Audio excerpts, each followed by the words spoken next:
sisi ndio wale twapendwa na Mungu. To get Sisi Ndio Wale as your skiza tune, dial *812*802#. Skiza na Nation. Are you curious about that dazzling look? How do you define beauty? And how to dress elegance, glitz, and glamorous.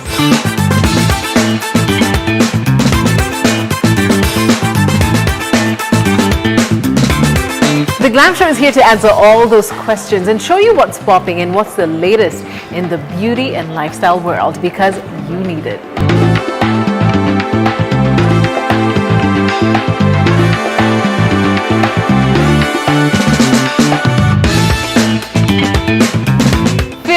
Look your best and fall in love with Into the Glam.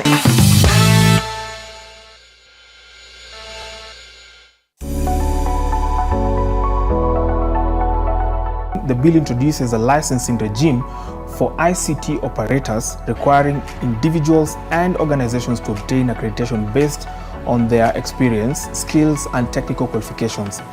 But now we have the University of YouTube. There are people learning by themselves. What does that portend for the person who is self-taught? We are teaching kids coding at I think CBC, and we've seen all those things. So would you say that for these kids to build software, even for their own classwork, they need accreditation from the ICT authority? Some of these things just create a lot of ground for expensive compliance. We've spent a lot of years building a lot of infrastructure, plugging into, M-Pesa, plugging into banks, MTN money, Visa, cards, all these kinds of things. And that's why we've decided now to offer this infrastructure that we've built also to other players who are coming in. Okay. Okay. This week on Cars with Big Boy Trev, we preview the most capable special edition Land Rover Defender V-Octa, powered by a 625 horsepower twin-turbo V8. Question is this the ultimate SUV? Finally, we review Kia's most popular soft-roader, the Sportage. So, check out its styling, performance, quality, let's listen in. I can use this as an intro to introduce machinery. Much more on your Cars with Big Boy Trev this Sunday, 5 p.m. only on NTV. Join the Geothermal Association of Kenya and its partners as they delve into the financing and development of Kenya's geothermal sector during the Kenya Geothermal Congress taking place from Tuesday 16th to 21st July at Safari Park Hotel, Nairobi. The Kenya Geothermal Congress 2024 will focus on incentivizing investments in geothermal energy to accelerate industrialization as an enabler towards attaining Kenya's Vision 2030. Don't miss this opportunity to discover, amongst other themes, Kenya's quest to join the 1 gigawatt country club while working towards achieving a 100% shift to renewable energy. Book your delegate pass to experience cutting-edge technology, insightful discussions, unparalleled networking opportunities, and unforgettable field visits. Kenya Geothermal Congress 2024, incentivizing investments in geothermal energy for Kenya's accelerated industrial development.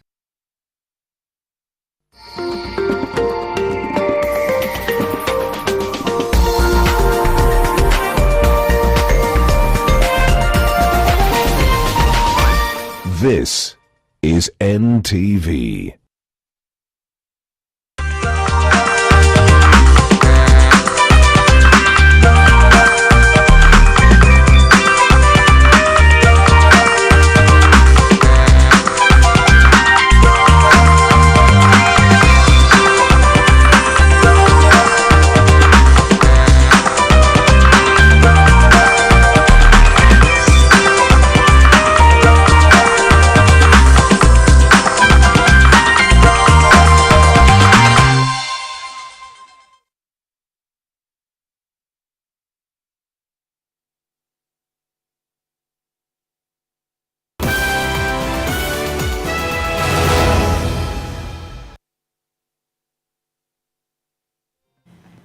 A very good afternoon to you on this Sunday, the 14th day of July, 2024. It is time for NTV at 1. And my name is Nina Shaban. Now we kickstart our bulletin with, as the nation awaits answers on how bodies ended up dumped in a quarry next to a police station, the Acting Inspector General of Police, Douglas Kanja, has sought to assure that no stone will be left unturned in the investigations. While the number of bodies recovered is disputed, the police say that all the bodies are female. Now, my colleague Brian Mushiri has been standing ground and is going to be bringing us up to speed. Mushiri, please give us the latest. Thank you very much, Nina. Like you've so rightly put it, Acting Inspector General of Police Douglas Kanja did call that all-important press briefing earlier on today just to engage us on the status update. Let it be understood and known that at that particular quarry in Kuru, there has been a lot of dispute. Yesterday, police had to fire in there just to disperse crowds that had set up camp there, just trying to interact and start with that particular rescue mission. So the big bone of contention has been the number of bodies recovered. So this is it. On Friday, 6 bodies were recovered. That is confirmed. Yesterday, 5 sacks were pulled out of the quarry. Of the 5, there were 2 sacks that did have just garbage, like you know it, from a dump site, and then 1 sack had bones and parts of a dog and dog carcasses. Now the other 2 had body parts. The other one had body parts. So in that particular way, when you bring together those body parts, it brings 2 other bodies. So the number confirmed by police standing as is right now is 8. This is a challenge that we have seen. We did try to make our way to Kware earlier on after that particular press briefing by Acting IG Douglas Kanja, but the crowd there is still quite rowdy and is still quite quote-unquote against the media because they feel that the media is misreporting. But you see, the number of sacks being brought out of these quarries is not really an indication of there's a body in there. So right now what we can confirm is that 8 bodies have been retrieved from that particular quarry. The police say that the scene is still active. The Acting Inspector General of Police, Douglas Kanja, has said that he has withdrawn all police officers from Kware Police Station, which is just a few meters from that particular active crime scene. Further, they do indicate that they are seeking all leads. There was a lady who indicated that she dreamt about this issue. They have looked into her. Further, they have also sought to understand whether indeed we are dealing with professional medical practitioners who have turned rogue, whether it's a cult or whether they are criminals. Nina. All right, well, Mushiri, it's extremely traumatizing, I must say. Now, I'd like for us to listen in on what the Acting Inspector General, that's Douglas Kanja, had to say earlier on. On July 12, 2024, the National Police Service launched investigations into the suspected murder cases following the recovery of 6 bodies at a quarry within Mukuru Kwajega in Embakasi, Nairobi. 5 more bags were retrieved from the same quarry yesterday. 3 of the bags contained human body parts, while the other 2 contained a dog carcass and the garbage, respectively. The Nairobi National Home, Funeral Home, that is formerly the city mortuary, is currently preserving the 8 bodies that were recovered. The scene is still active and the investigations are ongoing. The modus operandi was almost the same. In terms of, if you look at the age, between 18 to 30. If you look at the gender, these are all female. If you look at the way the bodies have been disguised and packaged, all the same. If you look at the place the bodies were thrown into the dump site, just one spot, I get the same. So what are we really looking at? Are we dealing with a cult that is associated with criminal activities?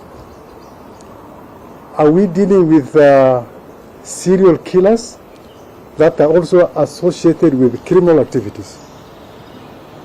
Or even, could we be dealing with rogue medical practitioners that are dealing with criminal activities? All these are hypotheses that, as investigators, we have tried to bring on board. Many questions there, of course. We shall be bringing you up to speed in our subsequent bulletins. Now to other stories. Opposition leaders are now pushing for prosecution of rogue police officers involved in the extrajudicial killings of protesters during the anti-finance bill demonstrations that rocked the country in recent days. Speaking after the resignation of Inspector General of Police Japhet Koome, the leaders demanded for President William Ruto and former Inspector General of Police to take full responsibility for the killings of innocent Kenyans. Speaking in Cherangani constituency during a funeral service, the leaders called on Kenyans to continue to push for better governance and ensure all incompetent leaders are recalled from office. Kwa ibada ya Thanksgiving nikapewa nafasi kuongea. Tulikuwa tumechaguliwa tu. Mimi nilimwambia rais kwamba ulikuwa mkubwa, wakati mwingine watu wanakufanya wanasahau mambo. Wanakuonyesha vile vitu ambao wanataka kuona peke yake. Na usipochunga utakuwa general without soldiers. Sasa rais, mambo yamekuja ndio hiyo. Jensi wakafika kwa mlango kuangalia nyuma, hakuna mtu. Mawaziri wote wameenda chini ya miti. Wamepotea. Imekuwa serikali yake peke yake. Na wale watu ambao watakana kusimama na wao wanajua kawaida ndio anapika kelele. Mkubwa wao Bwana IG Koome kuanzia jana amekoma kuwa IG wa polisi. Na kile tunasema hiyo haitoshi. Tunataka askari wote waliohusika kwa mauaji haya waweze kushikwa na haki itendeke kwa watoto wetu wa Gen Z waliouawa, karibu watoto 41. So muombe taifa letu. Bwana Koome jana ameshuka, sasa yule amebaki ni Zakayo mwenyewe. And elsewhere, Inter-Party Youth Forum have called on President William Ruto to consider qualified and competent persons appointed for the cabinet secretary slot in his government. Speaking here in Nairobi, the youth say that the recent dissolved cabinet did not meet Kenyans' expectation in terms of performance, applauding the action taken to dissolve the so-called corrupt cabinet. Now, the youths have urged the head of state to ensure the nominees for the position to represent the face of the nation without any discrimination based on a tribal line. Let the president make sure that he appoints only people who are competent, people who are able to deliver to the people of Kenya, people who appreciate the enormity of the responsibility placed on their shoulders. The second thing, we are asking the president that his appointment of the cabinet must reflect the face of Kenya. We cannot have an executive that looks like an ethnic duopoly. I'm very embarrassed today that an institution that historically has been held in high regard throughout the Commonwealth is today the face of shame in the Republic of Kenya. I say this with a lot of respect for our members of parliament. Had they acted in the best interest of our nation, we will not be here where we are today. Yes. We will not have had lives lost. We will not have people lost with bullets in their bodies. Kenya Wildlife Services, also known as KWS, officers in Kajiado Central Sub-County have arrested 11 suspected poachers with 100 kilograms of game meat, and the suspects, who are said to have been working in a nearby farm in Mailitisa, Kajiado County, were ambushed by the officers, acted on a tip-off from the public. The 11 are being held at Namanga Police Station awaiting arraignment on Monday, as the locals are suspected to be consuming game meat from the perpetrators. Now, the county's security team have promised to continue with the operation to ensure zero game meat in the market, as they urge residents to cooperate with the KWS officers to fight illegal game meat within the locality. na tunashuku kwamba hii nyama kazi yake ni wanakula na ingine wanaenda fanya kuuza.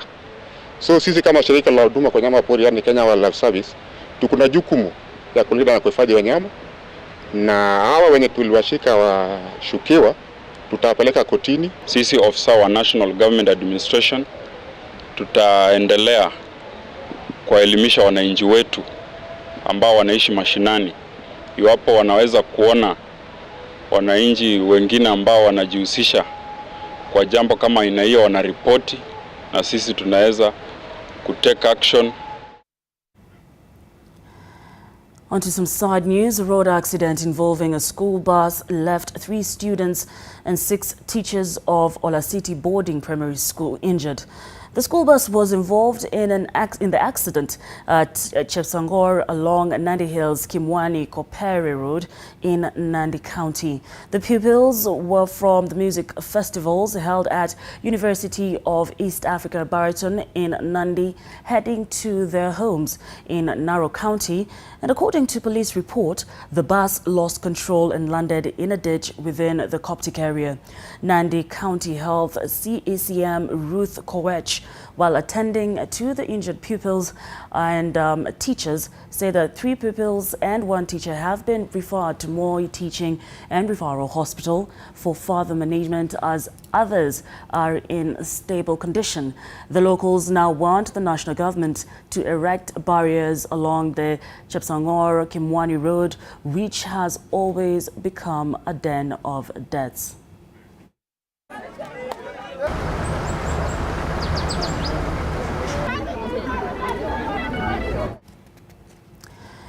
Kenyan truck drivers are on the verge of a strike following reports of the colleagues being brutally attacked and killed on the treacherous routes to South Sudan.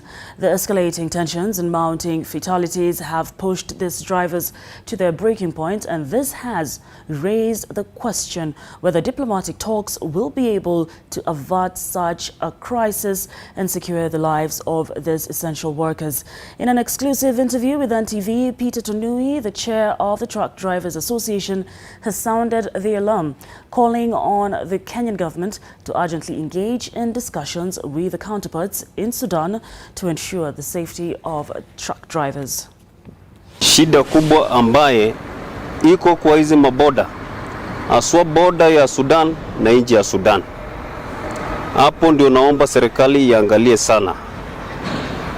Upande wa ambassador wa Sudan kuna mambo hayendi sawa, kwa sababu madereva wetu wanauliwa Sudan, hakuna hatua inachukuliwa, dereva analetwa na container mpaka Kenya. So ningeomba Bwana Msalia, tafadhali ingilia hiyo kati kabla tujichukua hatua ya kugoma, kwa sababu tutasimamisha kazi.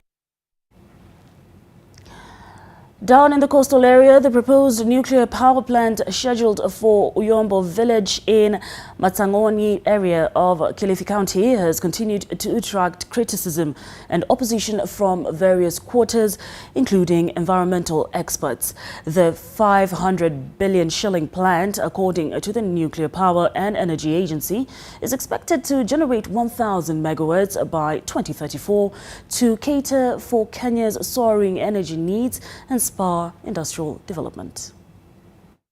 Tumeitisha NUPEA wafanye feasibility study na environmental impact, ni kama imewashinda. Kwa hivyo sisi tumefanya kupitia ushirika wetu na hawa experts kutoka nchi zingine, tunafanya environmental impact assessment ambayo itahusisha Arabuko Sokoke na Watamu Marine Park, itahusisha wanyama wetu wote ambao wako pale na plants na all marine life that we have. No nuclear plant. Kwa hivyo mimi tukirudi bunge nitaleta kamati ya mazingira ndani ya Uyombo, waje wazungumze na nyinyi hivi, waulize maswali.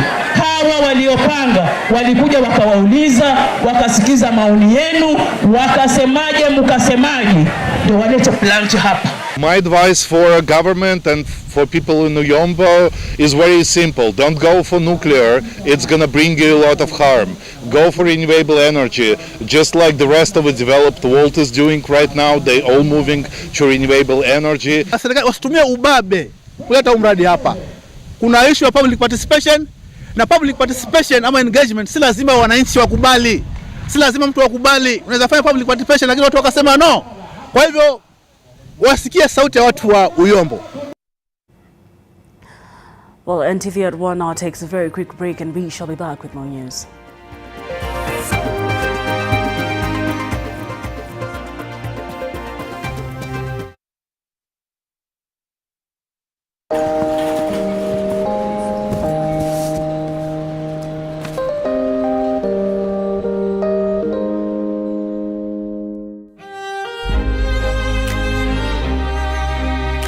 The moment I feel my pain starting to fade, it's like I'm going back to myself on a really good day. Panadol Extra releases you from strong pain. Panadol, release starts here. Acne-prone skin? Marks? Stop. Try new Garnier Charcoal Serum with 4% AHA, BHA and charcoal. The first black serum with no residue. Clinically proven to reduce pimples and acne marks. New Garnier AHA, BHA Charcoal Serum. Approved by dermatologists by Garnier Naturally. The moment has arrived. Stay connected for every medal moment from the 2024 Paris Olympic Games. Get closer to your champions with Supersport on DSTV, the home of entertainment.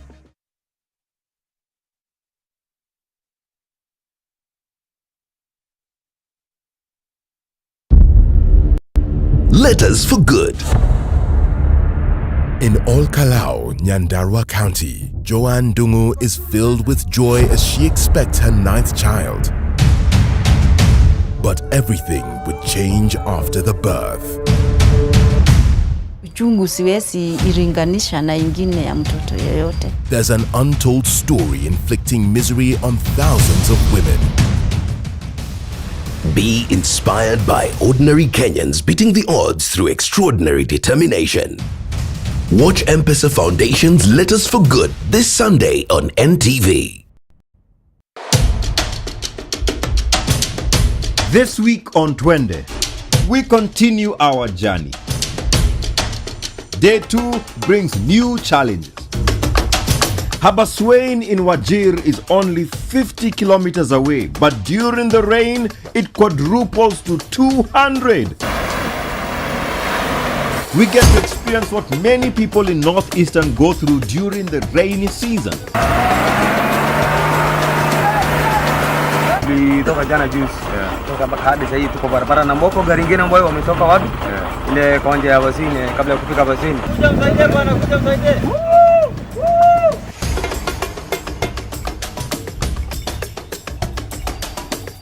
And people come in and they're like, oh, it works. I can have ice cream and I'm not in any discomfort. I recommend Sensodyne because it works. It's brilliant.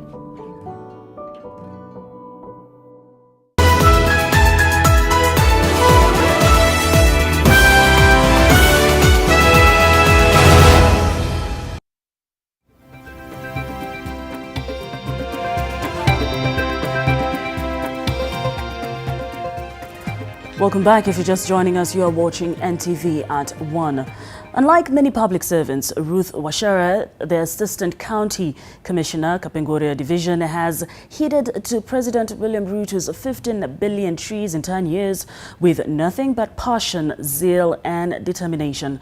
This is after the government announced a goal to increase the country's tree cover in the country to 30% by growing 15.9 billion trees in 10 years for climate change resilience, mitigation and improved livelihoods.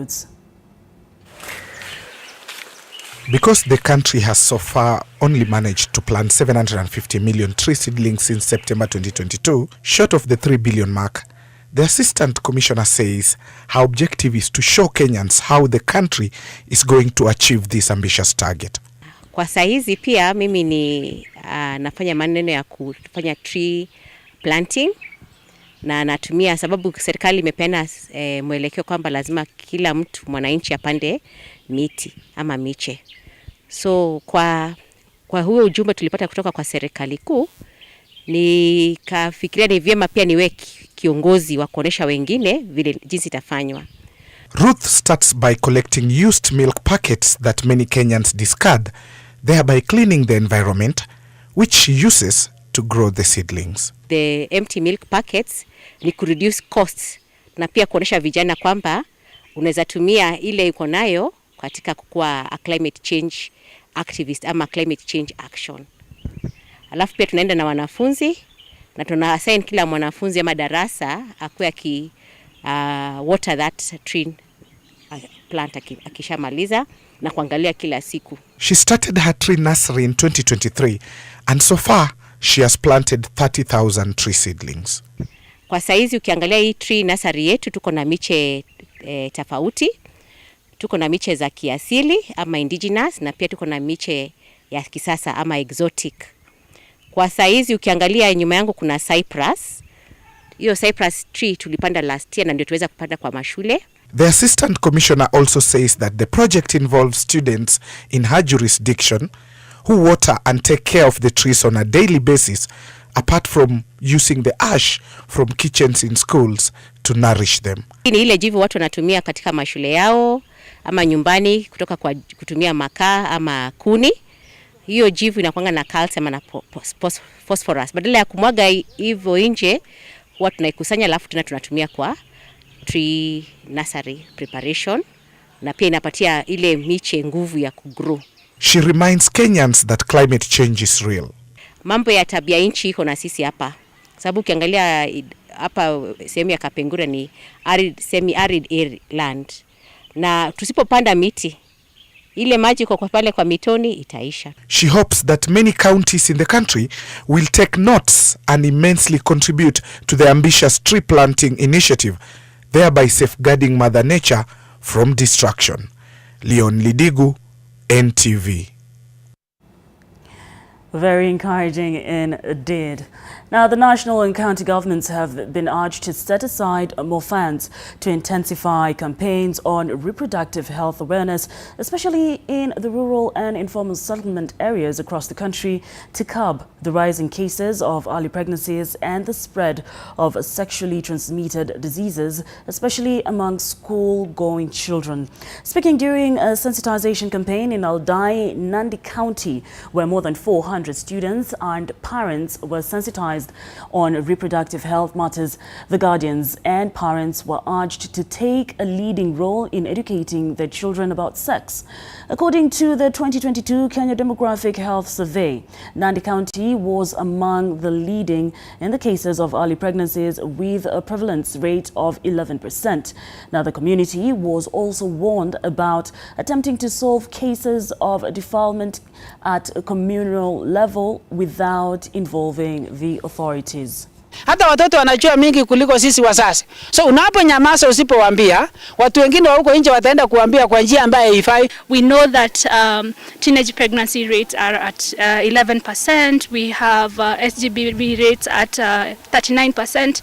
So we need to bring awareness to these issues and actually have a real actual conversation about what to do. We are warning young men na wengine.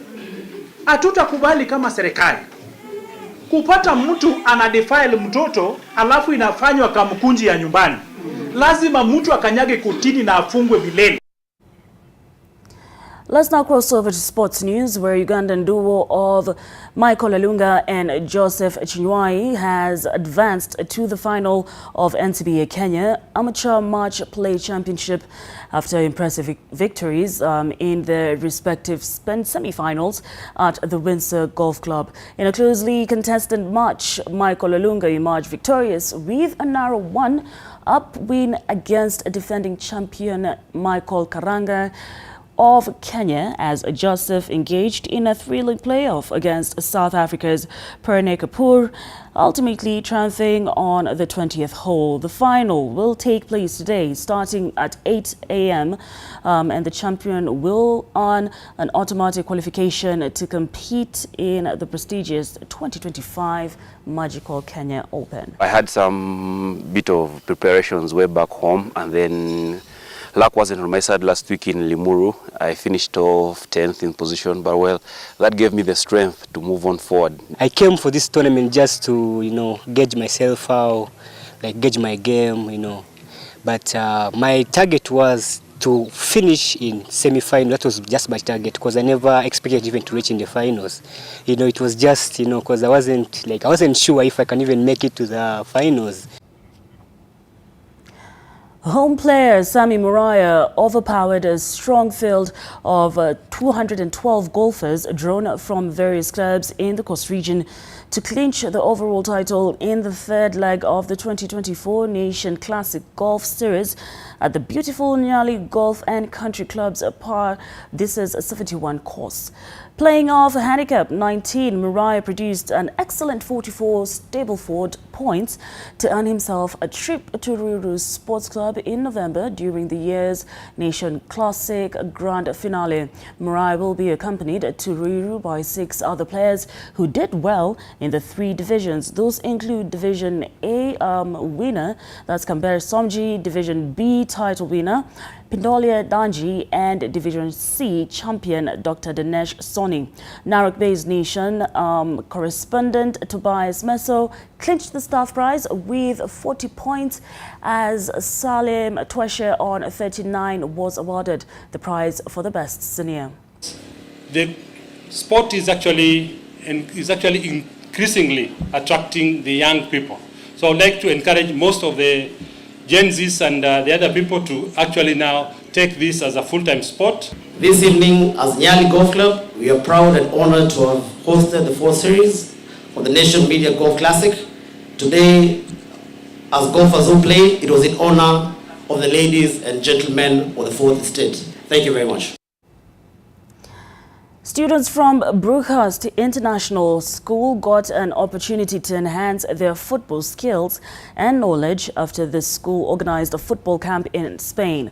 The aim of the trip was to enhance the students' footballing skills and expose them to the new cultural experiences as they seek to pursue a career in sports. Go behind them! Go behind them! Hey! Bing, man!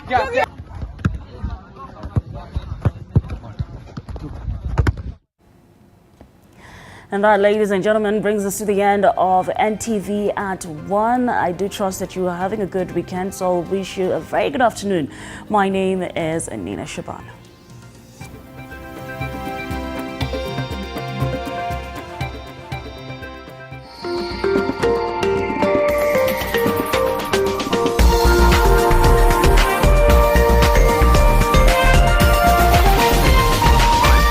This is NTV.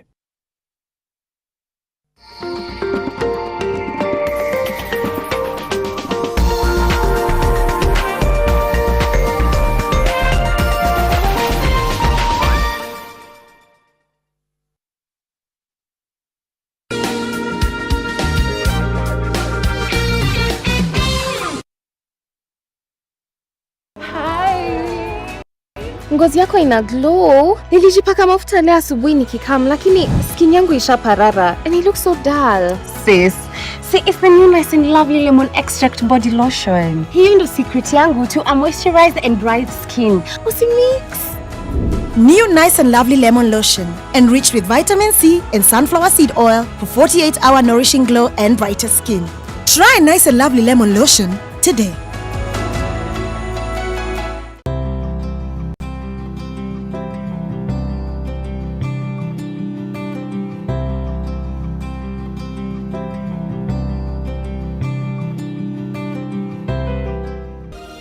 The moment I feel my pain starting to fade, it's like I'm going back to myself on a really good day.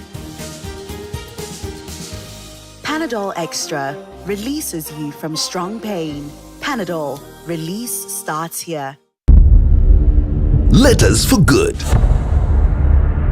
In Olkalau, Nyandarua County, Joanne Dungu is filled with joy as she expects her 9th child. But everything would change after the birth. Uchungu siwezi iringanisha na ingine ya mtoto yoyote. There's an untold story inflicting misery on thousands of women. Be inspired by ordinary Kenyans beating the odds through extraordinary determination. Watch M-Pesa Foundation's Letters for Good this Sunday on NTV. This week on Twende, we continue our journey. Day 2 brings new challenges.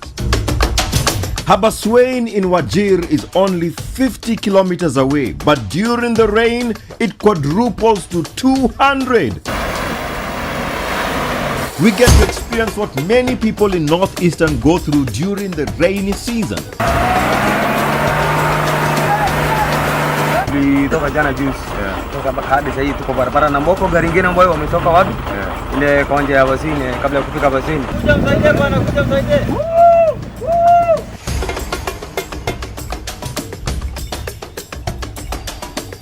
And people come in and they're like, oh, it works. I can have ice cream and I'm not in any discomfort. I recommend Sensodyne because it works. It's brilliant.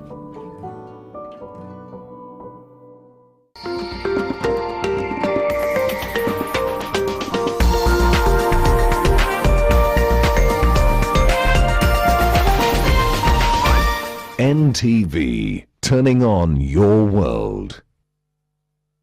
The following program has been rated GE. It is therefore suitable for general family viewing.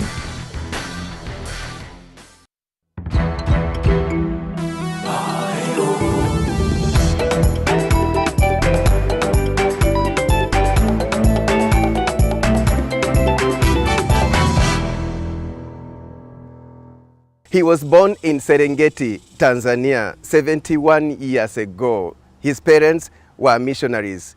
He became a missionary too and served in Kenya's marginalized areas, including Samburu and Turkana, for over 20 years. I'm talking about Pastor Dale Beverly, who relocated to Portwin in Kansas State together with his family. Pastor Dale speaks Swahili and Turkana.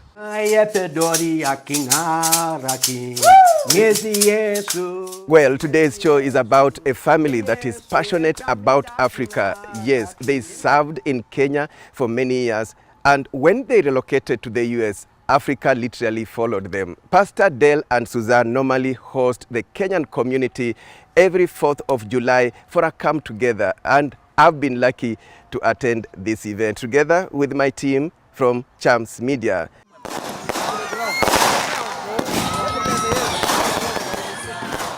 And we begin the show by tracing Pastor Dale's daring journey in Africa.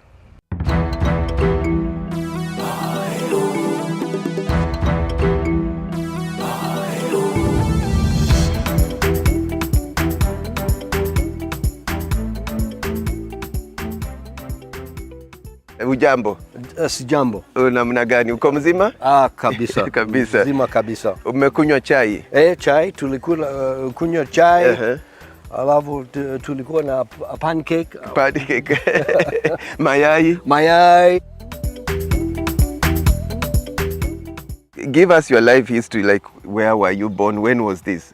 I was born in 52. In 1952. 1952. My parents were missionaries with Africa Inland Church, and they came out in 1951.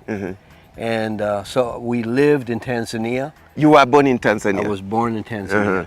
And then I went to primary school there up until 66. And then I went out to Kijabe. Kijabe in Kenya. For my standard 6 all the way up to Form 4.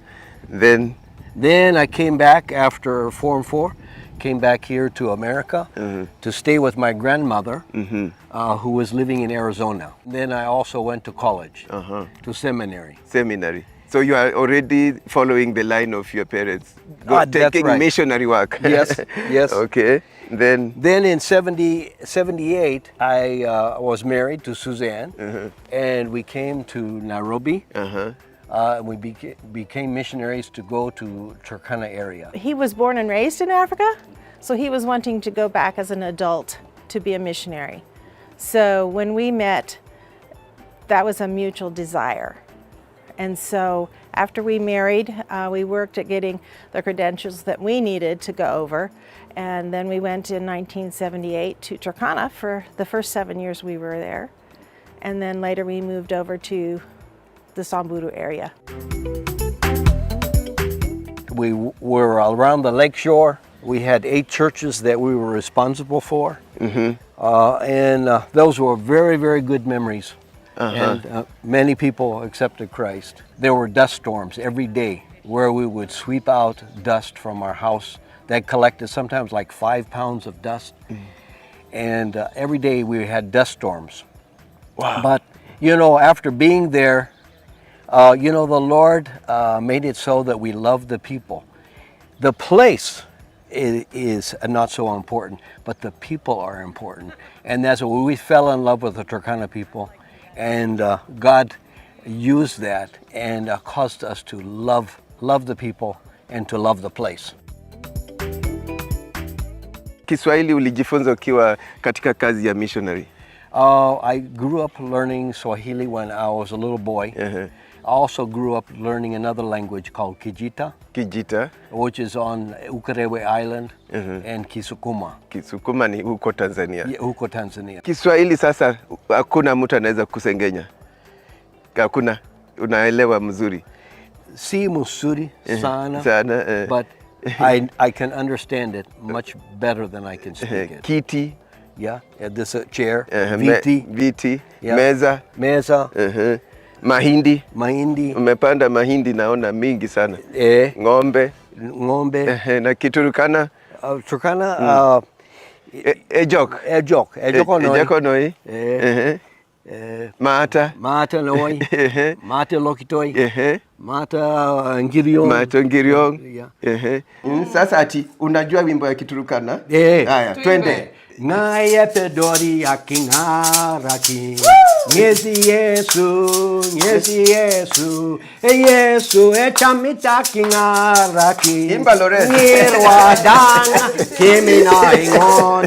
Ngake koto elondo narete Yesu. Ngezi Yesu, Ngezi Yesu. Yesu echamita kingaraki. Ngirwadanga kimina ingon. Ngake koto eloto narete Yesu. Ngeki Yesu, Ngeki Yesu.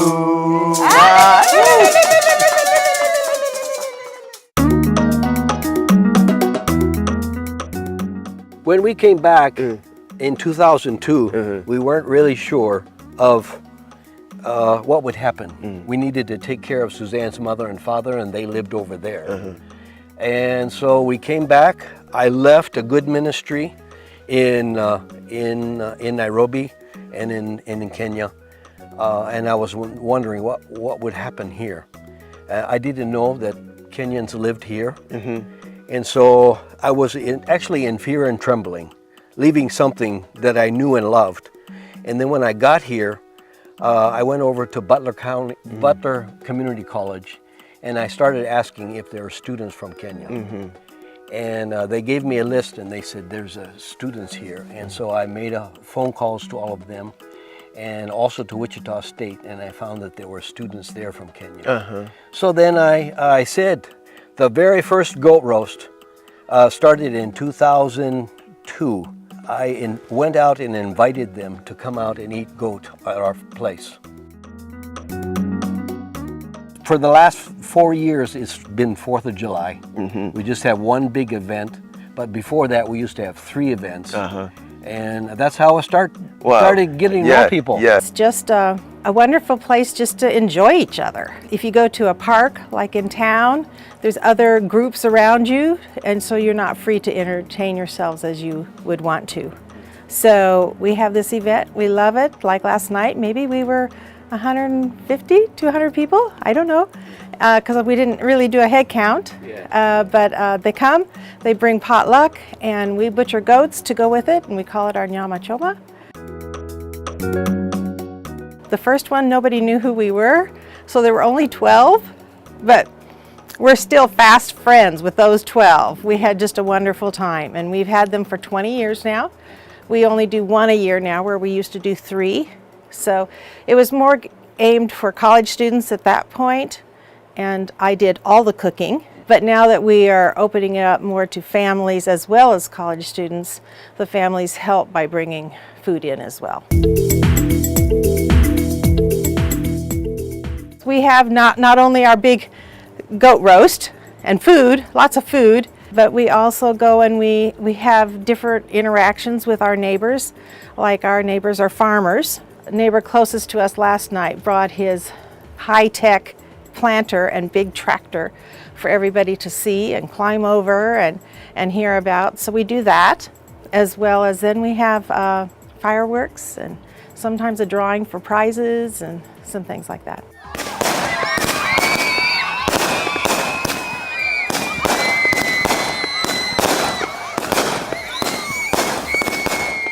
After sharing about the implement, usually Pastor Dale has some message that's connected to that.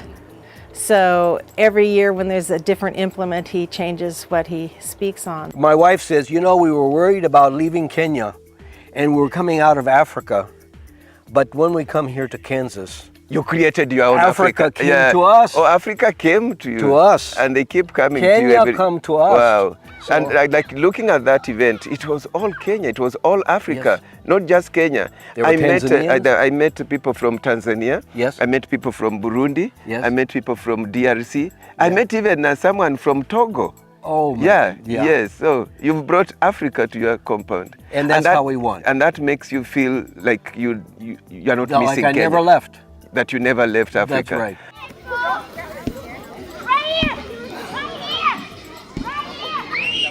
Coming out here is just a matter of, as a community to know each other and also mingle and know how people, go along. But it's pretty good thing to be doing this every year. My husband and I and our 3 kids, we came for the first Nyama Choma over 20 years ago, and that's how we met him. And we have had a very close relationship with Pastor Dale. Experience ni nzuri sana. Like, I wish people from where I came from Burundi, they do the same thing like this, But we don't have like a big community from Burundi. Yeah, hii event iko sawa, nimeipenda. Yeah, nimefurahi sana, nimekula chakula ilikuwa tamu. Nikula sambusa, chapati ilikuwa tamu sana. I came here several times a couple years ago and as recently as last year, and it's kind of bringing us together. We kind of enjoying having home food, meeting with the Tanzanians and Kenyans, and just having fun and get together for 4th of July. We come to the farm, we relax. It's more like a relaxing place. We socialize with other Kenyans, and at the end of the day we do fireworks and then we go back.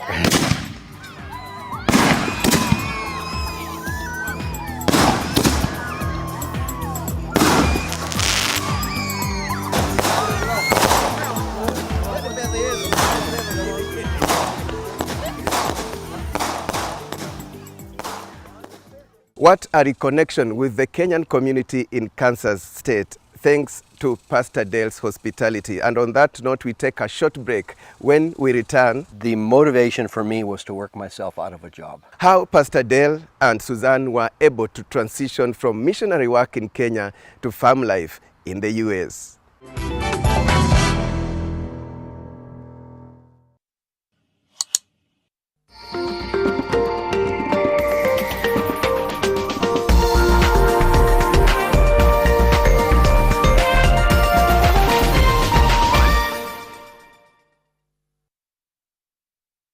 أعوذ بالله من الشيطان الرجيم يا أيها الذين آمنوا إذا نودي للصلاة من يوم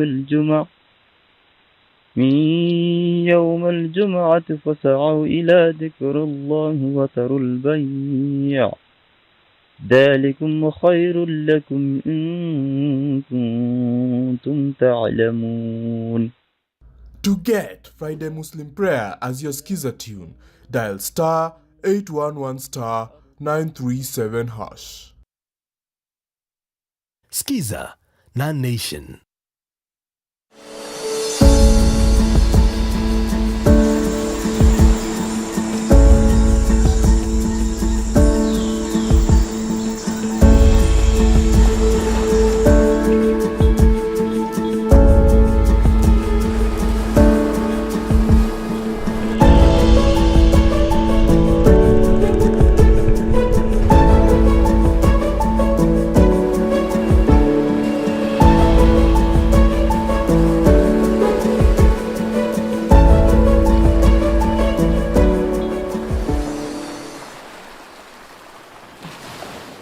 Want to know the biggest story of the week? Do not worry. The Weekly Review got you covered. For in-depth analysis of politics, business, governance, as well as social issues, the Weekly Review covers it all. For well-researched, exclusive and investigative content, read the Weekly Review every Sunday in the Sunday Nation. So, hii meeting yenu, is it about Alex and Diana? Naomba uniambie ukweli. What is your relationship with them? Na mimi siwezi multitask. I can't juggle two things at the same time. But you can juggle two women. I am sorry. This place seems to be very busy. I can go to another son.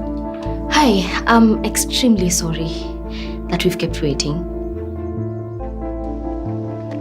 Nini mbaya na wewe? Agnes. Hauoni? Yaani Agnes barabara yote kubwa hii. Na bado anigonga mimi alafu anaongesha vibaya.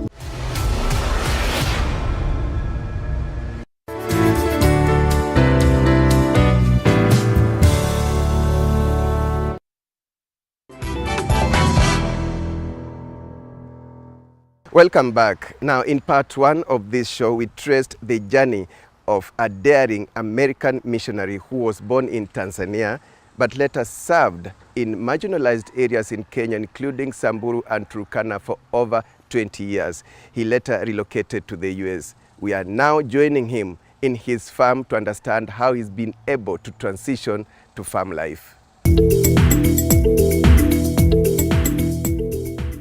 Nice corn, and it's all same size. The same size, yes. Oh, how is that achieved? That's with his planter. It's very detailed and computerized. He was telling me, he says as it goes along, each wheel senses how much pressure to put the seed down. And it puts it down at just the right level. Okay. That way, everything is coming up straight. You want to take one off? You want? Yeah, am I allowed to take it off? Take it off. Okay. Take it off. All this is for animal feed. Yes, this is not for human consumption. It can be for human consumption, but humans do not eat this particular type of corn. This particular type. Yeah, this is yellow maize, and it will be used for cattle feed. Cattle feed. Cattle, hogs. But look how beautiful it is. It's beautiful. You got good rains. Yeah, we got very, very good rains, and we get an inch at a time, a half an inch. Every week we get some good rains. Notice how they're spaced so evenly? Yeah. Keith was telling me, he says that machine is just putting it down at the right spot, at the right pressure, and it gets... So for you in your farm, how big is your farm? Our farm is 125 acres. Your farm is 125. Yes. It goes down. It goes down to the river. There's a river behind. Yeah. I'll take it down there. We should see the river. The river at is some there. Moment. And then it goes to the south and to the north. So what is on the farm? We've seen maize. Yes. What else is on the farm? The only thing is on here is maize now. Maize. Yeah. Last year I saw you planted some beans. Yes, they were beans, and they did not do well. I saw they were all green and nice. Yeah. They didn't do well. The rains shortly after you left stopped. Oh, it became dry. It became dry. You had a drought last year. Yes. All that green beans I saw went to waste. Yes, went to waste and was left. Insurance people came out for Keith. They looked at all the beans and they said, "We'll just give you insurance money." He said, "Don't plow. Don't try and harvest. It's going to cost you too much to harvest." So what else is on the farm apart from the crops? Just the crops. Livestock. We don't have any livestock. No livestock. I saw some guinea fowls. We have 6 guineas, and we keep them to keep down the insects, grasshoppers, and so on. I used to have many of them, but now we only have 6 left. Okay. Then what's in your neighborhood? Who stays around you, and what do they do? Okay, our neighbors, Keith is over there to the east of us. He has a big feed lot, and he fattens 10,000 head of cattle. 10,000? Yes. Cattle? Cattle. So on his farm, if we go now, we'll find 10,000 cattle? Yes, you'll find 10,000. He specializes in fattening? Yes. So his area is beef cattle farming? Beef cattle. Wow. And that's why he was interested in leasing our land, is because our property is close to him. and he can take all the corn just over there. Yeah. So he leased this to plant corn as animal feed for his cattle. Yes, animal feed. The beans, they were for selling on the open market, but that didn't happen last year. And then the wheat goes into the open market. The corn always goes for cattle. And if the corn's not doing too good, they come along and they cut everything for silage. And so he takes it, he grinds it up, and puts it in silage. Missy, Missy is always she's always there with us. She's always there with us. By breed, she's a cattle dog. When we had cattle, I could tell her to go into the field and round up cattle, and she'd bring the cattle here. Wow. She's very smart. She's very smart. But then when all the cattle, we sold the cattle, she didn't have a job to do. But these dogs, they're called red heelers, and they specialize in going and herding cattle. So they can help you manage the farm. Yes, she manages the farm. She's a good worker. Oh yes. You need to take care of her very well. Yeah. When we first came back, I was helping my father-in-law with the pigs. We had a big fattening floor, and we produced 700 pigs at a time. Every 5 months, we would get another 700 in. And so I was working as a cattle farmer. I had no idea from coming from Kenya what I was doing. From ministering in Kenya, pastoring, to farming here? To farming pigs. Wow. I was taking care of the pigs. What a transition. So that's daring, Pastor Del. Yes. That's daring. So then when we got out of pigs, we got into cattle. And Suzanne says, "Do you know what you're doing?" And I said, "No, I don't. But I have neighbors." So I called Keith, I called all my other neighbors, and I said, "I'm a new farmer with cattle. What do I do?" That transition was really hard. It really was, because at that point, as a family, we were Kenyans. You know, we lived that way, we cooked that way, and we had our friendships in that kind of community. Our kids, it was a big transition for them. The reason we came back in 2002 is actually because my folks were becoming elderly. And so we felt it our obligation to come back and care for them in their later years. They have both since passed, but it's been good for us to be here with our kids and get them established as families as well. Texas is known for its cattle. Kansas is known for its wheat. Kansas is known as the breadbasket of the world because more wheat is actually grown here in this country. Kansas is known for? Wheat. For wheat? Yeah. It's the breadbasket. It's considered the breadbasket of the world because more wheat is grown in Kansas than any other state. Than any other state in the U.S.? Yes. While you are busy in the farm, what does Suzanne now do ordinarily? Well, Suzanne started a business a number of years ago called Quilted Zebra. And what is that? Quilted Zebra? It's her company of putting quilts together.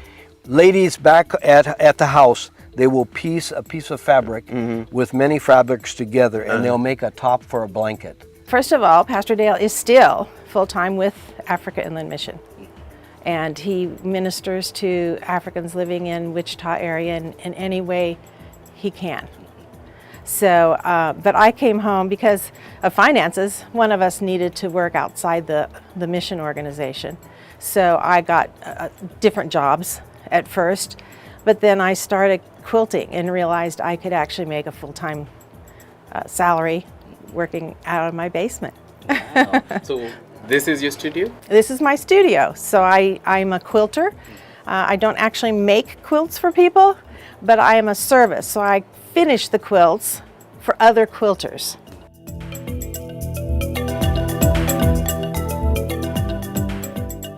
This is a Mennonite community, and traditionally all our Mennonite mothers made quilts. So it's it's a very old art, but we are renewing it. My job in that thing is to deliver the quilts.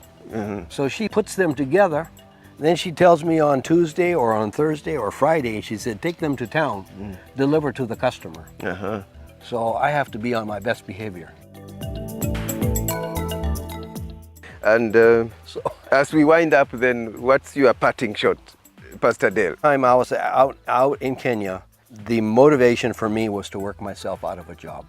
When you were in Kenya? Yes. And that is to be training, teaching, training, and then eventually making it possible so I can step back and the work continues.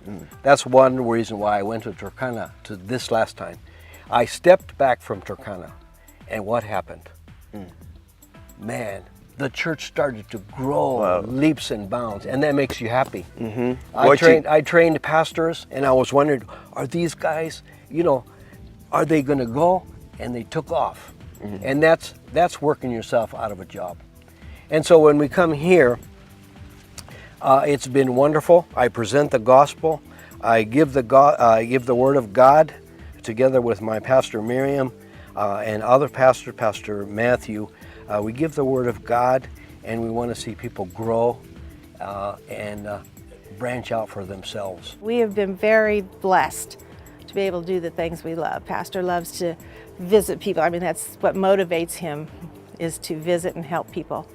And I also just love doing what I do, but I also love to interact as well. Following your heart to do what you love. And if your heart is full of Jesus, then that's what you follow, Too many people here get sidetracked. They come here, they say, well, okay, I'm going to be here for a while, and they pray, they go to church for 2 years because they prayed when they were back at the embassy, and now they've got to honor God by attending church, but then when the 2 years are finished, whoop, out of there. That's the end of it. And, no, I want people to get firmly grounded and get rooted in. And we find that the successful people that come here are ones that are rooted in the gospel. They're involved in their churches. They're involved in their communities, and they're growing. And God's going to bring them through. Wow.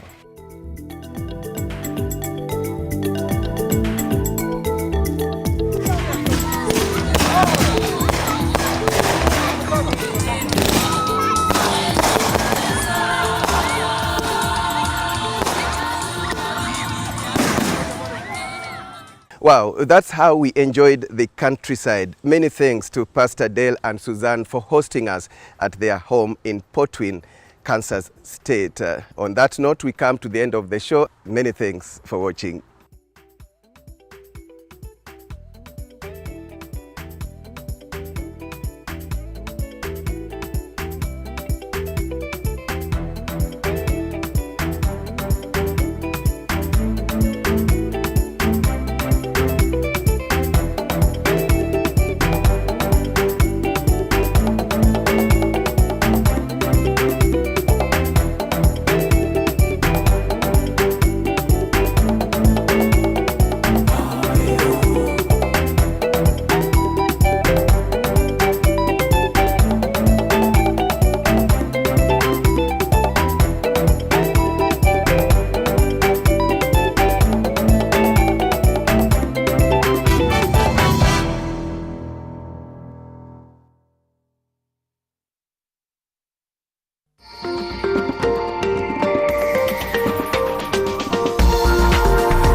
Kuna mbomu 15 pounds. Nachukua mbomu.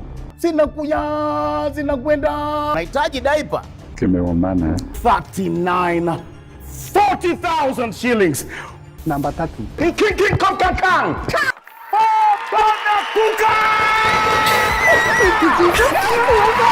Na 50,000 Kenya shillings.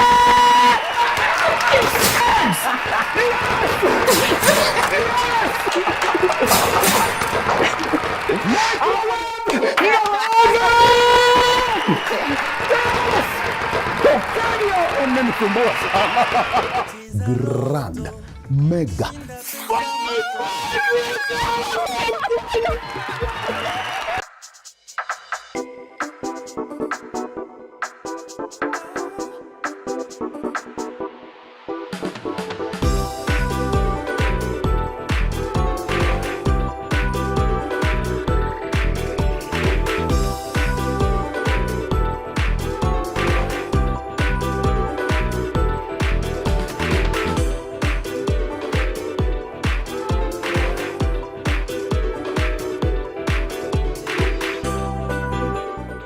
get Dance With Me as your skiza tune, dial star 811 star 925 hash.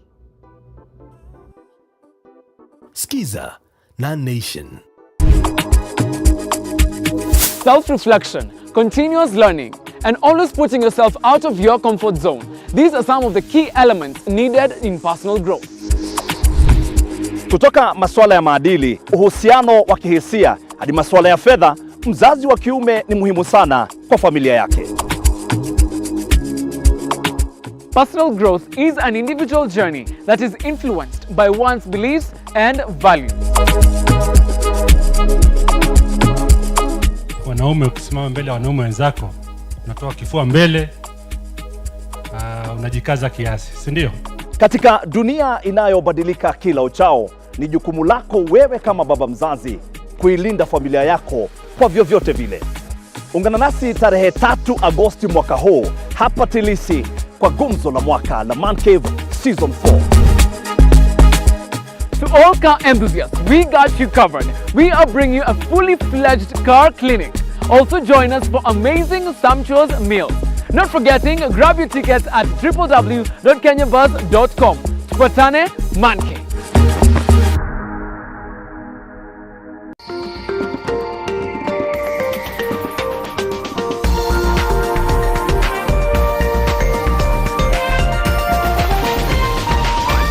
NTV, turning on your world.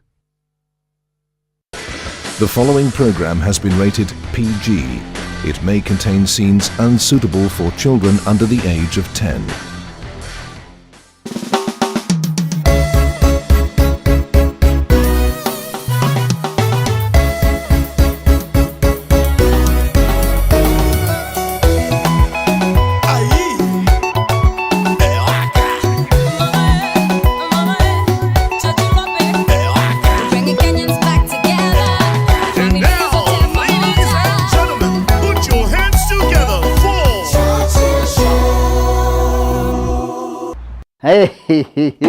Great Wall.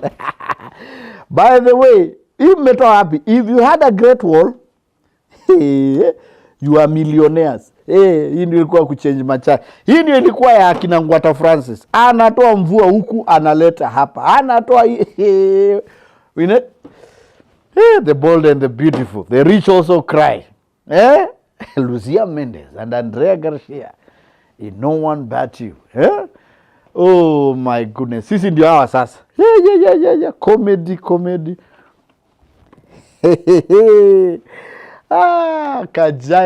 Kajairo.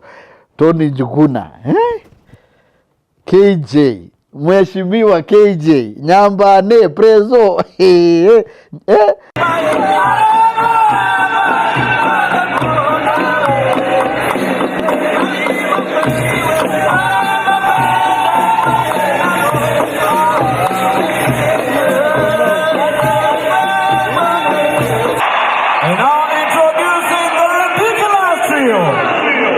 Makofi kwa ridiculous mabibi na mabwana.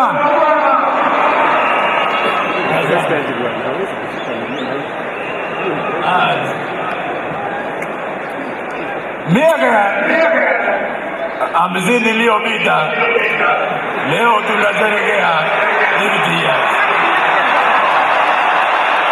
Na hiyo miaka 50, 27 ni zangu mimi mwenyewe. Nikasema boy ni mtu anaona mbele. Mkasema oh boy. Nikasema kijana ndio huyu na sasa ndio huyu. Na mara kwa mara katika magazeti, katika maredio miaka iliyopita nilisema Kenya is a sovereign state. Mnasema mzungu. Kwa hayo machache, Mungu awabariki. Na Uhuru Kenyatta nitumie pesa yangu na ya kutoa pia. Mungu awabariki. One more time, ladies and gentlemen, ridiculous.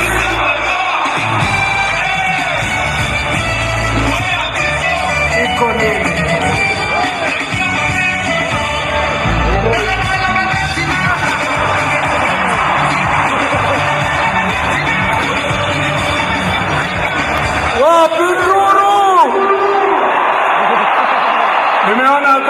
wa kabila amecheka kwa sababu amesikia ngoma kutoka nyumbani.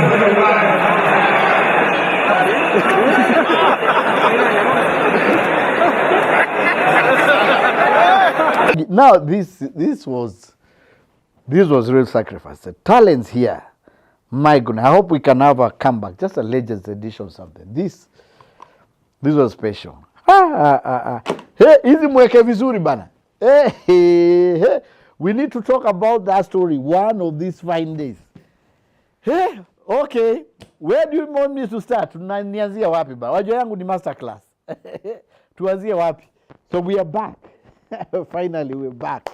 A lot has happened. COVID happened. Droughtica happened. Elections happened. Gen Z happened. And we've happened. People have been asking us, ulienda wapi? Chachila alienda wapi? Ilienda wapi? Okay, we are here. And thanks for your prayers and your support. We are finally here. So where it stopped. The last time we did a live recording, a Churchill show was supposed to be South Sea. It was actually Nasra Homecoming. And that time we had this one big dome. And by the time the show happened, we had already sold out the show.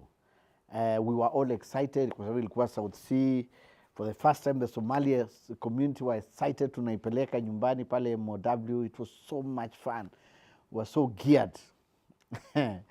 On that day, Friday, the show was Saturday. On that Friday, the then Minister of Health, Mutahi Kagwe, made one announcement I'll never forget.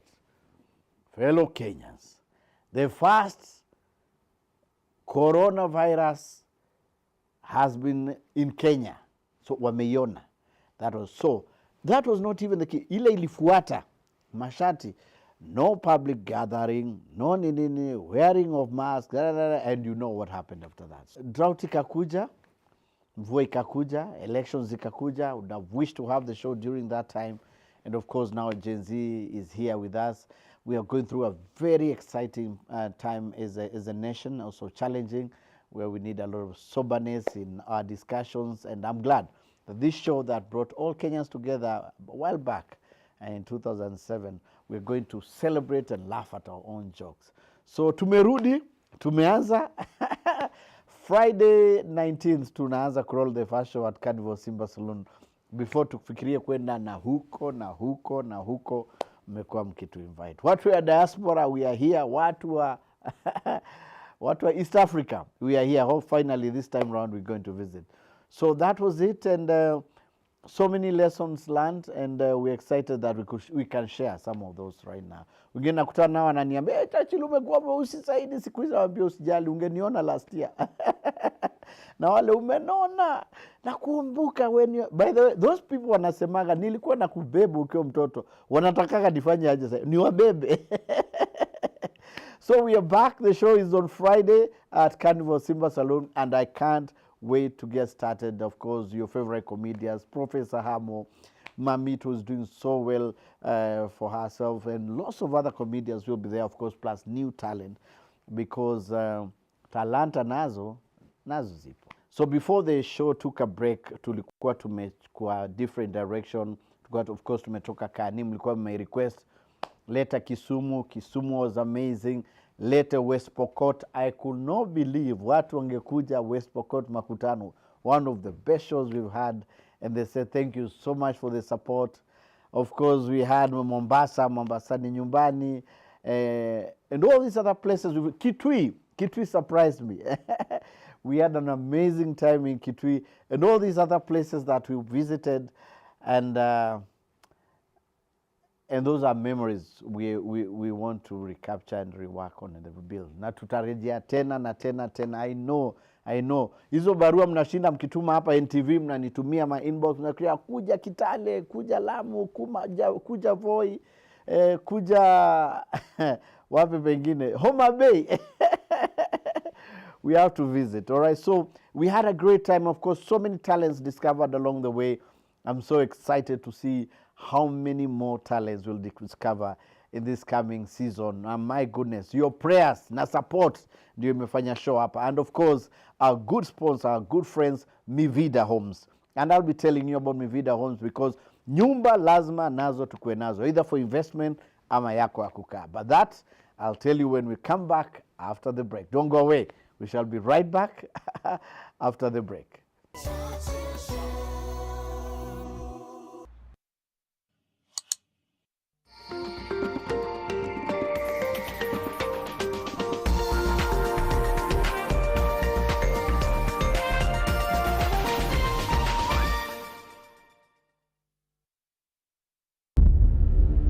Letters for Good.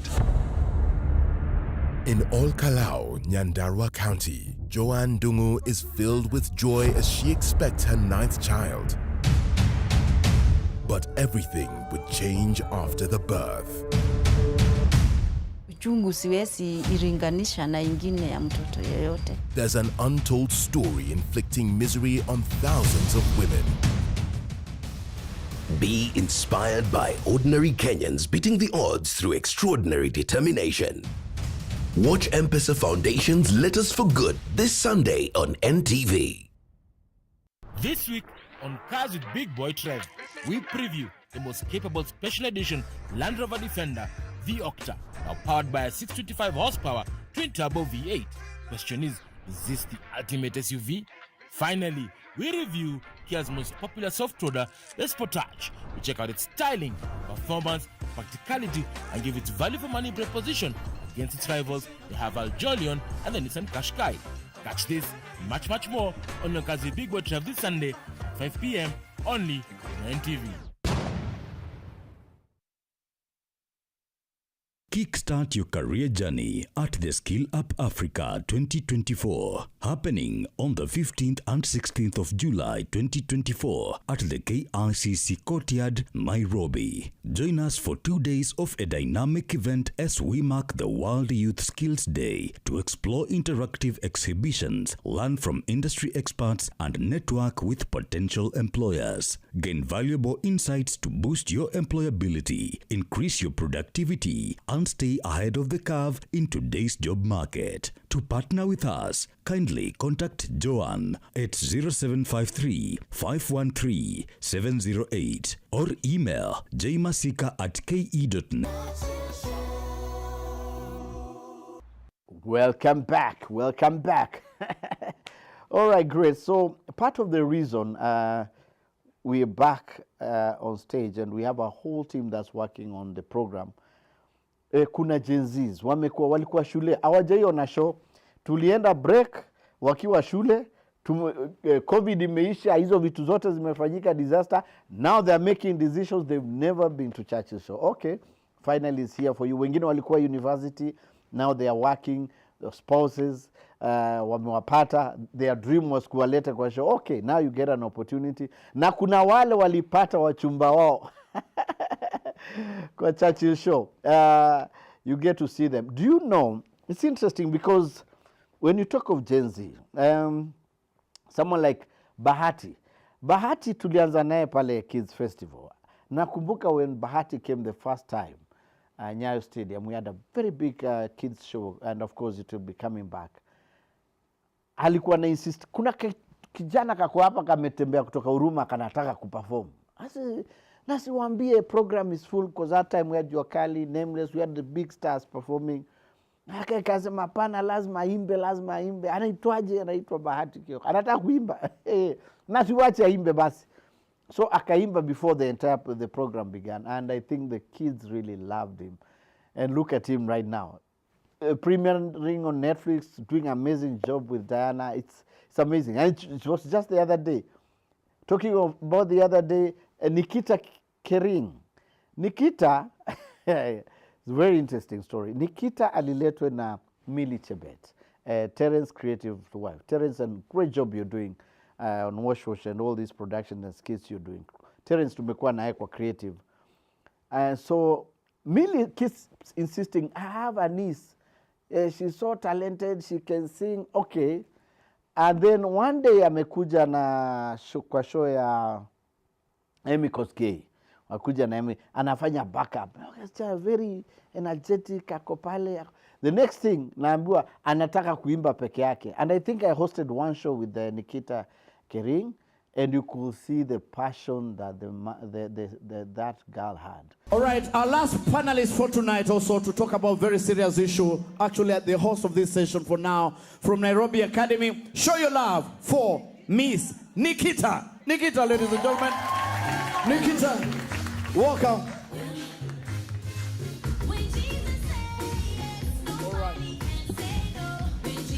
All right.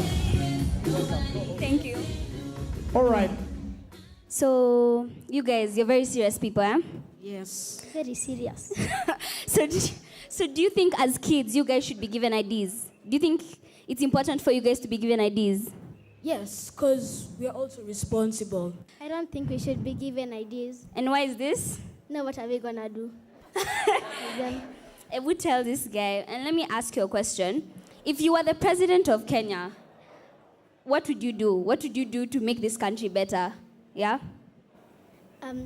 First, I would start like a few children's homes to get the children off the streets, and I would recognize the less fortunate and help them out a bit.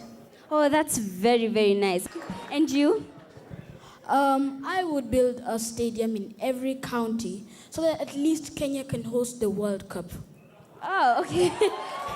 And one thing I'd always tell the parents, the parents really supported Nikita. Okay, every other day, walikuwa nakaa naye mpaka late, mpaka dakika ya mwisho akipewa show, and now look at her, she's a big star. So time flies, and it's good to see some of these talents having grown that fast. Had the band, I remember the first time they came to the show, and it was interesting kuambia sasa msiachane mkipata pesa, and I'm glad bado wameshikana wako pamoja. Sauti Sol, my goodness, we've come a long way in Hastings, Kenya. It's a journey. We have to tell that story, bien, eh? We have to tell that story. And all these talents that have come through the show and doing so well for themselves, I'm so humbled when I see them. Of course, the social media space has really changed. It's good to see the likes of Mkurugenzi. And people forget tulianza naye Top Comic. He might not have won the Top Comic, but he was the favorite. Ukiuliza Maina Kagera kwambia yeye ndiye alishinda.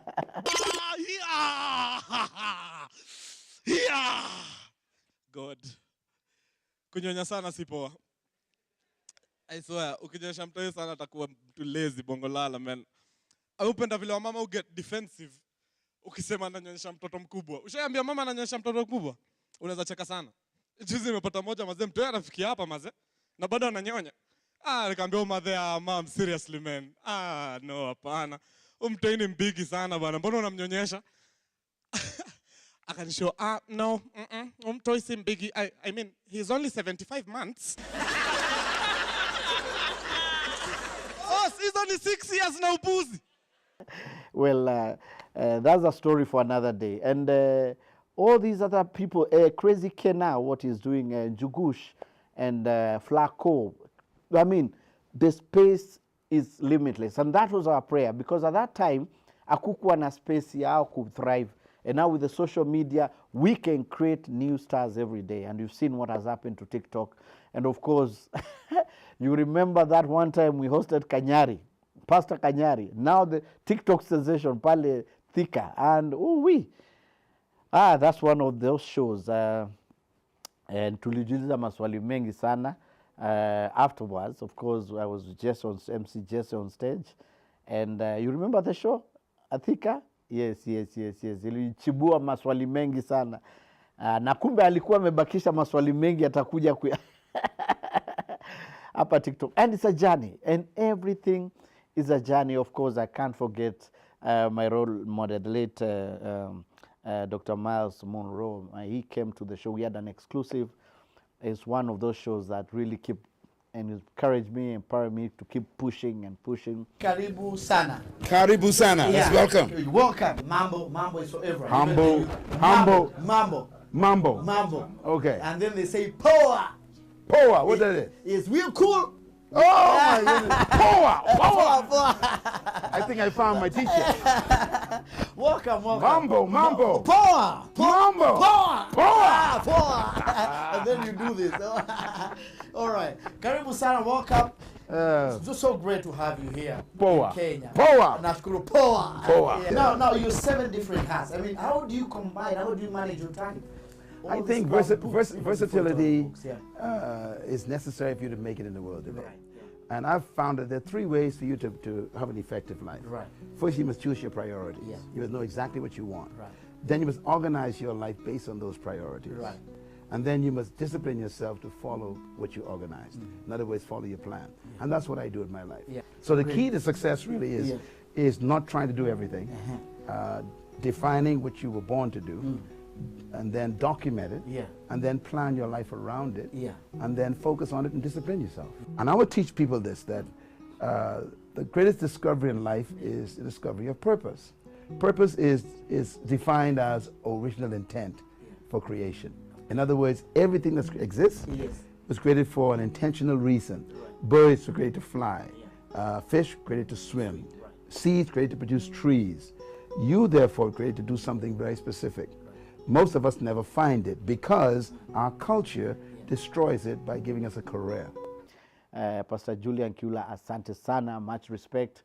And the entire church, the team that's behind Watuombeaga sana. And that's why every other time we also say it's not about us, it's about the higher calling. And all these big artists, while may come through, gospel artists, secular artists. I mean, Church's show is more than just comedy. It's celebrating the Kenyan spirit.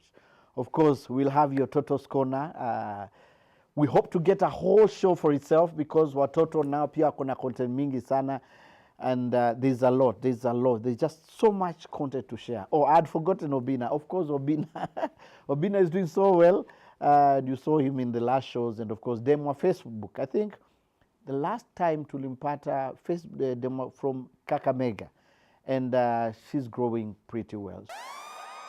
Leo ndio nimeona hiyo msemo ya wazazi wakisema maliza shule wanaume wako nje. Wanaume waka hapa na niko single.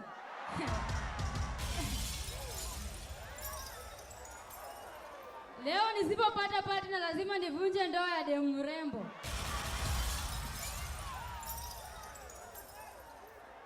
Lakini siku hizi masponsor wamechukulia vijana mademu. Yaani siku hizi ukienda restaurant unaweza fikiri ni Parents Day. Our desire as a platform is to create even more opportunities, not just for those in Nairobi, but across Kenya and hopefully across Africa. So that's why we are here. What are we bringing next? What's different? I'll be telling you what we'll be doing in the next segment because I can't wait, first of all, to hit the stage. The stage imebadilika sana. New talents, of course, the look and feel. Of course, we're incorporating a lot of social media. We have very young people we are working with this time around. And of course, we have you to join us. Okay, so all that, once we come back after the break. Don't go away. But then, watu wa Githurai CJ Stars, we'll be right back. We'll be right back after the break. Hakuna kitu inawapiga chenga pale Githurai kama kusema a very simple word. We'll be right back after the break. Waambie, we'll be right back after the break. We'll be right back when you get there. We'll be doing what? Yeah, we are now. We'll be right back after the break. We will break up. Papa, please. Papa, ni wapi? I don't know about. Sema, we'll be right back after the break. We'll be right back after the break.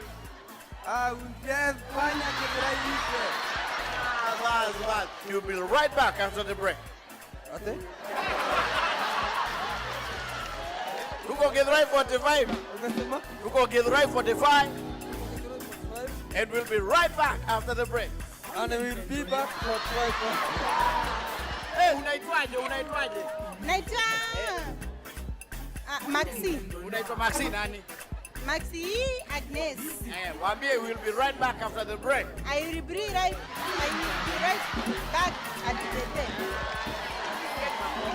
Finally, we'll be right back after the break. Wacha farasi aseme peke yake. You are watching Church's show and we'll be right back after the break. Wacha farasi unasemaje? We'll be back. We'll be right back.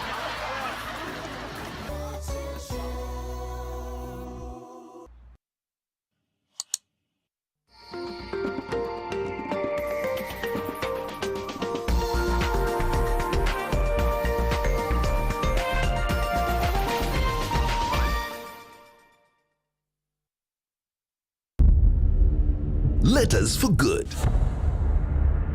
In Olkalau, Nyandarua County, Joanne Dungu is filled with joy as she expects her 9th child. But everything would change after the birth. Uchungu siwezi iringanisha na ingine ya mtoto yoyote. There's an untold story inflicting misery on thousands of women. Be inspired by ordinary Kenyans beating the odds through extraordinary determination. Watch M-Pesa Foundation's Letters for Good this Sunday on NTV.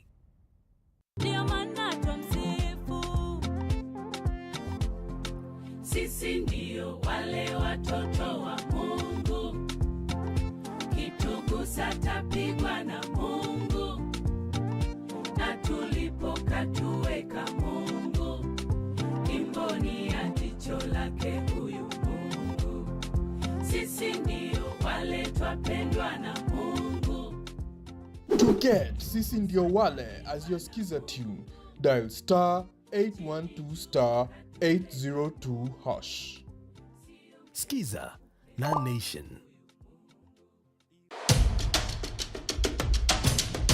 This week on Twende, we continue our journey. Day 2 brings new challenges. Habaswein in Wajir is only 50 kilometers away, but during the rain, it quadruples to 200. We get to experience what many people in Northeastern go through during the rainy season. Toka jana juice. Toka hadi sasa tuko barabara na mboko gari nyingine ambayo wametoka wapi? Ile konje ya Basini kabla ya kufika Basini. Kuja msaidie bwana, kuja msaidie.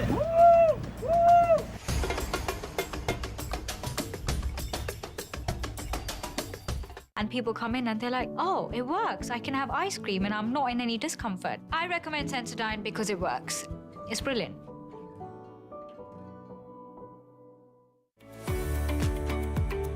Every year, the world marks World Hepatitis Day. The theme for this year is Hepatitis Cannot Wait. So what exactly is hepatitis, first of all? The hepa means liver, titis means inflammations. I never knew about hepatitis until that time.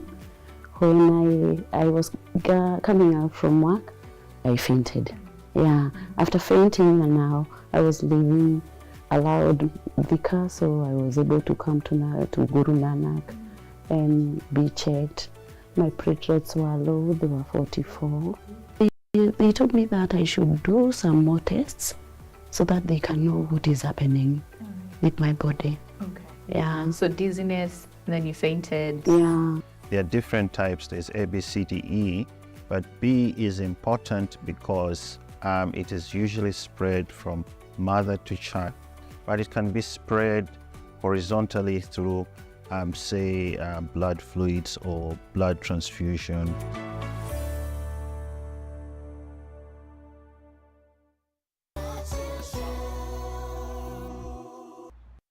Welcome back. Welcome back. Hey, I feel like tunafanya interview ya CBI show. We've had so many people on the show. Favorite? No, we've had so many guests. We had the Journey series, of course, that you loved so much. We had the Grand Mula, and thank you so much, Grand Mula, for according us even the opportunity to visit his beautiful, magnificent house and different thought process that he has. Some of the things he told me most that still resonates with what he said. He says the more you charge a client, or the more expensive, or the more money you take from him, the more the clients love you. And that's true, because clients take a lot of pride in their lawyers, you know. Yes. I mean, when a client pays you 10, 20, 30 million, hey, my lawyer, you charged me 30 million. He's a good lawyer. So he was a fantastic lawyer, fantastic teacher, you know. You picked it up from him? We picked many things from him, you know. Yeah. Yes, sir. Are you an expensive lawyer? I don't think so. I tell guys, we act for, my law firm is not a blue chip law firm. Yeah. We don't act for, banks. Government? We don't act for government institutions. We don't act for parastatals. We act for ordinary Kenyans. You know, the guy like you and these guys who walk in. They are called walk-in. Yes. Normally, some lawyers will tell you, oh, me, I act for blue chip companies, and they take pride in that. We don't, because we don't act for them. It was amazing, and of course, CK, for according us that last interview that tulifanya kwa nyumba yake, and opening up to really what happiness is all about and what he misses. And at that time, he was going through a very difficult time, and for him to allow us even to do that interview was such an honor. I developed a culture of supporting other people, and I support young people because you can be the best man in the country, but you have a history of poverty, but that should not deter you. You should continue and believe that impossible can be possible. And that is what I developed myself, because I knew I'll get somewhere and I'll do something and I'll create jobs. And that's what I do these days. In the process, I make some money, but money is not the real thing. My real thing is how much do I support other people, how many schools we've developed, and how many scholarships we give out to the young people. And of course, we had so many other people that have grown in that space. I'm sure you love the Journey series. I hope we can have it independently, even if it's online, because it's one of those shows that you could connect with the person you're talking to from a different space. Of course, Baba, Raila Amolo Odinga, that was amazing, and the former president, Uhuru Muigai, and now our president, Ruto, and some of those things they were saying back then. And I was a young man, zimekuja ku reflect even their later years. It will be nice to see in take two of that, what happens, how's our former president doing, how's Baba doing so far, and of course, our president. So it's been a journey, and it's good kuona kwamba some of those shows zilikuwa zinatuonyesha the other side. They are just human, kama wale wengine, just human. Ladies and gentlemen, hamjambo. Sasa hapa tunasemaga how are you? Say how are you to them. How are you? Just to let you know how are you, kuanzia leo itakuwa chama. Karibu sana, karibu. Welcome. Thank you, Churchill. I'm very happy to be here. Yes. And to see such a celebrative mood. Yes. Last time I was here was Saturday. Yes. And there were two events here. Yes. Celebrations. Yes. And a funeral. Yeah. Those who are Man U. Yes. Were weeping. Yeah. By the way, yeah. And then there was celebration. And those who are Arsenal and Barcelona were celebrating. By the way, karibu hapa Sid, karibu sana. Welcome to Churchill Live. Honestly, mheshimiwa, ushawahi sota ukakaa hivi, yani sina pesa leo na umebeba pesa ya fadhe? Si ndio? Hiyo ni hali ya dunia.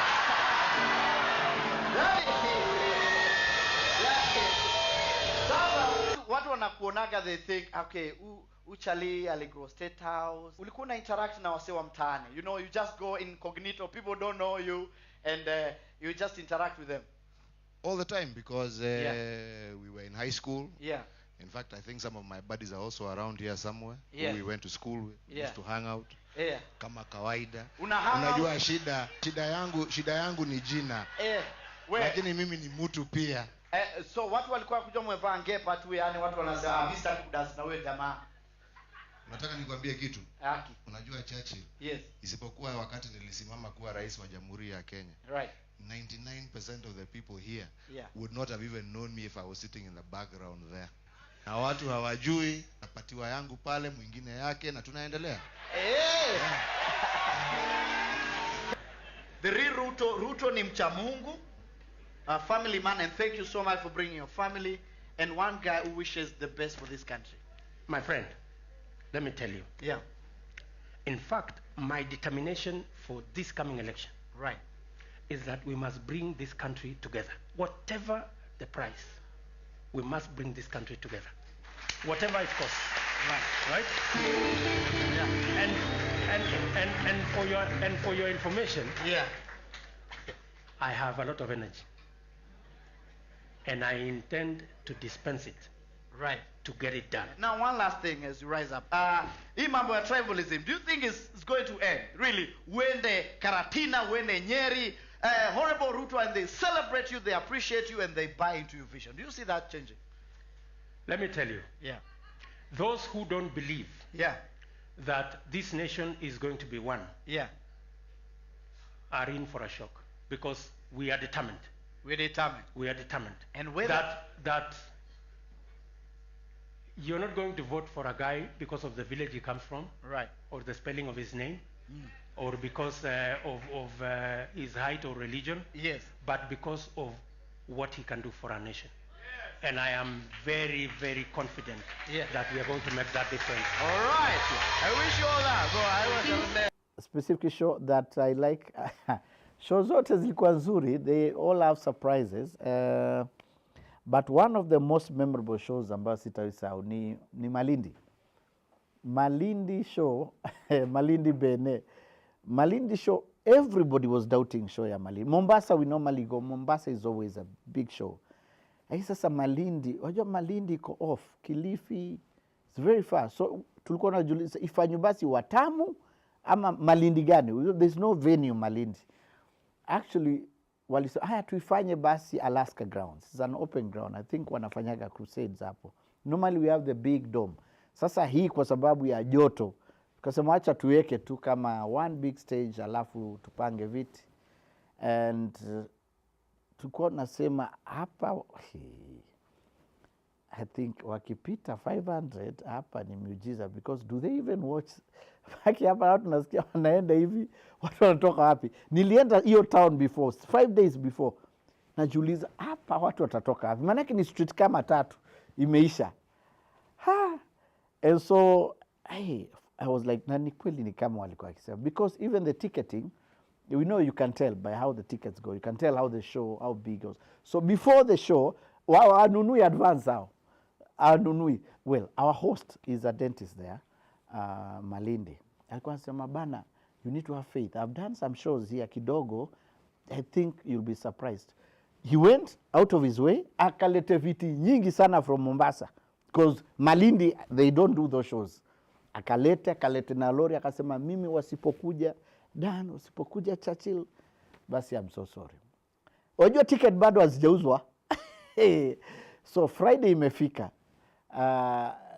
Nasikia ticket wamemaliza huko kwa supermarket. So the day of the event, asubuhi, after we had done the setup, from 10 a.m., there was such big queues. Show wajuanza saa 10 jioni, saa 11.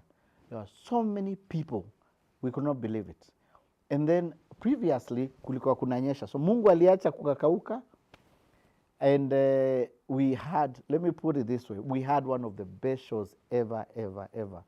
I think that remains one of the most epic shows. And one thing that was happening back then, the MP for that area, now CS Aisha Juma, na Amason Kingi, Governor, walikuwa wako in very good terms, and of course Joho, my friend, was there. So hatukuwa tunajua inaendaje. No, they all have their support, and Aisha is very strong pale Malindi. And so it was amazing to even have them on stage. Wakasalimiana, we danced, and we had an amazing show, beautiful set. And Malindi lazima turejee, Lamu lazima turejee. You know, wale jamaa wa pwani wakikupenda wanakupenda kweli. Wote pia hata Kakamega na Kisumu na kule Ukambani. So we have to do this, not just for us, we have to do it because you've requested it. It's your show. Yeah, we just thank God ametupatia opportunity ya do it one more time. And I can't wait to go back to the county and hopefully other countries, because they are requesting for the show. It's good to see what we've been able to do, impacted entire Africa from here. From Uganda, we have Alex Mohanji with Comedy Store, and now we have Adam Kuse in Rwanda, Nkusi, and we have Koi Mzungu with Cheka in Tanzania, Dar es Salaam. my vision was to have the entire Africa laugh, because there have to be something to laugh about. You have to laugh at your own problems. That's how you solve them, because you have to look at your problem and say, yeah. The only way you find a solution is if you are able to laugh at it. Hata kwa marriage. And so we're excited that we are here. Yes, of course, the digital space has grown in leaps and bounds. It was interesting to see during COVID, it may grow, even with limited content. It's being whispered here by my producer. Our channel is at now 2.3 million followers, subscribers on YouTube, and over 700 million views on YouTube. That's quite something. And I'm glad all these talents have come out, and I'm sure even NTV has a big vision for the digital space, and you'll be seeing us, of course, creating content for that and working that direction together, because that's the future. What you're trying to do is create a 360 degrees approach where you're on television, you're in the digital space, and all the spaces that are available, so that the client can get 100% return on investment. I hope for our clients they'll get value for working with us this journey. I can't wait. Thank you so much, Mivida.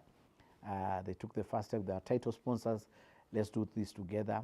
And the others will be joining us in all these other segments, because we have so much in store for you, and of course surprises. You know, with the show, Ata Sisi na to surprise every other day we are on stage. So let's get started. It is officially July 19th at Carnival Simba Saloon. Then it will air on Saturday. Every Saturday, 8 p.m. on NTV. And of course, we have the big children's show that will be coming up.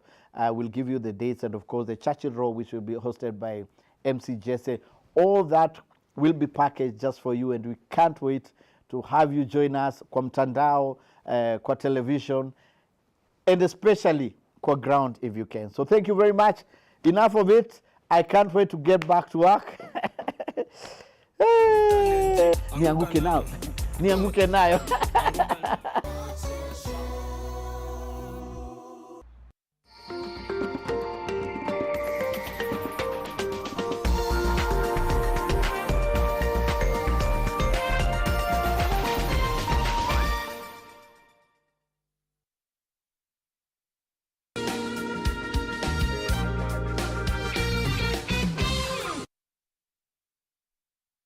Kuna mbomu 15 pounds. Nachukua mbomu. Zinakwenda. Nahitaji diaper. Kimeumana. 39 40,000 shillings. Namba 3. King Kong Kang.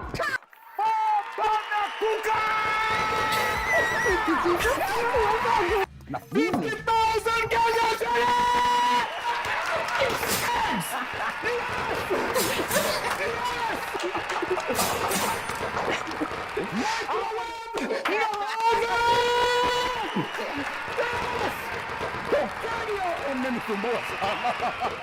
Grand Mega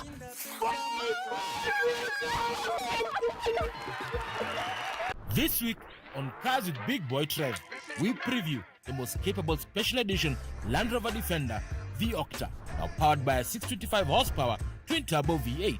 Question is this the ultimate SUV? Finally, we review Kia's most popular soft-roader, the Sportage. We check out its styling, performance, practicality, and give its value-for-money proposition against its rivals, the Haval Jolion and the Nissan Qashqai. Catch this and much more on your Cars with Big Boy Trev this Sunday at 5 p.m. only on NTV. Kickstart your career journey at the Skill Up Africa 2024, happening on the 15th and 16th of July 2024 at the KICC Courtyard, Nairobi. Join us for 2 days of a dynamic event as we mark the World Youth Skills Day to explore interactive exhibitions, learn from industry experts, and network with potential employers. Gain valuable insights to boost your employability, increase your productivity, and stay ahead of the curve in today's job market. To partner with us, kindly contact Joan at 0753 513 708 or email jmasika@ke.net. Letters for Good. In Ol Kalou, Nyandarua County, Joanne Dungu is filled with joy as she expects her 9th child. But everything would change after the birth. Uchungu siwezi iringanisha na ingine ya mtoto yeyote. There's an untold story inflicting misery on thousands of women. Be inspired by ordinary Kenyans beating the odds through extraordinary determination. Watch M-Pesa Foundation's Letters for Good this Sunday on NTV.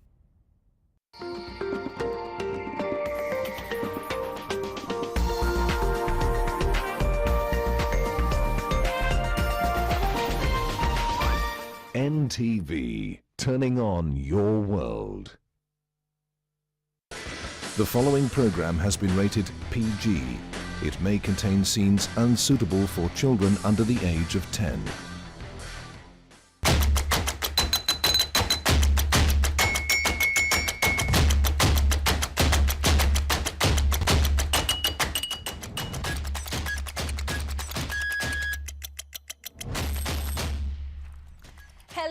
Hello, and welcome to the show. How are you doing? What a week! What a week. My name is Amina Abdi Rabah. Welcome to the show. I'm here with my amazing panelists, Mariam Bishar, I have Daddy Mato, and I have Kido with Aya. Hey, Uncle Ninja manini Mato. Kama imekupita pole. Kama imekupita pole. Where hapo Mato umeniweza. I was like, what is wrong with our seats now? Alafu ananguka na mbele hata si nyuma. Anguka nayo. Unaanza mahali. It's been one of those weeks. Oh, kidogo ameshikanisha. Hapo amerada. Until Mariam amesema anguka nayo. Like, okay. Watu wamesema they will not believe. And boy, oh boy, they have not believed. How was your week? Mato, you are very happy na kuona. It was a productive week for you? I'll say it has been an interesting week of an overwhelmment of emotions and information. Hiyo ni word kweli? Overwhelmed by emotions and information. Yeah. That's what this week has been so far. Yeah. Just when you think you've read something, then you see something else, then you see something else. Hey. You know? Unafurahi, unakasirika, then unafurahi tena, then unakasirika tena, then unafurahi tena. Kenya yetu. What kept your anger alive every day, Mariam? There's always something new. You know, whenever unanza tu kupoa kidogo, you're like, maybe things are something new just comes up. Today, the thing that's got me now properly angry, and I know we'll talk about it, why are we discovering 9 bodies, mostly women, in Mukuru slums? Like every day there's been something to just get that anger. Ukianza tu kupoa kidogo, you're right back where you left. And I think maybe it's an unintentional strategy to keep us on our toes. Ni sawa? Okay, Kido na wewe? This week we are moving forward as a Kenyan. As a Kenyan or as Kenyans? As Kenyans, we're moving forward. As a Kenyan, I'm moving forward. Or you by yourself? Yes. Mdosi wako Butita alienda wapi? Amina. Well, tunasalimia SPM ama ako wapi, mbona haongei? Na wewe simu yake hajabadilisha bado. Simu yake hajabadilisha. Okay. Sometimes I am glad and I always pray to never be on the wrong side of Amina ever again. I have enjoyed the fruits of that side once before. Sitaki kurudi huko tena. Anyway, but I'm just happy that we're holding everyone accountable and we're asking everyone to chime in and have their say. We have inspired people from other nations. Oh yes. People from other continents were hyping us up and saying, even us, by the way, you know, they should do something. That's just how powerful this revolution has been. In fact, our very first story, Japheth Kome resigns as the Inspector General of the National Police Service. That's all I can say. So you mnataka niongeze nini ingine, Mariam?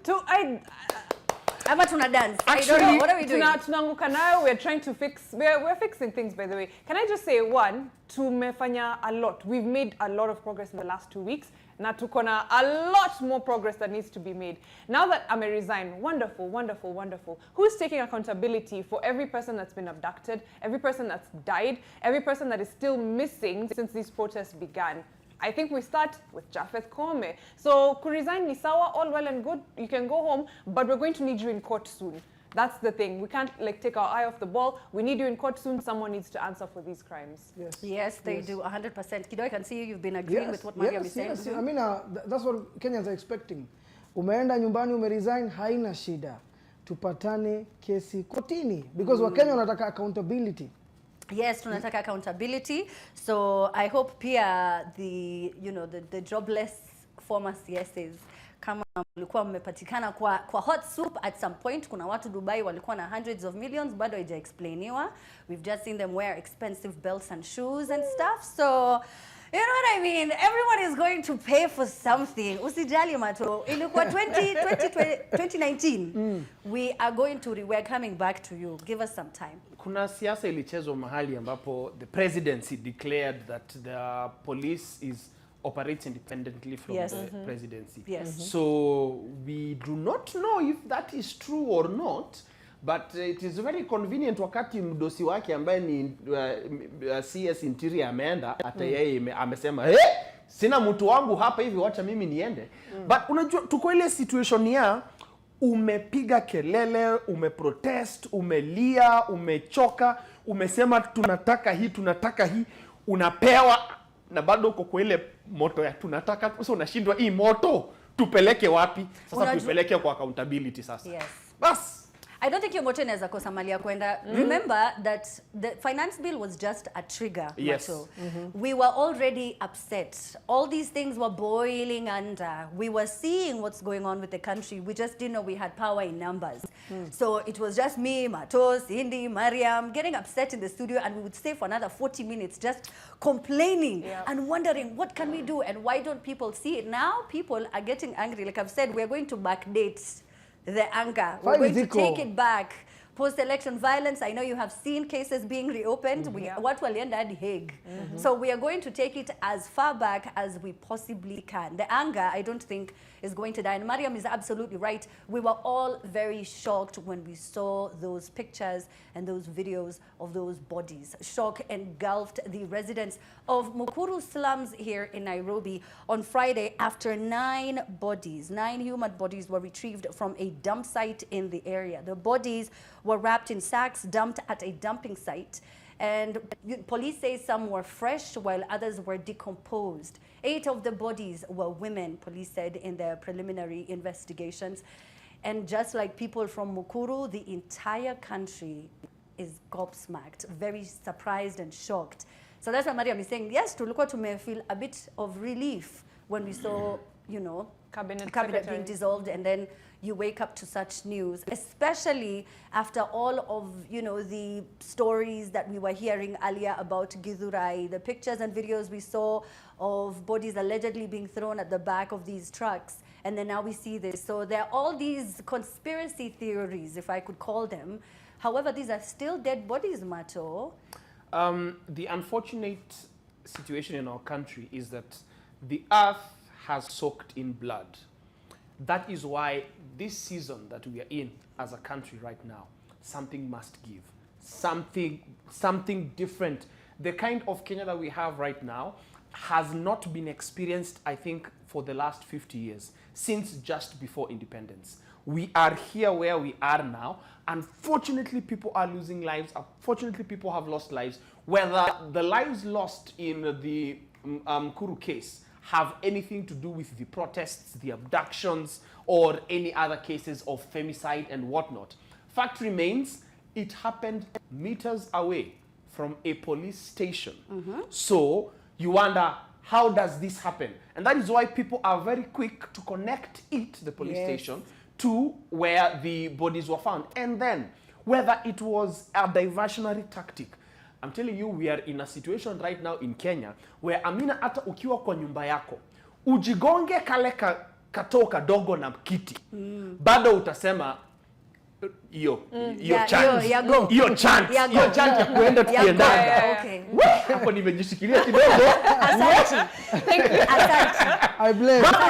Kwa sababu there is nothing that is going to distract us from where we want our focus to be. And I think wacha nimalizie hiyo point hapo hivyo. Nikiendelea zaidi nitachoma. Itakuwa story nyingi. Our lawyers, thank you. Yes, Mariam. No, I agree with what Mato has said. What you alluded to, Amina, earlier is also very true. There's so much speculation around what exactly happened. Is this tied to in any way what was happening in Githurai? And so many people people try to investigate, like, were there really gunshots all night? Were there people who were killed? Are people hiding bodies? And for the most part, they found that that was not the case. Is that really true? Is it time to go back and look at that? Is this human trafficking as well? Because that could be the case. Whatever has happened, however, is right according to what Mato has said. Those are 9 people actually, 8 women, and they are Kenyans most likely, and they have been killed dumped actually less than 100 meters from a police station or 200 meters from a police station. So someone needs to account for that. Whether it's diversionary or not, we don't know. Whether it's human trafficking, whether it's related to the protest, either way, justice needs to be served. 1 person is too many, we've said it already. 9 is just, I don't even know. And all of them being discovered at the same time. You know what I mean? It's just, were there others earlier? Was this the dumping site? Were they being picked from? It's just so many questions up in the air. Kido, what are your thoughts? Mine, I'll say this. I know, I agree with Martin said, inaweza kuwa ni diversion tactics wametumia, maybe ni kuuza uoga. But now my question is, who discovered the mwili kwanza, and then mbona inatolewa hapo sahi? I believe there is a procedure, maybe kuna investigation of kufanywa, and then watu ambao wanaishi kwa hiyo area, is it safety for them? Kuna kids, kuna family, and then kama ni family ya watu ambao wamekuwa kiputafuta watu wao, it's so sad to come and find a body of your loved one iko kwa, unajua mali imekuwa hapo, sio malipo wao. Unajua at times, unajua ukizika mwili ya mtu kama family sawa, umepata mwili ya mtu wako umezika ni sawa, but the environment, the condition, the surrounding, even how huyo jamaa alikufa ni kitu mbaya sana. I feel like as a country we have leaders, yes, but we don't have the right system and the right leaders, because if this thing can happen in our own country, what about these areas zingine? Because tomorrow leo ni hapa, kesho you mean county in Nairobi? No, in country, the country, of course. Oh, you're the country, okay. Yes, yes. Kesho utapata ni area ingine Amina. Don't be surprised, it can be in your area, it can be on our Shago, it can be Marsabit. You know? That's very true. And they also alleged that some of the bodies were cut up in pieces, they said, right? Yes. Yeah, so we can't, you see, the anger just can't stop. And the best thing is that everyone imagines that this could be them because they're just as angry. Or this could be someone they know, because most likely people who you talk to, surround yourself with, are people who are upset about, you know, a few things and how the government is being run. I want to hear your thoughts at home. Yes. Umeona statement issued kweli? Hakuna hata mtu ameaddress hiyo kitu. Yeah. Hakuna hata mtu ametoa statement. There has been a statement by the police. Unless saa hii imetoka saa hii. Yeah, I think late in the afternoon there was a statement by the police. Yeah, and I think it's more so just to acknowledge, right? Tumeona. Yeah. What are your thoughts on our uniforms? Ilienda hivyo, by the way.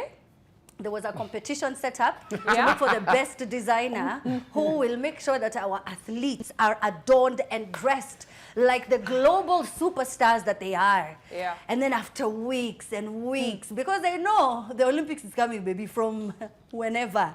They waited and waited, and then they presented what they presented. So, Kidona tu ulifurahia, wewe sema tu ulipenda. No, I mean, I'll be honest with you. Kwanza Kenyans ni watu wa last minute, I'll say that. Osa ulijua tujapangia. Hatujapangia. Sasa kama Mkenya anatumanisha nguo ya Rorashio, Amina.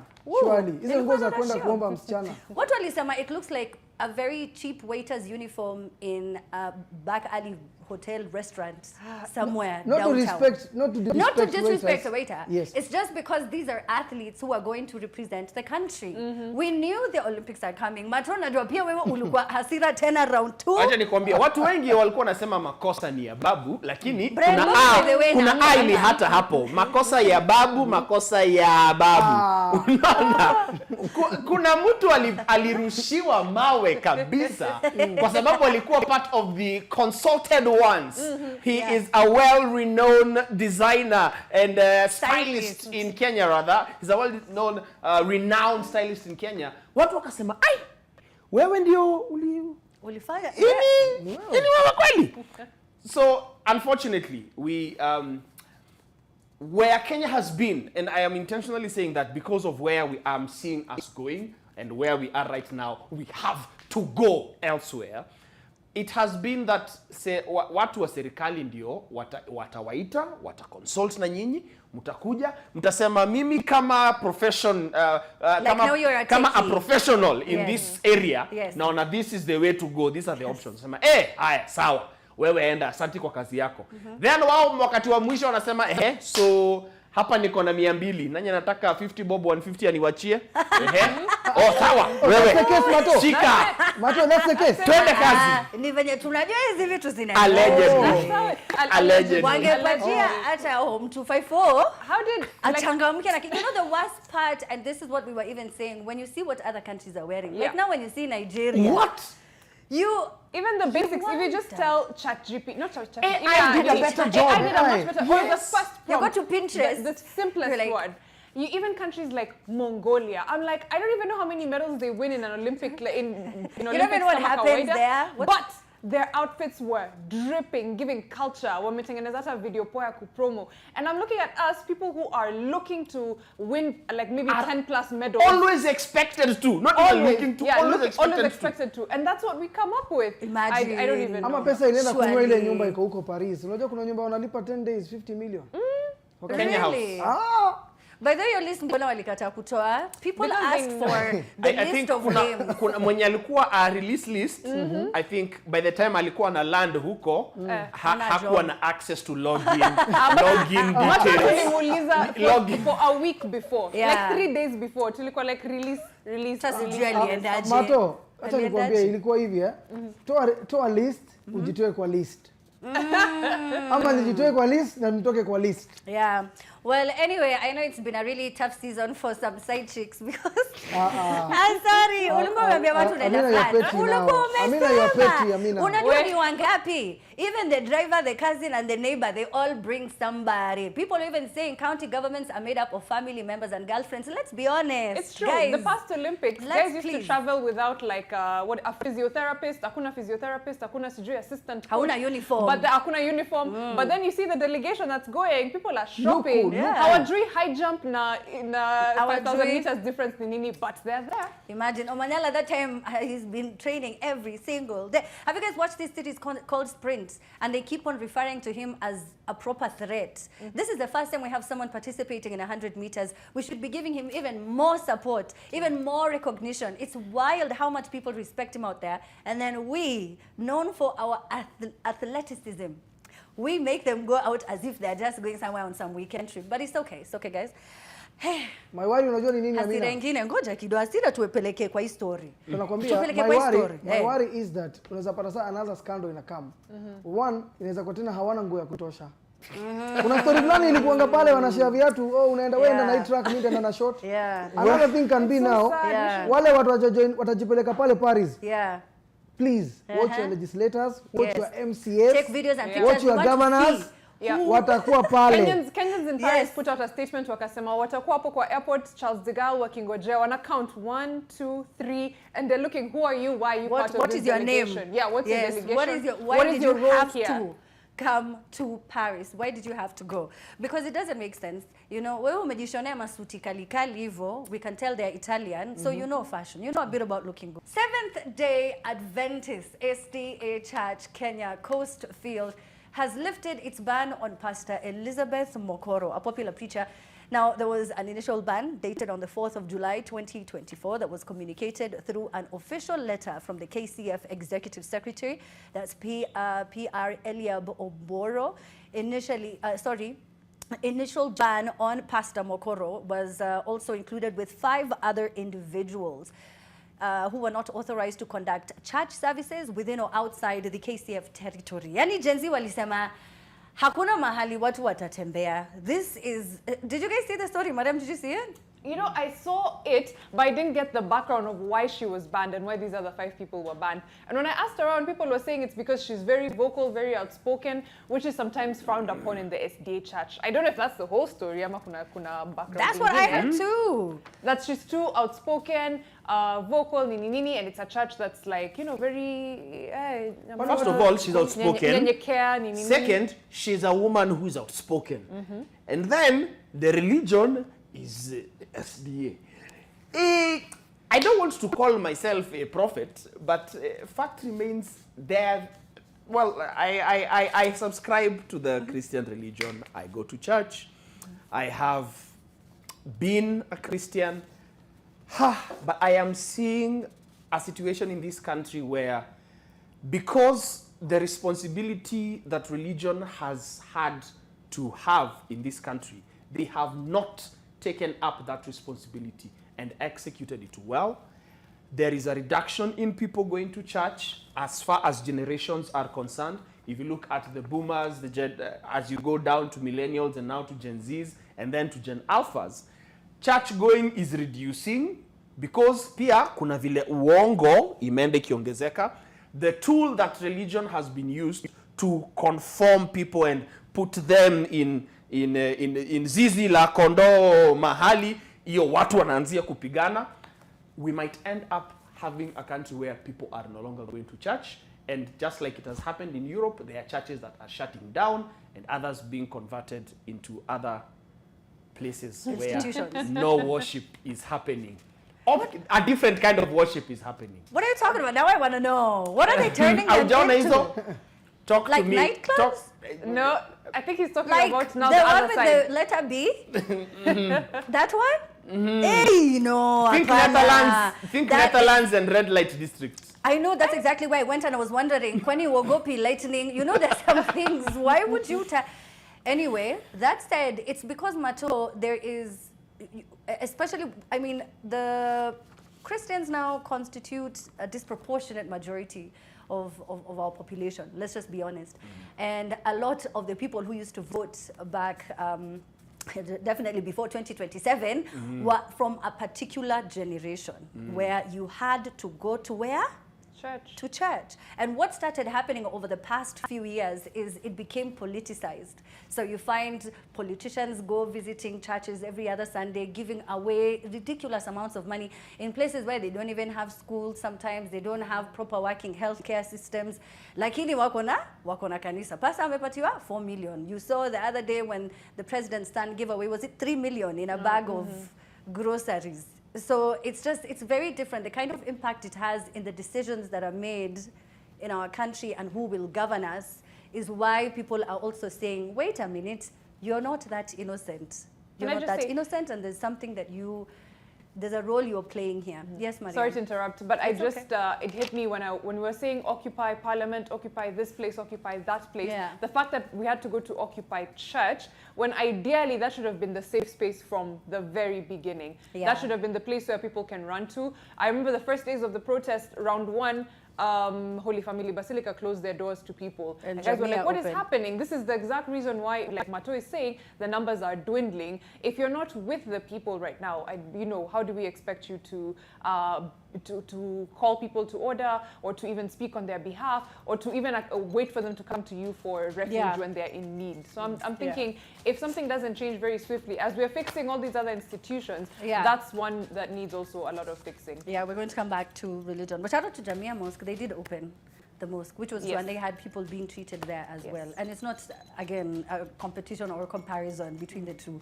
The enemy is one. I cannot say. Yes. But anyway, thank you so much for watching, guys. Politics. We have to go. We have to go. Leaderless. Leaderless, tribeless. Thank you so much for watching. Faceless. My name is Amina Abdirabba. Listen, Peter Salasia said he has to come and talk about a few things. He's coming up at 10. We have so many more guests. Thank you to my panelists. Time now for the news. Good evening.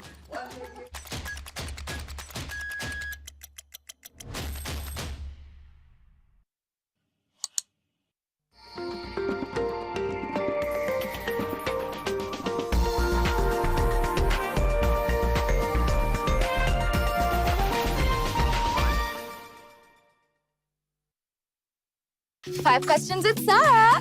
Hi guys. Wow, Sarah, your skin is glowing. What beauty soap do you use? I use a beauty soap that keeps my skin soft, moisturized, and protected from germs. But Sarah, the beauty soaps I know don't give germ protection. Dettol Skincare does. It combines the trusted protection of Dettol with 2 times moisturizers to protect my skin from germs and keeps my skin soft with a beautiful fragrance. Beautiful skin is germ-free skin.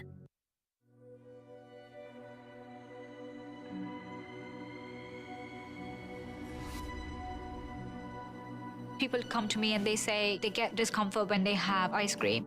Can you imagine that? Avoiding having cold ice cream. Sensodyne gives you long-lasting protections against sensitivity. And people come in and they're like, oh, it works. I can have ice cream and I'm not in any discomfort. I recommend Sensodyne because it works. It's brilliant.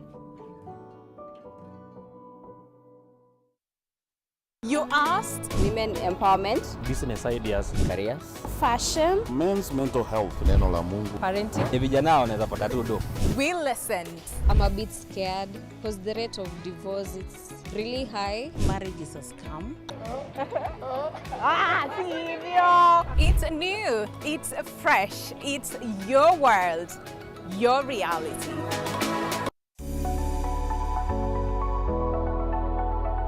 The bill introduces a licensing regime for ICT operators requiring individuals and organizations to obtain accreditation based on their experience, skills, and technical qualifications. But now we have the University of YouTube, there are people learning by themselves. What does that portend for the person who is self-taught? We are teaching kids coding at I think CBC, and we've seen all those things. So would you say that for these kids to build software, even for their own classwork, they need accreditation from the ICT authority? Some of these things just create a lot of ground for expensive compliance.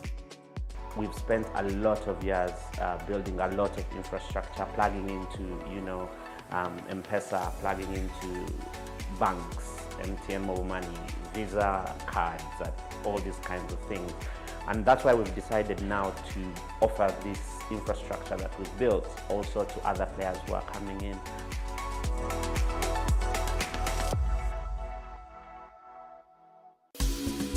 My name is Bob Karina, Chairman of FIDA Investment Bank, and I am also the Chairman of Rwanda Stock Exchange.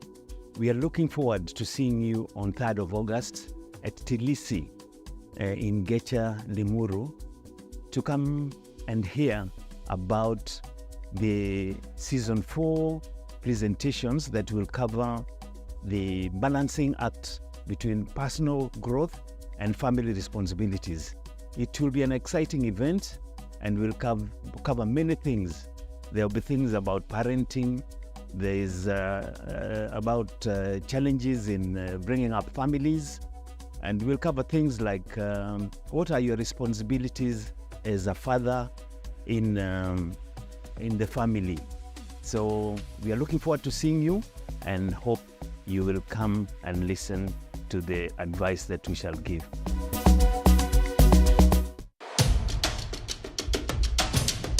This week on Twende, we continue our journey. Day 2 brings new challenges. Habaswein in Wajir is only 50 kilometers away, but during the rain, it quadruples to 200. We get to experience what many people in Northeastern go through during the rainy season. Toka jana juice. Toka hadi sasa hivi tuko barabara na mboko gari nyingine ambayo wametoka wapi? Ile konje ya Basini kabla ya kufika Basini. Kuja msaidie bwana, kuja msaidie.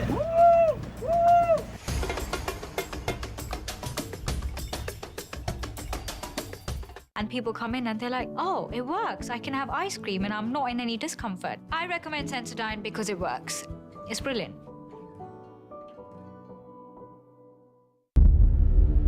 Letters for Good. In Ol Kalou, Nyandarua County, Joanne Dungu is filled with joy as she expects her 9th child. But everything would change after the birth. Uchungu siwezi iringanisha na ingine ya mtoto yeyote. There's an untold story inflicting misery on thousands of women. Be inspired by ordinary Kenyans beating the odds through extraordinary determination. Watch M-Pesa Foundation's Letters for Good this Sunday on NTV.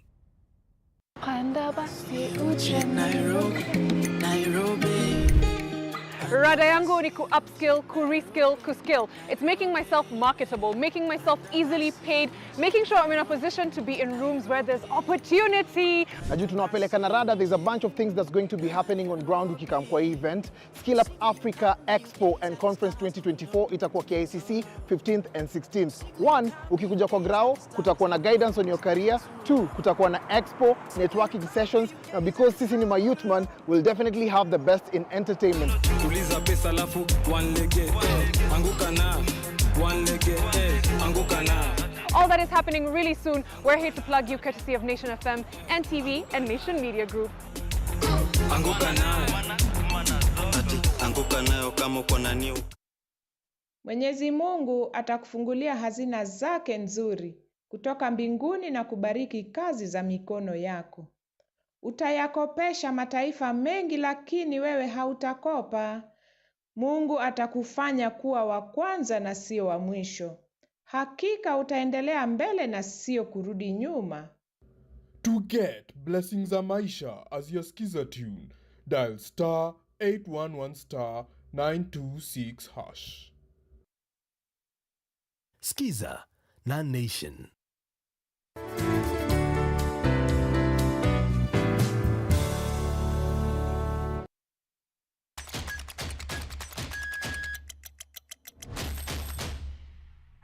My name is Amina Abdurrabah. Welcome to The Trend. Tonight, I don't have Osoro. I have his funnier version, his 2.0, the Pro Max. Ndio huyu. What up? And I talk Quatch. What up, Quatch? Every time you see me here, just know the management has spoken. Or you don't have plans. They maybe. need the show back up. You know, I mean, we are living in interesting times. You can't afford to not have a good show. So that's why we are here. At least me, I have a job. That's not what I could say for many people.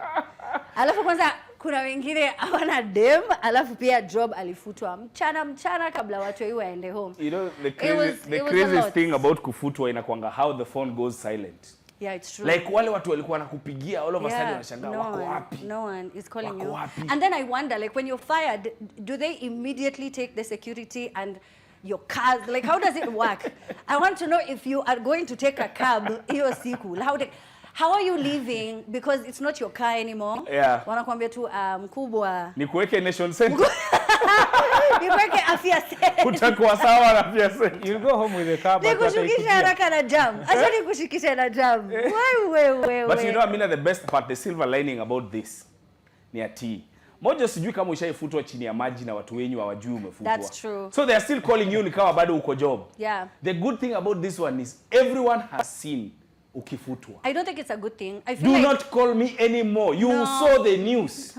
No, I just feel like I need People to find call out. You. Wanajua uko na pesa ulificha. So they'll call you. Mehesh, najua pole, najua umefanyikiwa. Lakini kuna huyu mtoto wangu. Bado anaitwa Harambe. Bado uko na audacity ya kumuita Harambe. And you go cause bado unataka kiti next time. Yeah. Yes. No, and they know in the back of their head wanajua hata kupatia. Yeah, if you voted yes, I think unaweza anza kufanya vitu zingine. It's not too late. Kuna mwenye alisema he's a professional graphic designer. He can always go back. Yeah. Murkomen alikuwa lawyer. He can always go back. You know? I don't know. You just find something else to do. But if you voted yes, it's going to be a very long time before people forget. Yeah. But we're cruising nicely. Things are just boiling nicely. I think the only thing tutauliza Mhesh time tutamfikia. How does it feel that unalipiwa kufanya ile kazi unalipiwa? What do you mean? You get what I mean? No. Like, Amina, you get paid for being the host of this show. Yes. And then when you show up, I am paid. You mean you have an allowance for showing up? The sitting allowance. The sitting allowance? Yes. You're right. Yeah. You're right. We should talk about it. And some of the unconstitutional offices that we feel are still there. Hata hizo pia tutazungumzia. But I'm glad to see. You know, I was even thinking about it. Ama women rep wote kwa sababu kama huko kwetu mali nimetoka hapa pia MCA wenyu ni nani Mojo? Sema raka. I don't know. Hata simjui. Moja wakisema useme MCA ama tupigwe risasi tutakufa wote. So MCA, women rep, tukicombine pesa yote. Kwanza mwingine alikuwa anasema women rep tu wote, hiyo pesa inaweza kutumika kusaidia hizo mashida ambazo tuko nazo kama wasichana. Thank you very much. You know, Amina, tutakuwa jobless wengi by December. As we go to the meme challenge, which is ukiniona hapa, that's what I'm about here. I am about listening to your views on Facebook, on Twitter, on X, on Instagram, on Threads. By the way, bado mnatumia Threads. Sijawahi sikia mkisema ati get me on my Threads. First of all, Kwach was one of the first people ever in the country on Threads. I don't know, he wanted a medal for it. He was the one to do with 30,000 people. I'm like, okay, Kwach. I was like, when they will count the people. It's not money. When they will count the people who have registered here as the on. So you never know. You never know. Like sahi unaweza kuwa unatembea tu around State House Primary. Kidogo you have a ministry to run. You never know. In this country, you never know. So that's why it was important for me to be on Threads. But yeah, I'm here to get your views heard. So that's why you need to tell us something about this meme challenge. Our meme challenge of the day ndio hii hapa, my director, anytime this year. There it is. I don't know. Hawa sasa ni ma-MP venye wameambiwa waongezwe mshahara. Oh yeah, that's true. That's true. No, but have you ever gone to someone's house and they ask you if you want to eat, and you're starving, but you also don't want to seem greedy? You want to be polite. I think in Africa, we need to be taught new food etiquette. Like in Africa, we know that you have to put up that face. Lazima ujifanye utaki kukula. Yeah, that's true. Ndio sasa chakula ukinini. Sitanawa unanawa. Hata sitakaa umeshakaa. Ni juu ya economy, bro. Tunajifundisha hiyo juu ya economy. What about economy, Mojo? If because you repeat what you just said, Kwach, yes, it makes so much sense. Just repeat what you said. In Africa, we have to change our food etiquette. Kwa sababu ukijifanya, yes, hutaki kukula, ndo ndio sasa. If you get it, you know what? What comes to mind? What comes to mind though? Tell us on social media. He is a pretender. Huyo hata hiyo pose. Yeah. Akili yake yote iko hapo kwa hiyo plate. Yeah, it's true. It's true. He even wants to tell you uongezee, but hata anauliza kwa akili anauliza mboga ni gani? Ni samaki, ni kidogo. You know the part that I hate, Mojo. Yes. Is the part where unajifanya hivi alafu mtu anafikiria uko serious. Anatoka food anarudisha kwa kitchen. Like, what do you mean? I'm here pretending ni kama sitaki kukula. You need to get the message. You need to get the point that niaje hii ni kujifanya. We are African. But ni party, and Africa is our business. This is what we are doing. But anyway, you on social media, pale Twitter, pale Facebook, at the Trend Live, the hashtag is Hey Amina, tuambie everywhere. What do you think when you see this one?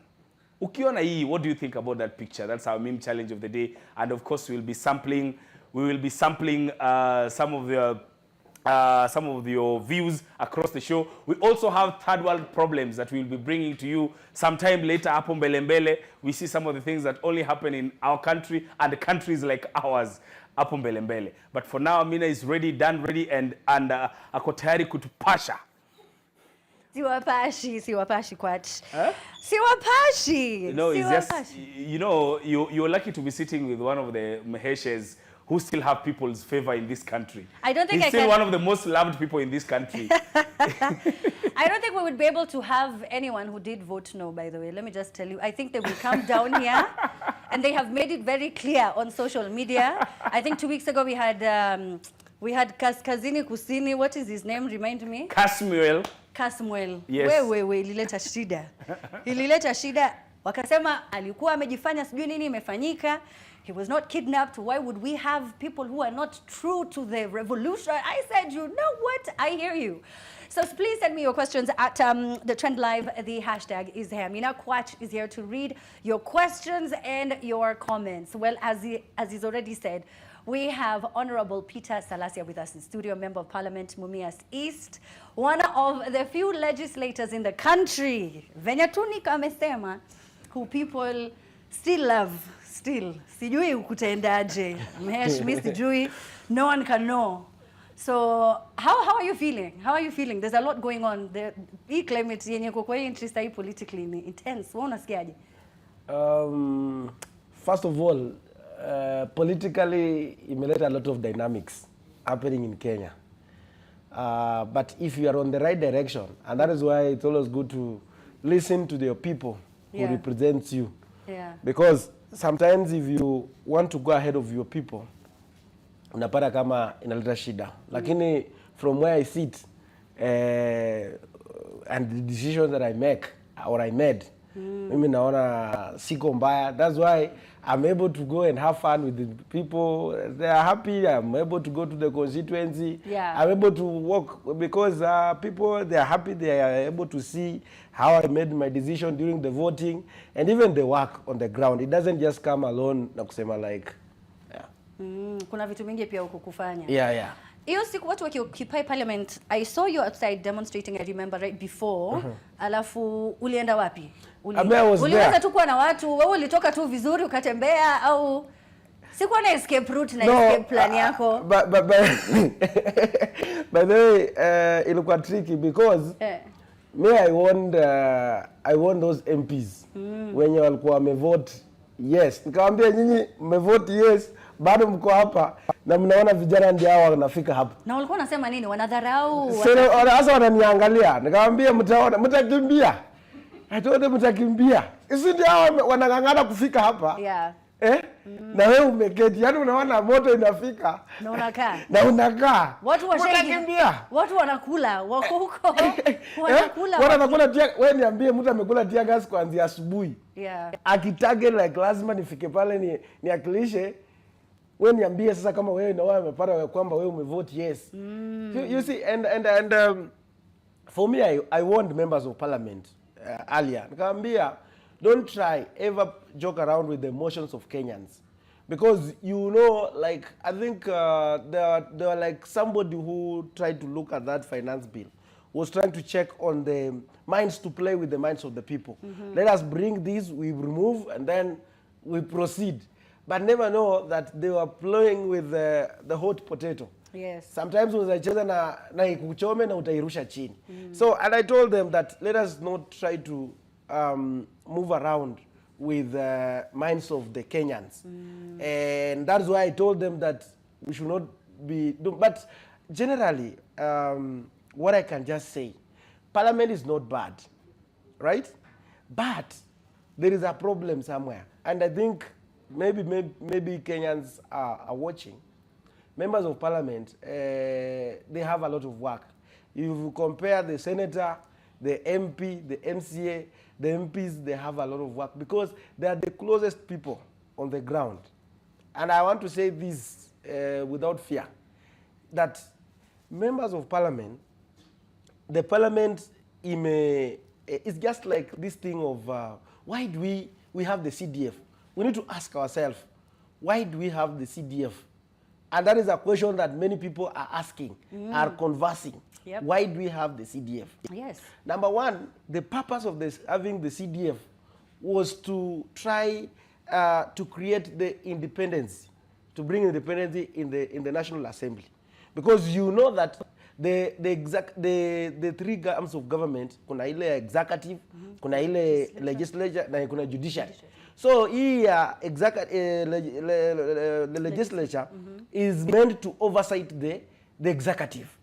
So if you are there, because now wale the developers of the constitution, walijua like if you can be able to stand firm and speak the truth about what is needed to be done. Maybe you are trying to check on various ministries, right? Like for example, if you have seen there is a corruption, maybe in the Ministry of Interior or the Ministry of Agriculture or wherever, whichever the area, then that person might decide that it doesn't want to have development in your area that you represent. And that is why now they say that let us bring the CDF, that even if when you oversight, but you can still also serve the interest of your people, you can still build classrooms, you can still pay bursaries for your children, the vulnerable children from your constituency. And because you find like the work of the CDF is to coordinate mambo ya national government. Yeah. And that's why it is the way you just had the president last when he was saying that he doesn't expect to see the public servants or the state officers to engage into the harambes. Is the same way that also he should tell that the thing of parading members of parliament into the state house, that is where there is a problem. And that's why I say that last when I was talking to the people on the space, I said that some members, before they went to the state house, they knew that they said they had made up their minds that they are going to vote against the finance bill or that whatever, right? But now after going there, they changed the narrative. So the problem is not the parliament. The problem is about, let us also try, allow the issue of Mimi naona ni kama una attack ukidefend. Because you can't say the issue is not parliament, but yes. Parliament is made up of parliamentarians. Yes. Who are the now, issues? now I'm coming to the point. Okay. I'm now coming to the point. Even if we say that today we want to dissolve the parliament without going on the root cause of all the problems, right? Yeah. Then we still get there because msitu ni ule ule. And that is why we should make it clear that the executive, there should be no any single day of having a PG in the State House. We should, and this is the best moment to have a referendum. This is the best moment to have a constitutional amendment on key issues because it has opened a Pandora's box or whatever, whereby now we are able to see these are where the leakages are. And I also want to say the parliament, because we make our own, we are in different committees, but we also have at our level of committees, we are able to do our work. But now when it reaches on the level of, it's just like this story of Linturi. When me I'm in that committee of agriculture. Nikiwa kwa committee of agriculture, tulitembea yenyewe tukaona there is a problem. There was fake fertilizer. We worked in all across the board. But now, when we had a report, when you bring this report, the information comes from the above that this, you see, so that is why I'm saying that. This is what, Ujamalizia your sentence. The report came. The report comes. There's nothing wrong. Now, the report comes and you see how they corrupted everything. Okay. When even as we really wanted to have the maneno Linturi hii. Unajua ndio imefuel hii maneno hii yote because they saw that there is a problem. But no action was not taken. So hii fuel hii ya maneno ambayo unaona this whatever happening today. Ija happen tu kwa sababu but Kenyans are bitter. Kulikuwa mtu hapo ulikuwa umemslap sijui nini ilikuwa imefanyika. I don't know if we have that clip and it went viral but you never really clarified. Unajua mambo kama hiyo usicheze hiyo maneno. Wewe toka hiyo kwanza. Toka huko. Unajua we are in the process of healing. Ulimsalimia? Wachana maneno ya kusalimia. Usitoka hapo tafadhali. No, hiyo usicheze hiyo maneno kwa sababu we are now united. We are, because that you is see, in the past. Let me tell you about the past. Okay. Let me tell you it about needed to happen. It's okay. Let me tell you about the story about the what really exactly happened. Yeah. You know me, I'm a person of my mind. I'm a man who thinks independent. If I believe there is a problem somewhere, I will go for it. Like there was a controversy between me and governor of Kakamega, and I really wanted to have level 4 hospital because I have a vision to have a school of nursing in my constituency. I want to have a school of whatever. I didn't go ask for any shillings or whatever, but I just wanted a hospital, a level 4 hospital. So kwa hiyo ndio vita ilikuanga huko na NCS nini, but we have reconciled. So he has brought in he has allocated the resources to the level 4 hospital in my constituency. MCA, we are now working together. He's a good man. He respects me. I respect. In fact, I'm a good person. Mimi watu wanatokozanga tu, lakini mimi mwenyewe ni kijana mzuri kabisa. Na watu wananipenda. Na mimi ninapenda watu. Na ni mtu wa furaha sana. Na mimi ni mtu wa furaha. Unless maybe. Lakini wanajua mimi nimetoka mchokozi, lakini kama tu umenichokoza, lakini ni mtu mzuri. I like mingling people with having fun with people. All right. Okay, Kwach, you had a question? Two things. I think one, I have agreed that Mheshimiwa was the first Gen Z and alikuwa wa kwanza kusalimiana. Yeah. But also two, there are a couple of people who are saying things. Maybe I will not ask the political ones. I will ask the interesting ones. First of all, Wood Game is saying, tell PK he is a good man and he will go to heaven. Huyo mrushie kitu. By the way, let me tell you, I think on that note, let me tell you, you know, leaders, tukiwa na leaders, we should now live alone. We should come out of era whereby you are there to make money. We should be there doing that. Wakati nitatoka kwa hii dunia, kwa hii kazi ambayo nimefanya, nitaenda mbinguni. Watu watakuombea, watu wataniombea, nitaenda mbinguni. When you have such kind of ideologies, you will be very much committed to serving the people. Yes. And I think that is what we need to have preachers, the true preachers, to speak to the members of parliament. I think hii maneno tu ya kufanywa, yani wasome vitu, maandiko ya kuwa kiongozi mzuri. Vitu kama hizo. Unaelewa? Mehesh. Tusikue farao. Tusikue farao tutaumia. Wanasema hapa nje you know, Yes, Amina, what? what they are saying, Team Hesh, when the girlfriend wakikosana, amuulize, nini, jana ulikuwa wapi? Now you know, baby, we have to start from when I was born. You have to start from when I was born because there is a background to this story. Let me explain. This story haianzi hapa. Nitakujibu. But Mahesh, my final question is, what is it that you thought about parliament ukiwa hujaingia that umeingia huko ukapata ni tofauti? What I've just said, because number one, the independency, the vibrancy. Unaelewa? Yani, what we want is, I had a dream like we can just have a parliament that can make their own decision. But when I came into the parliament, I've noted that there are many things. If you want to be heard, you must make chaos. You must be sasa unajua mtu kama mimi nilifanya maneno ndio nijulikane, lakini usipofanya maneno wewe sasa hata bunge itaisha kama hujajulikana huko. Also you have to do favors, you have to know certain people or sasa bad girl kama mimi big bad girl, unasikia mimi ndio big bad girl.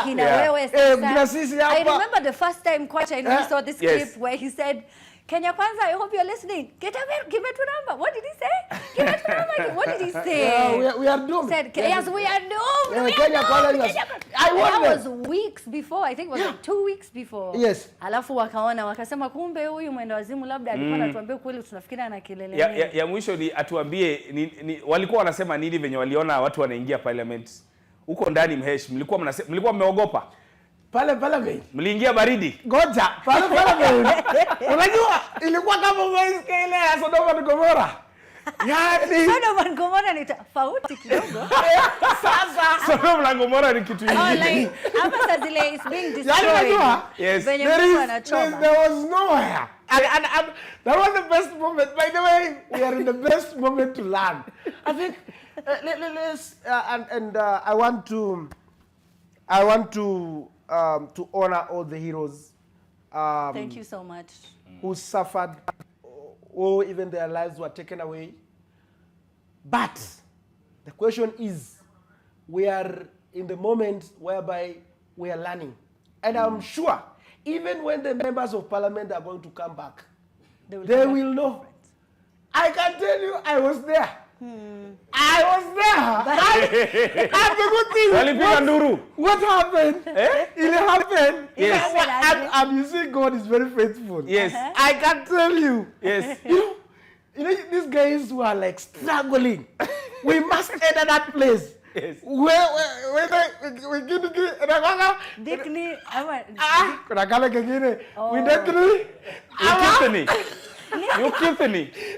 You kithini or you dekini? We must get there. And the best moment was like, but see, you are shooting what Chile movie. Yani mtu wanakipiga papa watu wanalala chini. Ikianguka ani I'm telling you, alafu mimi nilitaka wakuje kama mama alikuwa pale. Yes, and let me tell you, what now really made me so happy is that there was nowhere to run. So there was nowhere to run. So what are they doing? I was mocking them. Hey, mpika yes. Maybe at this one anijua. So walikuwa wanakimbia hapo ndani. Were they trying to make it, because we were told they were going through the basement, so hata hawakuwa wanaenda huko kwa mara ya kwanza, walikuwa wanakimbia. Walikuwa wanalia. Nyinyi hata mkienda huko kwa basement. Bado wanakuja kwanza atakupatia tu hapo kwa basement. So baridi. Huko juu unasikianga tu. Yaani unajua every day the air was like pa, unasikia huko. Ingine unasikia huko pa. Ingine unasikia kule pa. Yaani you are surrounded like this. You are there like there. You don't know where to run. And you know they're coming for you. The atmosphere ni black. Matia gas. Saa hiyo uko pale, Tia gas iliingia. Alafu kitu nilifurahisha sana. Ulikuwa unasema we are the government. We are the government. Alafu tunakuja, unajua sasa zile tia gas ziko zinafika mpaka pale kwa bunge. So, kila mtu machozi yanamtoka na anacheka. So there was no escape route. So tia gas imefika, ndio hiyo tia so walionja pia Yes, wao. they had it. So kitu hiyo nilinifurahisha. I'm so happy. Wewe umepiga yes. Lakini pia ulionja tear gas. Walionja tear gas. Na hiyo nilinifurahisha sana ni kuona nani huyu anaitwa nani huyu majority. Akikimbia na kupi hivi. Ichuma. I love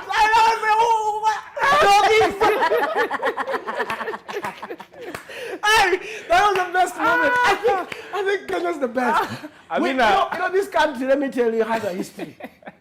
Kenya is a special country. Wait. Kenya is a special country. Kenya is a special country, and Kenya is loved by God. And there's no any way that God can see this country going to dogs. And that is why you see, we are walking in the dispensation. Even Baba is wondering what is not happening. What is going on? What is going on? Have they now believed that no one is funding it? Yeah, no, Okay, they understood it. So huyu alisema hii demonstration hao watoto wanakula KFC, wanachukua cab na wako na iPhone. Akashangaa hao watoto wa iPhone wamefika aje ndani ya parliament. Hapa shida imekuja. Yaani show tunaweza ongea na Salasia mpaka 2 hours ishe. That's crazy. Coach, do you have any questions? No, I'm sure if I ask another question, kesho tutakuwa hapa. But Okay. what I know, what has made me happy is at least I've known that MP Salasia was on the wrong side of the strike. Alifaa kuwa na sisi nje. He looked like he had so much fun. Ningekuja, but now we are also fighting inside there. Yes. I was fighting. Sasa unajua ningekuja aingeleta. We are fighting outside. We should be fighting inside. Yeah. Okay. Amazing. Do you think they'll be held accountable for those who have been involved or have been reported? Sorry? To unaona kama wale siasa ambao wameambiwa waende nyumbani. Because that's step 1. Step 2, wenye ambao wako katika kesi za graft na corruption, tunataka pia they brought to unaona hiyo kweli ikifanyika? I think what we need to ask ourselves. There's another question we're asking because you. unajua kuna kitu ambayo Wakenya wanauliza. Why is it that everybody they should be sorry? I think that is the state. Kenyans are also looking. You know, like right now. We have to finish. Oh, we have to finish. Yes, we do. Hii story tukiambia Mombasa. So, nasema hao angekuwa na regret. Lakini kuthank the president kama sasa umekuwa pale pia Wakenya wanaanza kuuliza mbona mnashukuru? What maybe did you ask a package ya kutoka huko muagree ama whatever and all that. And I think what the Gen Z, you know, I read a lot of minds from them. They want a leader who is humble. You know, ni wale watoto wame na enzi za kiboko ilitoka. So lazima wapeleke pole pole. Don't run too fast ahead of them. And don't be too much behind of them. Sasa ndio that's why uliona wakati president alikuja the first time kuongea.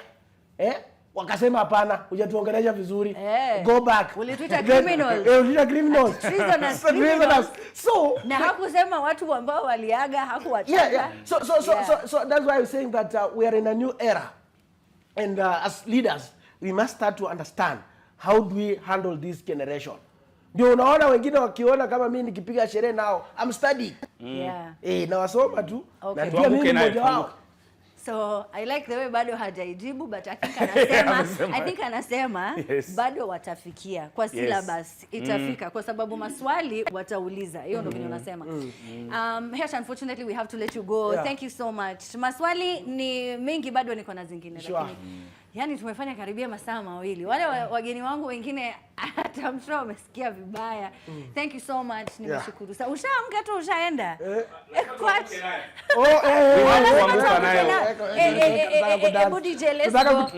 Chingu hebu come. Nick hebu come. Tupige tuanguke naye, Sama kwa wapi? Sasa wewe unajua kudance kuja uanguke nayo.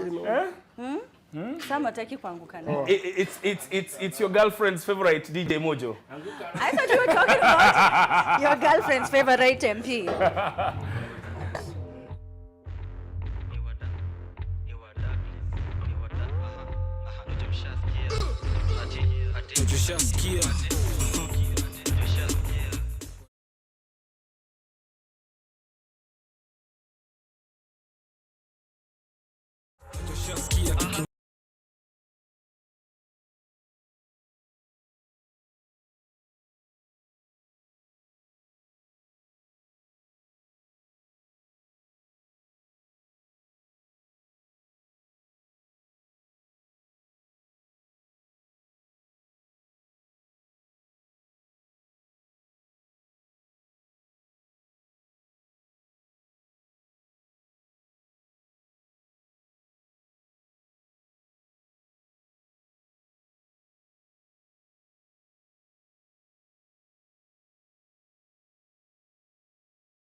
This week on Twende, we continue our journey. Day 2 brings new challenges. Habaswein in Wajir is only 50 kilometers away, but during the rain, it quadruples to 200. We get to experience what many people in Northeastern go through during the rainy season. Tulitoka jana juice. Toka mpaka hadi sasa hivi tuko barabara na mboko gari nyingine ambayo wametoka wapi? Ile konje ya Basini kabla ya kufika Basini. Kuja msaidie bwana, kuja msaidie.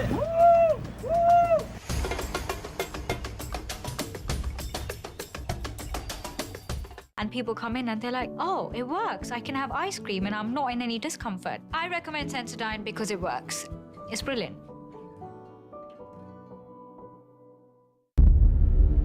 Letters for Good. In Ol Kalou, Nyandarua County, Joanne Dungu is filled with joy as she expects her 9th child. But everything would change after the birth. Uchungu siwezi iringanisha na ingine ya mtoto yeyote. There's an untold story inflicting misery on thousands of women. Be inspired by ordinary Kenyans beating the odds through extraordinary determination. Watch M-Pesa Foundation's Letters for Good this Sunday on NTV. So, hii meeting yenu, is it about Alex and Diana? Naomba uniambie ukweli. What is your relationship with them? Nami siwezi multitask. I can't juggle two things at the same time. But you can juggle 2 women.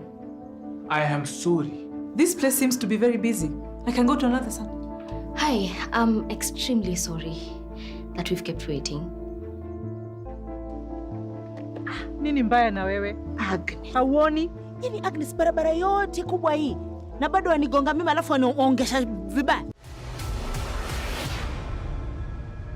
You asked women empowerment, business ideas, careers, fashion, men's mental health, neno la Mungu, parenting. Ni vijana wanaweza pata tudo.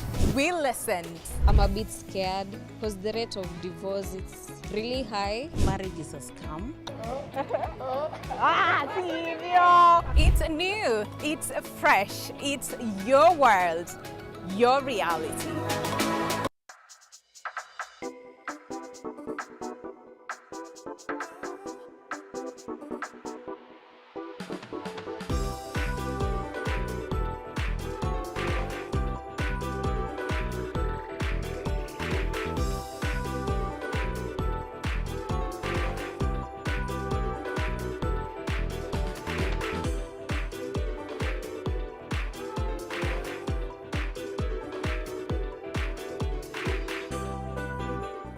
To get Dance With Me as your skiza tune, dial star 811 star 925 hash. Skiza, non-nation.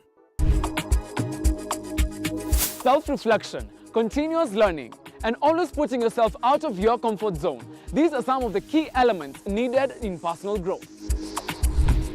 Kutoka masuala ya maadili, uhusiano wa kihisia, hadi masuala ya fedha, mzazi wa kiume ni muhimu sana kwa familia yake.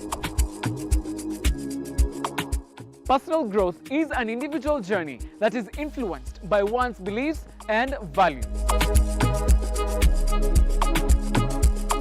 Wanaume, ukisimama mbele ya wanaume wenzako, unatoa kifua mbele, unajikaza kiasi, si ndio? Katika dunia inayobadilika kila uchao, ni jukumu lako wewe kama baba mzazi kuilinda familia yako kwa vyovyote vile. Ungana nasi tarehe 3 Agosti mwaka huu hapa Tilisi kwa gumzo la mwaka la Man Cave Season 4. To all car enthusiasts, we got you covered. We are bringing you a fully fledged car clinic. Also join us for amazing sumptuous meals.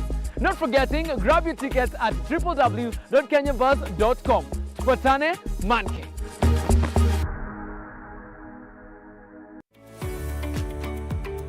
Every year, the world marks World Hepatitis Day. The theme for this year is Hepatitis Cannot Wait. So what exactly is hepatitis, first of all? The hepa means liver, titis means inflammations. I never knew about hepatitis until that time.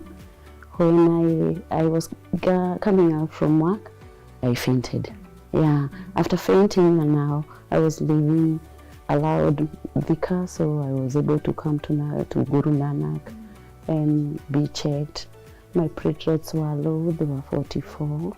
They told me that I should do some more tests so that they can know what is happening with my body. Okay. Yeah. So dizziness, then you fainted. Yeah. There are different types. There's A, B, C, D, E, but B is important because it is usually spread from mother to child, but it can be spread horizontally through, say, blood fluids or blood transfusion.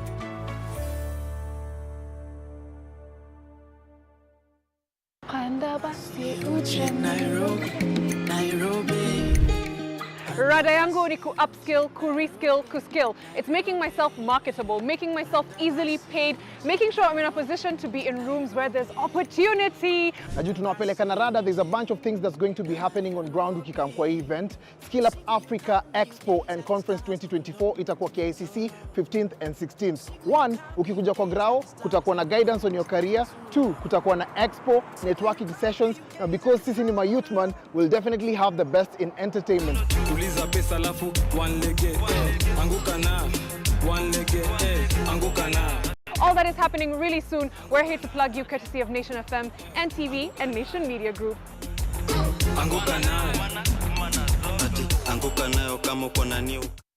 Join the Geothermal Association of Kenya and its partners as they delve into the financing and development of Kenya's geothermal sector during the Kenya Geothermal Congress taking place from Tuesday 16th to 21st July at Safari Park Hotel, Nairobi. The Kenya Geothermal Congress 2024 will focus on incentivizing investments in geothermal energy to accelerate industrialization as an enabler towards attaining Kenya's Vision 2030. Don't miss this opportunity to discover, amongst other themes, Kenya's quest to join the 1 gigawatt country club while working towards achieving a 100% shift to renewable energy. Book your delegate pass to experience cutting-edge technology, insightful discussions, unparalleled networking opportunities, and unforgettable field visits. Kenya Geothermal Congress 2024, incentivizing investments in geothermal energy for Kenya's accelerated industrial development.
First of all, shout out to Mudhoni, who is on our show that is on TTTT. I haven't seen her in a while.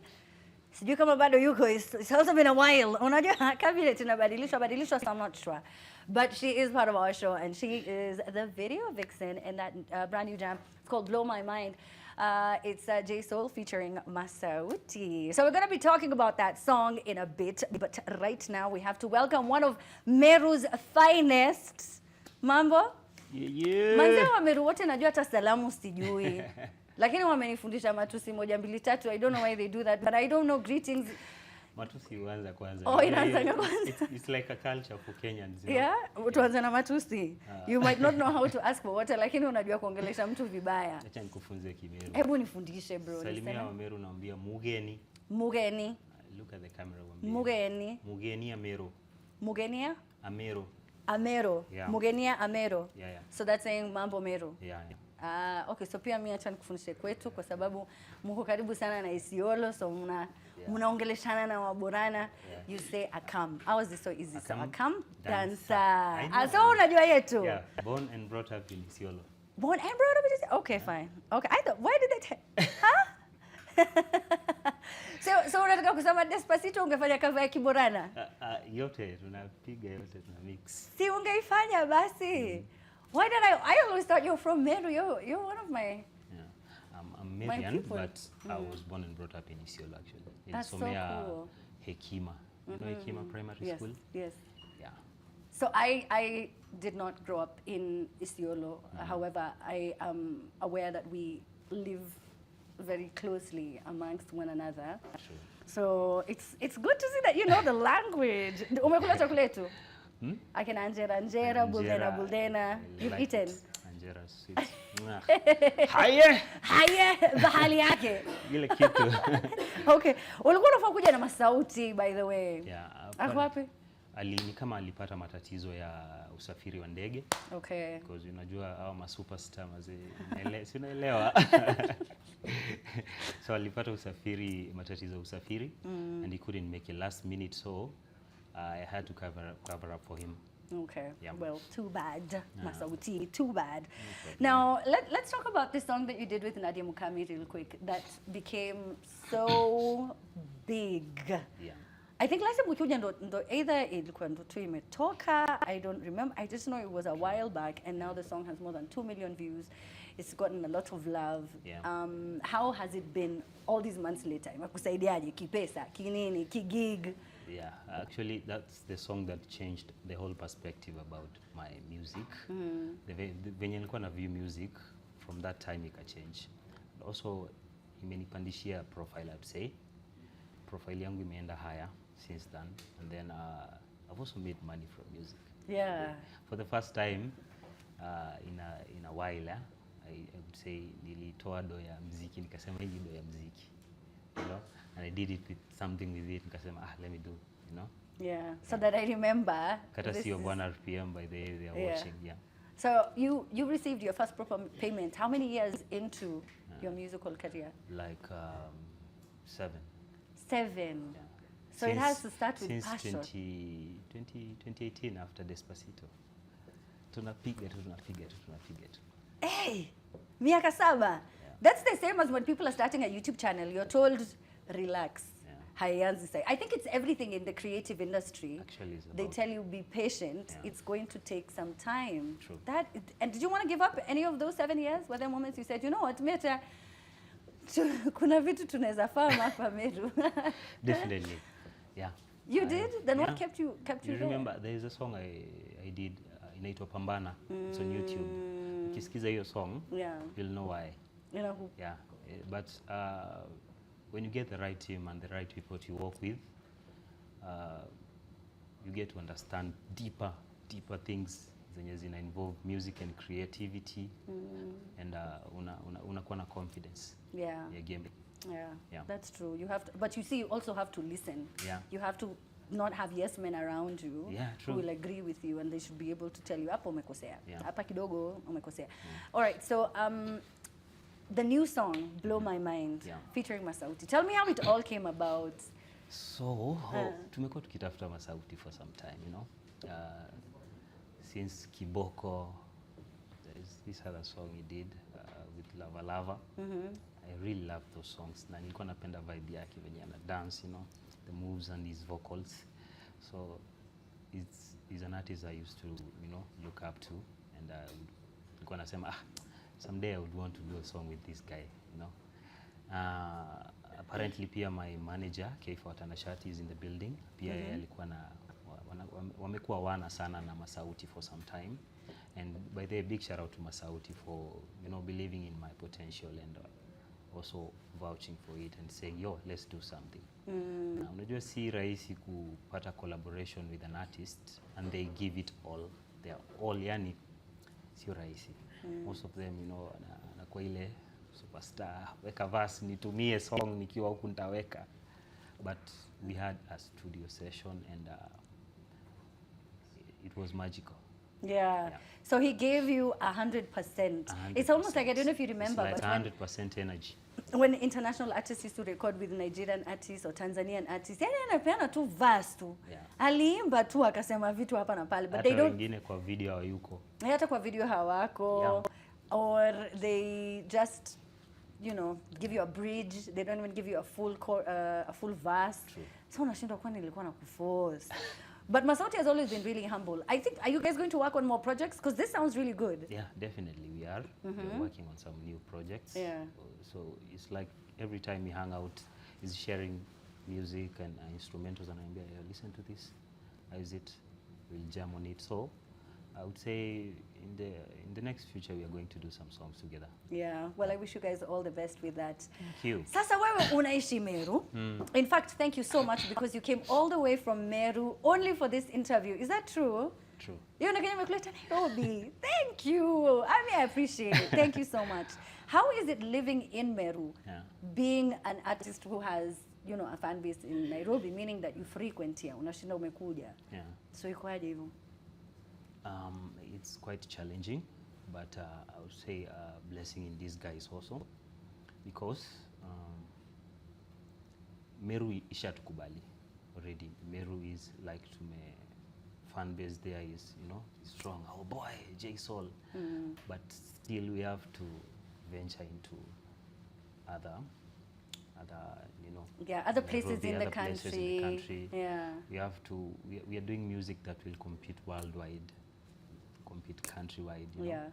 So every time we come here, new expenses. Kila time lazima kukuwe na expenses. We have to travel. We have to, you know, tunatafuta B&B somewhere. We have to mambo za food. I feel so stuff. Guilty. I feel so guilty. Every time it's but oh, thank you so much. But apparently, when you have people surrounding you, then it makes it easier for you guys. So we have people, hata wengine tumekuja nao hapa leo kina Boss Mwenda. He's around. He's a friend of ours. Tunawaita wanafamilia. Unajua kuna wale wanafamilia ambao wanawezesha. And being a musician in Kenya is not easy, man. It's not. Yeah. I wish people knew. Especially there is a lot of noise everywhere, and we are sharing that media space with everything that is going on. So nikasema everyone is up and running, so let me calm their minds. Let me mellow it down. Mkianguka nayo upande hii mna blow my mind on this other side. Kidogo, you know, to neutralize things a little bit. Yeah, a bit of hata hiyo love. asira ya maandamano calm things kidogo, you know. We balance things here and there. All right. Africa.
Msiwe jaribu kusema gospel is boring. Huyu jamaa it's fire, flames only. Jeff, I'm doing the thing. Adi Long Boy, been a long time coming. Tangu akuje hapa. The last time he was here, I'm sure DJ Mo was here. Today he's here with us. Atatuambia nini ametayarishia, is he releasing a new album, nini. Ameamua kulaunch nini? Is he getting married? Jeff, what is happening? What is happening in the world of gospel? Alishaoa. So maybe it's the second wife. He will tell us. But keep chatting. I've seen some of your messages pale Facebook. Mnaongelelea hiyo meme challenge. I'll be reading some of them.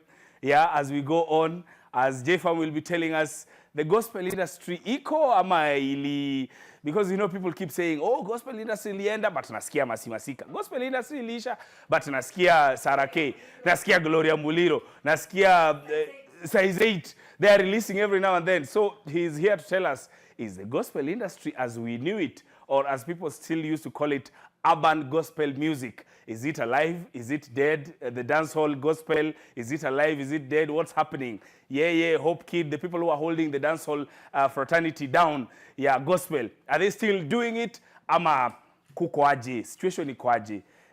You know, the people who are watching him while they were still in school, these are the people who held it down for the funkies pale. Mtuambie pale kwa comment section, what do you want us to ask J-Fam? Ni nini mnataka kusikia about his music, how he's been doing and what he's been doing? Amina shaka na yeye pale kitako kwenye kigoda. we have to end the show and say goodbye. Thank you so much for coming, J-Fam. Yeah. I really wish Kwachi dressed like this on the show. Please. I feel like you'd be promoted. I don't know why you look like you're about to release a song. Na kanikaa mimi ndio msanii. Ule mdosi wako wewe ndio. That one is my boss. Anyway, sawa basi, but we have to say goodbye. Thank you so much to J-Fam manze. Umenibabishia show, umeperform, your dancers are so fun. Wanaitwa nani na nani? Madansa kuduro zaki. Kuja inya. Kuja kama una inya. Unakujaje hivi kispati? Kuja kama una inya.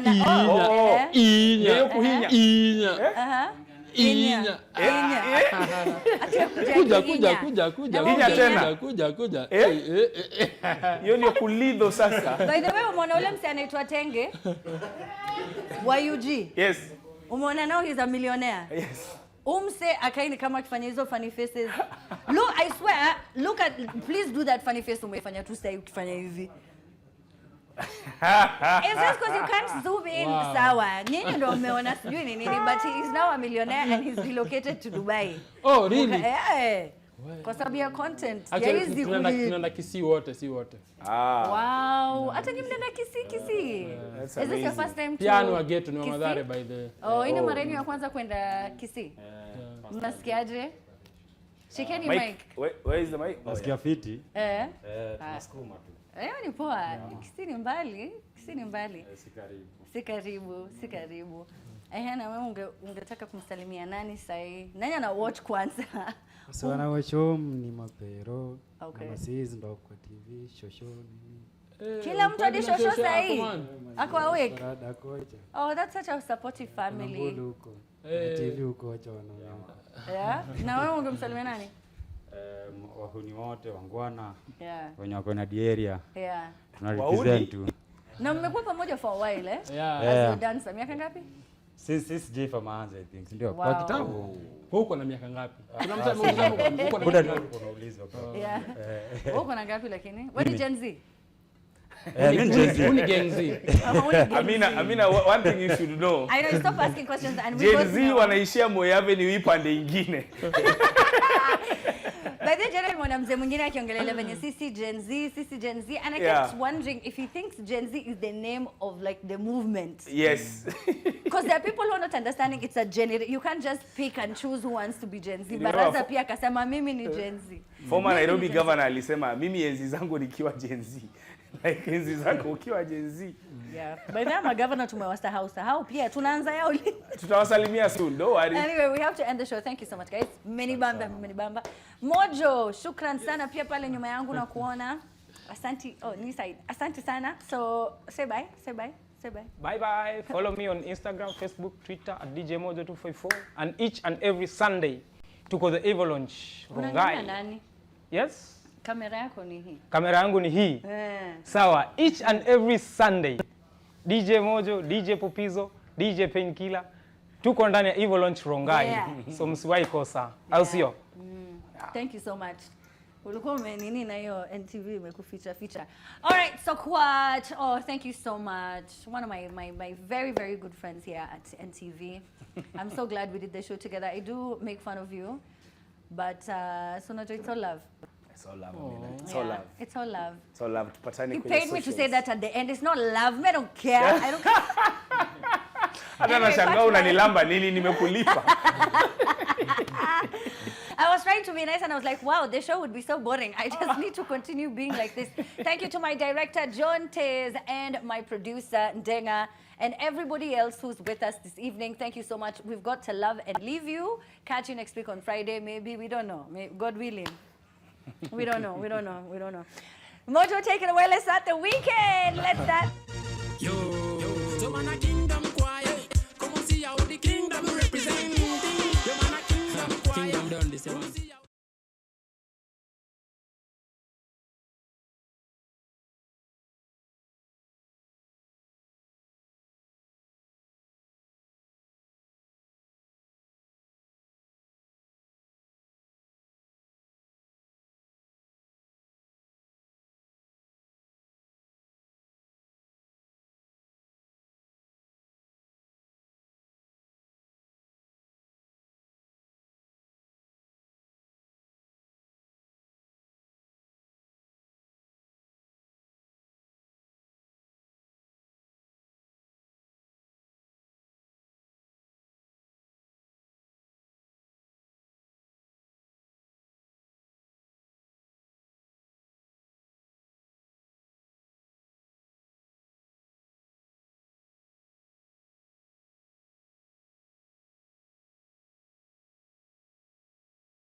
Day 2 brings new challenges.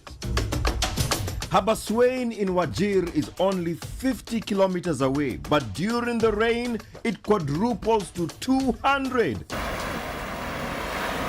We get to experience what many people in Northeastern go through during the rainy season. The nilitoka jana juice.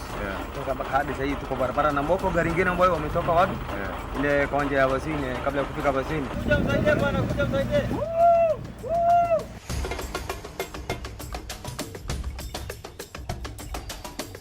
And people come in and they're like, oh, it works. I can have ice cream and I'm not in any discomfort. I recommend Sensodyne because it works.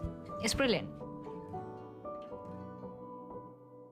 Kickstart your career journey at the Skill Up Africa 2024, happening on the 15th and 16th of July 2024 at the KICC Courtyard, Nairobi. Join us for 2 days of a dynamic event as we mark the World Youth Skills Day to explore interactive exhibitions, learn from industry experts, and network with potential employers. Gain valuable insights to boost your employability, increase your productivity, and stay ahead of the curve in today's job market. To partner with us, kindly contact Joanne at 0753 513 708 or email jmasika@ke.net. Kuna mbomu 15 pounds. Nachukua mbomu.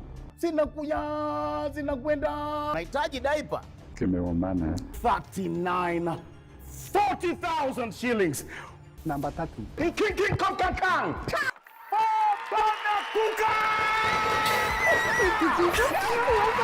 Na 50,000 Kenya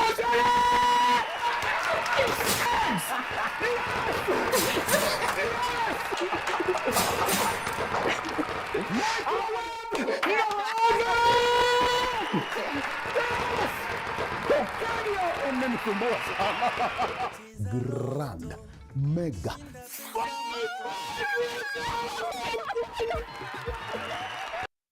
أعوذ بالله من الشيطان الرجيم يا أيها الذين آمنوا إذا نودي للصلاة من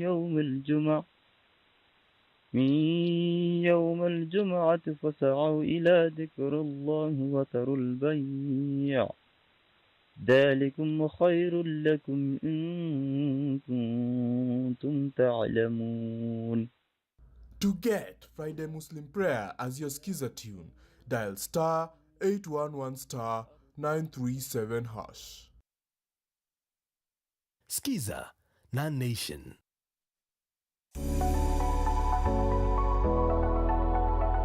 The bill introduces a licensing regime for ICT operators requiring individuals and organizations to obtain accreditation based on their experience, skills, and technical qualifications. But now we have the University of YouTube, there are people learning by themselves.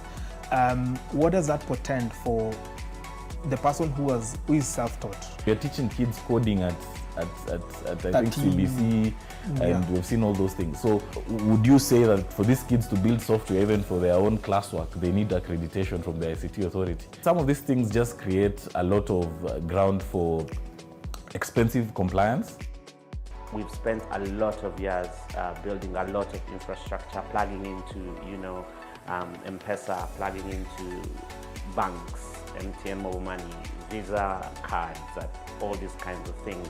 And that's why we've decided now to offer this infrastructure that we've built also to other players who are coming in.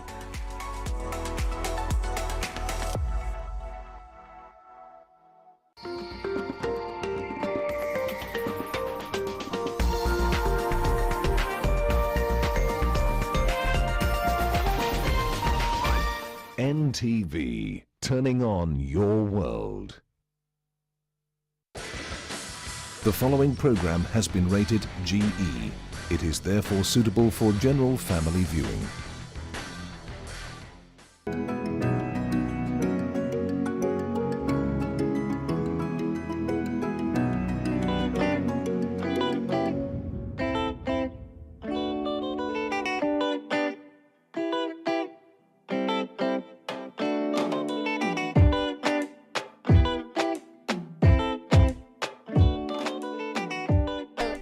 Of weeks we met this amazing chama in Kiambu Tinganga na walikuwa wanafanya agriculture. They had 9 projects in their shamba.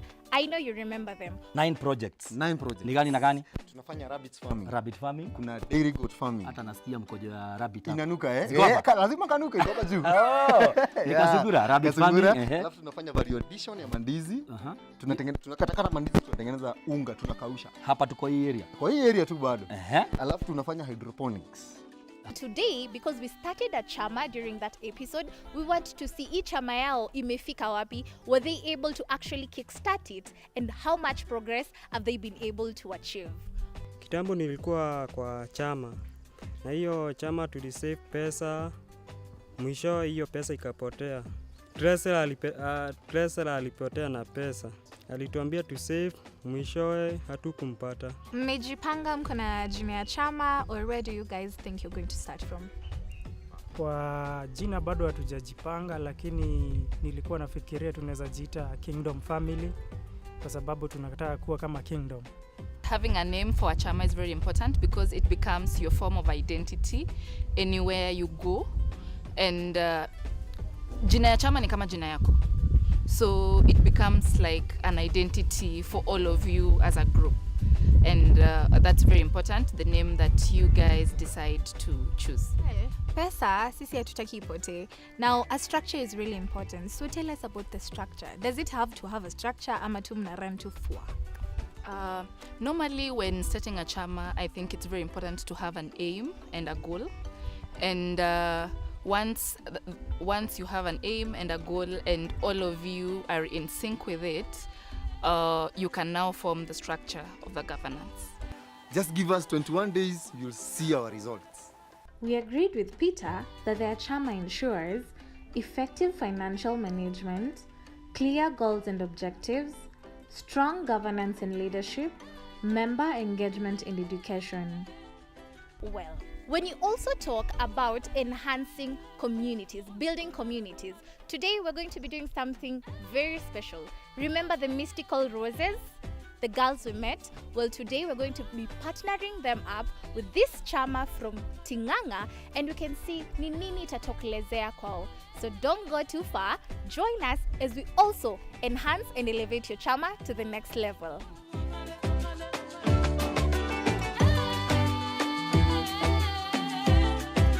A new chama and 21 days of change. Hii ni Kenye Peter alitu promise. Like when you come back, each chama yao watakuwa achieve more in 3 weeks. And today we're going to be speaking with the man himself, Mr. Peter. Atuambie, was it a hit or a fail? Na kama it was a hit, how much have they been able to achieve? Have they been able to get other members? We want all the story, all the juices, and we're going to get it right now. So the last time you guys were here, tulikuwa members watano, the ones that we started with, and everyone alikuwa na ile project alikuwa napiga. So since you guys came and introduced us to the chama show, we realized sisi kitu inaweza, why don't we add more members to our group to make our group stronger? So tukapata na groups kadhaa from different counties, tunaenda hapa, and to be honest, and you guys chenye mlituanzishia, it's really working so much. And kama leo the youth mwenye tunaenda kuangalia story yake anafanya pig production. Naitwa Jonathan Nasoko. Mimi ni mkulima wa nguruwe, na nguruwe ni ukulima ingine mzuri sana. Nguruwe hawana karama sana. Nguruwe ukichipanga ni wanyama wazuri, wanaweza kupea mafanikio ya baadaye. Na kitu ningependa kuwahimiza vijana wenzangu ni kwamba wajiunge na hichi chama. Chama imetusaidia sana, mahali imetutoa wengine wetu, at least tunaona mabadiliko mahali tulianzia na mahali tumefika saa hii. At least chama imetusaidia, na ningependa hata mimi wakati na retire hii kazi yangu, ningependa kwenda kujiajiri na ukulima wa nguruwe. Na kitu ningependa kuambia vijana mahali wako, wasijaribu ku-give up na maisha. Ukijiunga na chama, unaweza fanya kazi yoyote ile unataka, na chama itakusaidia, itakuboost, na utaona mafanikio. At least watoto wako watasoma, maisha yako itapatilika, utaheshimiwa. Well, kazi njema sana Peter, and we told you chamas work. So kama yenyu hai work, you need to go back to the drawing board and muangalie ni nini haijafanya hai work. Well, today, Peter, we're going to give you a challenge. Because this is the Chama Show. We say building wealth, building communities. What does it mean to build communities? It means adding value. And today, tumeleta 2 groups actually. One, Mr. Ndimbo, whom you're going to actually meet and interact. He actually works, they have a chama with people with disabilities. Because chamas hai cross watu. We don't have hatu pendele. And we're also going to be having mystical roses. So Peter, you're going to add value. And we're going to take a walk around. Tuangalie what ita pick interest yao ni gani. And then from there, we're going to work wonders. Because chamas work wonders. My name is Nicholas Dimbu, working with persons with disabilities. This is a nice time to do a visitation to this place where agriculture is done at a high level. Meaning, for us, this is going to be a turning point where whatever I get to learn from here will be replicated on the other side when we get back to our teams. And this is a nice benchmarking process where these technologies that are done in the modern day life can be borrowed and taken on the other side. So to me, it's a great privilege. Agribusiness is part of what we are training as an income generating activity. Join us on our journey as we go around the farm. Today we are having a very beautiful interaction. At home you can be able to follow through. And today we're doing something beautiful. We're adding value, not to products, but to individuals. Sisi wenyewe na nyinyi nyumbani. And today we're going to be learning so much and you're going to have so much fun tukitembea from one place to another. So stay tuned as we all grow together. Meeting for benchmarking and learning trips is important for a chama for several reasons. 1. Exposure to best practices. Benchmarking trips allow members to observe and learn from other successful chamas or organizations. They can see firsthand what strategies and practices have worked well elsewhere and consider how to adapt them to their own group. 2. Networking opportunities. These trips provide opportunities to build relationships with other groups, organizations, and experts. Networking can lead to new partnerships, resource sharing, and support systems that can enhance the chama's operations and success. 3.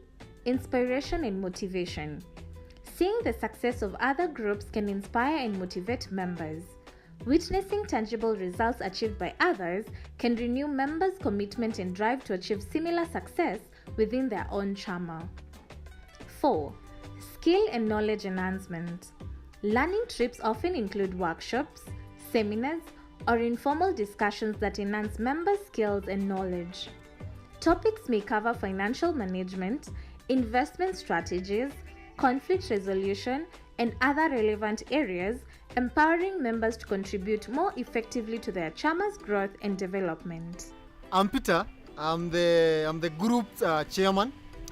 The name of our chama is Farm Youth, and we are about 63 members so far. Our members are spread all over the country. And in Kiambu we only have 21 youth members who are into agribusiness. And apart from that, we also have Eldoret, we have another set of youth who are 15. And from there we have Vihiga, we have another set of. Our main objective is to connect all the youths in the country and show them on different type of agricultural activity that are money generating projects. Our main economic activities are agriculture, and our primary location for our members, we are looking into marginalized areas and urban areas, so we are not choosy on where we are going to get our members from. Basically, what we are doing, we are trying to enlighten youth to do agribusiness in a different way. Apart from the normal way that we are used to do as youths, we are trying to show them there is more money in agriculture than what was being earned before. And as youths, we can be able to get more funds, more resources when we are united. we are open to invite any person who would like to come and visit us to our farm. Our farms are open from Monday to Saturday from 8 a.m. to 6 p.m. Feel free to come and see the products that we are having. I'm inviting more youths. Registration to our group is free of charge, and the moment you get in, you get to understand more of what we are doing and get more jobs towards the project that you are doing. And for sure, job ziko. And you can see tunaenda kuona group yenye tunapiga nao the pig farming, and you'll see that the venture is real. And once we get tushikane, kazi iko. So far, this is a good report from Peter. And the benchmarking program between these chamas will help us boost the chamas and its activities. See you after the break.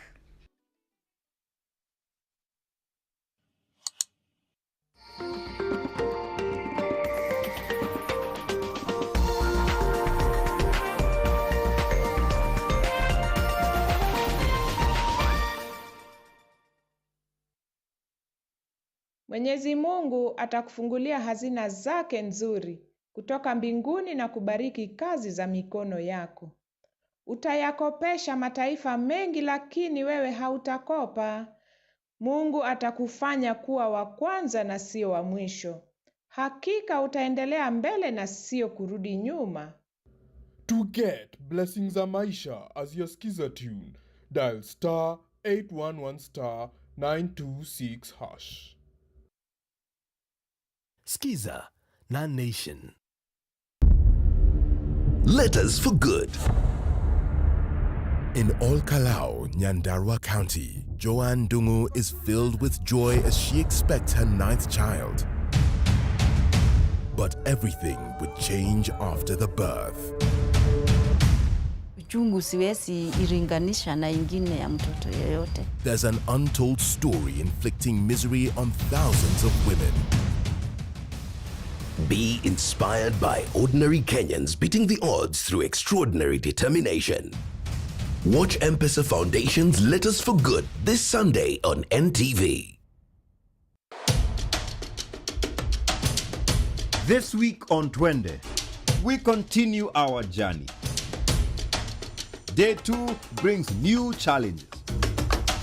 Habaswein in Wajir is only 50 kilometers away, but during the rain, it quadruples to 200.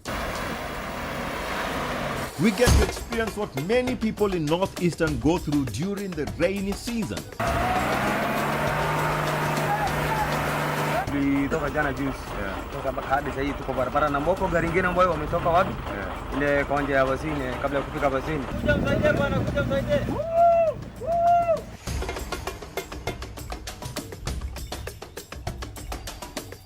And people come in and they're like, oh, it works. I can have ice cream and I'm not in any discomfort. I recommend Sensodyne because it works. It's brilliant. This week on Cars with Big Boy Trev, we preview the most capable special edition Land Rover Defender V-Octa, now powered by a 625 horsepower twin-turbo V8. Question is this the ultimate SUV? Finally, we review Kia's most popular soft-roader, the Sportage. We check out its styling, performance, practicality, and give its value-for-money proposition against its rivals, the Haval Jolion and the Nissan Qashqai. Catch this and much more on your Cars with Big Boy Trev this Sunday, 5 p.m. only on NTV.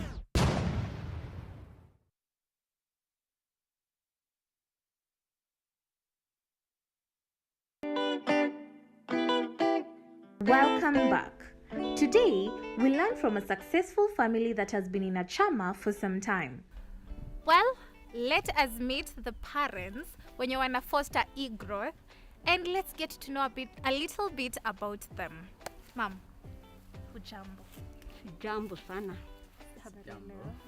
Tueleze tu kwa ufupi, wewe ni nani, unafanya nini hapa, and what is your role? What role do you play? I'm new to once again into the Rohio Adiomo farm. The Rohio Adiomo farm is in Kiambu County, Kiambu sub-county, Kinganga location, Rongo, Amakagongo sub-location. And in this Adiomo Rohio farm, we are integrated. We do mixed farming. We have got the crop, we have got the livestock. And more than that, we do value addition. We do value addition of different products that we produce in our farm. We have got the pigs, we have got the cows, and we have got the bananas. We are doing value addition more so in the bananas. And as we have an objective. Our objective is to promote the community, and more so the youth who are talking of joblessness. We are engaging them because we are doing the value chain, whereby whatever we produce in the farm, we cannot do that work alone. We have engaged some youth to work with us, and we are doing the value chain such that we, from the farm to the market, there are a number of youth that we have engaged, and that is our objective. Not just to feed our family, but able to give back to the community. More so, the generations that are there. We have seen what the Gen Z are doing. We want to engage these Gen Zs in all areas that is possible, so that we can talk of not being employed, but also being self-employed. We don't want this song. We don't want this chorus of joblessness. People just are lying idle because there are no jobs. We can do a lot of things in small scale, and we are able to promote even our country. Yeah, to these people who we've been working with, I would advise them to join together. Yeah, umoja ni nguvu na kutengana ni udhaifu. So the moment they are united, the moment they are able to do things collectively, they are able to benefit from economies of scale, because if it's buying, they'll buy in bulk, they'll be able to negotiate for better prices. If it is selling, they are able to negotiate better prices when they sell their produce. So I would advise them to stick in cooperatives so that they are able to benefit from all the benefits that come with the cooperatives. By the way, what is a cooperative? A cooperative, often abbreviated as COOP, is a member-owned and member-controlled business that operates for the mutual benefit of its members. Cooperatives are based on the principles of shared ownership, democratic governance, and collective action. They exist in various sectors, including agriculture, retail, finance, housing, and more. The benefits in numbers are clear from this farm. Before we end the show, here is the advice from one of Peter's members to the youth. Being part of a cooperative offers numerous benefits to its members. Here are some of the key advantages. 1. Economic benefits. Shared profits, lower costs, access to services and products. 2. Democratic control. Equal voting rights, member participation. 2. Democratic control. Ukiamka asubuhi unakunywanga chai, si ndio? Unakunywanga maziwa. But do you know the process of getting this milk? Some of you hata mjawahi ona ng'ombe. And today we'll learn everything about ng'ombe. The breeds, because they actually have breeds, right? And to help us break down this conversation, tuko na mchungaji hapa. Jina yako ni nani? Mimi kwa majina naitwa Augustine Mwanjala. Yeah. Haya, nataka uniambie kuhusu hawa ng'ombe. Wako wangapi? Ng'ombe wa maziwa, nakamua ng'ombe wa maziwa wako 4. Na asubuhi tunaendanga na huwa zinaenda zinakula kulingana na vile zinapangana. Sasa huwa naanza na ule anaitwa 005. Oh, ziko na majina? Ziko na majina. Ule 005 huwa anatoa kilo 9 asubuhi. And then jana anatoa kilo 9 pia. Huwa tunakamua mara 3 kwa siku. Sasa mwisho kabisa huwa anatoa kilo 3. Oh, so in total kwa siku? In total kwa siku anatoa around tuseme 18 plus 3 21. Oh, 21. Yeah. Aya, na maziwa aya mkisha kama hizo ng'ombe. Yeah. Hizi zote. Chakula yenye inakula ni specific kama kitu yoyote tu? Kwanza ng'ombe wa maziwa istahili kule chakula yoyote. Kitu ya kwanza ikikula chakula yoyote, utaona production ya maziwa itarudi chini, unajua imekula chakula yenye haistahili. Na ukikamua ng'ombe inafaa umpatie na tairi kidogo ndio kiboza asikuwe na stress ukikamua asifike maziwa. Nasikianga watu wakisema maziwa inaweza change taste. Hiyo ni ukweli ama uongo? Kuchange taste. Ikichange taste maybe umeipatia majani yenye iko na harufu yenye sio chakula ya ng'ombe. Sasa hiyo maziwa ukitumia utakuta pia hiyo maziwa inanuka ile majani umeipatia. Today, I had the awesome privilege of milking a cow. It was awesome since it's something that is very new to me. It's an awesome experience that everyone should experience at least once in their lifetime. Those people who are in daily farming and probably have 1 or 2 cows, I would highly advise them to join the cooperatives so that they can be able to benefit. Because individually there is nothing much you can gain, but when you're together, you are able to benefit from cost of feeds, to the marketing, to extension services. There are so many benefits affiliated to cooperatives. So I would advise those people who are standing alone to join hands with the others so that they get better benefits. Thank you. We are emphasizing on the importance of being in a cooperative. Cooperatives have various benefits. When it comes to procurement, you are able to procure cheaply because you're buying in large stock, and therefore you are able to negotiate for better prices. When it comes to marketing, you also market correctively. You're able to sell at a better price because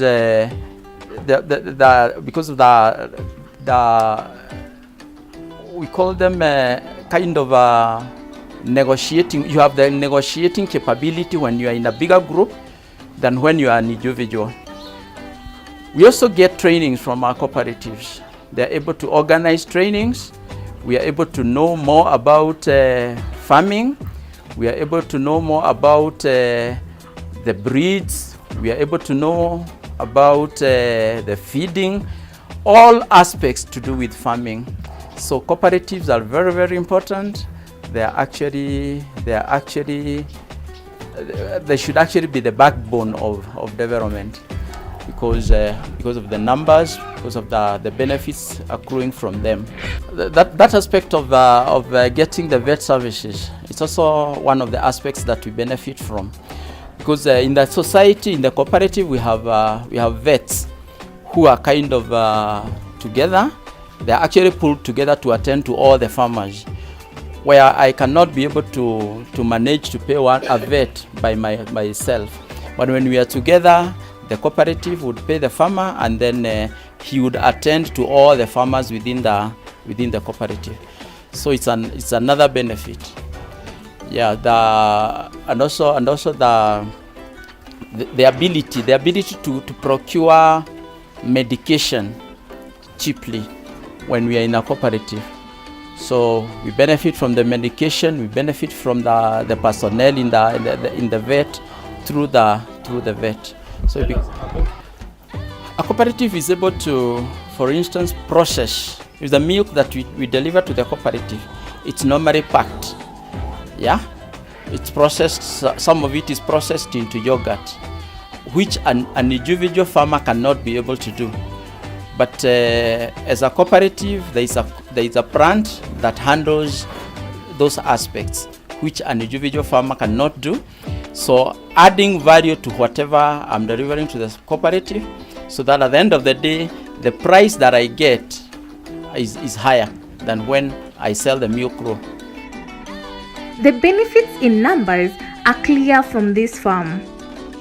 Before we end the show, here is the advice from one of Peter's members to the youth. Vitu tatu za maana tukiwa kwa chama. Kitu ya kwanza ni uaminifu. Kitu ya pili ni saving, alafu kitu ya tatu ni kushikana, tusaidiane. Tupira hizo vitu tatu amuwezi fanya kitu. Mimi nitakupatia pesa yangu uweke ama tu save, wewe utatumia mbinu zingine, hizo pesa hatutaona. Hiyo ni kukosa uaminifu. Lakini tukiaminiana tunaweza fanya kitu kikubwa sana kwa maisha yetu. Until next week, reach us on our social media pages and the number below. Chama Show, building wealth, building community.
You asked women empowerment, business ideas, careers, fashion, men's mental health, neno la Mungu, parenting. Ni vijana wanaweza pata tudo. We listened. I'm a bit scared because the rate of divorce it's really high. Marriage is a scam. It's new, it's fresh, it's your world, your reality. Every year, the world marks World Hepatitis Day. The theme for this year is Hepatitis Cannot Wait. So what exactly is hepatitis, first of all? The hepa means liver, titis means inflammations. I never knew about hepatitis until that time. When I was coming out from work, I fainted. Yeah, after fainting, now I was living allowed Vika, so I was able to come to Guru Nanak and be checked. My platelets were low, they were 44. They told me that I should do some more tests so that they can know what is happening with my body. Okay. Yeah. So dizziness, then you fainted. Yeah. There are different types. There's A, B, C, D, E, but B is important because it is usually spread from mother to child, but it can be spread horizontally through say blood fluids or blood transfusion.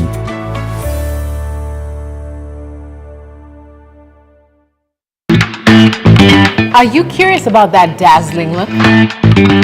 How do you define beauty? And how to dress elegant, glitz, and glamorous.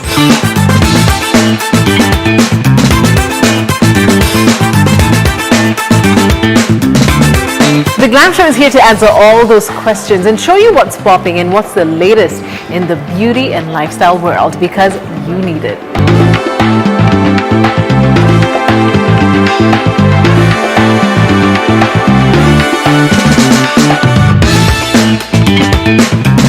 Feel, look your best, and fall in love with Into the Glam.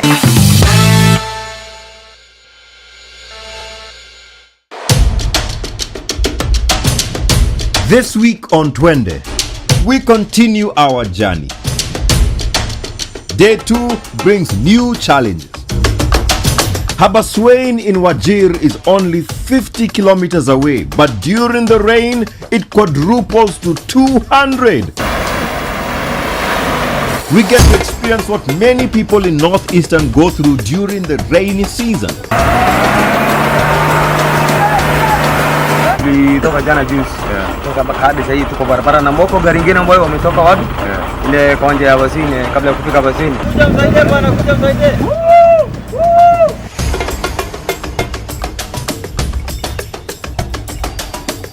And people come in and they're like, oh, it works. I can have ice cream and I'm not in any discomfort. I recommend Sensodyne because it works.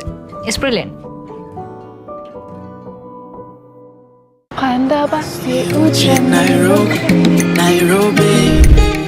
Rada yangu ni ku-upskill, ku-reskill, ku-skill. It's making myself marketable, making myself easily paid, making sure I'm in a position to be in rooms where there's opportunity. Najua tunawapeleka na Rada, there's a bunch of things that's going to be happening on ground ukikam kwa event. Skill Up Africa Expo and Conference 2024 itakuwa KICC 15th and 16th. 1, ukikuja kwa grao, kutakuwa na guidance on your career. 2, kutakuwa na expo, networking sessions. Now because sisi ni ma youth man, we'll definitely have the best in entertainment. Tuliza pesa lafu one lege anguka na one lege anguka na. All that is happening really soon. We're here to plug you courtesy of Nation FM, NTV and Nation Media Group. Anguka na anguka nayo kama uko na new.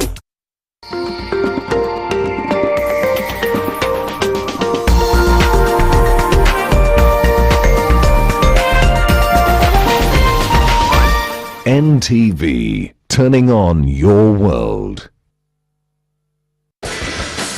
The following program has been rated GE. It is therefore suitable for general family viewing.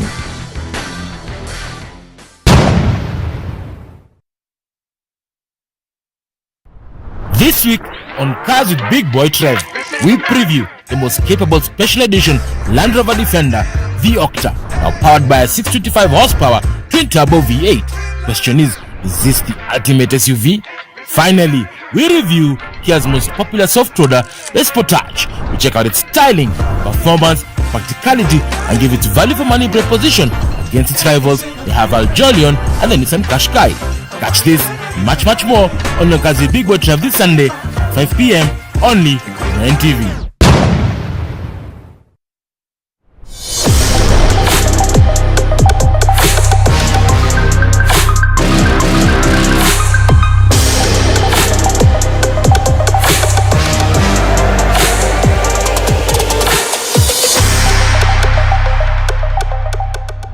Welcome to Cars with Big Boy Trev Extra. My name is Big Boy Trev. It's all about the news and reviews from across the world. Now, Land Rover has introduced a new flagship for the Defender family, the new Defender Octa. The brand claims it to be the toughest, most capable and most luxurious model in the 4x4 family.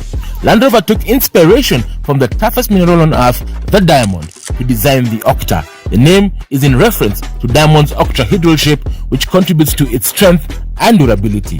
The inspiration also is reflected with the new signature graphic that adorns the Octa, signifying the position as the pinnacle of the Defender range. Every Defender Octa features this graphic, which incorporates a gloss black diamond within a machined and sandblasted titanium disc on each signature graphic panel. The interior of the Defender Octa is designed to match the exterior's boldness, offering new performance seats with more supportive bolsters and integrated headrests. Land Rover has also integrated the innovative body and soul seat audio technology for the first time in a Defender, furthering the elevation of the cabin experience. Developed in collaboration with music industry expert Subpac and Coventry University, this technology allows the driver and the front passenger to feel the music, not only just to hear it, but also to experience it. 6 wellness programs are also available to help the occupants relax and improve cognitive function depending on their needs. Jumping straight to the performance, this Octa is powered by a 4.4-liter twin-turbo mild hybrid V8 engine, dubbed as the most powerful Defender yet, with 467 kilowatts and up to 750 newton meters of torque, enabling a 0-100 sprint in 3.8 seconds. The engine is mated to an 8-speed automatic transmission with high and low range gears. We expect the local dealer for Land Rover to have this particular vehicle early in 2025, so keep it posted on Cars with Big Boy Trev for the exclusive review of this particular vehicle coming to a screen near you.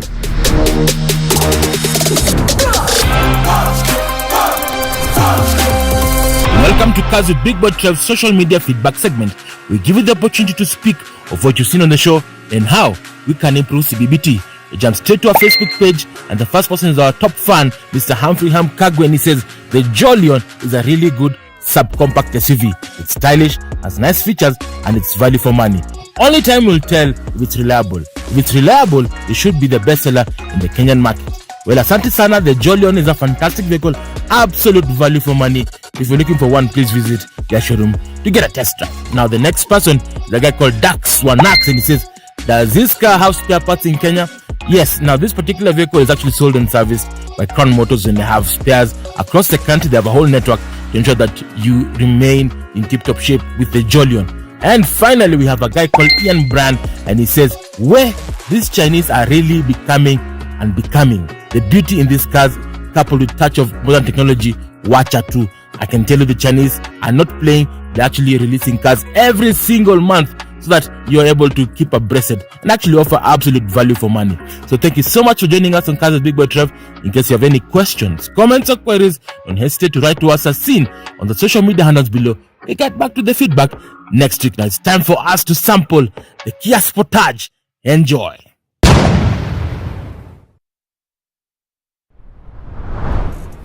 Now this is a brand new Kia Sportage, and the price is starting from Kenya shillings 6.5 million.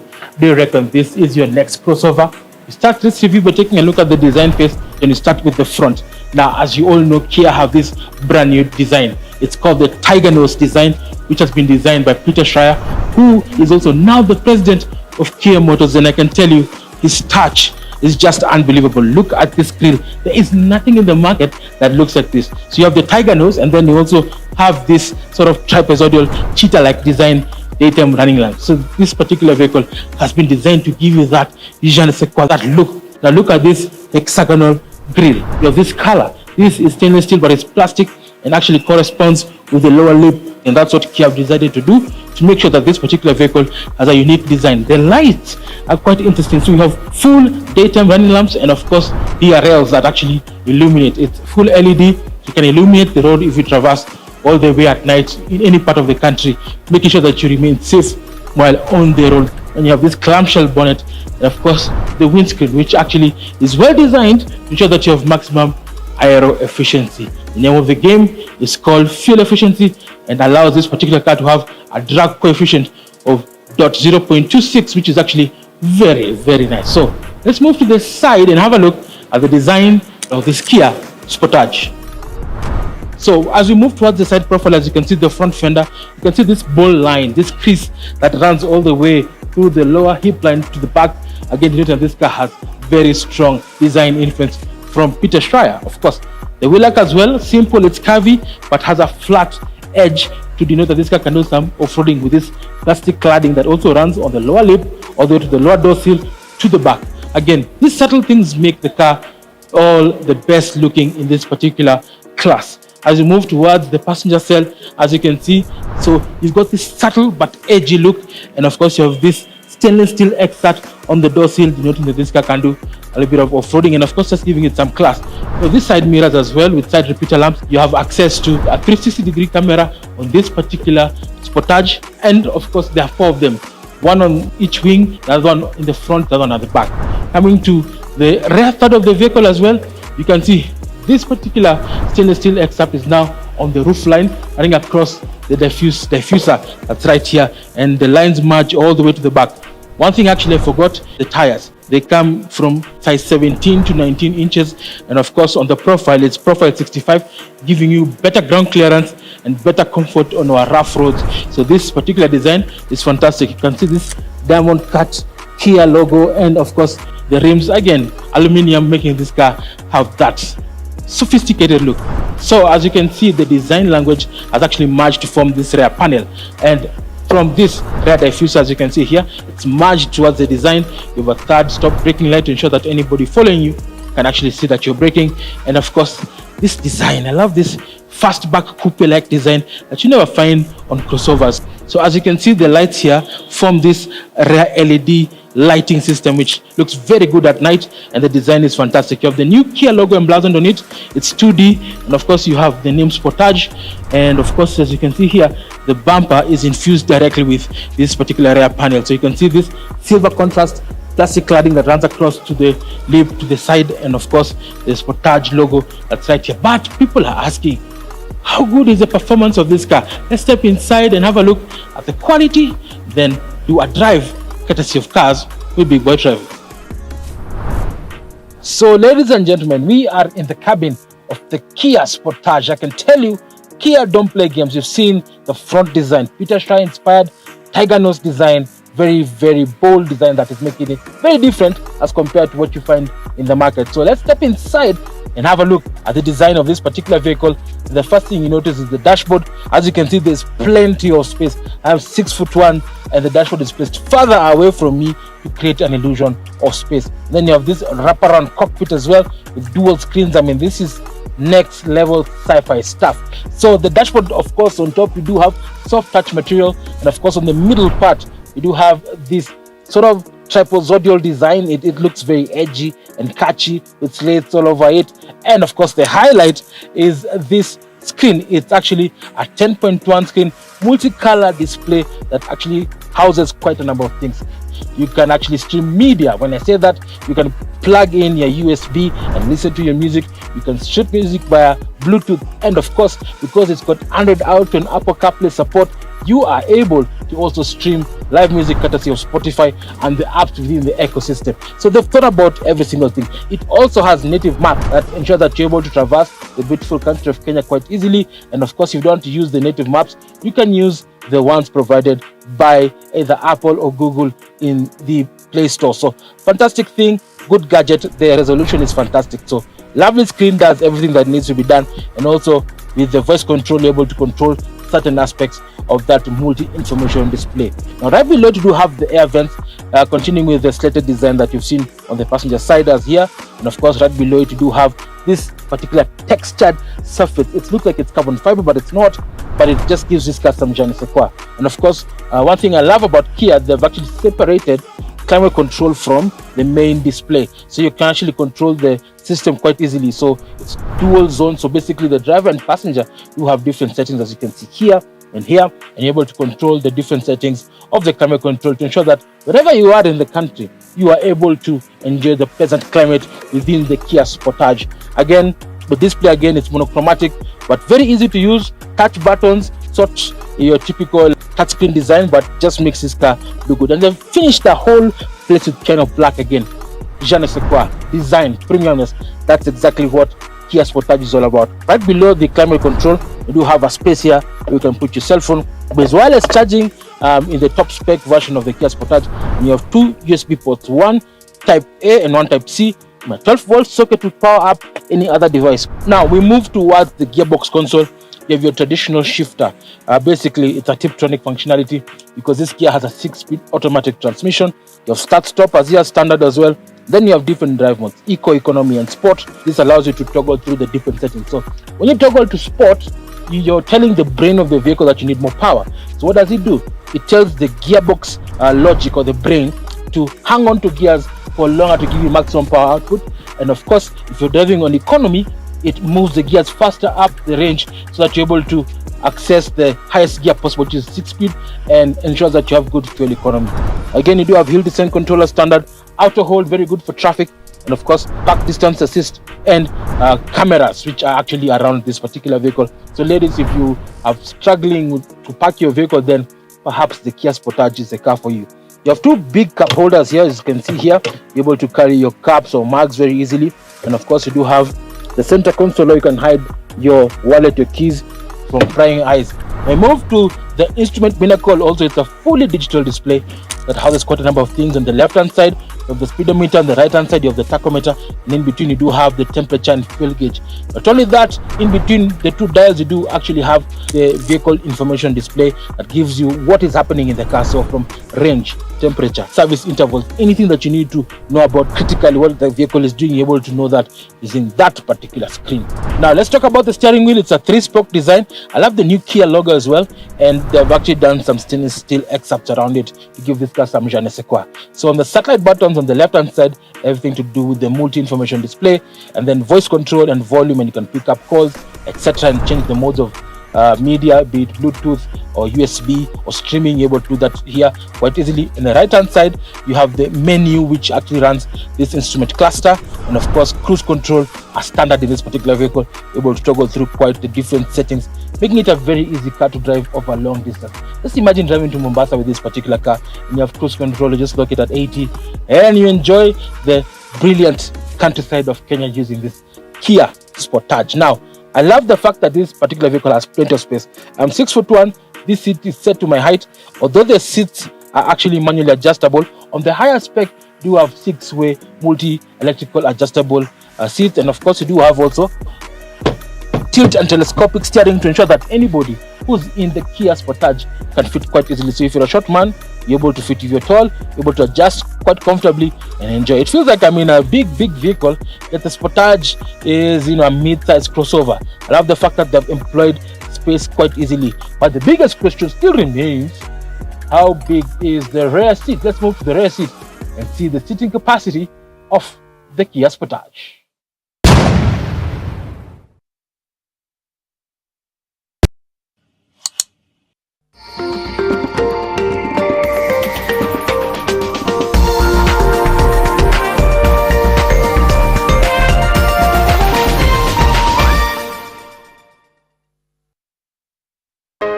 Acne-prone skin, marks? Stop. Try new Garnier Charcoal Serum with 4% AHA, BHA and charcoal. The first black serum with no residue. Clinically proven to reduce pimples and acne marks. New Garnier AHA, BHA Charcoal Serum. Approved by dermatologists by Garnier Naturally.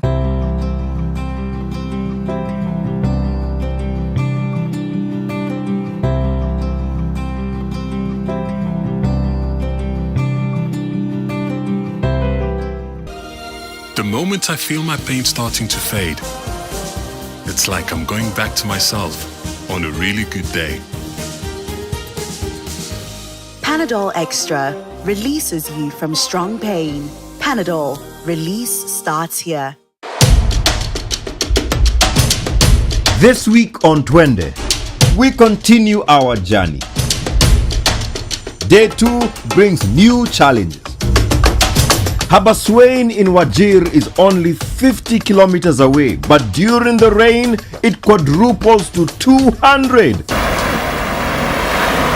We get to experience what many people in Northeastern go through during the rainy season. Toka jana juice.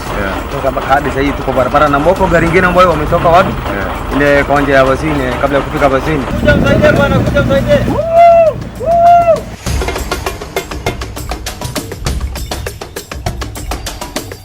And people come in and they're like, oh, it works. I can have ice cream and I'm not in any discomfort. I recommend Sensodyne because it works.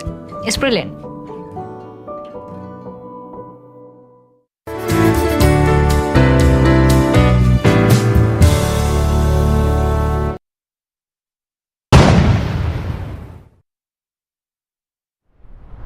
So we are in the back seat of the Kia Sportage. Again, the name of the game is space. And I can tell you, this particular car has so much space.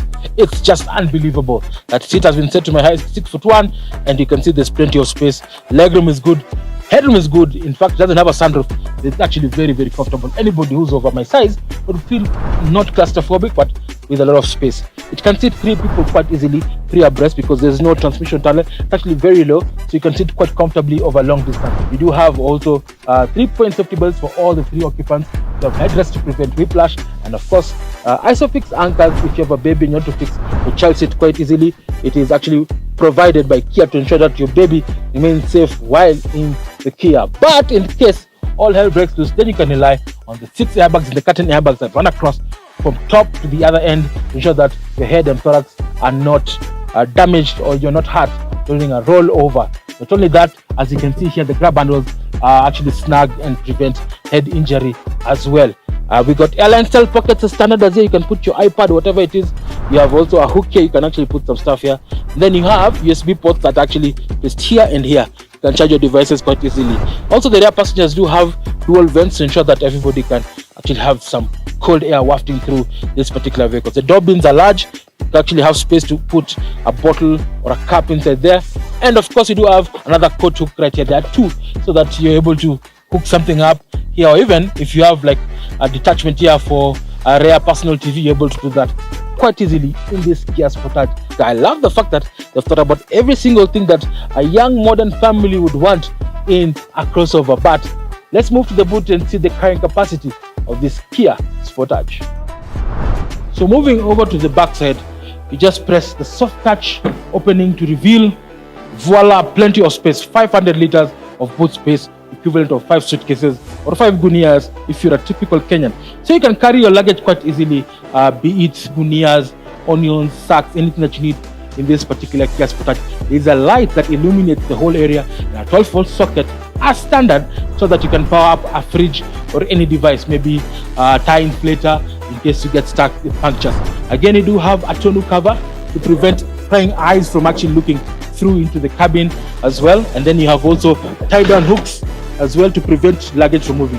One thing I love about the Kia Sportage is the flat floor. So even the scuff plate over here is flat, so you can easily remove suitcases and out without damaging this part. Obviously, if you open the lower parcel shelf that actually houses a full-size spare tire, and of course your kit, your first aid kit, your warning triangle, your jack, and many other things. So practicality is the name of the game, and I love the fact that they've got every single thing about practicality because this is a family car. So it's time for us to get on the road and feel the power of this Kia Sportage, and of course, give you value for money. So guys, you've seen the design of the Kia Sportage, very stylish, and I can tell you Peter Schreier has made this particular vehicle a desirable crossover that would beat even the likes of the Toyota Corolla Cross and many others that are in this particular segment. But my biggest question is, how is this car fantastic for the Kenyan environment? How does it drive? How does it feel? Is it comfortable? Is it steady on the road? We start this particular driving review by taking a look at the engine. So up front you do have a 2-liter naturally aspirated engine, 4-cylinder petrol that produces 156 horsepower or roughly about 112 kilowatts and 190 newton meters of torque. And our power is sent to the front wheels courtesy of a 6-speed automatic transmission. When I put my foot down, it's quite responsive, as you can feel. It feels very peppy, even for a 2-liter, very powerful enough, so it allows you to explore the full potential of the engine and return a fuel economy figure of roughly 6.6 liters per 100 kilometers on an average turn. Now that's not bad because, I mean, if you're combining city traffic and long distance, I mean, this car would probably do about 560 to 600 kilometers, which is okay. And I like the fact that Kia have actually thought about making sure that this particular vehicle has that grunt that we all love when you're overtaking and climbing hills. If you're from Naivasha climbing Kinungi, this particular vehicle does the job quite well. I'd love to have a turbo, but not for this market.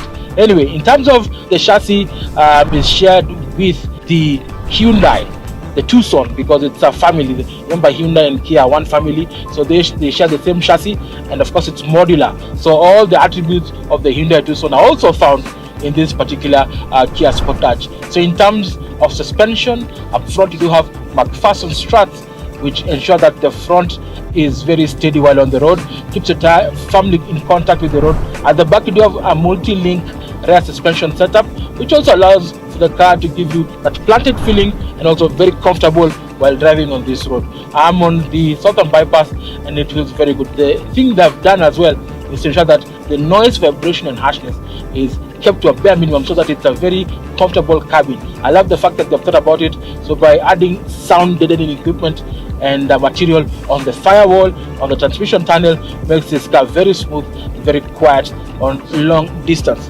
Now, in terms of safety, everybody is asking, so what's the safety repertoire of this particular vehicle? Well, Hyundai and Kia do have one of the best safety systems in the market, and of course it's a mixture of active and passive safety features. So the Sportage from the active front has, number one, stability control, which is available to make sure that this particular vehicle remains steady in case you need to have an intervention. If you lose traction or the car goes sideways, the ESP ensures that this particular vehicle is steady and make sure that you have an regained traction. Anti-lock braking system comes as standard, prevents wheel lock in case of an emergency, and of course brake assist, and not only that, electronic brake force distribution to help you when you're braking. Now the second layer of systems include cross traffic alert, which basically tells you if there's a vehicle crossing on your side, it will slow down. Of course, the other second thing would be, of course, autonomous emergency braking, which is standard in this particular vehicle.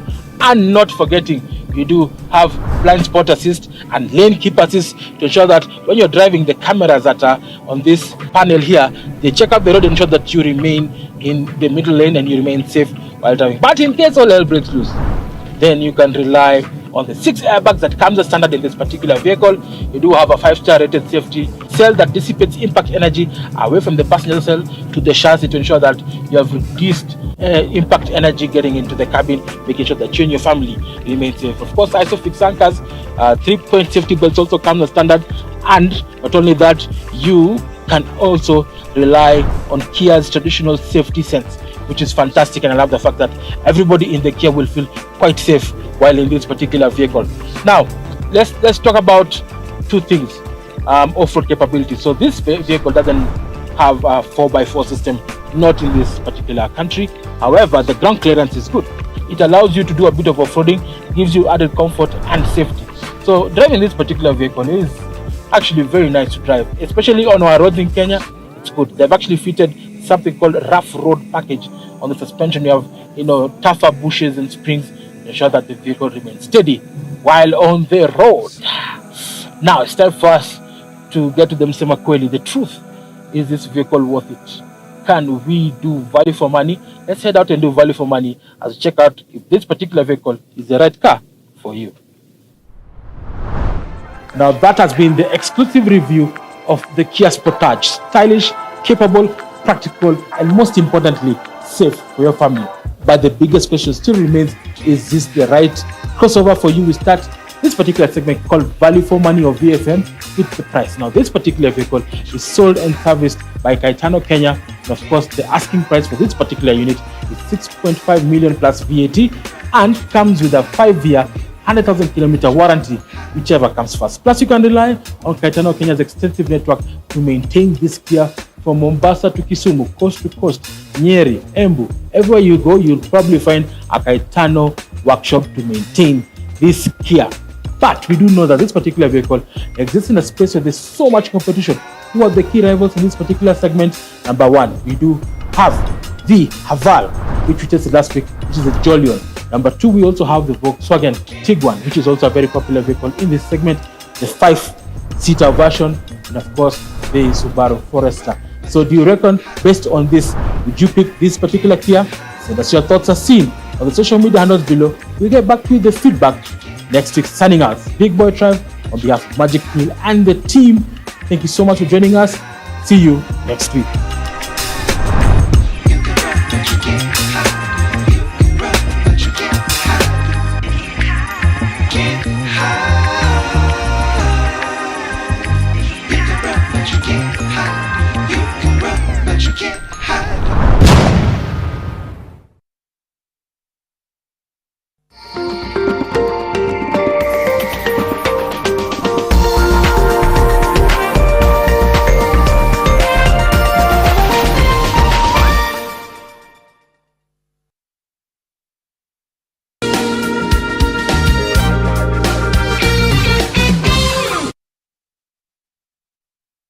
So, hii meeting yenu, is it about Alex and Diana? Naomba uniambie ukweli. What is your relationship with them? Na mimi siwezi multitask. I can't juggle two things at the same time. But you can juggle two women. I am sorry. This place seems to be very busy. I can go to another son. Hi, I'm extremely sorry that we've kept waiting. Nini mbaya na wewe? Agnes. Hauoni? Yaani Agnes, barabara yote kubwa hii na bado anigonga mimi alafu anaongesha vibaya.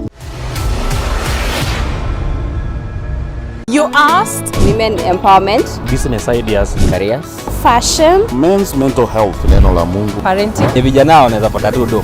We listened. I'm a bit scared because the rate of divorce is really high. Marriage is a scam. It's new, it's fresh, it's your world, your reality.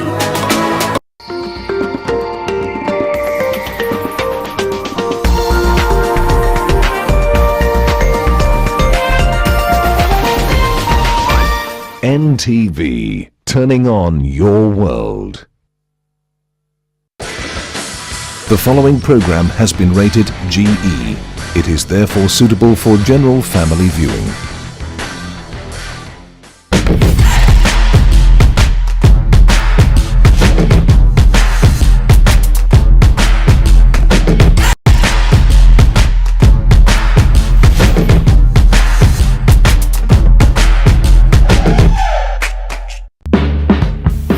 Well, hello family. Welcome to the show. In this episode, we're going to be looking at acquiring land in Kenya. Quite an interesting topic because lots of people have questions on this and lots of people happen to not get it right. But we're going to focus on that today. I'm reading a book called Building in Kenya, which is a real estate developer's toolkit to doing that. Chapter 4 on acquiring land. And we want to look at the processes, the due diligence, what to look out for, who to seek out for, approvals, planning, all of that within this particular episode. Class is in session, folks, and welcome to Property Focus. Brilliant. Now, what you need to know when you're buying land in Kenya. Now we're going to start from the very obvious to the less obvious ones. And number one, the one thing that you need to make sure that you have in check is that you have finances in order. Why do I say this? It seems a bit obvious, but once you start your project, you don't want any delays, you don't want any go-slows, you want everything to just flow and be just right. So the very first thing that you need to make sure is that your finances are in order, because development is a tumultuous task. It's a lot. So you need to ensure that you properly bankrolled and ensure that you have your finances in check. Number two, you want to have an entity and establish what sort of entity is going to be purchasing the property. Is it going to be an individual? Is it going to be a circle? Is it going to be a limited company? You want to find this or establish this, as different laws apply to different entities. Now, if your company has foreign shareholding, you're going to have one or two complications. Number one, you may not be able to purchase agricultural property. That may not be applicable to you because that's not something that applies to the law of Kenya, that a foreign investor can own agricultural land. Secondly, if you purchase property as a company that has foreign shareholding, it automatically reverts to leasehold to not more than 99 years. So you want to keep that in mind when you're purchasing your piece of land. The third thing that you want to find out and establish when you're buying land in Kenya, this is something that all of you have heard about. Again, some of these things are obvious, but it's very good to emphasize about some of these items. Location, location, location is very key when you're purchasing property. Of course, if you get a good location that's sought after, you're able to get a higher return on investment. So make sure you get a very good location. Now, the fourth thing that you want to look at, which is land characteristics. I'll just give a short from there.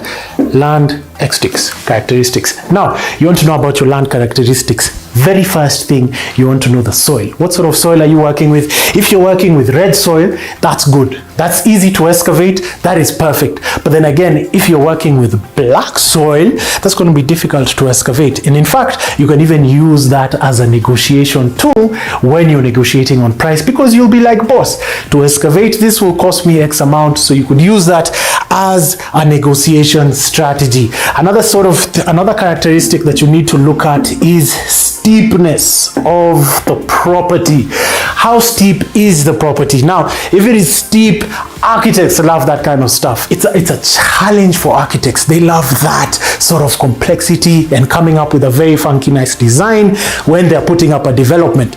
But if it is flat, it costs you less vis-a-vis a property that is steep. And then, of course, the last characteristic on this is access. You want to make sure that the land has access. Now, a couple of things to note with access. You want to make sure you're close to a road that's accessible, and even when you're driving into the site, that it's wide enough to sort of have everybody use this road to access this particular property. Now, once you get to the property and you're at the entrance of the property, you want to make sure two things are taken care of. If that property has under 20 individuals who are living in this site, or 20 properties in this site, you want to ensure that the width of the entrance is 9 meters wide. All right, 9 meters wide. If the development has more than 20 residential units within the property, then you want to ensure that the access to the property has a width of 12 meters wide. All right, good. You with me? Kaprende? See. Now, the sixth thing that you want to look at is planning.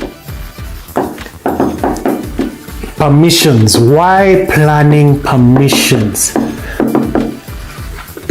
Family, you want to ensure that these are taken care of, and you also want to make sure that you go to the right professionals all through this process. Ensure you have the right professionals. So talk to the physical planner who's going to apply to the national county to find out a couple of things for you. At the bare minimum, he should find out two things for you. One, he should change the use of this property from agricultural use to residential.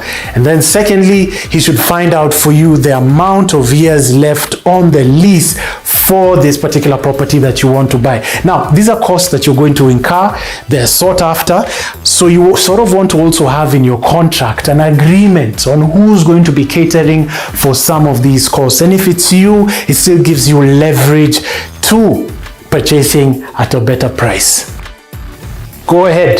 So what you're saying is they have a particular rate. What rates should we expect from, let's say, the physical planner? Fantastic question. Now, with a physical planner, ensure you get a good professional. You'd be looking at about 5,000 to 100,000.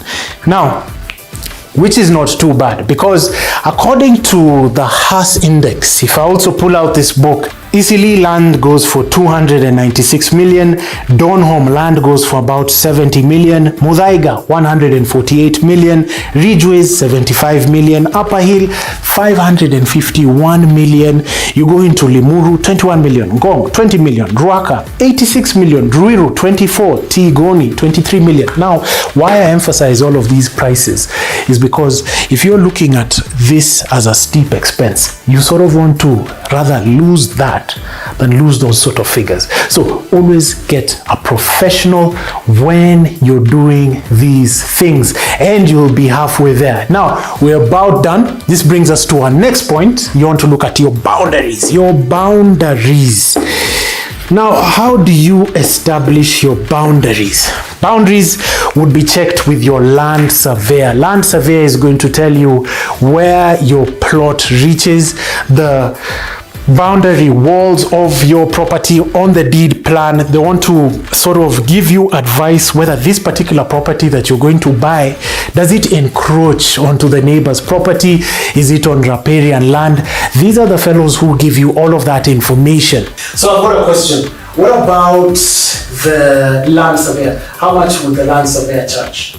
A very good question. Now, approximately you'd be looking at about 50, 150, 200,000.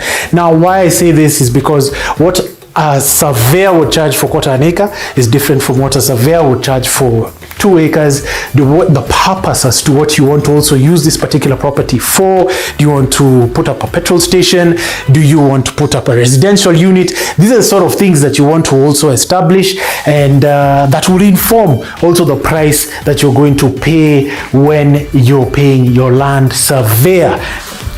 Now, you want to make sure you also have the right professional when you're purchasing land. That is the last thing, and I can't emphasize this enough, that you have the right professional. So you want to ensure that you've got a good lawyer to take care of also your matters when it relates concerning real estate. You don't want your oil and gas lawyer to be dealing with your conveyancing matters.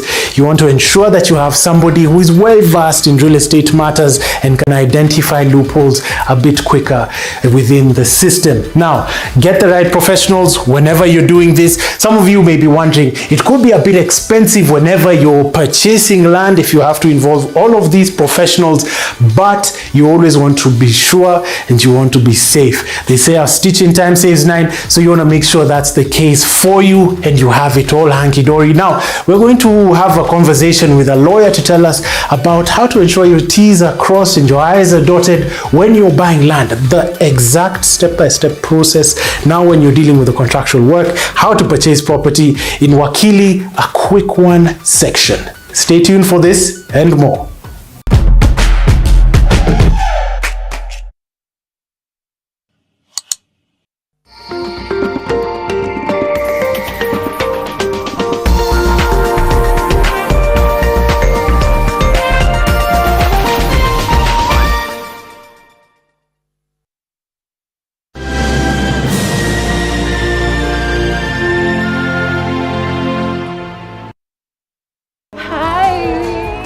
Ngozi yako ina glow. Nilijipaka mafuta leo asubuhi nikikam, lakini skin yangu ishaparara and it looks so dull. Sis, see, it's the new Nice and Lovely Lemon Extract Body Lotion. Hii ndo secret yangu to a moisturized and bright skin. Usimix. New Nice and Lovely Lemon Lotion, enriched with vitamin C and sunflower seed oil for 48-hour nourishing glow and brighter skin. Try Nice and Lovely Lemon Lotion today. 5 questions with Sarah. Hi guys. Wow, Sarah, your skin is glowing. What beauty soap do you use? I use a beauty soap that keeps my skin soft, moisturized, and protected from germs. But Sarah, the beauty soaps I know don't give germ protection. Dettol Skincare does. It combines the trusted protection of Dettol with 2 times moisturizers to protect my skin from germs and keeps my skin soft with a beautiful fragrance. Beautiful skin is germ-free skin.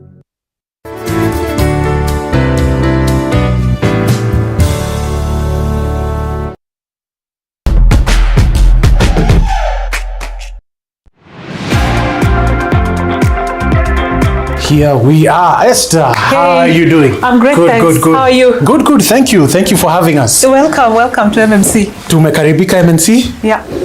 Brilliant. Briefly introduce yourself. My name is Esther Umulele. Yes. I'm the managing partner here at MMC.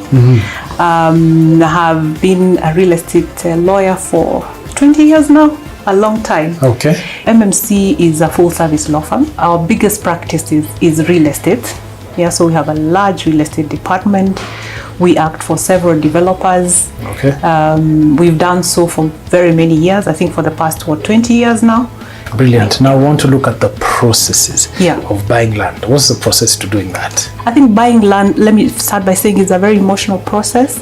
So it needs to first of all be handled very carefully and be handled by the right partner. So you need to look for the right professional who will guide you through the process, right from the process of identification of the property, because that's where it all starts. The right property experts or agents would then tell you you're actually dealing with a good seller or a correct seller or not, right? So that's where it all begins, identification of the property.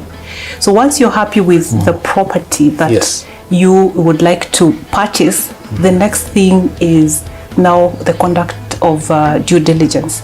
Okay. And why due diligence? Yes. So a property may look very good on the face of it. So you look at a house, it looks perfect. It's everything that you've always wanted. But then again, who owns it in terms of who's the seller, the tenure, assuming you're buying a house for 50 million shillings. And the term is a leasehold term for say 20 years. Then you see you need to be very careful how you negotiate the price, because the time you have left on your house or that particular property is very short. So due diligence will help you determine what the tenure is. It will also help you to determine what rates, what land rents are payable in terms of the taxes around it. You'll also be able to determine whether there are any encumbrances on the property. Yes. And by encumbrances, really what I mean is, has the seller mortgaged the house perhaps or the property to a lender or a third party, right? And if that has happened, then there will be an encumbrance registered against that title. Because if you buy a property which is encumbered, then it means you're also inheriting the encumbrance that comes with it. So proper, detailed due diligence is very key. It's very key. That will help you uncover all of that. Okay. Now, who does the due diligence? Yes. The best people to do due diligence for you are lawyers. Okay.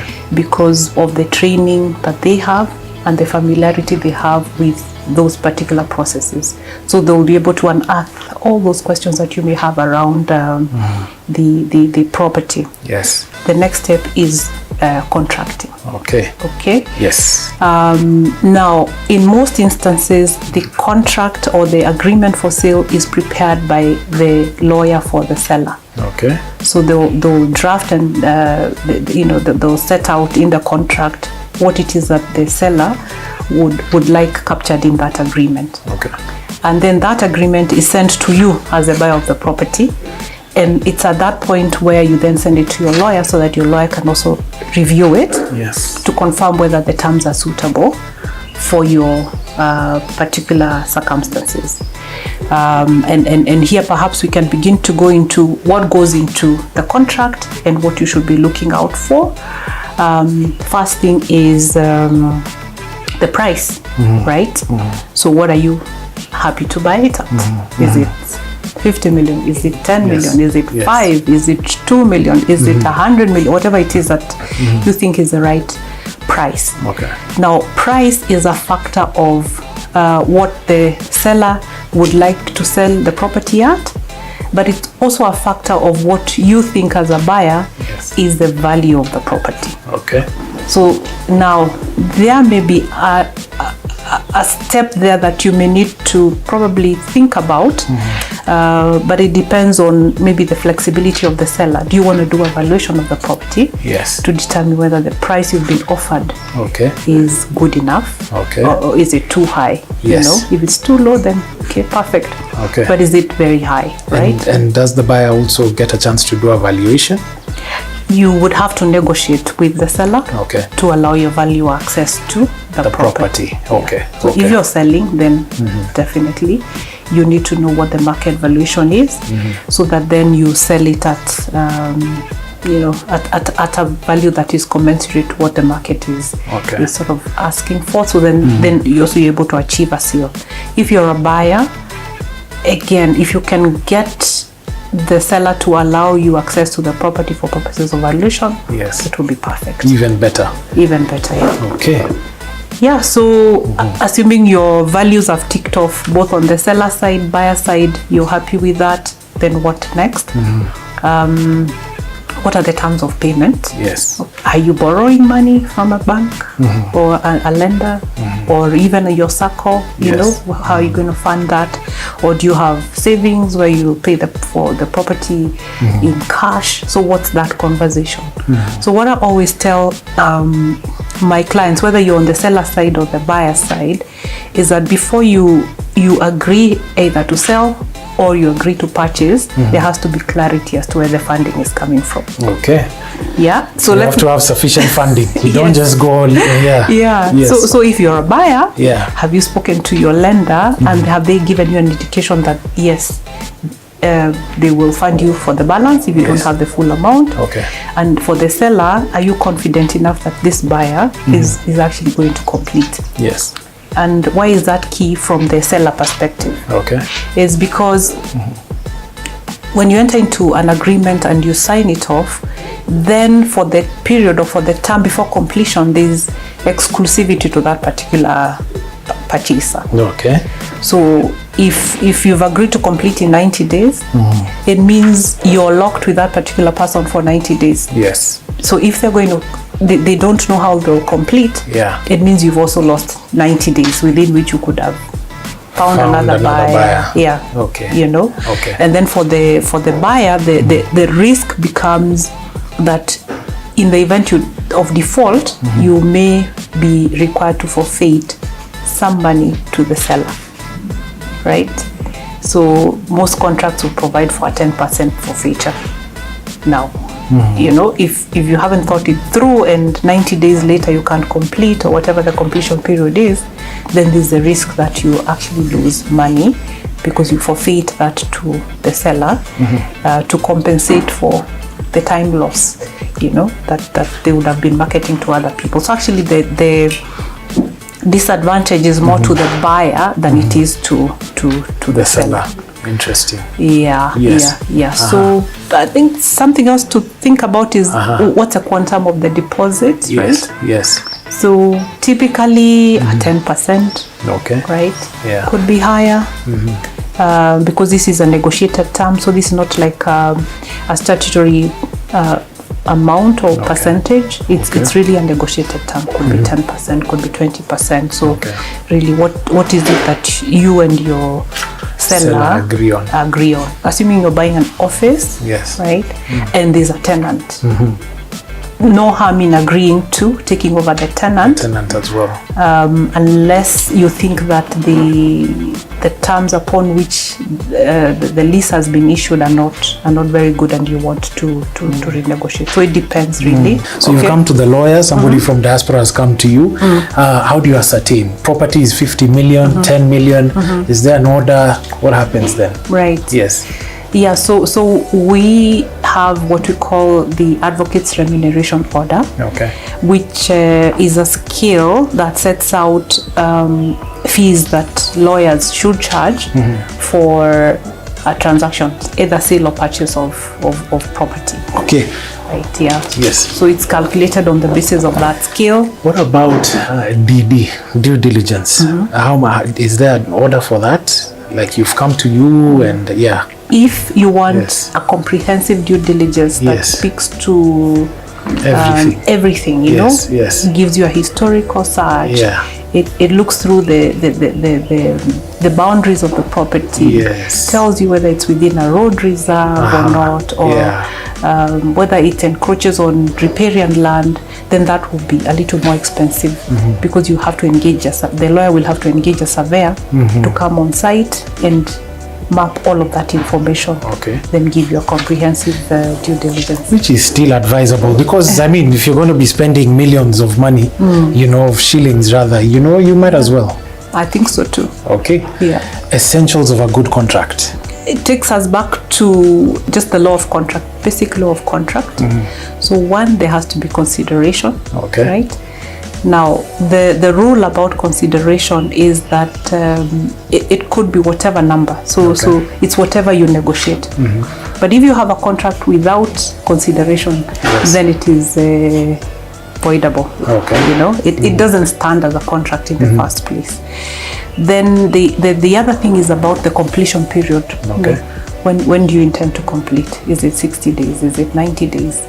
What is it? The other thing is about when you have the completion meeting, what will you exchange for what, you know? So is it documents for money?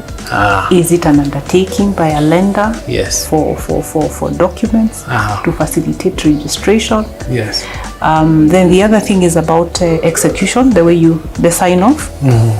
So if the property is owned by an entity or there's an entity that is purchasing, then you must ensure that the way the document is signed or the contract is signed is proper. So execution is a significant element when it comes to the validity of a contract. So it's got to be properly executed.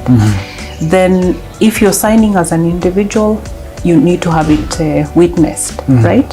So assuming you're signing and you're out of the country, then you would need to have that contract notarized. So you'd have to go before a notary and they notarize it for you. The alternative is to go before the consular in your specific, like if you're Kenya, you go to the Kenya embassy in, let's say, the UK. I see. The consular is actually permitted to witness a signature. Okay. But I think the easier one, of course, would be a notary. Because those are lawyers, they would be able to read the contract, advise you on it, and then witness the contract. So those are some of the elements. Very interesting. Very, very interesting. Yeah. As a parting shot, anything that you'd like to advise our viewers who are watching, who want to buy land, anything that you want to say that I haven't been able to ask you? So maybe to address those who may be away or wanting to buy property and you're not resident in the place where the property is situated, I would say that because property is not one of those things that you can buy and return. You know, it's not like this pen where I can take it today and tomorrow I drop it. Where possible, work with. In fact, not where possible. You should work with the right teams of professionals if yourself you're not available to come to view it yourself. Okay. So ideally you should view it yourself. But if you cannot view it for whatever reason, then make sure that you're working with credible people, credible professionals who will guide you through the process. So as I said, start with a good property expert who will take you to the right properties. Then work with a good lawyer who has a good reputation, who has done what it is that they're advising you on for significant period of time and therefore can be trusted. When it comes to signing of documents, make sure they are witnessed by the right people. Just really take your time.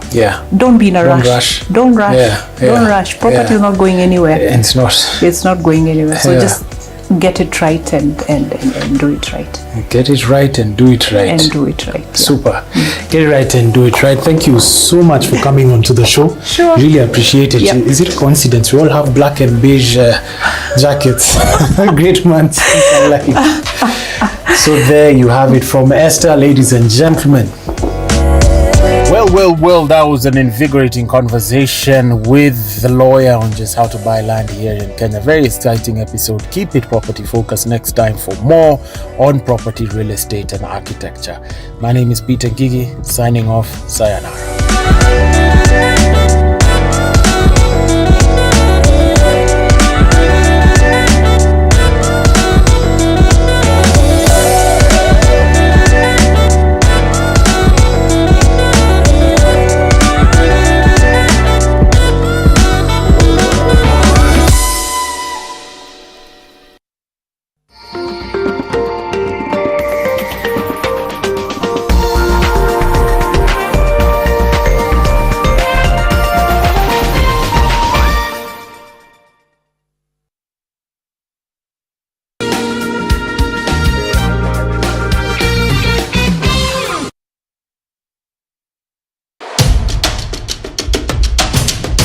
This week on Twende, we continue our journey.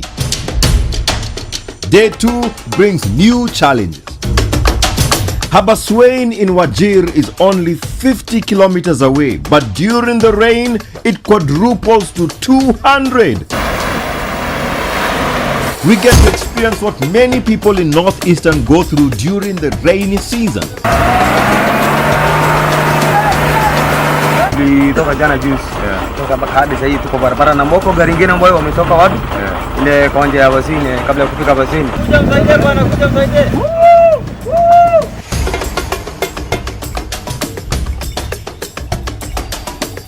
And people come in and they're like, oh, it works. I can have ice cream and I'm not in any discomfort. I recommend Sensodyne because it works. It's brilliant.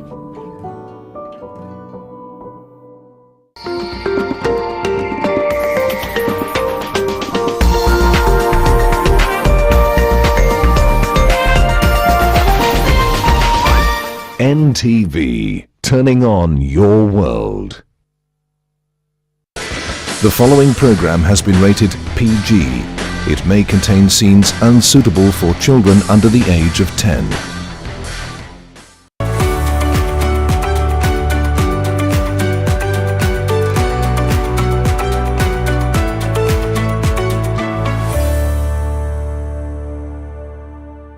Well, hi there and welcome to another episode of Health Diary. My name is Winnie Lubembe and we're coming to you from the Aga Khan University Hospital. Today's conversation is on hepatitis B, and according to the World Health Organization, Over 350 million people globally are living with chronic hepatitis B and C, and unfortunately, millions of them remain undiagnosed. So as the world marks World Hepatitis Day on 28th July, under the theme, Hepatitis Cannot Wait, we want to understand what is the biggest challenge as far as hepatitis B is concerned and what are the available solutions as far as tests and treatment is concerned. Well, you find out after this fact of the matter.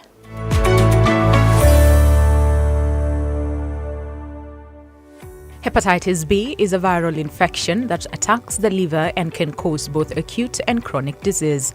In 2022, hepatitis B resulted in an estimated 1.1 million deaths, according to the World Health Organization, mostly from cirrhosis and hepatocellular carcinoma or primary liver cancer. Hepatitis B can be prevented by vaccines that are safe, available, and effective.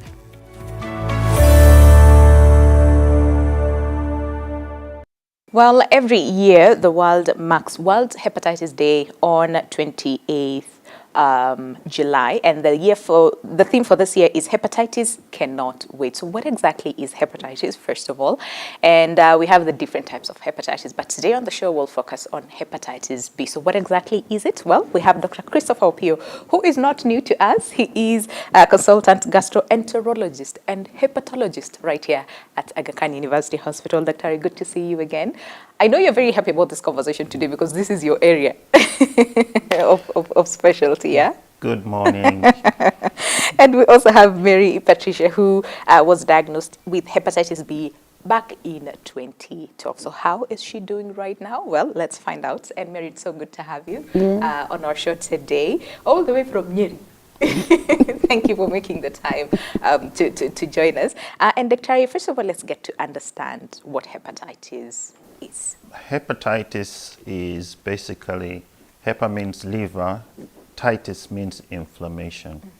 And we usually call it viral hepatitis, as there are different types. There's A, B, C, D, E, but B is important because it is usually spread from mother to child. Most of the spread, especially here in Africa, but it can be spread horizontally through blood fluids or blood transfusion or needle pricks, etc. The virus is very interesting because it is a stealth virus. So most of the people get infected and do not know they have the virus. It sits there. But eventually it causes complications. All right. From the people that you see, where would you rate people's knowledge as far as hepatitis B is concerned? Do people know about it? Is the information still scanty? I think the information is still scanty. We need to get out there. We need to have all mothers who are pregnant and who are in antenatal have testing for hepatitis. We need to have healthcare workers tested and vaccinated. Even those in the forces, we need to have them tested and vaccinated because they are all risk categories. I see that. All right. Mary, let's go all the way back to 2012, right? Before you got your diagnosis, how were you? Did you have any symptoms? Did you even know about hepatitis? Actually, I never knew about hepatitis until that time when I was coming out from work. Then I fainted. All right. Yeah. After fainting, and now I was living a loud vicar, so I was able to come to Guru Nanak and be checked. My platelets were low; they were 44 by that time. Okay. Also, my blood count was very low. It was 6. Wow. So they told me that I should do some more tests so that they can know what is happening with my body. Okay. Yeah. So dizziness, then you fainted. Yeah. Dr. It's very easy. I mean, listening to her, it's very easy for someone to assume, well, maybe I'm just tired. Yes. Maybe I am fatigued. I need to rest, and then that's it, right? But what are the symptoms for hepatitis? Most people have chronic hepatitis B, meaning that they do not have any symptoms at all. They only have symptoms when the disease is advanced. So I'm not surprised that your platelet counts were low. It's just an indicator that your liver was not working very well. Basically, if you have chronic hepatitis, you may have features of chronic liver disease.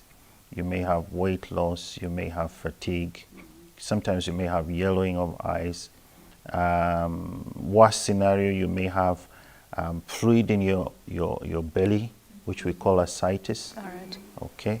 As I've said, you may have what we call portal hypertension and veins in the esophagus, which may rupture and bleed. So you may present with either black stool or vomiting of blood. Some other people may present with what we call brain confusion, okay, which is hepatic encephalopathy, all right? And then you're at risk for other infections. And some people also have muscle wasting, loss of appetite, okay? But all of that is towards the end.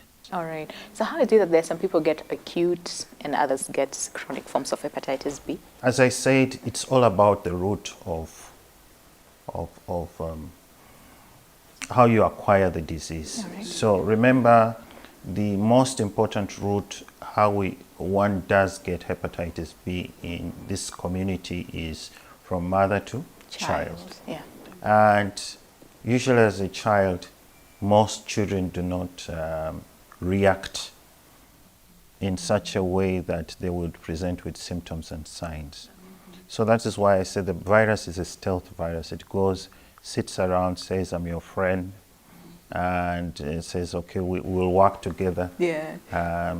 But as you grow older, then you're more likely to have the complications. And remember, it seems that the virus causes more complications in men than in women. Why is that? Do we know why? We don't know why.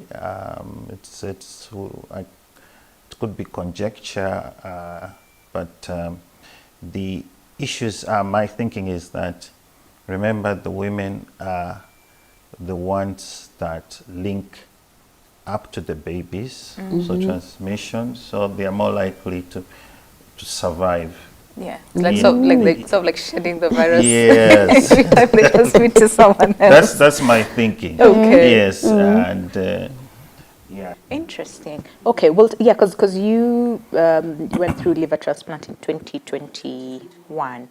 But before that, so you got your diagnosis in 2012.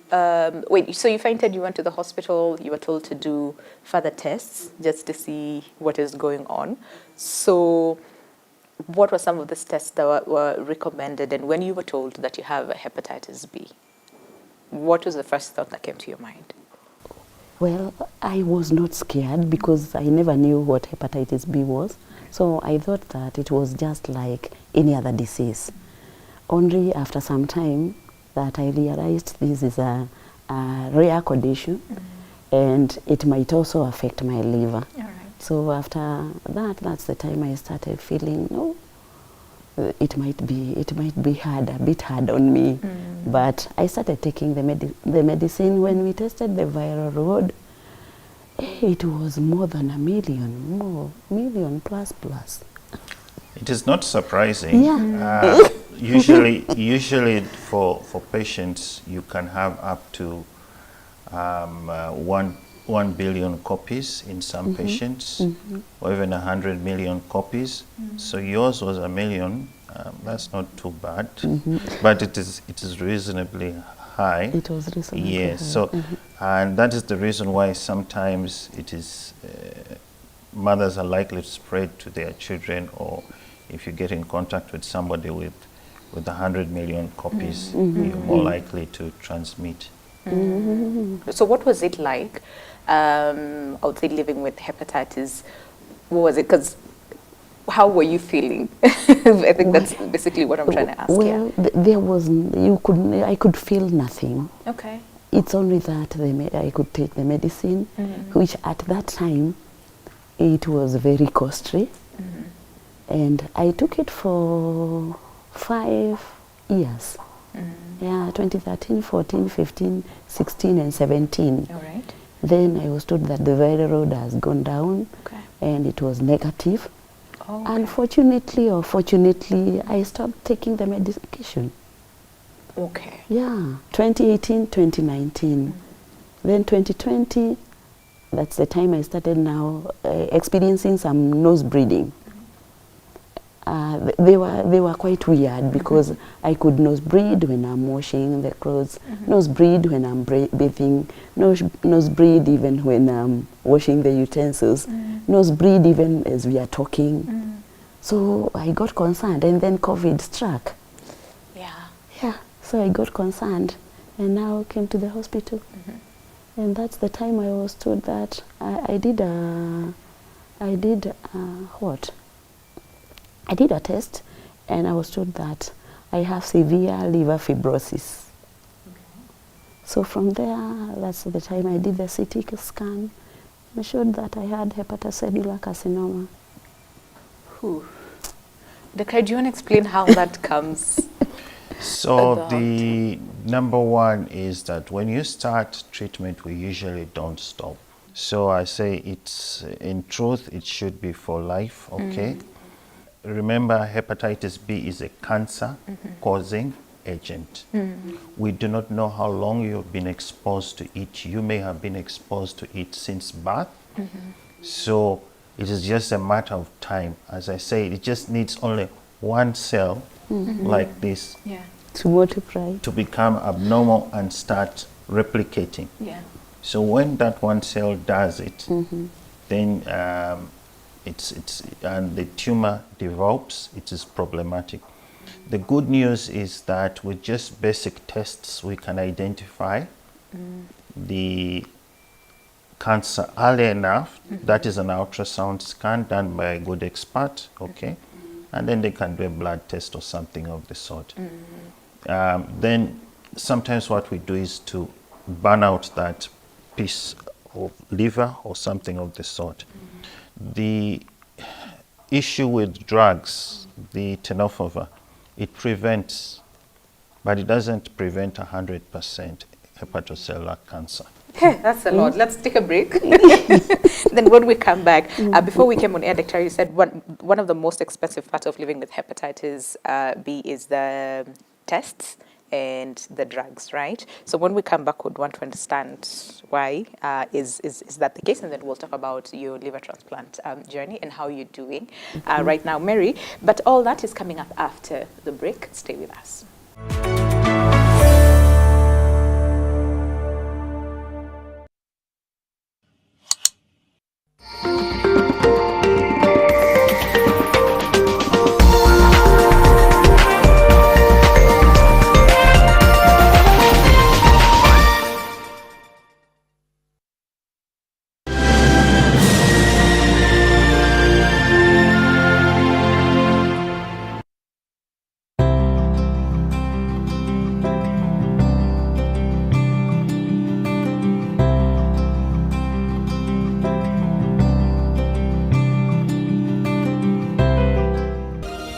The moment I feel my pain starting to fade, it's like I'm going back to myself on a really good day. Panadol Extra releases you from strong pain. Panadol, release starts here. My skin is my identity, my strength. It's unique and deserves care made specially for me. New Nivea Radiant and Beauty Advanced Care. With 5 oils and 5 vitamins. 48-hour nourishment. Helps reduce appearance of stretch marks in just 2 weeks. New Nivea Radiant and Beauty Advanced Care. For your shade of beautiful.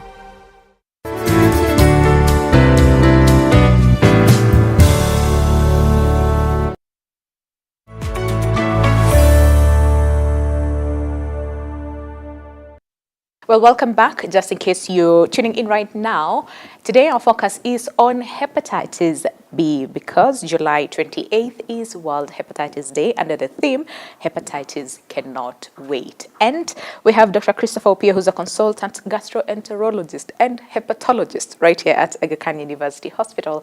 And we also have Mary Patricia, who was diagnosed with hepatitis B back in 2012. So, Dr.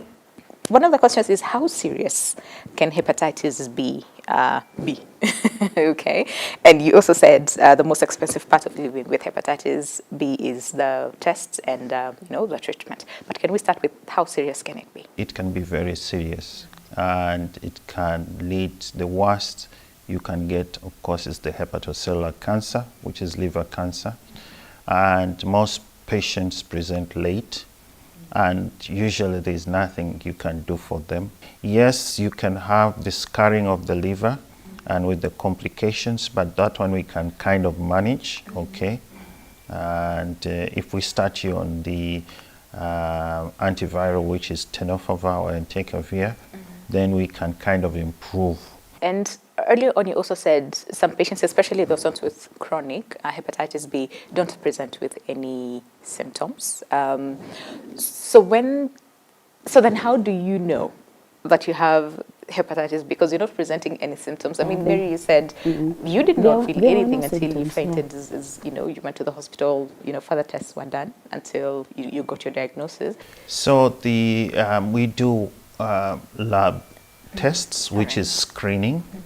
So there is a simple test which we call the surface antigen test. So that test will help us know whether you have hepatitis B or not. So if we find out that you have hepatitis B, then we go ahead and do other tests to see whether you have any complications. The complications we'll be looking at, we look for scarring of the liver. If there's scarring, we have to think about having varices, which are vessels in your esophagus that can bleed, okay? And sometimes we make the diagnosis only after you have presented with the complications, which is really unfortunate. Okay, I see that. So Mary, for you, you said they got little tumors? Yeah, they were 3 point something. They were 2. Yeah, so yeah, they were 2. Yeah, I had to inform the members of the family immediately. So, and I'm trying to imagine what that conversation was like, with your family members. Yeah, we were with my family. Is the only thing that will save you. How was that? We had to get counselors to talk to us, because actually we never knew that there was liver transplant.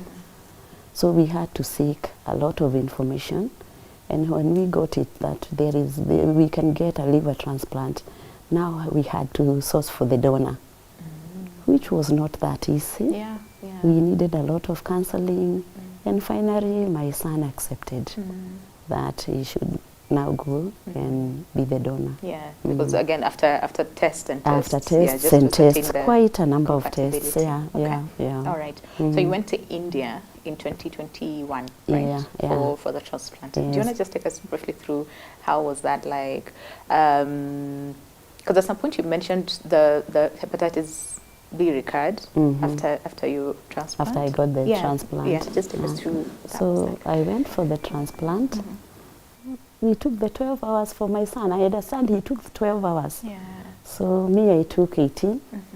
We stayed there, and after that, that's the time after I went to the general ward. That's the time they told me that, Mary, you are hepatitis free. Okay. And also you are cancer free. Best news, right? We were excited and we are very happy. We thank God. So after that, now they had already told me that when the liver is transplanted, I'll continue taking my medicine for the rest of my life. After coming back, that's when they told me, I went to the hospital and I did the viral load, only to see that previously it was negative. All right. Now when this time came, I realized that it has started increasing. Yeah. It was like 85 something thousand. So I was scared too. And also called my doctor and asked him, what is happening? What is this? You told me this. And now I'm hearing a different story. And he told me, well, did you do the vaccination? Yes, I did. Okay, now start taking the tenofovir immediately. And that is what I did. Okay. And I've been taking it faith-free. But Dr. What are the chances really? Because I want to imagine for her case, she went through transplants and, everything was okay. So you want to imagine that I am, out of this. But now, it recurs. What are the chances? And does it happen to all the patients? Yeah, so it's expected. So in my opinion, usually, yes, they may give you certain vaccinations or etc., but it's expected. Yes, it's more likely than not to happen.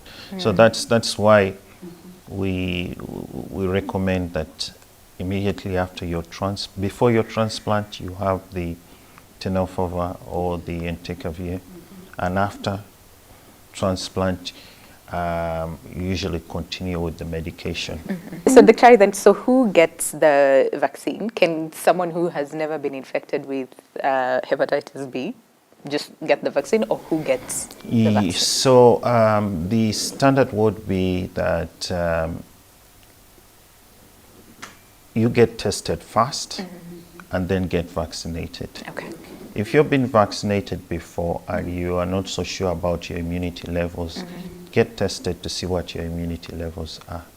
Okay, so that would be the best standard. If you're already infected, the vaccine is not going to work. So is it rolled out to the entire public, or is it? It is supposed to be rolled out, but at the moment, as you know, it is not part of the health system because it requires you testing everybody. The group that you may just give a vaccine are the newborns. Okay. All right. Yes. Okay. That one you don't necessarily need to test them. You just give them. Just give them the vaccine. And usually at birth or within the 6 weeks, but currently we recommend at birth. Okay, and then it's for life. Yeah, you get your full dose. You may have a second dosage when you're older. Okay, all right. When you're an adolescent, etc. Okay. All right. Yeah. I see that. We need to end the show, but Mary, like we said, the cost of medication is high.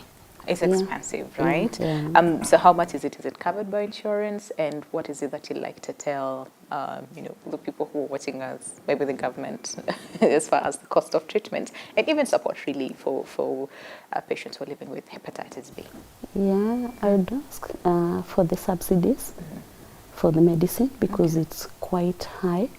And while it not for the family and those people allowed you, people would be treated with, they would be having the liver transplant and unfortunately they die. Sure. Because after that, after the liver transplant, the maintenance is quite damn expensive. But how much does it cost, ideally, for the drugs? For me, I take the Prograf, the ones for the tacrolimus, and I take 4 packets. Okay. So the 4-packet one costs like 6,000. And also I take it's called the mycophenolate, mofetil. It's like 6,000. Yeah. And now I'm taking the one for hepatitis. Yeah. Yeah. Wow. Okay. Yeah. Subsidies. So Yeah. it's 6 times 4 plus the other one 5. Yeah. And then you add costly. It's costly. Yeah. It's costly. And Dr. the World Health Organization has set a very ambitious target, and this is to eliminate hepatitis B and C, right? And they say as a public health threat by 2030, and aiming for 90% reduction in new infections and 65% reduction in mortality. So as a country, what can we do to sort of achieve this? And are we on the right path? And I'll take that as your parting shot. Yet to see a program that can meet those needs. Okay. Yeah. And I don't think we're going to ever meet that 2030. Yeah. Yes, You're in the not fix. at the moment. Yeah. Because if my esteemed colleague here has to pay for those drugs and has to pay for the investigations, it's a little bit depressing. Yeah. Yes. Yeah, I see that, and we sure hope that something will be done really, to put us on the right track towards achieving this target by 2030. But for now, allow us to say thank you to both of you for coming by today. Dr. Christopher Opio, consultant gastroenterologist and hepatologist right here at Aga Khan University Hospital. Dr. As always, thank you for your time, and Mary Patricia as well. Thank you. Coming all the way from Nyeri, we appreciate your time and your sacrifice to share your story with the rest of the, of the population, so that we can learn a thing or two from your journey. And all the very best, really. And we sure hope that a solution will be achieved. But time now for you to take a look at this health tip. In this video, I'm going to demonstrate how to do pike crunches. This exercise is excellent if you have lower back pain or a back injury and you want to tone your ab muscles. Make sure you squeeze your abdominal muscles as you crunch and raise your foot as high as possible. Squeeze your abs in this position. Squeeze. The way to make this exercise more effective is to hold a light dumbbell. You don't want to use a very heavy one because it will mess up with your form. Here now I'm engaging my arm muscles more. The worst thing you can do for your back when you have back pain is to do sit-ups and crunches. That only hurts your back. Well, with an ambitious goal of 90% reduction in new infections of hepatitis B by 2030, and this is a goal set by the World Health Organization, the biggest question remains, are we on the right track? And I hope that you have enjoyed today's conversation right here on Health Diary as far as hepatitis B is concerned. If you have any other question, feel free to engage with us on our social media platforms down at the bottom of your screen. My name is Winnie Lubembe. A special thanks to the Aga Khan University Hospital for hosting us today. Till next time, adios. You are enjoying. Yeah, it puts a lot of things.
Not for the first time at Euro 2024, England's campaign teetered on the brink of elimination. When Switzerland went 1-0 up in the quarter-final with 15 minutes of normal time remaining, the Three Lions desperately needed a saviour. Up stepped Bukayo Saka, making two telling contributions when England needed him most, while banishing ghosts of the past.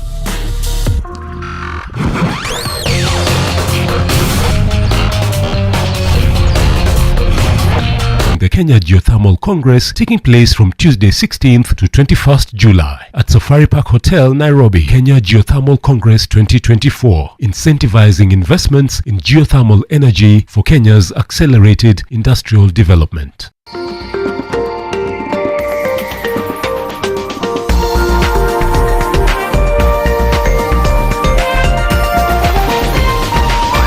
NTV, turning on your world. The following program has been rated GE.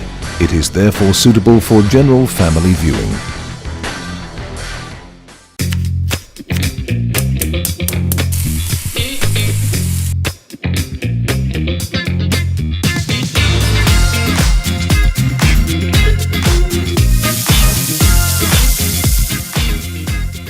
Welcome to Pishi Bomba, the home of delicious and simple recipes. My name is Claire Karatu, and what we do on this show is we ask you, our viewers, what you want to learn how to make, and we simply invite you to the pneumatic kitchen and teach you step by step, so that by the time you're leaving that kitchen, you know exactly what to do in your kitchen.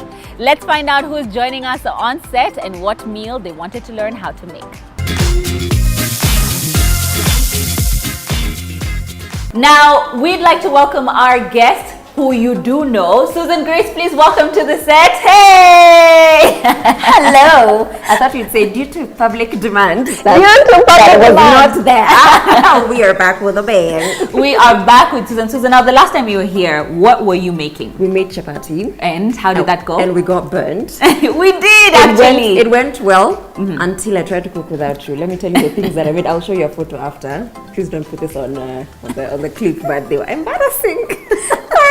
Now that's just how it is in the kitchen. What happens is you just have to keep practicing, like you said, right? Yeah. Now you at home would love to see some of the recipes that you've been able to recreate in your very own kitchen. Please send us those pictures. Susan Grace will send us hers as well. But before that, please let us know what you wanted to learn how to make today.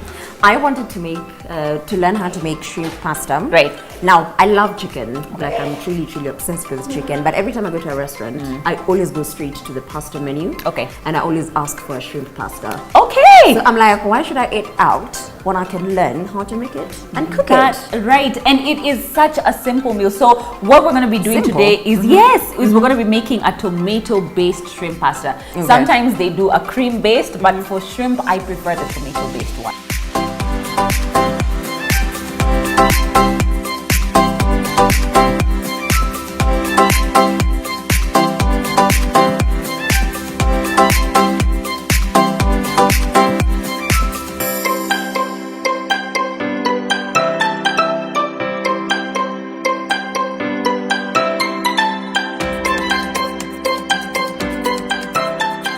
Now, as she washes her hands, we would love to know what dish have you wanted to always taste or even just know how to prepare. Let us know by simply inboxing us on all our social media pages. The napkin is there. Thank you. There. On all our social media pages, and we will have you in the pneumatic kitchen and teach you step by step, just like Susan Grace is here today on set. Now, Susan is familiar to your screens. Susan, please let them know about your beautiful show as I give you your apron. Right. So I host Crossover that airs every Sunday from 11:30 to 1 p.m. Praise the Lord. Hallelujah. Hallelujah, sister. Yes, and we are super, humbled to be gracing your screens. See what I did there? I know. Gracing your screens every Sunday. Yes. So every time you're home or after church, you can be sure to catch the show. Fantastic. Thank you. Let me get that for you. All right. You may go ahead. You can decide if you want it full or half. It's up to you. Half will do. All right. Yep. Now, Susan, the reason that I said that this meal is very, very simple is because of just how short a time it takes to make it, right? Okay.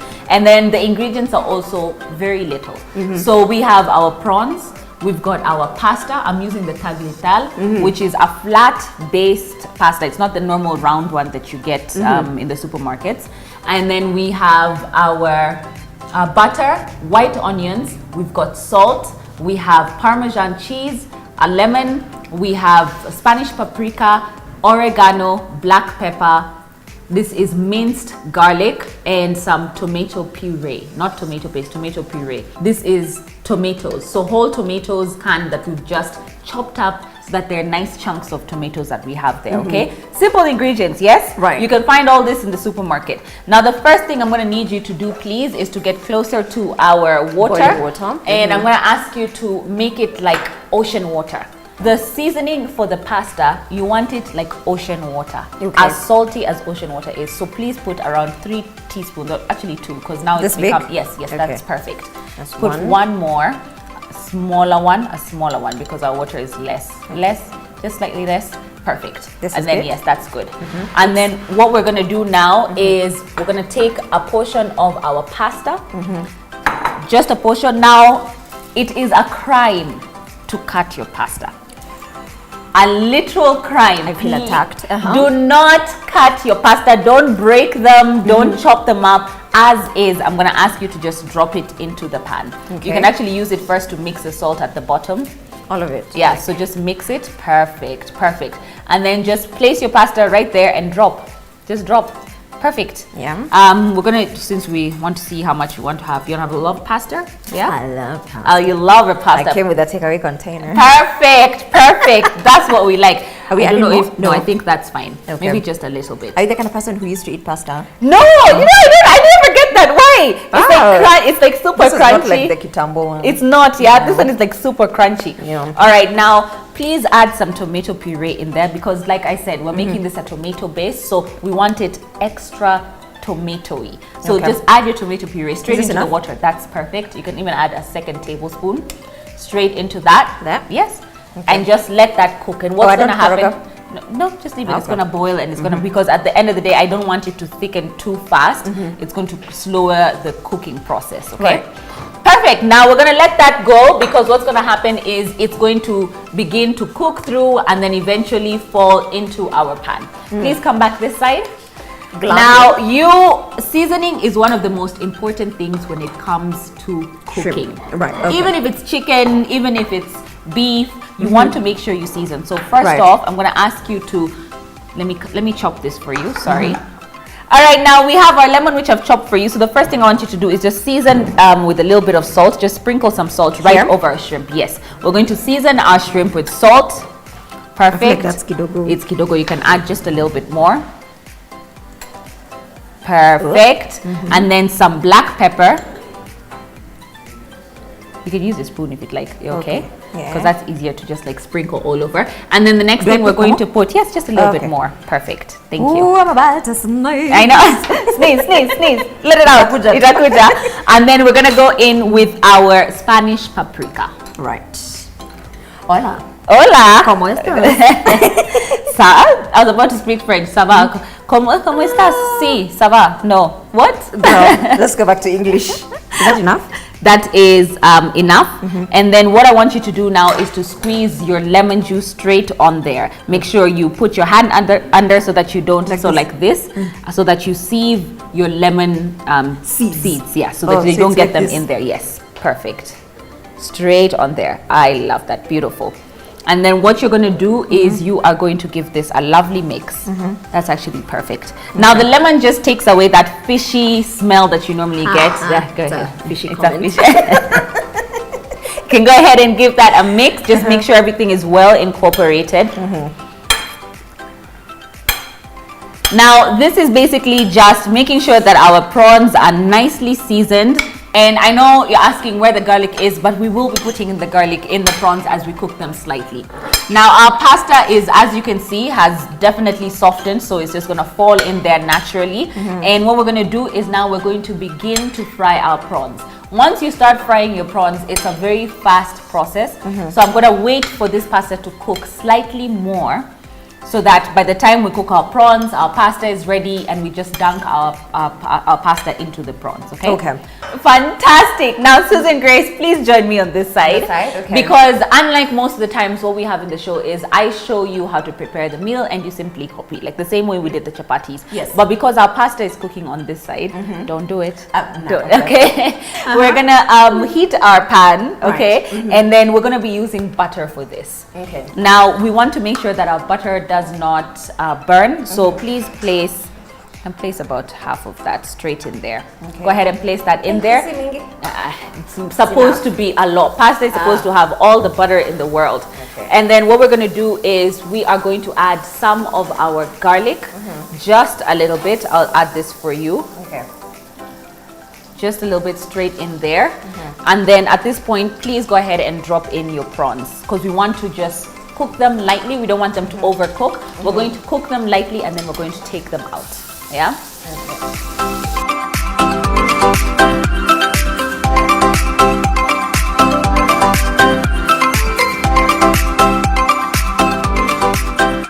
Alright, you can use, here you go. So you can use the mwiko, just give that a lovely mix. Make sure that every single prawn, you can just make sure every single prawn is on the pan and then just leave it to simmer.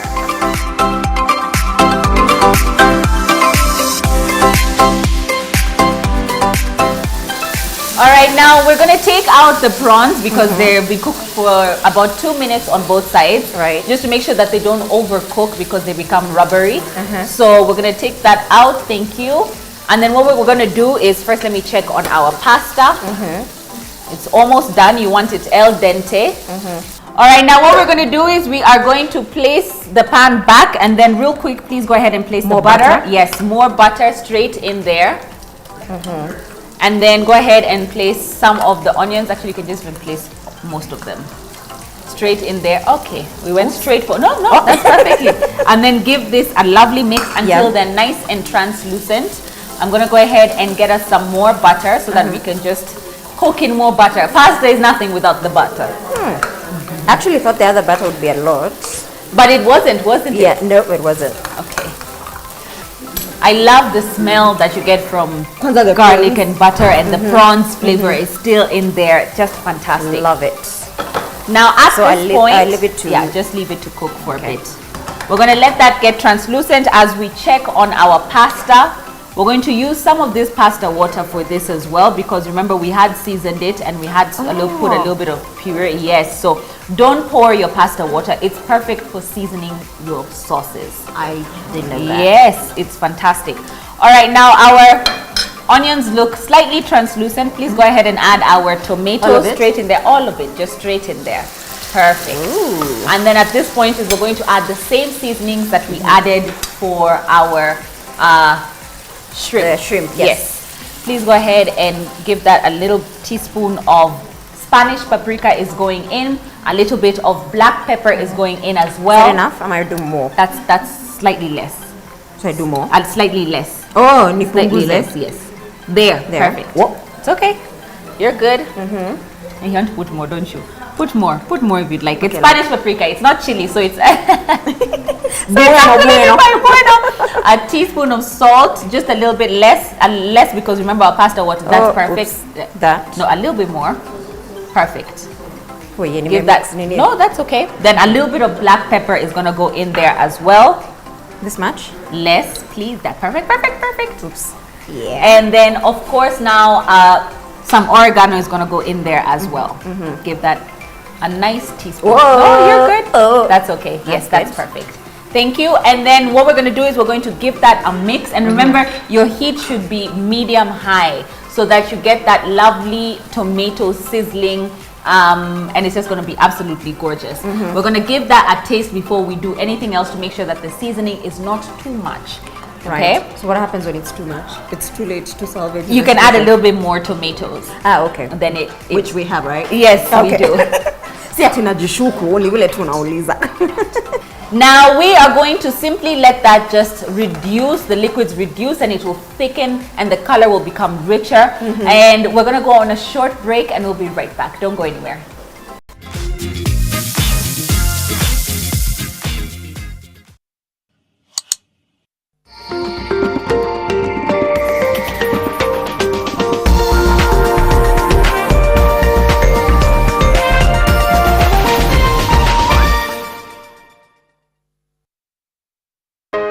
Acne-prone skin, marks?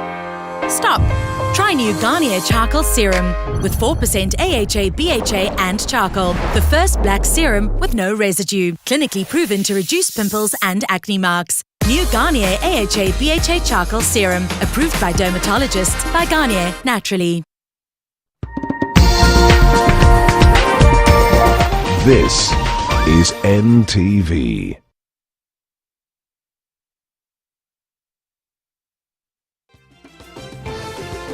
Yajayo katika NTV Weekendi. 5 more bags were retrieved from the same quarry yesterday. 3 of the bags contained human body parts. Are we dealing with a cult that is associated with criminal activities? Are we dealing with serial killers that are also associated with criminal activities? Or even, could we be dealing with rogue medical practitioners that are dealing with criminal activities? Mili zaidi ya opolewa kwenye eneo la Takakware, wote waliopolewa ni wanawake. Sasa mimi nitapanga kabisa. Hii serikali iko hapa mbele. Muniombe. Rais arejea katika mipango ya kuipanga serikali yake mara tena. naye naibu wake amtaka awe macho. Lakini ukikosa timu nzuri ya kukushikilia na kukusaidia, rais, utapata matatizo. Wakenya wasubiri kwa hamu kuu serikali kushukisha bei ya mafuta. Nilikuwa naamka asubuhi na tayarisha watoto chakula na tayarisha mwingine kwenda shule. Mtoto wake kwa nakula mkate, mimi alikuwa ananiachia 10 bob. Na wafanyakazi wa nyumbani waliopita dhulma wapata hifadhi katika kaunti ya Kajiado.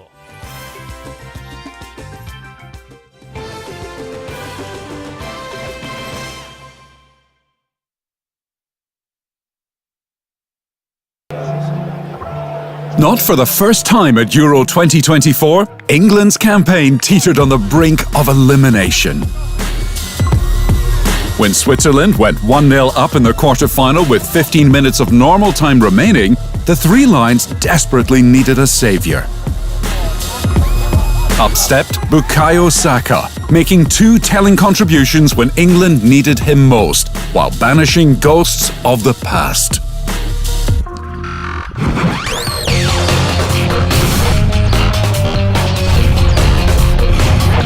The Kenya Geothermal Congress taking place from Tuesday 16th to 21st July at Safari Park Hotel, Nairobi. Kenya Geothermal Congress 2024, incentivizing investments in geothermal energy for Kenya's accelerated industrial development. Ngozi yako ina glow. Nilijipaka mafuta leo asubuhi nikikam, lakini skin yangu ishaparara and it looks so dull. Sis, see, it's the new Nice and Lovely Lemon Extract Body Lotion. Hiyo ndo secret yangu to a moisturized and bright skin. Usimix. New Nice and Lovely Lemon Lotion, enriched with vitamin C and sunflower seed oil for 48-hour nourishing glow and brighter skin. Try Nice and Lovely Lemon Lotion today.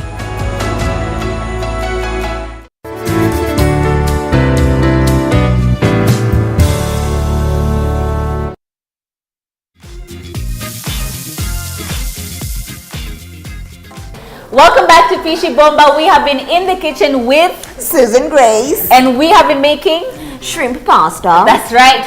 So far we have cooked our pasta and Susan Grace will tell us what we've done with that sauce, please.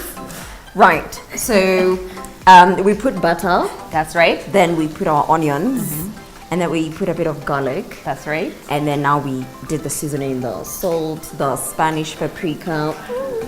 I'm proud of myself. The Spanish paprika, we did oregano, and black pepper. And the tomatoes. Fantastic. That is basically it. It has literally been just a few minutes. The sauce has thickened perfectly. Our pasta is ready. So what we're going to do is we're going to dump our prawns back in there. Our shrimp, yes, back in there. Give that a lovely mix. And of course we have, look at how gorgeous that looks already. Right. I want to have that. And what we're going to do is we are going to begin to drop in our pasta straight in there, which is al dente. Straight in there. If you get a little bit of that pasta water in there, it's perfect. So I'll just make sure that we still get. So what's your prawn to pasta ratio that you'd like? Me? Yes. Just More, enough. Just enough. Okay. Yeah. I'm here for the prawns. You're here for the prawns, for the shrimp. All right, now give that a mix. Give that a mix, please. Okay.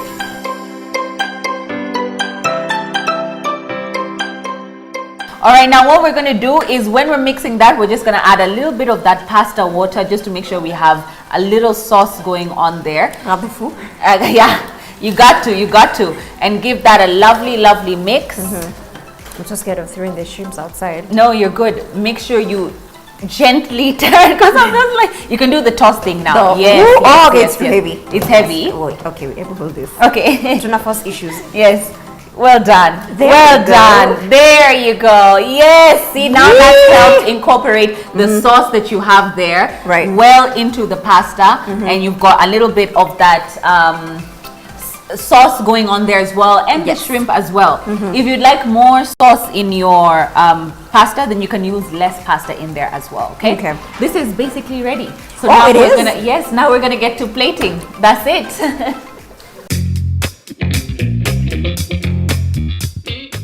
Hello and welcome. My name is Chef Peter.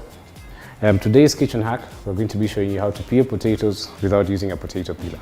So here I have my potatoes, which I have cleaned, of course. We're going to use a a knife to score outside horizontally round the potato. Repeat that with your other potatoes. This recipe is good. This is a good method when you have a lot of potatoes that need peeling, so it saves you a lot of time. Let the water cover the potatoes so that they cook evenly.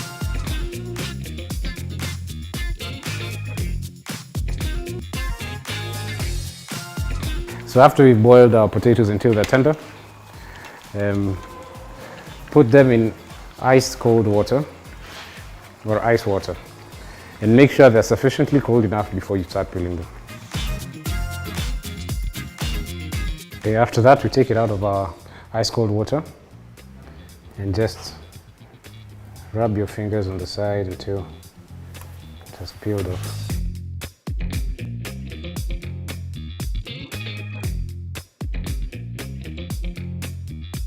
So I've just finished cleaning this one up.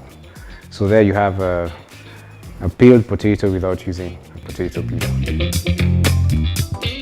All right, now we are gonna plate. Susan Grace, please bring your lovely dish right here that you have prepared.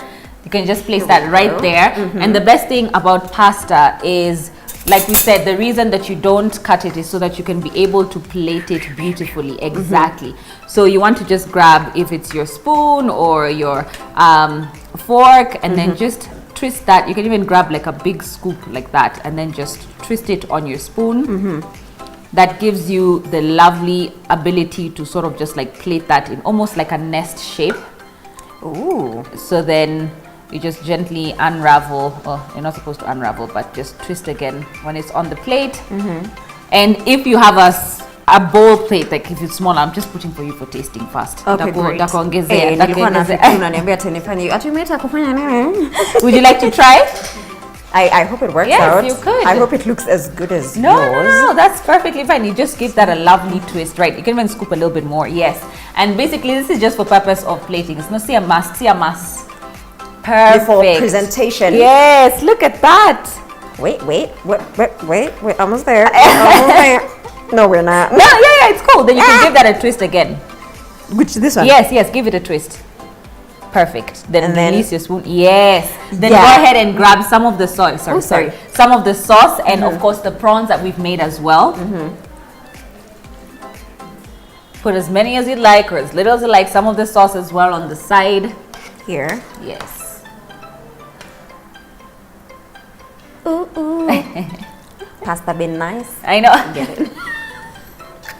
And then you can go ahead and sprinkle some Parmesan cheese for yourself, please. As much or as little as you like. I call it love, aka Italian love. There you go. Look at that. No. That's perfectly fine. I love cheese. That's. I know. Okay, I'm done.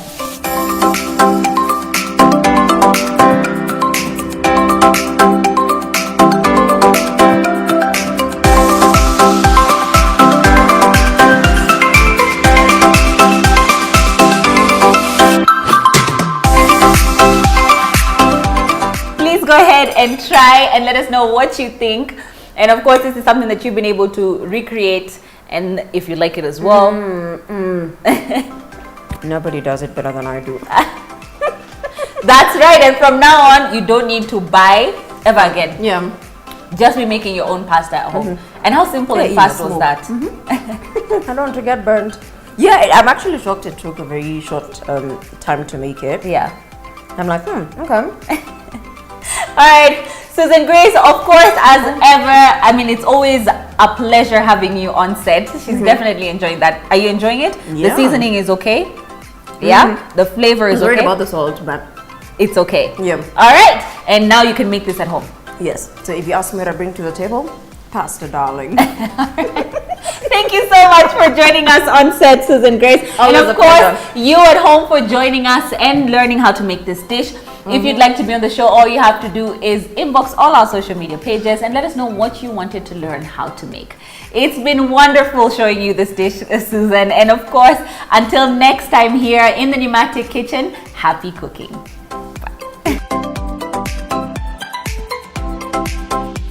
My My name is Claire Karatu, and what we do on this show is we show you how... Are you recording? Yeah. Guy, oh. Muangalie jameni.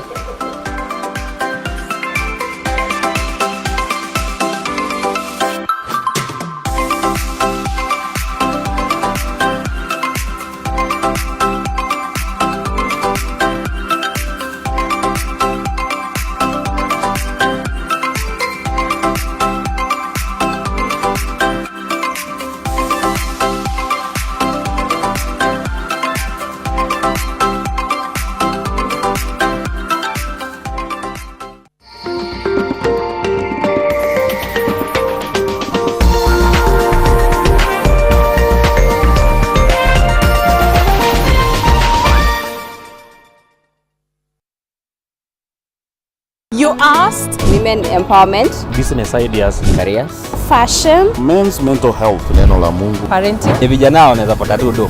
We listened. I'm a bit scared because the rate of divorce is really high. Marriage is a scam. It's new, it's fresh, it's your world, your reality. Kupitia kwa star 570 hash tunakupa nafasi ya kuchomoka na this brand new Mazda Demio. Enjoy a beautiful clean semi-leather interior, low mileage, touchscreen and a reverse cam, fuel efficient 1300cc engine, great for personal use and business. Ukitaka kujishindia gari hili, kucheza ni rahisi sana. Chukua simu yako, bonyeza star 570 hash, chagua option number 4, kisha unajiunga na draw. Kumbuka kucheza mara kadhaa because the more you play, the higher chances of wewe kuwa mshindi. Gari ya pili ni yako. Ni yako. Hii Julai, jishindie Demio na Loto Moto. Tucheze, tusaidie na tushinde.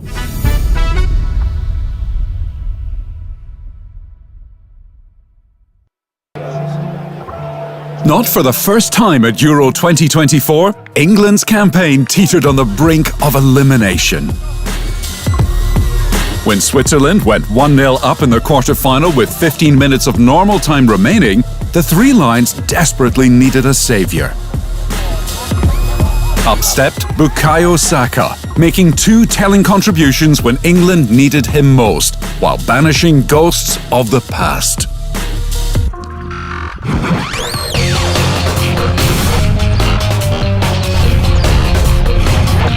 The Kenya Geothermal Congress taking place from Tuesday 16th to 21st July at Safari Park Hotel, Nairobi. Kenya Geothermal Congress 2024, incentivizing investments in geothermal energy for Kenya's accelerated industrial development.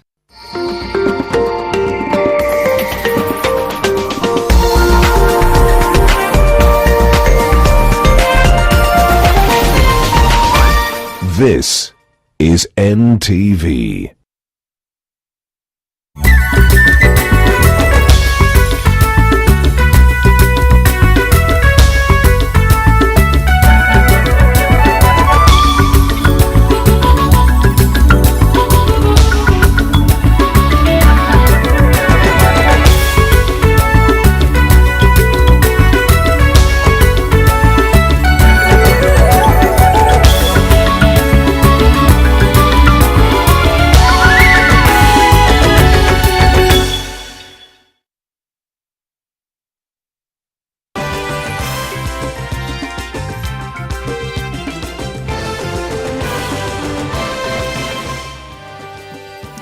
Mtazamaji, ni tarehe 14 mwezi huu wa Julai mwaka 2024. Popote pale ulipo, natumai kuwa Jumapili yako imekwenda vyema kabisa.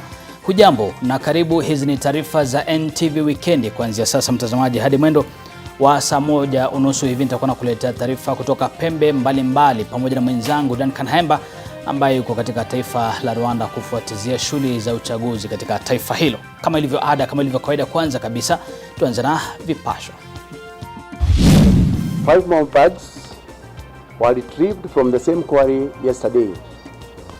3 of the bags contained human body parts.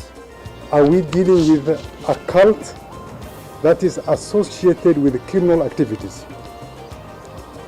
Are we dealing with serial killers that are also associated with criminal activities? Or even, could we be dealing with rogue medical practitioners that are dealing with criminal activities?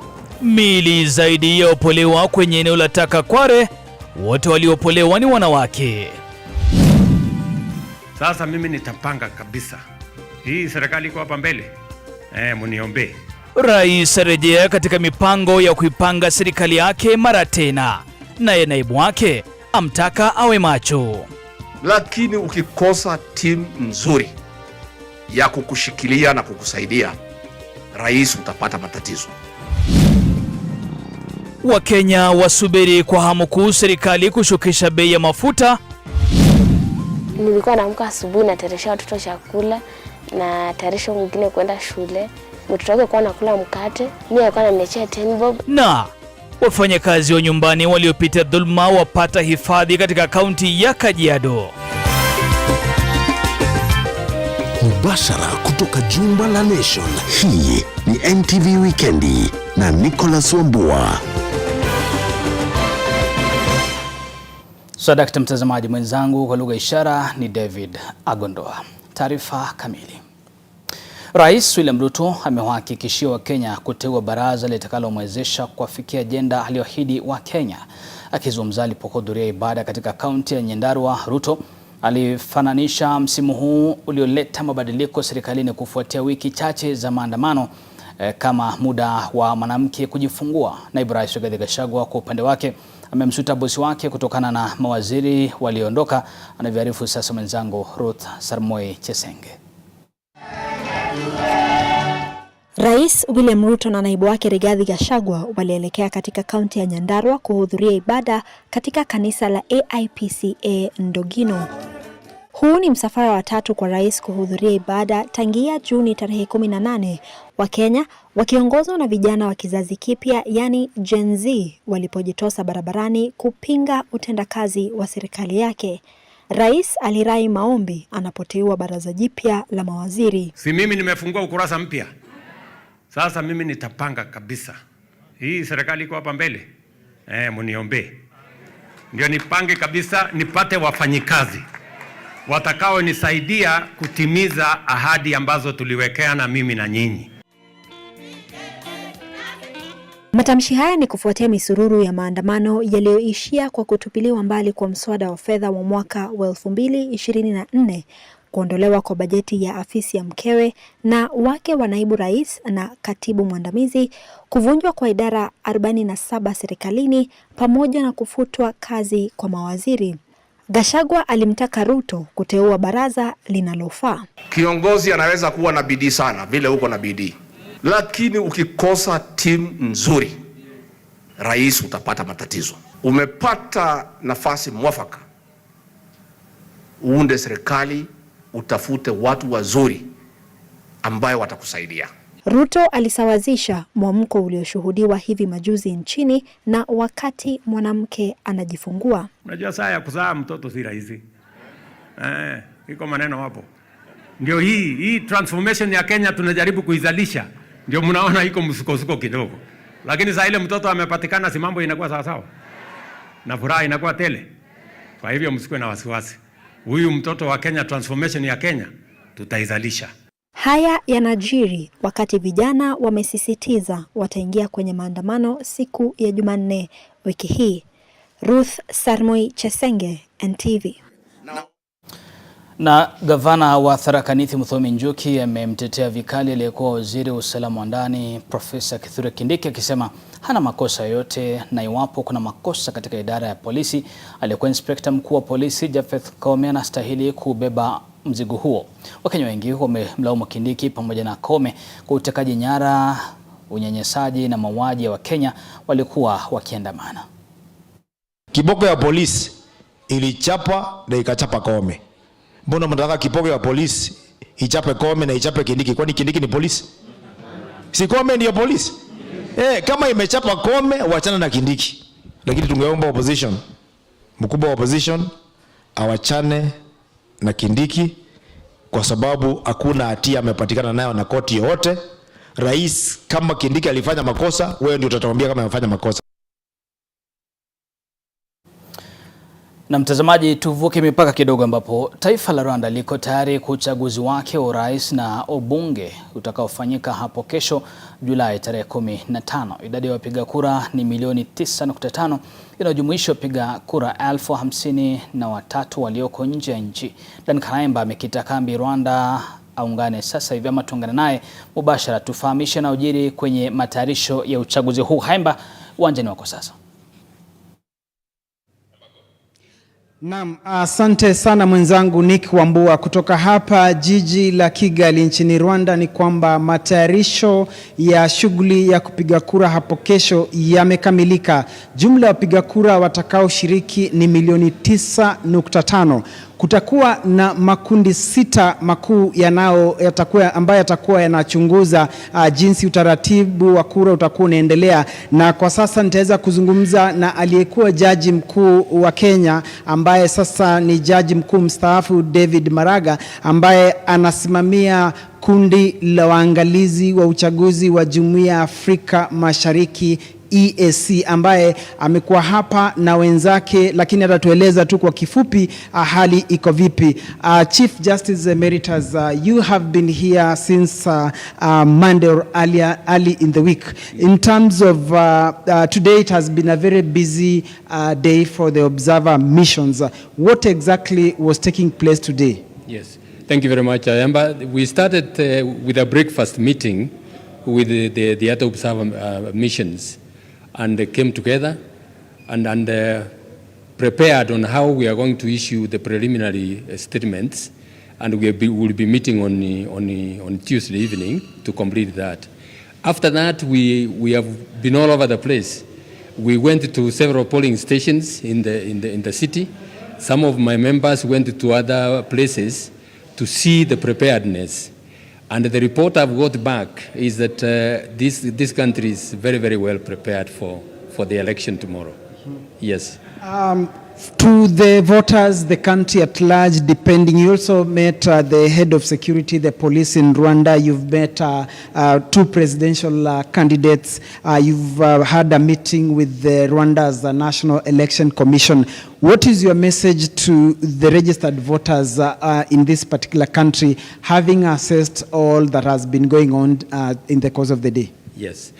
In the course of what we have seen, we had met the police on Friday, and today we even went to, after going to the polling stations, we went to the National Election Commission headquarters, where the tallying is going to be done tomorrow evening. What the message to the Rwandans is that the institutions concerned with the elections are very well prepared. And for us is to tell them, look, come out in large numbers and exercise your constitutional right. There's nothing that is going to threaten your security. There's nothing that is going to disrupt from what we have seen. So it is important that they come and exercise their constitutional right. Barabara kabisa. This is your first assignment after leaving office? In other areas, not on election observation. There is one I was invited to, but I was not able to go. But this is the one of election. But I've been involved in other areas. Asante kabisa. Thank you very much. Naam, Nick Wambua, ndivyo hivyo. Kwa hivyo hapa nchini Rwanda kesho asubuhi shughuli ya kupiga kura itakuwa inaanza rasmi. Wale ambao wako nje ya nchi, kwa mfano Kenya, wameshaanza kupiga kura tayari. Tumeona jijini Mombasa, jijini Nairobi na maeneo mengine. Jumla ya wapiga kura 53,000 wamesajiliwa kupiga kura nje ya nchi. Kwa hivyo kutoka hapa Kigali, Rwanda, ni hayo tu kwa sasa. Kwako studio. Asante sana Haimba, bila shaka mtazamaji tutakuwa tunafuatilia taarifa hiyo kutoka Rwanda hapo kesho panapo majaliwa. Tukisonga mbele ni kwamba ilikuwa ni siku nyingine ya makabiliano kati ya polisi na wenyeji wa mtaa wa Kware baada ya miili mingine miwili kupatikana eneo la kutupa taka la Kware. Na kama alivyotuarifu mwanahabari wetu Brian Mushiri ni kwamba kwa mara nyingine maafisa wa polisi walilazimika kufyatua risasi na kurusha vitoza machozi ili kuwatawanya vijana katika eneo hilo. Tahadhari, picha ambazo tutazionyesha ni za kutamausha. Imekuwa siku ndefu hasa kwa vyombo vya habari baada ya wenyeji wa eneo la Kware kukosoa ripoti zilizotolewa na serikali kuhusu idadi ya mili iliyopatikana hapa. Wenyeji kadhalika wakipigwa na vitoa machozi kwa kuondolewa kwa lazima katika eneo la mkasa. Hapa maafisa wa polisi walikuwa na kibarua kigumu kukabiliana na vijana waliojawa na hamaki katika barabara hii ya Outer Ring. Vijana hawa wakitaka kujua ni nani alisababisha vifo hivyo. Vijana hawa wakidaiwa kuwa walikuwa wanataka kuteketeza kituo cha polisi cha Kware, kituo ambacho kipo mkabala na eneo ambako mili hiyo ilipatikana. Hii leo mili miwili ilipatikana kwenye eneo hili pamoja na vipande 12 vya mili ya wanadamu. Awali, taarifa ya gavana wa Nairobi Johnson Sakaja ilisema mili 8 na vipande vya mili 12 kufikia sasa vimepatikana eneo la Kware. Leo vipande vya mili pia vikipatikana eneo hili. Hata hivyo kuna mgongano wa idadi ya mili iliyopatikana kutokana na taarifa kinzani za idara ya polisi. Mili yote iliyopatikana imehifadhiwa katika chumba cha kuhifadhia maiti cha Nairobi. Kesho wapasuaji wa mili wanatarajiwa kufanya shughuli hiyo. Brian Mushiri, NTV, Nairobi. Mtazamaji, ni kufahamisha kwamba kaimu inspekta jenerali wa polisi alizungumza pamoja na mkuu wa idara ya ujasusi DCI vile kuhusiana na swala hilo na kusema kwamba wataendeleza na uchunguzi wa kutosha kuhusiana na kisa hicho. Naomba nipate mapumziko mafupi, muda si mrefu nitakuwa nakuletea taarifa zaidi, usiende mbali.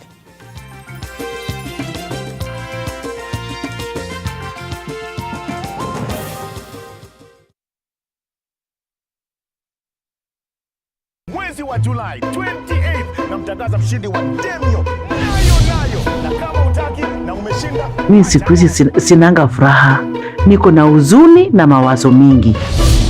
Tangu nione hiyo kitu ni kama kichwa changu imesimama. Najua familia yangu wananisangaa lakini hawatanielewa.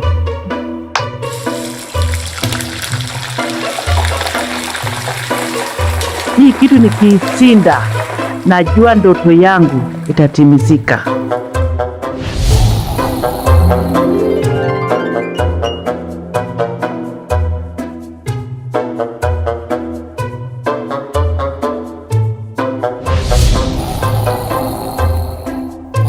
Mom. Mbona umelala mchana? Hiyo gari la tumoto ndio inanikula kile mtoto yangu. Mom, nasi basi dial *570#. Kwenye *570# kuna Mazda Demio. Chagua option 4 na ujipatie tikiti ya kuingia kwenye draw. Ushindi wako tunautangaza on 28 of July. Tucheze, tusaidie, tushinde.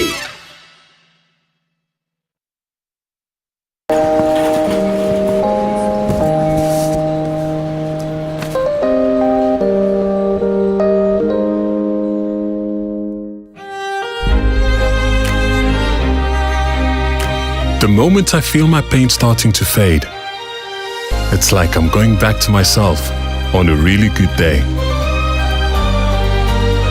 Panadol Extra releases you from strong pain.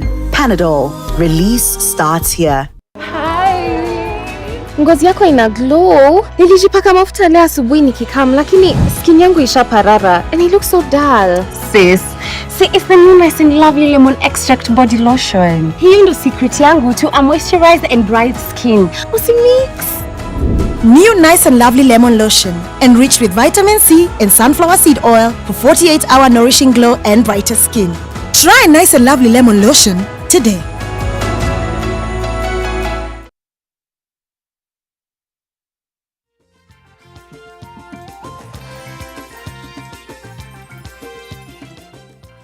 Karibu tena. Wafanyakazi wengi wa nyumbani nchini Kenya huanza kuajiriwa kabla ya kufikisha umri wa miaka 18. Zaidi ya watoto milioni 1 wanahusika katika ajira ya watoto nchini Kenya. Kati ya hao idadi kubwa ni wasichana wadogo wenye umri wa kati ya miaka 6 hadi 17. Rose Wangoi ilitembelea kituo kimoja kinachohifadhi wasichana na kuandaa taarifa ifuatayo.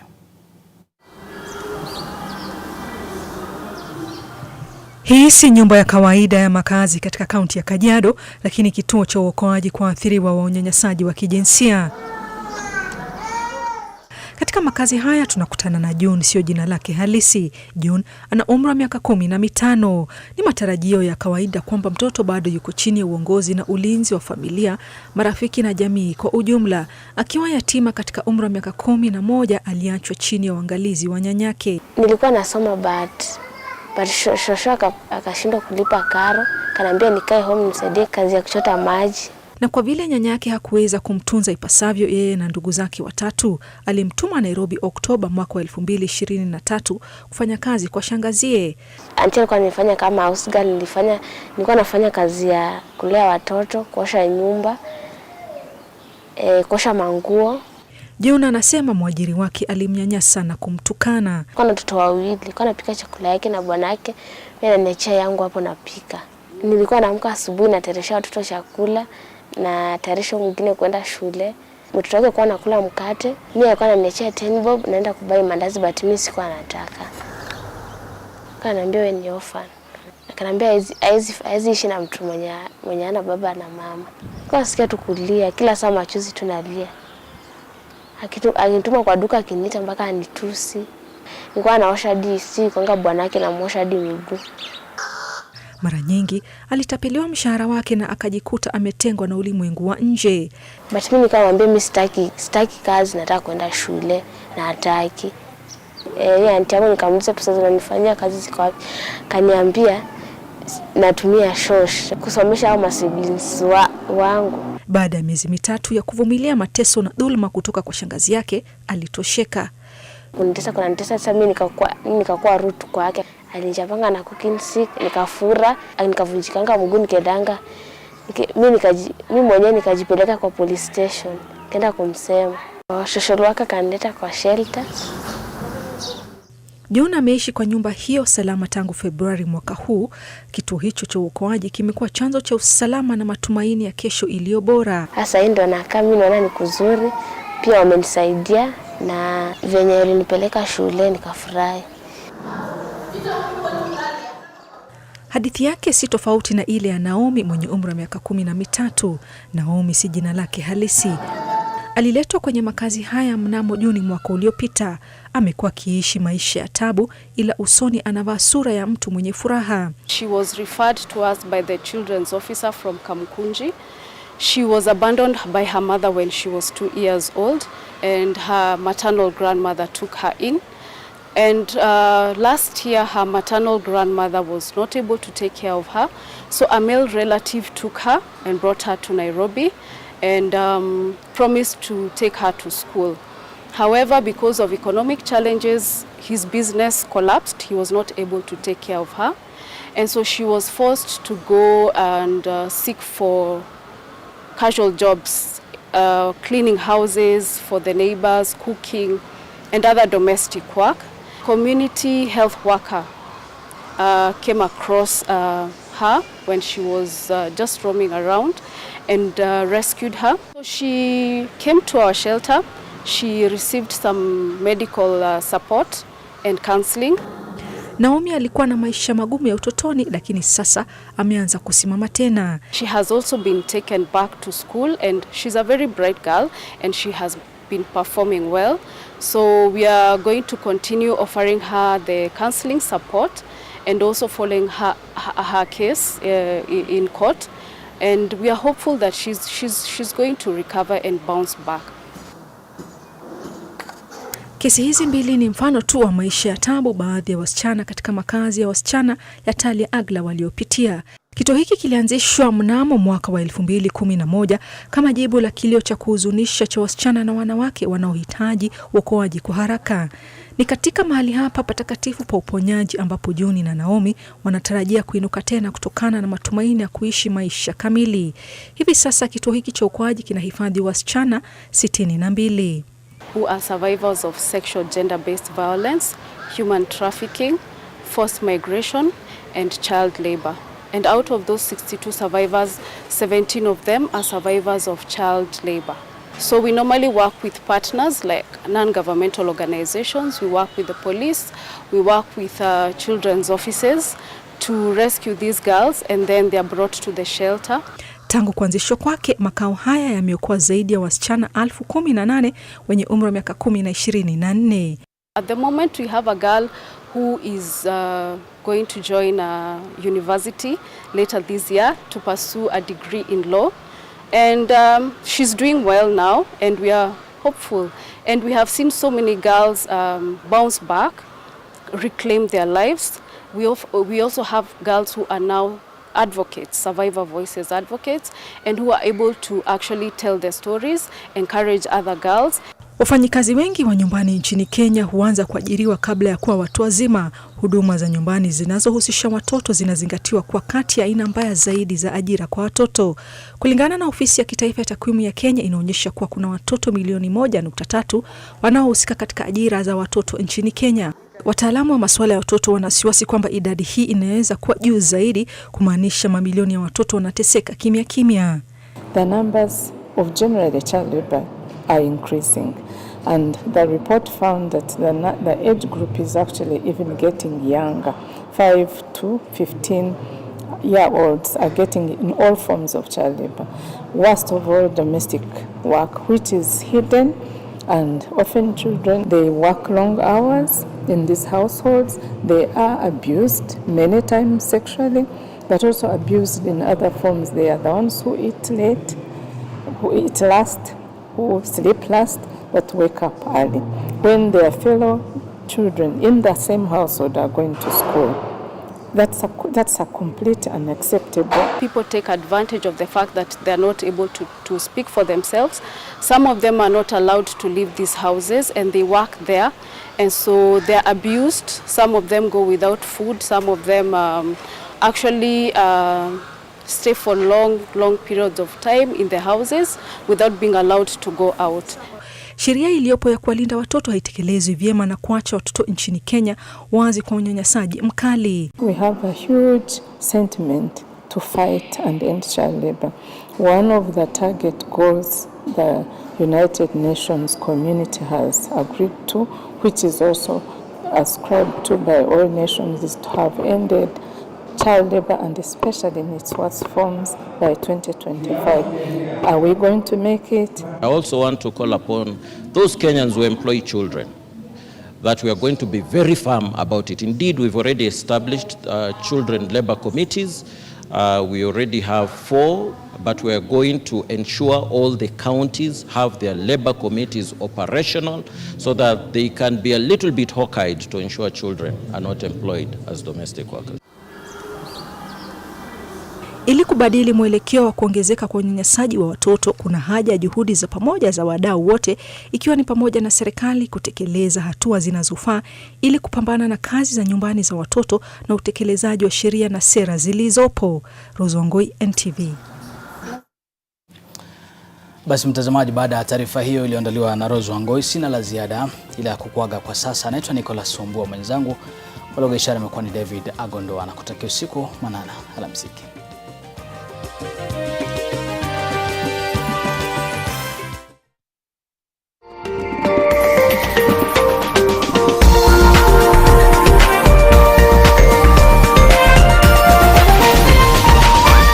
This is NTV.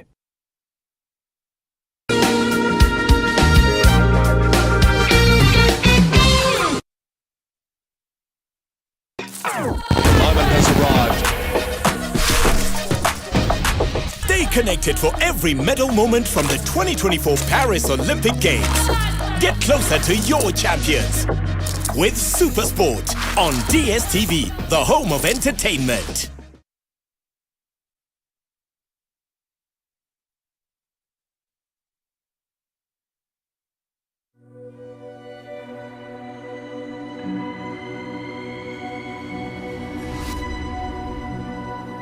People come to me and they say they get discomfort when they have ice cream. Can you imagine that? Avoiding having cold ice cream. Sensodyne gives you long-lasting protections against sensitivity. And people come in and they're like, oh, it works. I can have ice cream and I'm not in any discomfort. I recommend Sensodyne because it works. It's brilliant.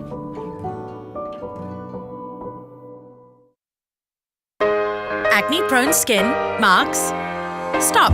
Try new Garnier Charcoal Serum with 4% AHA, BHA and charcoal. The first black serum with no residue. Clinically proven to reduce pimples and acne marks. New Garnier AHA, BHA Charcoal Serum. Approved by dermatologists by Garnier Naturally. 5 questions with Sarah. Hi guys. Wow, Sarah, your skin is glowing. What beauty soap do you use? I use a beauty soap that keeps my skin soft, moisturized, and protected from germs. But Sarah, the beauty soaps I know don't give germ protection. Dettol Skincare does. It combines the trusted protection of Dettol with 2 times moisturizers to protect my skin from germs and keeps my skin soft with a beautiful fragrance. Beautiful skin is germ-free skin.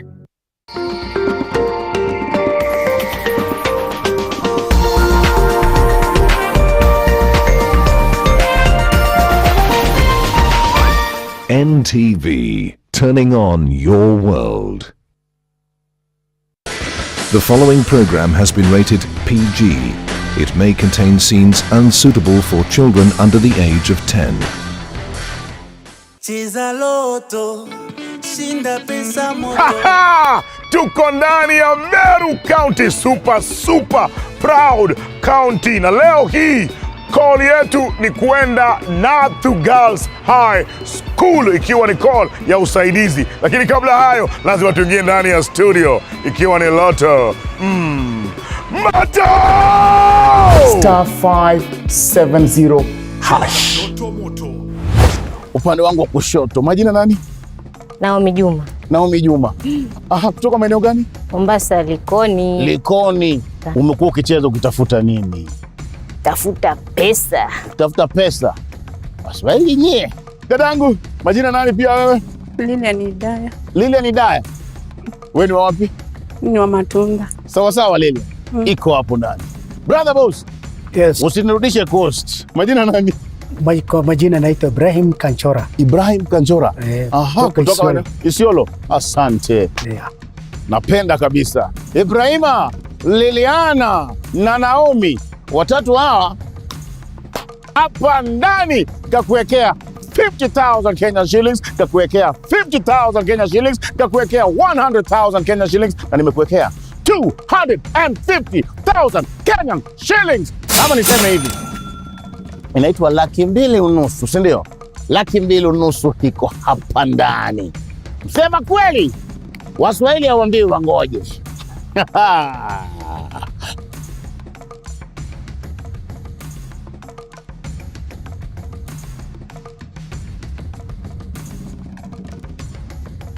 Brenda, unataka nani akuwe hapa wa kwanza afike hapa? Ule mama katikati. Nani?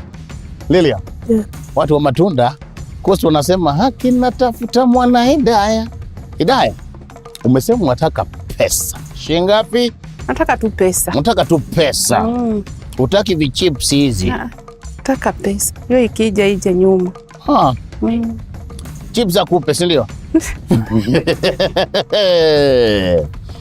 Mimi 50,000, 100,000,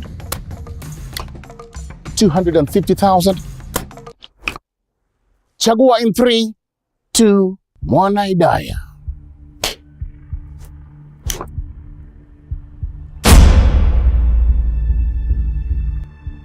Anza mapema kugeuza. Sigeuzi.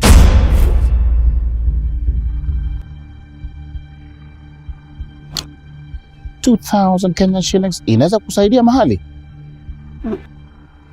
Mulika sanduku nambari 7.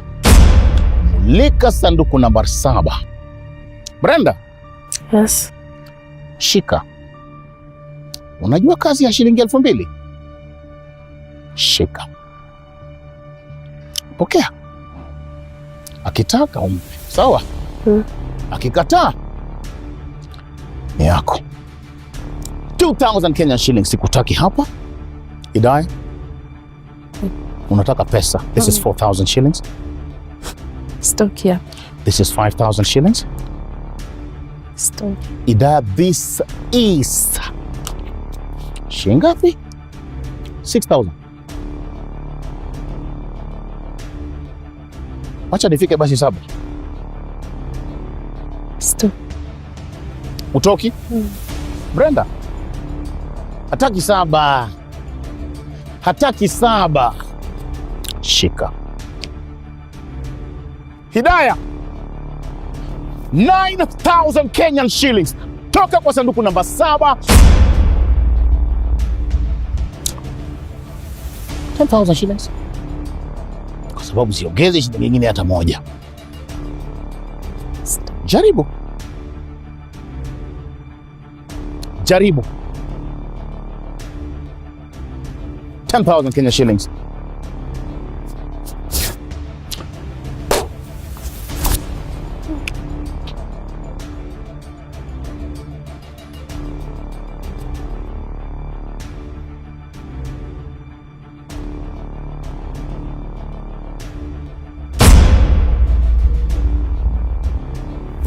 Unaweka sanduku namba 6 kisha anaanza kuhesabu. 3.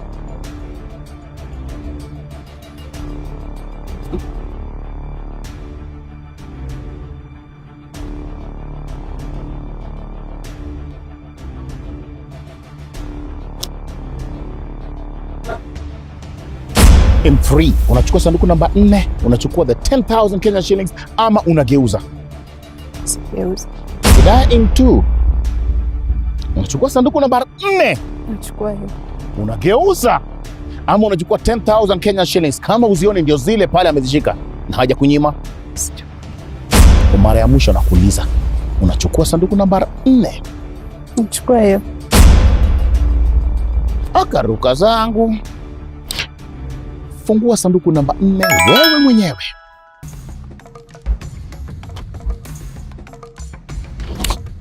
Bahasha namba 4. Rudi kwenye stand. Nani unataka kuja wa pili? Mwenye nani kama atatusikiza. Ibrahima, Yes. kuja hapa. Ziman from Isiolo mwenyewe. Kidole imeniangukia. Kidole imekuangukia. Sawa, shukrani. Kabisa. Ibra, nakwambia ukipata pesa yote hapa, nataka ile nduru ya unajua hiyo nduru mnapiganga, si ndio hiyo? Hiyo nataka in 3. Lakini sasa hiyo sijui. Ya kupiga labda niende naye. Toka, naenda chukua pesa yako. Yako ni gani? Wachana na sanduku namba.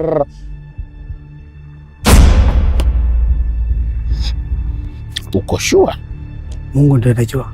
Ili niwabembeleze nyinyi ambaye mumtaki hapa, nampatia 12,000 Kenyan shillings na naziweka kwa mikono ya Brenda. Brenda, hapa sasa unastahili kuona chapa tabasamu itoke hapa mpaka hapa, sawa sawa?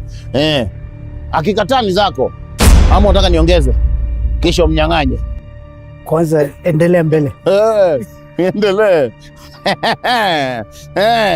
Ukipata iko ngamia ya 13,000. Kuna 50,000 kuelekea juu 70.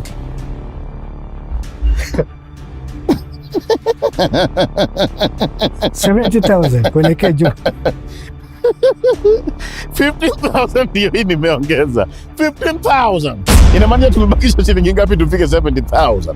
Tumebakisha 55 tufike 70,000. Unaichukua mnakuwa maana hii. Wacha tu ni angalie baraka ya Mungu. Sasa nataka kuuliza swali moja. Uliza. Nikikuongeza shilingi zingine 3,000 ifike 18,000 pale, utaichukua? Hapana. Shilingi zingine 2,000 ifike 20,000 niweke pale, utachukua? Hapana. Nikiongeza 1, 2, 3, 4, 5. That is 25. Mulika, 250,000 shillings iko wapi? Mutaniamini next time unakuja hapa. 25,000 shillings. Yes. Unaamini kwamba unaweza toka hapo uingie hapa? Kwa sababu anasikia. Nataka nikuwe mtu mwenye heshima. 27,000 shillings, siongezi shilingi nyingine hata moja hapa. Ongeza tu. Wewe ni pesa ya mfuko yangu nataka. Na naona nikipiga break. Naomi, tunapigia break hapa. Unafika hapa kama ni 27,000 shillings. Sawa? Siongezi. Unachukua gani? In 3.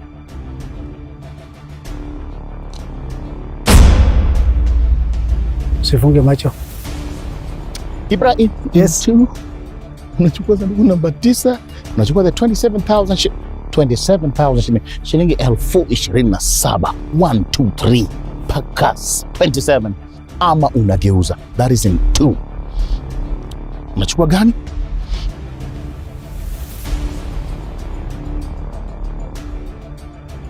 Kawisha.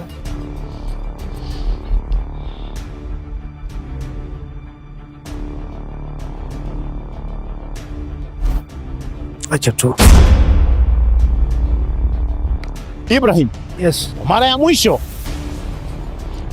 Unaenda na nini? Option ya mwisho. Final. Ongeza ngine. Siongezi.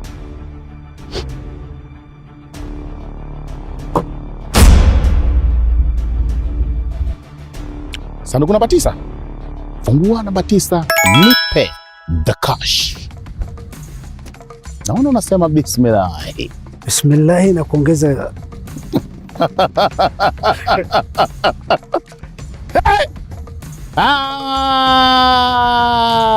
Rudi basi. Ingia hapa. Ingia hapa. Naomi, simama hapa. Nyosha mkono. Mombasa. Haya, ona basi, nishampatia 250,000. Ona mahali anaenda kuiweka. Chagua. Sahau namba 9, sahau namba gani? Namba 4. Tuone nakuitaje.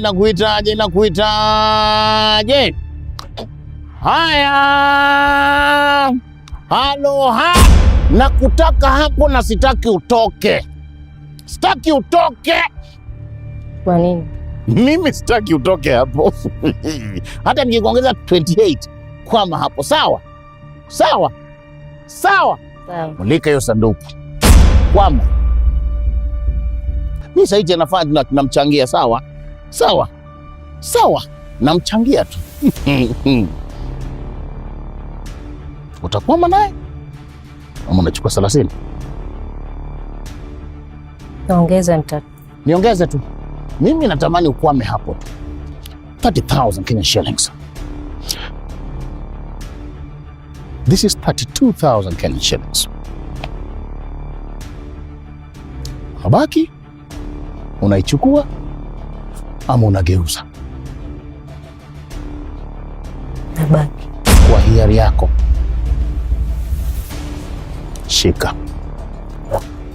Mimi nachangisha. Ukitaka uichukue wewe mwenyewe.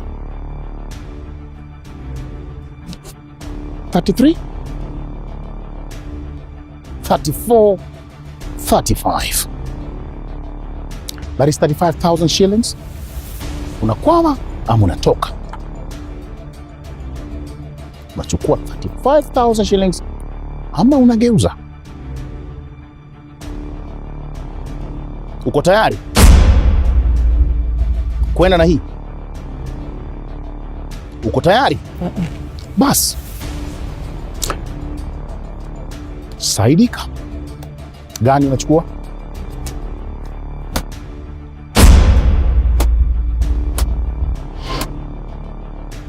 Uamuzi mgani? In 3. Ukachukua 2.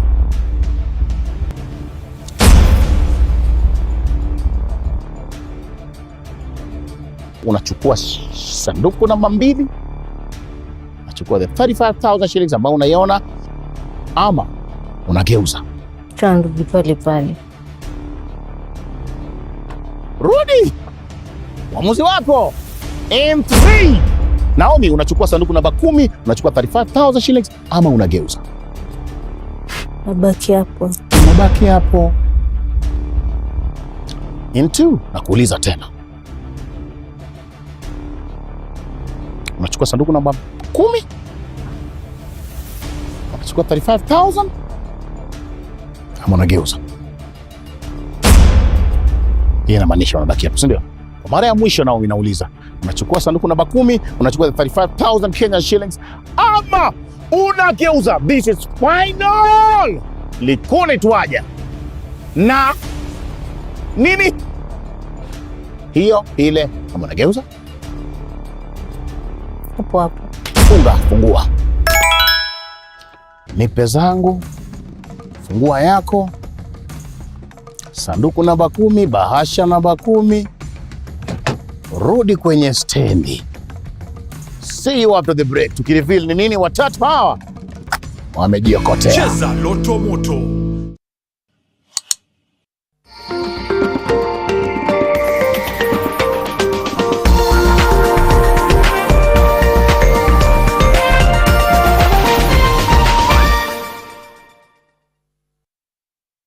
And we need 2 Royco cubes because iron gives you strength to sukuma yourself to be the best you can be. Sukuma na Royco, kula sukuma na Royco, sukuma wiki na Royco. Is Dove better than ordinary soap? We're going to prove it. Take a bar of your soap and Dove. Use yours on one side, Dove on the other. The soap part feels rough. The Dove side is softer, smoother, and more radiant. With 1/4 moisturizing cream, Dove deeply nourishes for radiant skin all over. Try Dove and feel the difference. Kenya ni nchi ya mabingwa na hapa hakuna shortcut. Kuwa bingwa ni kujitolea, kujituma. Mabingwa hutambua mabingwa wenzao. Mabingwa hurauka kabla ya jua kuchomoka. Wengine huwa mabingwa wa familia. Mabingwa huhakikisha tuna shine kama mabingwa. Wao hutulisha vyema. Ma-influencer wa kutuconnect mtandaoni. Mabingwa, wale ambao hutuongoza. Sisi wote ni mabingwa. Kijana hapo mbele, mzee hapo nyuma. Jamaa na jembe. Boda alimleta jamaa na jembe, msichana wa kibao. Memba wa bodi, msichana wa maziwa. Sisi wote ni Team Kenya.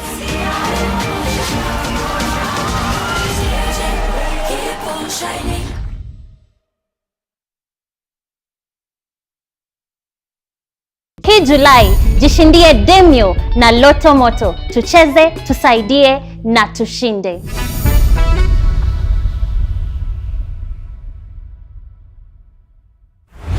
The man from Misio. Usiniangushe. Safari ni mbali. Unatoka mahali hapa na kisu ya ugali. Kwa nini napiga nduru? Na nani alikora ugali?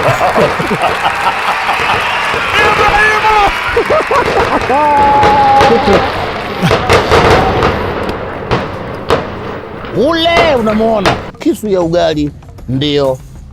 Wacha nikupatie hii upande hivi, shika hivi. Ni yako na ni zawadi. Sawa sawa. Zawadi. Naomi kuja. Naomi. Unatoka mahali hapo ukielekea Likoni. Na 1 wewe nazo 2 100,000 Kenyan shillings.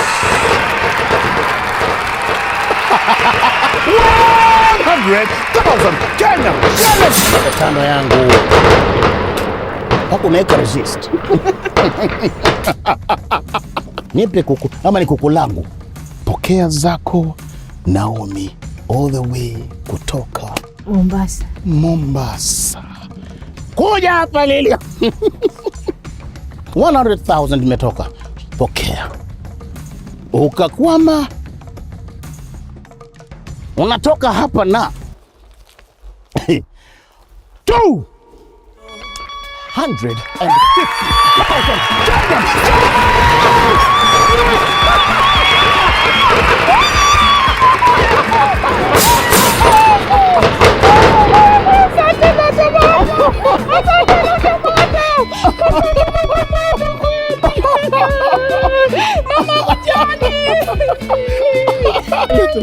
Leta kuku.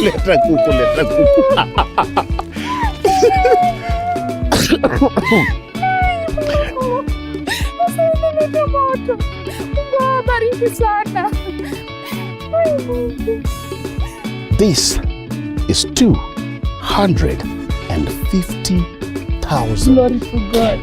shillings. Nagi zako. Yes, yes, yes, yes! Yes! Asante Lotomoto. Brenda, kuja hapa. Ulisema kwamba ulikuwa unatamani kufungua nini? Fungua duka. 35,000. Unaweza anza nao biashara? Ndio. Sikuachi na 35,000 shillings. Naongeza kitu kwa hiyo 35,000 Kenyan shillings. Na ijaza nataka ifike 50,000 Kenyan shillings. This is for a start. It's okay. Sawa, Brenda. Sawa. Nice. Kwa mtazamaji, umemwona Brenda amepata yake, Ibrahim amepata yake, Naomi amepata yake ambaye anaenda all the way mpaka Mombasa. Lilian pia amepata zake 250,000 Kenyan shillings. Ikiwa yako bado, ni Demio nayo. Our charity inaanza sasa hivi. Hii environment yetu iko smart. Ni smart lakini wachichana wako na shinda ndani yao. Most of the students wenye wako kwa hii shule ni wale wachichana wametoka kwa mboma zile siko na shinda saindi, wengine tuliwatoa kwa street, wengine ni wale ambao wamekuwa neglected. Naitwa Jennifer Kadhure. Mimi ni msasi kwa hii shule.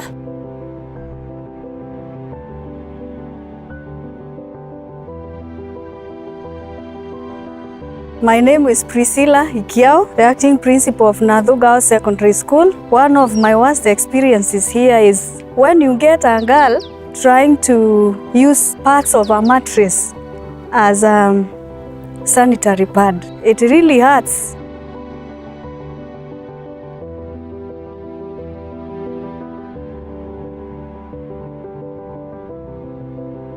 Wengine hawapati karo ya shule because they don't have parents. Wengine wametoka familia zenye ziko down kabisa, kama walipi school fees. Chakula itatoka wapi? Ndio unaona even in our store hakuna chakula iko huko. Kwa majina ni Florence Kinya. I'm the senior cook of this institution. Tukipika chakula, tukipakua haitoshi. Saa ingine tunawekanga hata maji mingi, ndio sasa hata wanafunzi wanakuchukia, wanaona kama unawanyima chakula.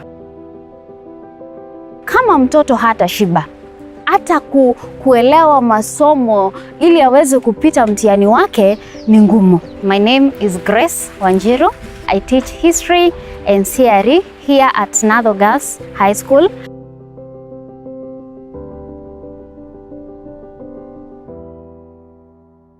Wageni wetu wamefika, tuwasalimie.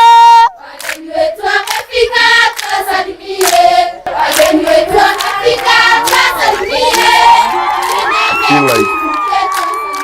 Hii jani si ya kuongea, ni ya kutenda, si ndio? Wacha tuone, nataka tutembee tuone nione, si ndio? Karibu. Asante. This is our store. Come and see what we have. Hapa tunaekanga maharage, mahindi, sukari na mchele. But at the moment very empty. Hii tulikuwa tumeletewa na mzazi akilipa naye school fees. Hii kisha, that will be the end of us. This is the last hope we have. Feeding 160 girls lunch and supper. Paddy, come and see. Effects of sending students home for school fees. All these mattresses belong to girls who are sent home for school fees but they never came back. Mattresses and their boxes and their buckets are here. That's why we cannot afford to send any learner home. This is where our girls sleep. We have the form force who sleep here.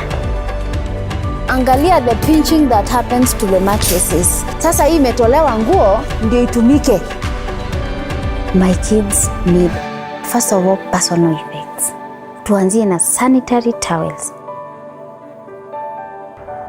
Wametukaribisha, tumeona, tumejua shida ni gani. Tunalala Meru sasa, kesho tunaanza shughuli rasmi.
Top of entertainment, Lotomoto inachukua watoto watatu na tutawafundisha kutokea form 1 mpaka mwisho.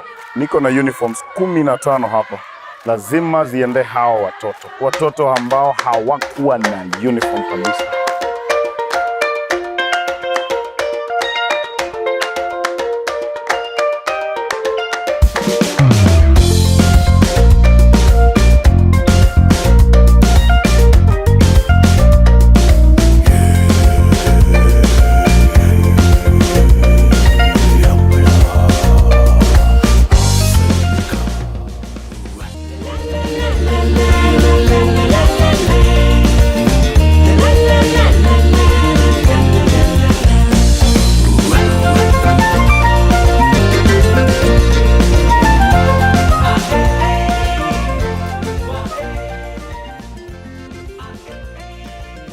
Out of the thousands and thousands of messages that you received, you considered these girls.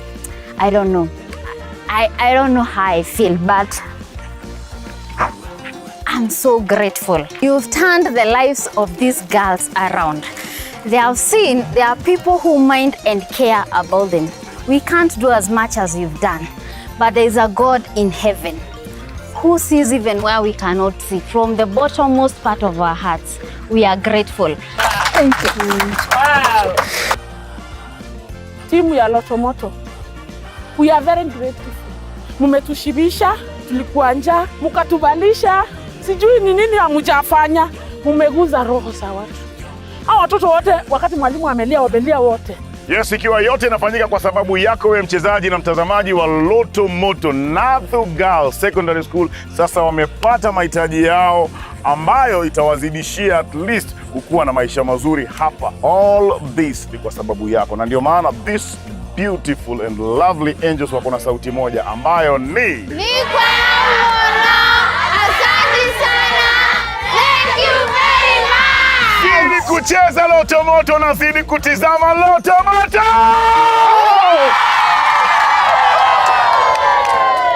Mwezi wa Julai 28 na mtangaza mshindi wa Demio nayo. Na kama utaki na umeshinda, mimi siku hizi sinanga furaha.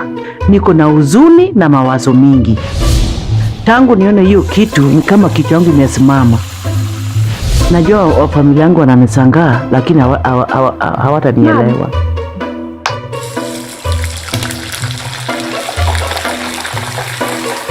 Hii kitu nikisinda, najua ndoto yangu itatimizika.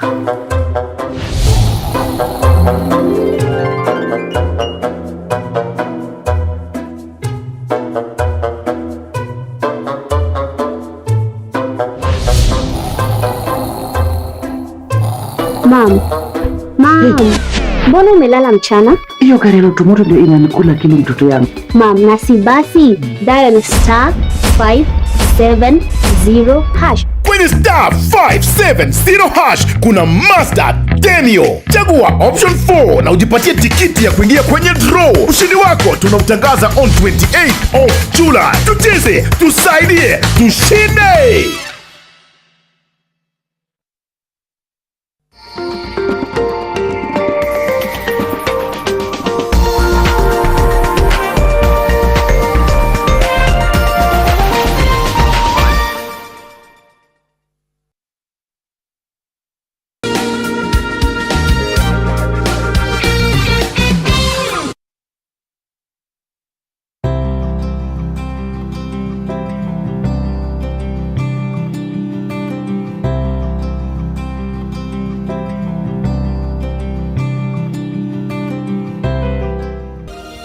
The moment I feel my pain starting to fade, it's like I'm going back to myself on a really good day. Panadol Extra releases you from strong pain. Panadol, release starts here.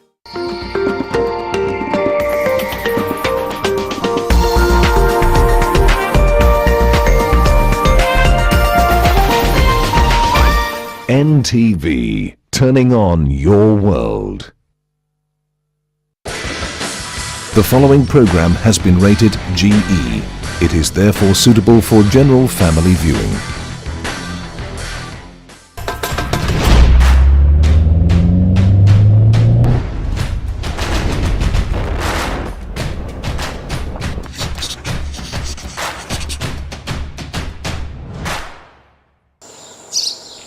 Day 2 finds us in Modogashe, a town at the Garissa-Isiolo border.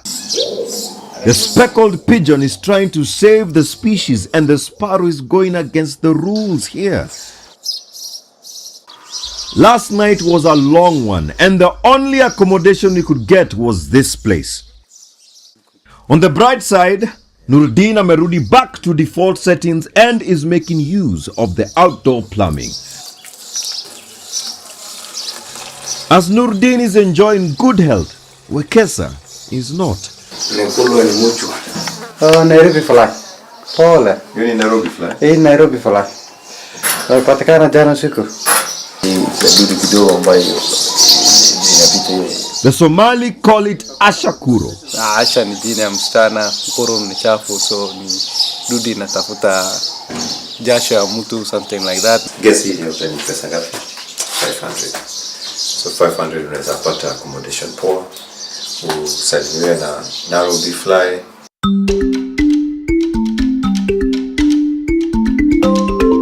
Morning reveals we are on the banks of the seasonal Modo River, the boundary of Isiolo and Garissa counties. Modogashe means well of Gashe in Borana. We are heading to Wajir and have to go through Isiolo County, but first we have to cross the river. Asa hapa. Hebu tuangalie.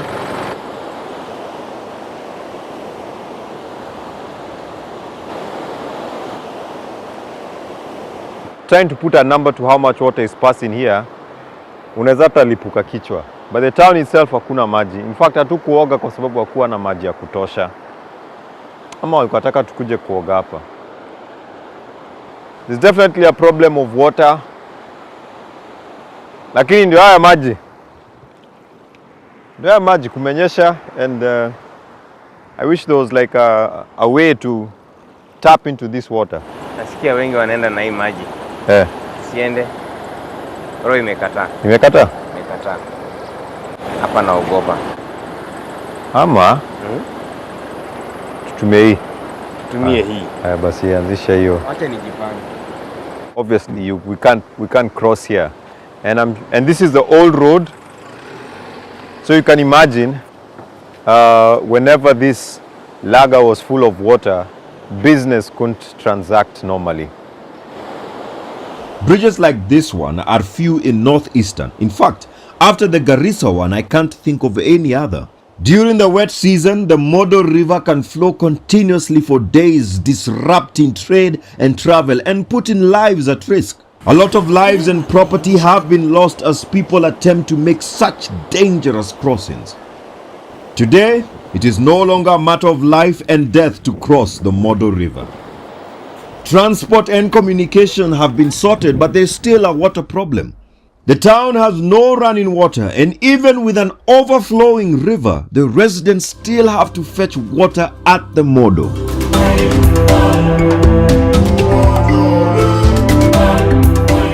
But the water is mixed with soil and sand. How can they use it?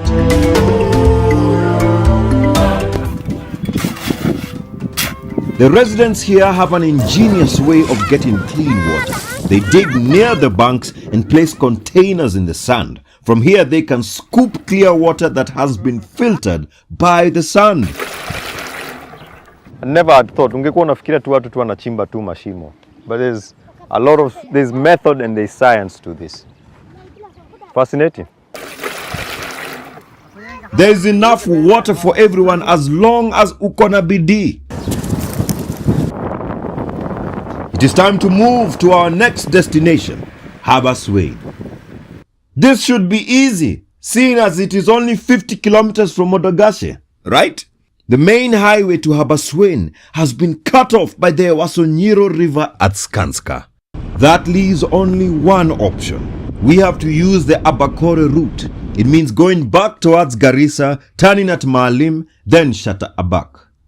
The distance has increased 4 times from 50 to 200 kilometers.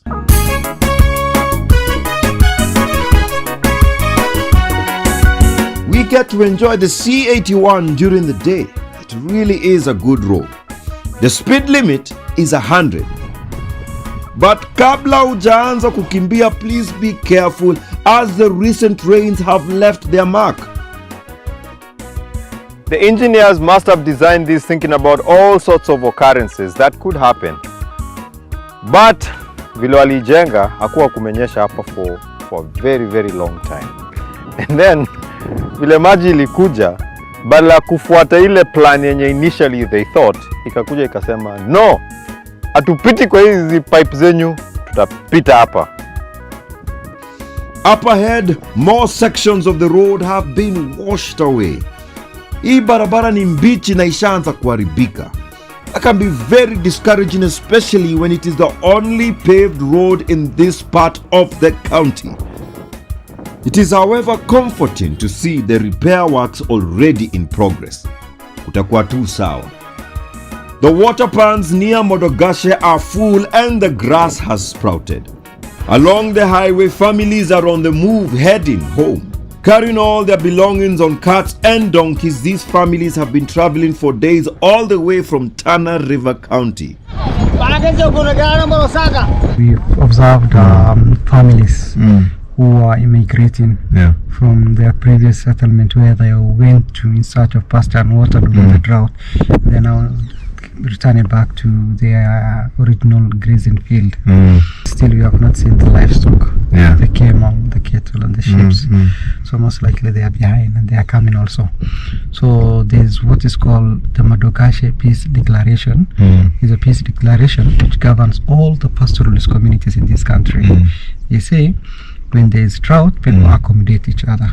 But when it rains, everybody should get back to his grazing field. And so immediately the rains come, unajua, immediately ukaona mvua hivi unajua you're supposed to park and now start clear.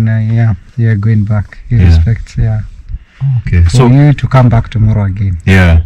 So your grace to iendelee. Na pia in case huko isiponyesha upande inyeshe, wanaweza kuja hivi. Okay. Now the goats and the sheep. Those are the families. That are first to grow.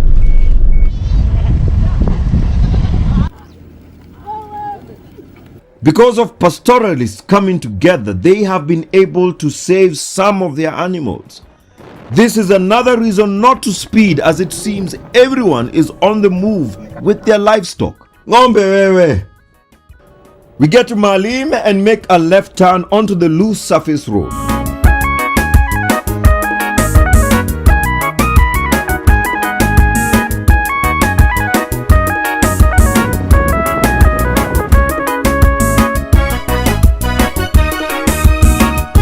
Decided to hold our own Garissa Safari Rally.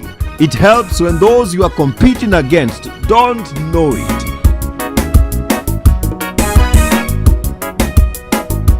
Then we get the first casualty of the road. A vehicle which ironically belongs to the roads authority has broken down. Hapa, you don't just pass people because it can happen to anyone. It is in the middle of the bush and you help where you can. They are okay and are waiting for a mechanic from Garissa. We continue and get more vehicles stuck. Mbio za sakafuni za Probox zimesha wapi hapa. There are also these two other trucks. We decide to help the Probox not just because it is the right thing to do, but pia kuna vile walikuwa wametufungia njia. Anyway, bora tuwasaidie. Kikwama na kumenyesha is not so bad. You can imagine if you're stuck here and it's dry. Sasa there's water. These truck drivers, they usually carry food, they carry, elements to cook. So there's enough water. The other trucks have reached the bad point.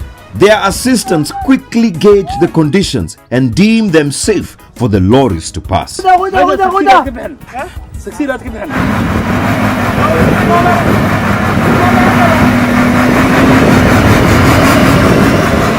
The most experienced driver mwenye ako juu ndio huwa anaongoza convoy. They are heavy, carrying goods for Wajir, Mandera and beyond.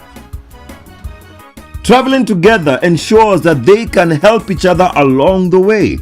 As the saying goes, travel together and you will go farther. Lakini on this day, we were doing badly on time and chose the saying, if you travel alone, you travel faster. Shida moja kusafiri peke yako ni you are not sure where it is safe to pass. When in doubt, scout the road first. Then, wale ambao walikuwa najua barabara wakatupita. Huko. Pata Probox.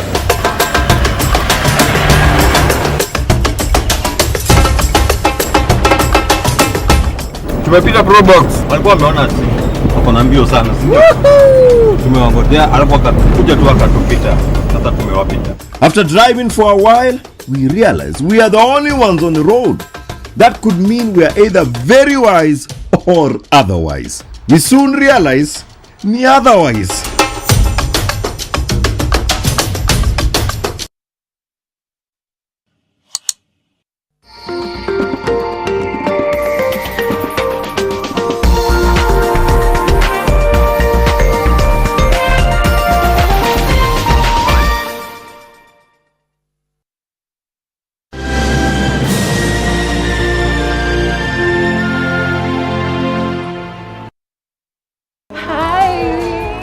Ngozi yako ina glow. Nilijipaka mafuta leo asubuhi nikikam, lakini skin yangu ishaparara and it looks so dull. Sis, see, it's the new Nice and Lovely Lemon Extract Body Lotion. Hiyo ndo secret yangu to a moisturized and bright skin. Usimix.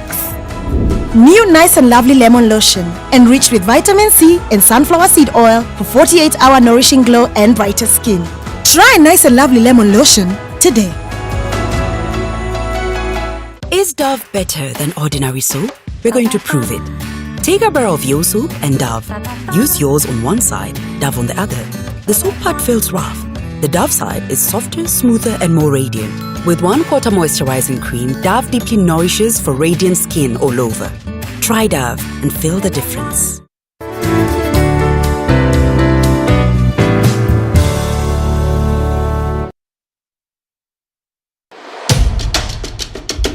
The road has been cut off and we missed our turn 4 kilometers ago.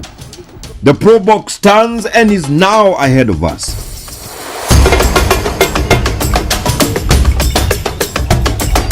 We see the lorries coming and quickly discern where the turn is.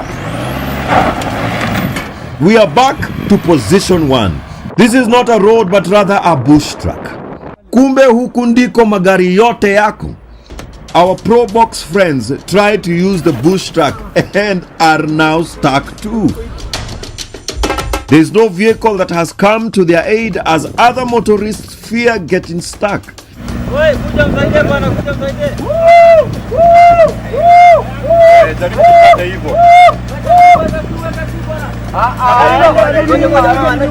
Pushing has not helped and everyone has left. You never leave someone behind hata kama ni Probox and they are not blocking you. Tumetoka mbali nao kwa hivyo wacha tu tuwasaidie. The polythene rope doesn't work and Nurdin finds a metal rope. It is now 16 minutes to 5. We had anticipated that by now tungekuwa Wajir, but unajua ukiwa mahali na uone people in need, hapa nimenotice watu hawachani. So we are here trying to help our fellow competitor Probox. Hopefully tutaweza kuisukuma.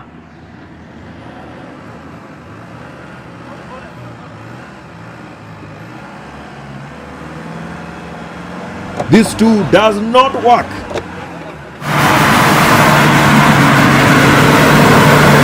As we are trying to help our friends, the last loaded lorry in the convoy makes it through and the chain becomes available.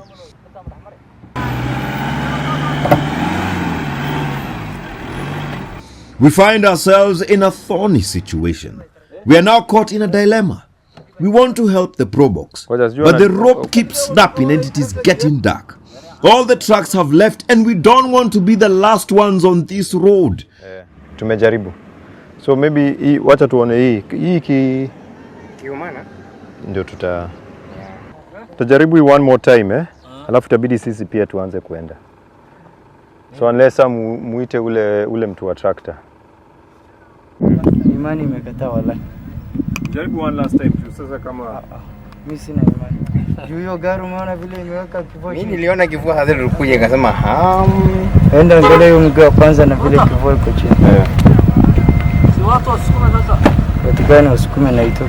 Weka reverse.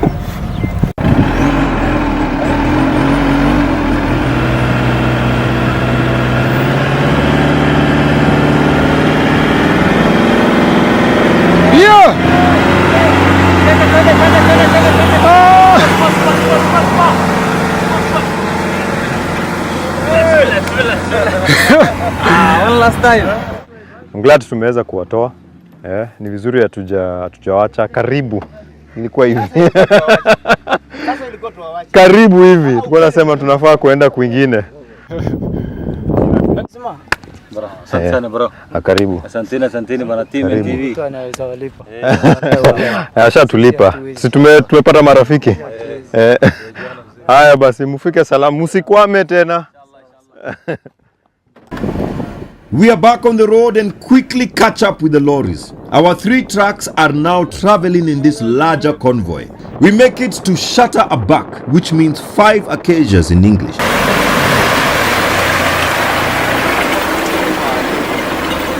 Hapa ndio miba imewachoma wasafiri.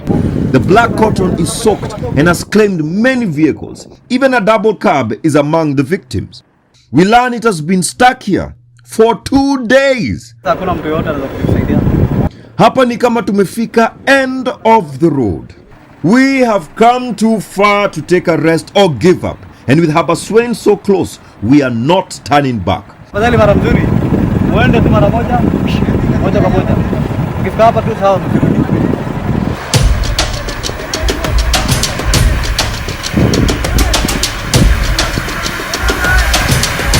We listen to the advice to stick to the road and avoid the bush.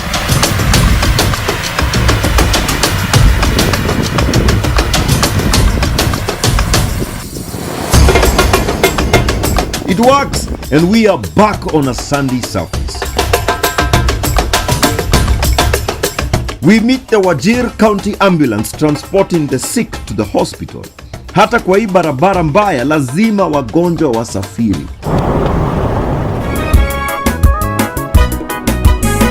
We get a beautiful sunset in the evening. Then more stuck vehicles appear which we successfully pass. From the whole Shatta Abak convoy, we are now the ones at the front and are feeling upbeat. As the sun is going down, another light comes on that causes distress. The battery isn't charging. We are in the middle of nowhere. The road is very bad and it is dark. The challenge is our alternator is not working. I've just learned that. That means that our lights, once battery issue, lights zitazimika, and we're not in Abaswe. In fact, we have this Abakoro, and then another one, and then Abaswe. So we need to make a decision on where we're going to stay. We really wanted to get to Abaswe because our accommodation last time wasn't great, but safety first, obviously. So not too excited about that, but it's the adventure. It's the adventure. We are now caught in a race with time as we have to reach a town or center before we run out of power and lose the lights. We still have to go through several pools. We get to Dibanyale and decide the battery can make it, so we continue with our journey. We finally get to Habaswe. A journey that would have taken less than an hour to cover the 50 kilometer from Modogashe has become a 200 kilometer obstacle course. Anyway, bora tumefika salama. Hapa kuna AC, a good bed and indoor plumbing. Next week, we visit the ending of one of Kenya's biggest rivers. We see how people are coping with bad roads. I get real close to a Somali giraffe and I go swimming in Lag Bombo.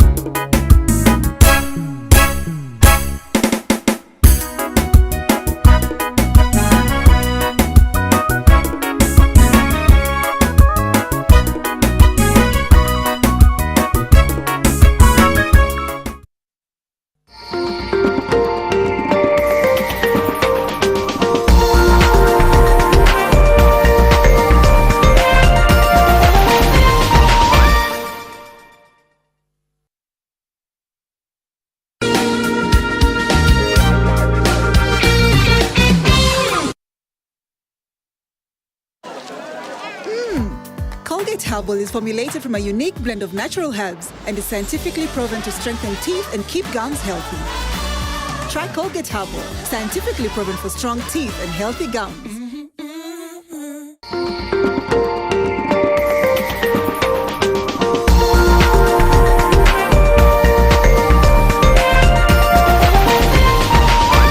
NTV, turning on your world. The following program has been rated GE. It is therefore suitable for general family viewing.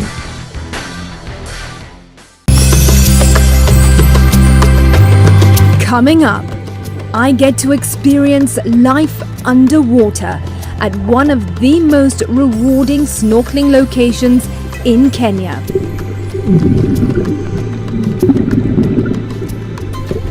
I get to understand the importance of the colourful, complex and critical coral ecosystem, what's threatening it and what's being done to restore it.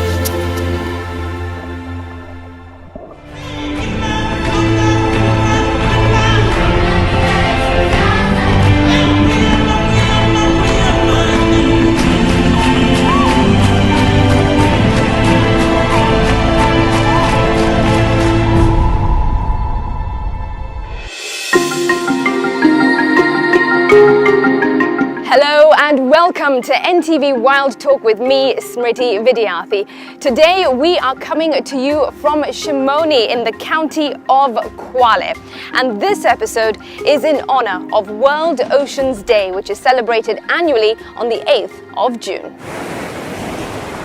As the shades of blue stretch towards the horizon, the sheer breadth and depth of the ocean appears never-ending and limitless. From above, the surface and beneath, oceans are magnificent and mystical. They regulate climate, and aquatic life makes up over 94% of all life on the planet. That means there's more diversity of species here than on land. Over 70% of the oxygen we breathe is produced by marine plants. So oceans are in fact integral to our very survival. And today I am going to explore part of the Indian Ocean, in particular the Kisite Mpungoti Marine National Park and Reserve. But before I head out, I'm going to meet Abraham Songok. He is the Deputy Warden of the park.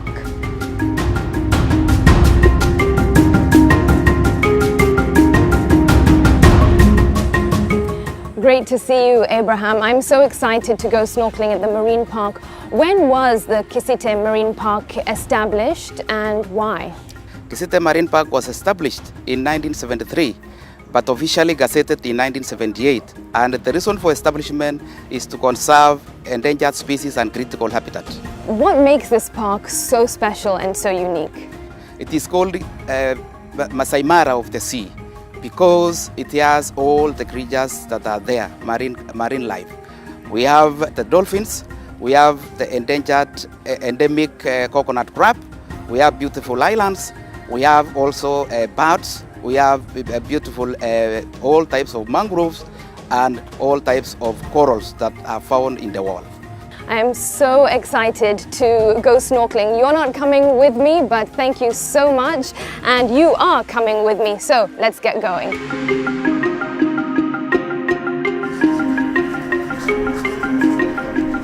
I head out from the KWS floating jetty in Shimoni. Asante sana. And set off to the Kisite Marine Park's Coral Reef, a protected area of 11 square kilometers. The Mpunguti Reserve covers 28 square kilometers. It's about 20 minutes away from the mainland south of Wasini Island. Unlike terrestrial parks and reserves, this park has no signage because, well, we're somewhere in the middle of the ocean. We are now at the Kisite Mpunguti Marine Park and the water is so still and the clarity looks absolutely incredible. I cannot wait to get inside and explore. Just before I get into the water, I'm treated to a breathtaking surprise. Dolphins, one of Kisite's main attractions, show up and swim right next to the boat. It's exhilarating having them this close and seeing them so clearly. The ocean bed is literally visible beneath them. Okay.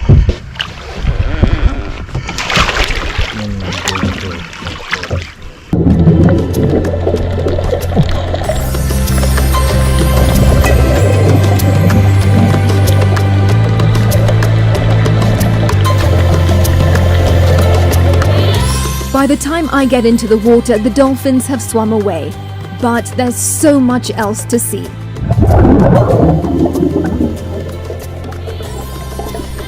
Within moments, I feel like I've been transported to somewhere magical.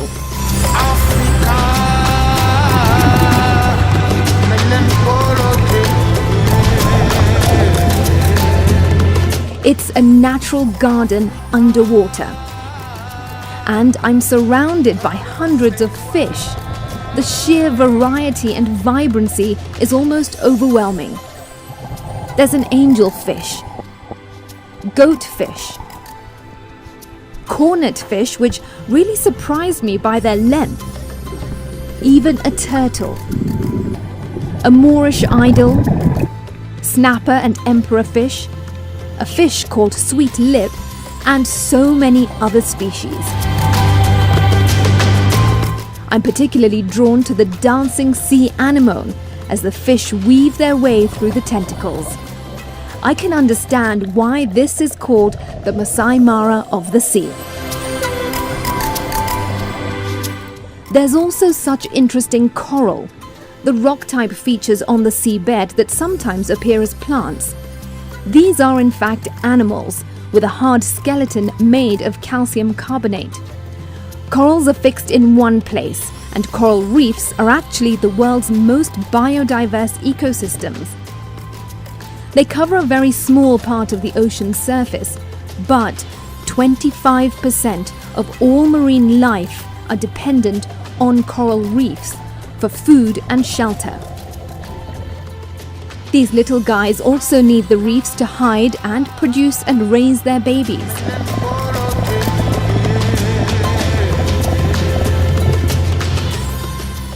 Coral reefs also protect our coastlines. They provide a buffer protecting our coasts from waves, storms and floods.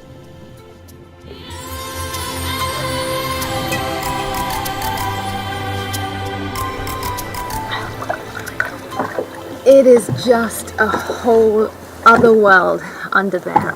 I got so lost in the magic of the colors and the creatures. I saw such interesting coral and just the most colorful fish I've ever seen.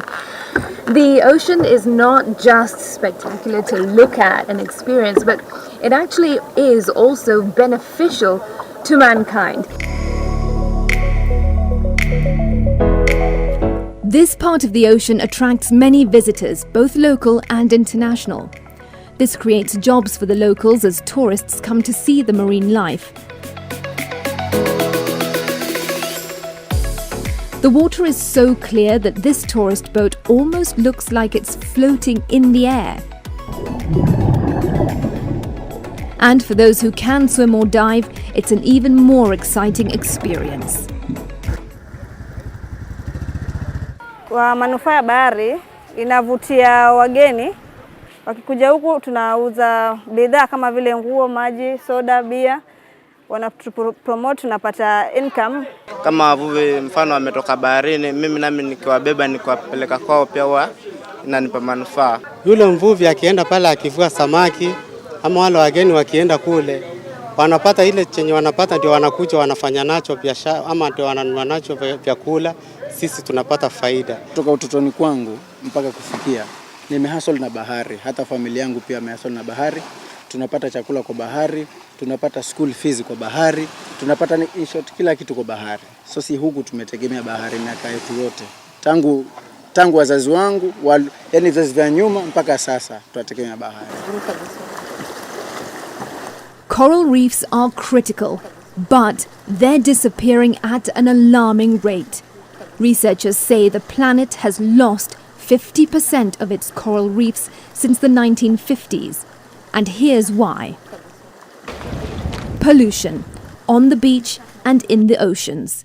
According to the IUCN, 37,000 tons of plastic leaks into the ocean every year in Kenya, and it's choking marine life. John Wambua, the Senior Assistant Director of the Coast Conservation Area with the Kenya Wildlife Service, says solid waste management is a major problem. Turtles are endangered species. Now, turtles feed on jellyfish. When they meet a plastic bag, they think it's a jellyfish, and they feed on it, and we end up losing the turtles. This pollution also causes stress for coral reefs. Corals, seabeds and marine life are also being destroyed by illegal, unreported and unregulated fishing methods and overfishing.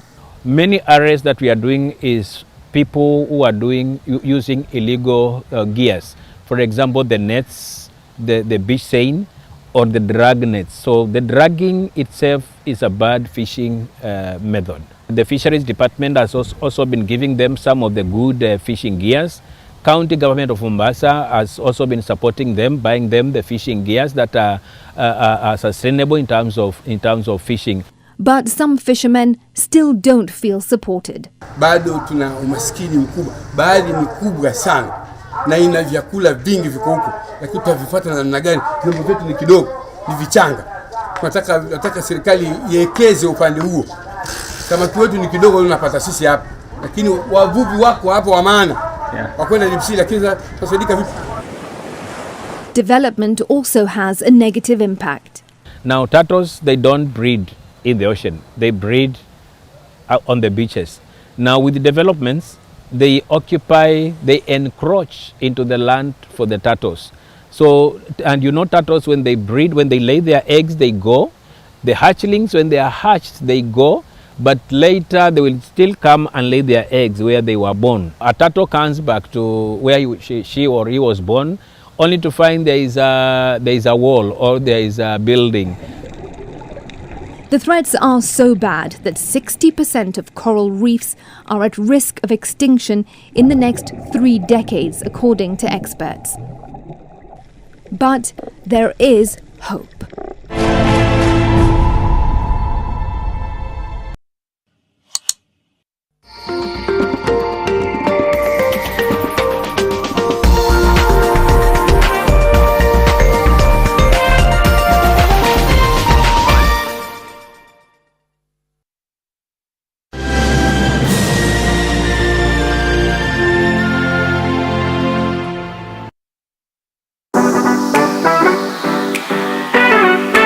Kwa star 570 hash tunakupa nafasi ya kuchomoka na this brand new Mazda Demio. Enjoy a beautiful, clean, semi-leather interior, low mileage, touchscreen and a reverse cam, fuel-efficient 1300cc engine, great for personal use and business. Ukitaka kujishindia gari hili, kucheza ni rahisi sana. Chukua simu yako, bonyeza *570#, chagua option number 4, kisha unajiunga na draw. Kumbuka kucheza mara kadhaa, because the more you play, the higher chances of wewe kuwa mshindi. Gari ya pili ni yako. Ni yako. Hii Julai, jishindie Demio na Loto Moto. Tucheze, tusaidie na tushinde.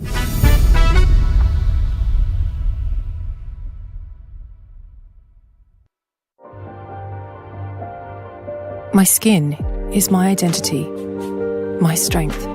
It's unique and deserves care made specially for me. New Nivea Radiant and Beauty Advanced Care with 5 oils and 5 vitamins. 48-hour nourishment. Helps reduce appearance of stretch marks in just 2 weeks.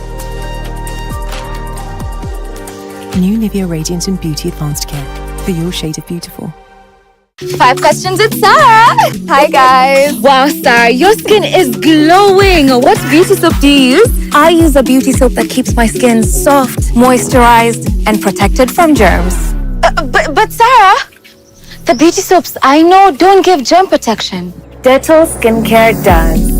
It combines the trusted protection of Dettol with 2 times moisturizers to protect my skin from germs and keeps my skin soft with a beautiful fragrance. Beautiful skin is germ-free skin.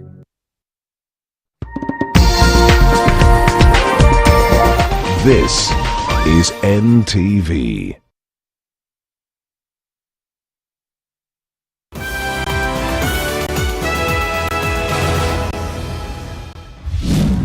Tonight, the mystery of female bodies dumped in the quarry dump site. 3 of the bags contained human body parts. Are we dealing with a cult that is associated with criminal activities? Are we dealing with serial killers? Police pursue several leads even as public outrage over the discovery grows. Also tonight, Kenya tutaisimamia vizuri mpaka Kenya hii ibadilike. President Ruto reassures Kenyans that the country is on the right trajectory even as he embarks on reconstituting his cabinet. Na mimi nakuunga mkono 100% kufanya marekebisho kwa serikali yako, utafute wafanyikazi. Plus, nilikuwa naamka asubuhi na tayarisha watoto chakula na tayarisha mwingine kwenda shule. Mtoto wake kwa anakula mkate, mimi alikuwa ananiletea 10 bob. The quest for cheap labor. We tell you why child labor in Kenya continues unabated and how survivors are slowly picking up their lives. And lakini kaona mimi nisafiri nije hapa kupiga kura hapa Nyamirambo nyumbani. What comes out is that security is not an issue. It's all systems go as Rwanda's 9.5 million voters prepare to cast their votes in Monday's general election.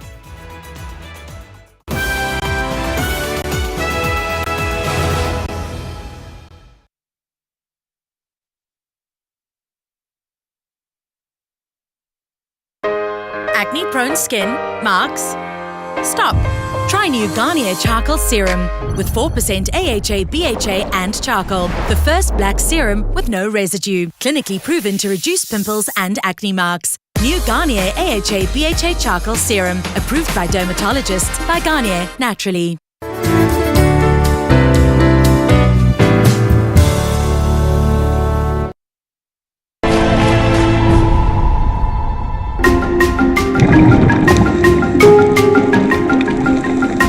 This is what healthy coral looks like, vibrant and full of life.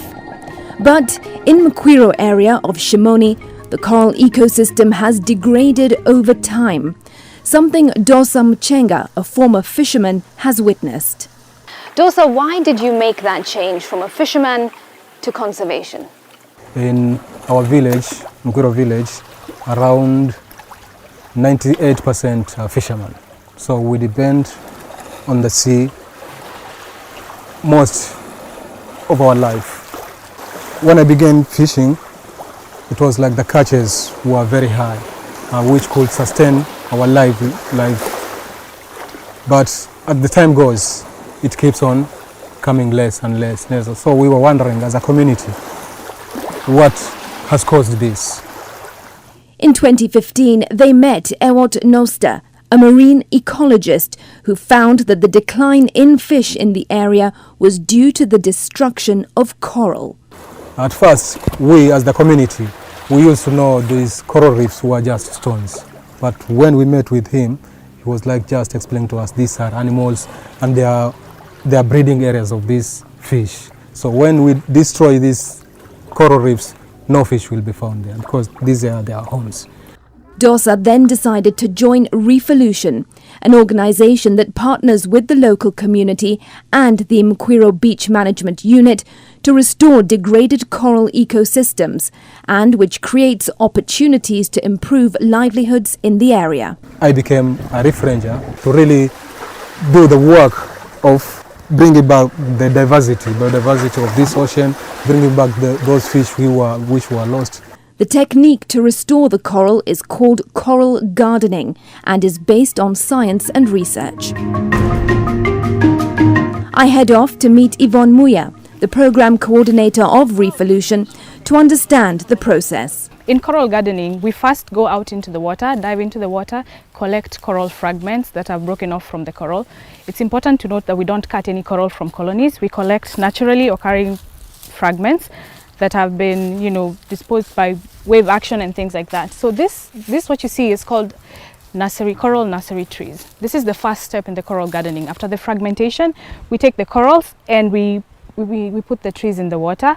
Then we put corals on these small loops here like you see. Why are they made out of plastic and put into the ocean? So you see, for the nursery, we need to give the coral in the nurseries optimal conditions. And we're trying to make coral restoration as affordable as possible. Plastic pipes are actually very buoyant and easily affordable to find within the village here in Shimoni. So it's easily accessible even to the community. Once the corals have overgrown, they're then transplanted into artificial reefs. Smitty, it's very important to know that we use artificial reefs because we do not have a natural substrate occurring in the channel over here. In the past, I would say in the 90s, there was a lot of dynamite fishing, and this really made all the natural coral substrate. It was blown away. It was blown away at that time. So what are these? Yes. So these are some of our artificial reefs. That is called a cake. Okay, wow.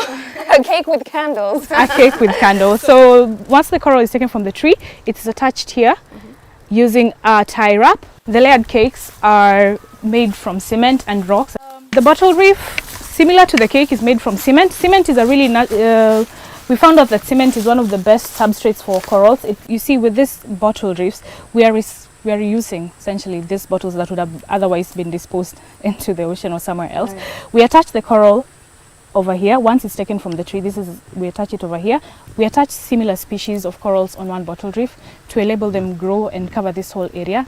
As you'll be able to see underwater, they form some sort of like a bouquet. It's quite difficult to picture that, so I'm going to have to head out myself into the ocean and get a sense of what this all really looks like underwater.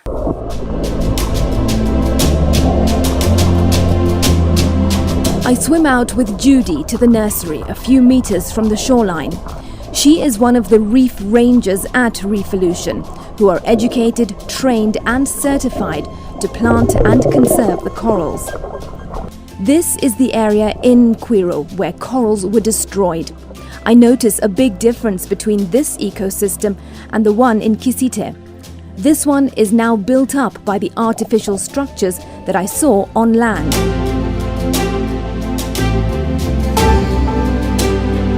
I see the nurseries and the hanging coral fragments which have been attached to the plastic tree-like structures. They'll stay for about 6 to 12 months to grow depending on the species. It's wonderful to see how fish are actually returning to the area. Without this nursery, there would be no life here. reef rangers are tasked to maintain these structures, and that includes scrubbing off the algae that grows on the buoys. Judy shows me how it's done. It's not easy, but Judy can also free dive to some of the structures below. It's hard to believe she didn't know how to swim until she started working here.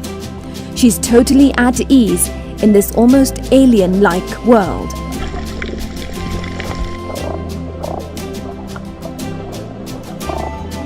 Once the fragments have grown, the reef rangers transplant them from the nurseries and outplant them onto the other artificial reefs.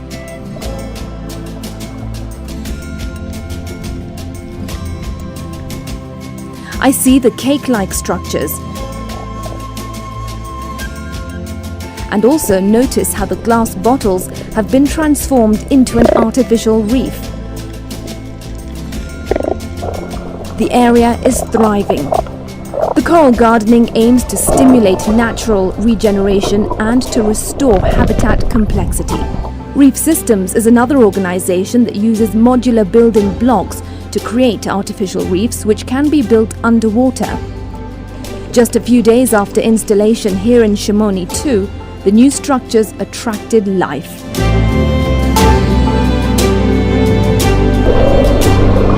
We head back to the shore and I ask Judy what inspired her to become a marine conservationist. Ocean is intriguing to me because I come from the central part of Kenya and we are not very lucky to be around the ocean. What is so intriguing about the ocean to you? The ecosystem, there are very many ecosystems. The coral reef, the seagrass, the mangrove, they're very interesting to learn about. And the interconnection between the fish, the communities. So you are a young 25-year-old woman in conservation. Why is that so important, being a woman in conservation? I think it's very inspiring for the young kids because here at Revolution you have the opportunity to go to visit the schools around here and teach them about the marine conservation and marine ecosystem. So when the children there, especially the girls, see a female diver and a female conservationist, they are very inspired and they want to learn more about the conservation. So one instance, when we went to one of the conservation clubs here, we showed the kids a picture of a diver. They didn't know it was a female, and we asked them to guess who the diver was. From the team? Yeah, from the team, from us. So we are a team of 3, so me and two other males. So none of them could guess that I was the diver.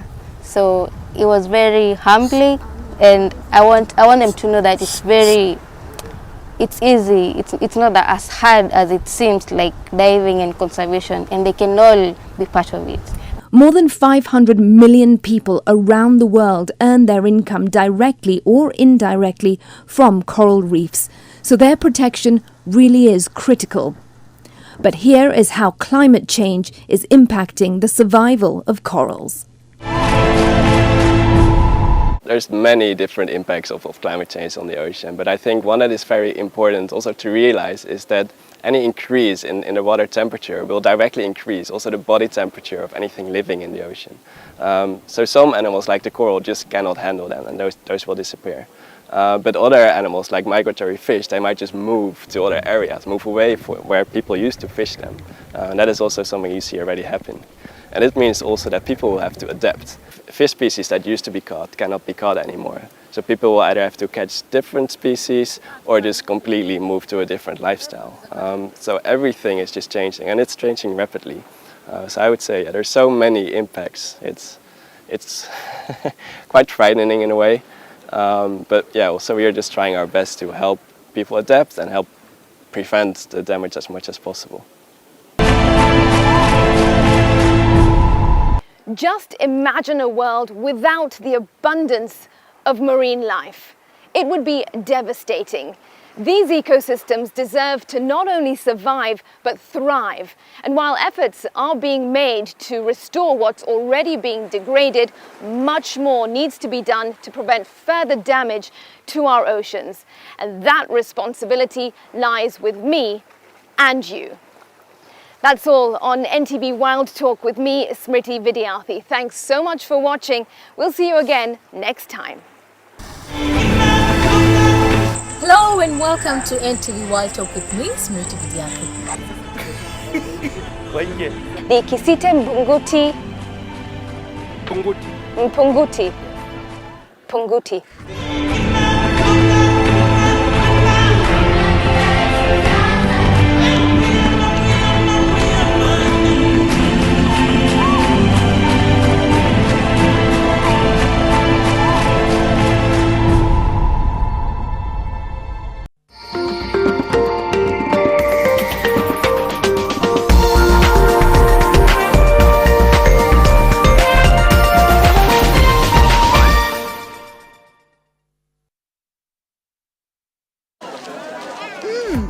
Colgate Herbal is formulated from a unique blend of natural herbs and is scientifically proven to strengthen teeth and keep gums healthy. Try Colgate Herbal, scientifically proven for strong teeth and healthy gums.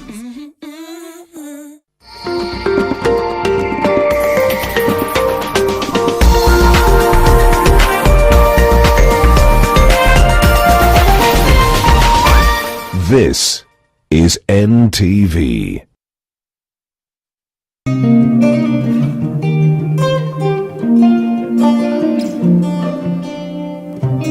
In Bungoma, Western Kenya, Gideon was born into poverty and had few opportunities to make the most of his extraordinary talents. Join us as we witness his life-changing journey to the big city and the M-Pesa Foundation Academy, which gave him a second chance to not only help himself but his community back home.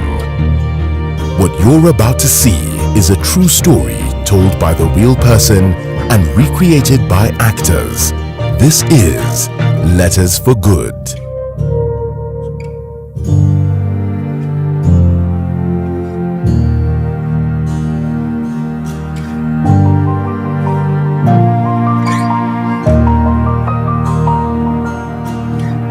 My name is Gideon Wafula. I come from a very remote village of Bungoma, Western Kenya.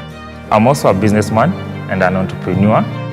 If I'm to describe my village, school kids are walking to school on barefoot.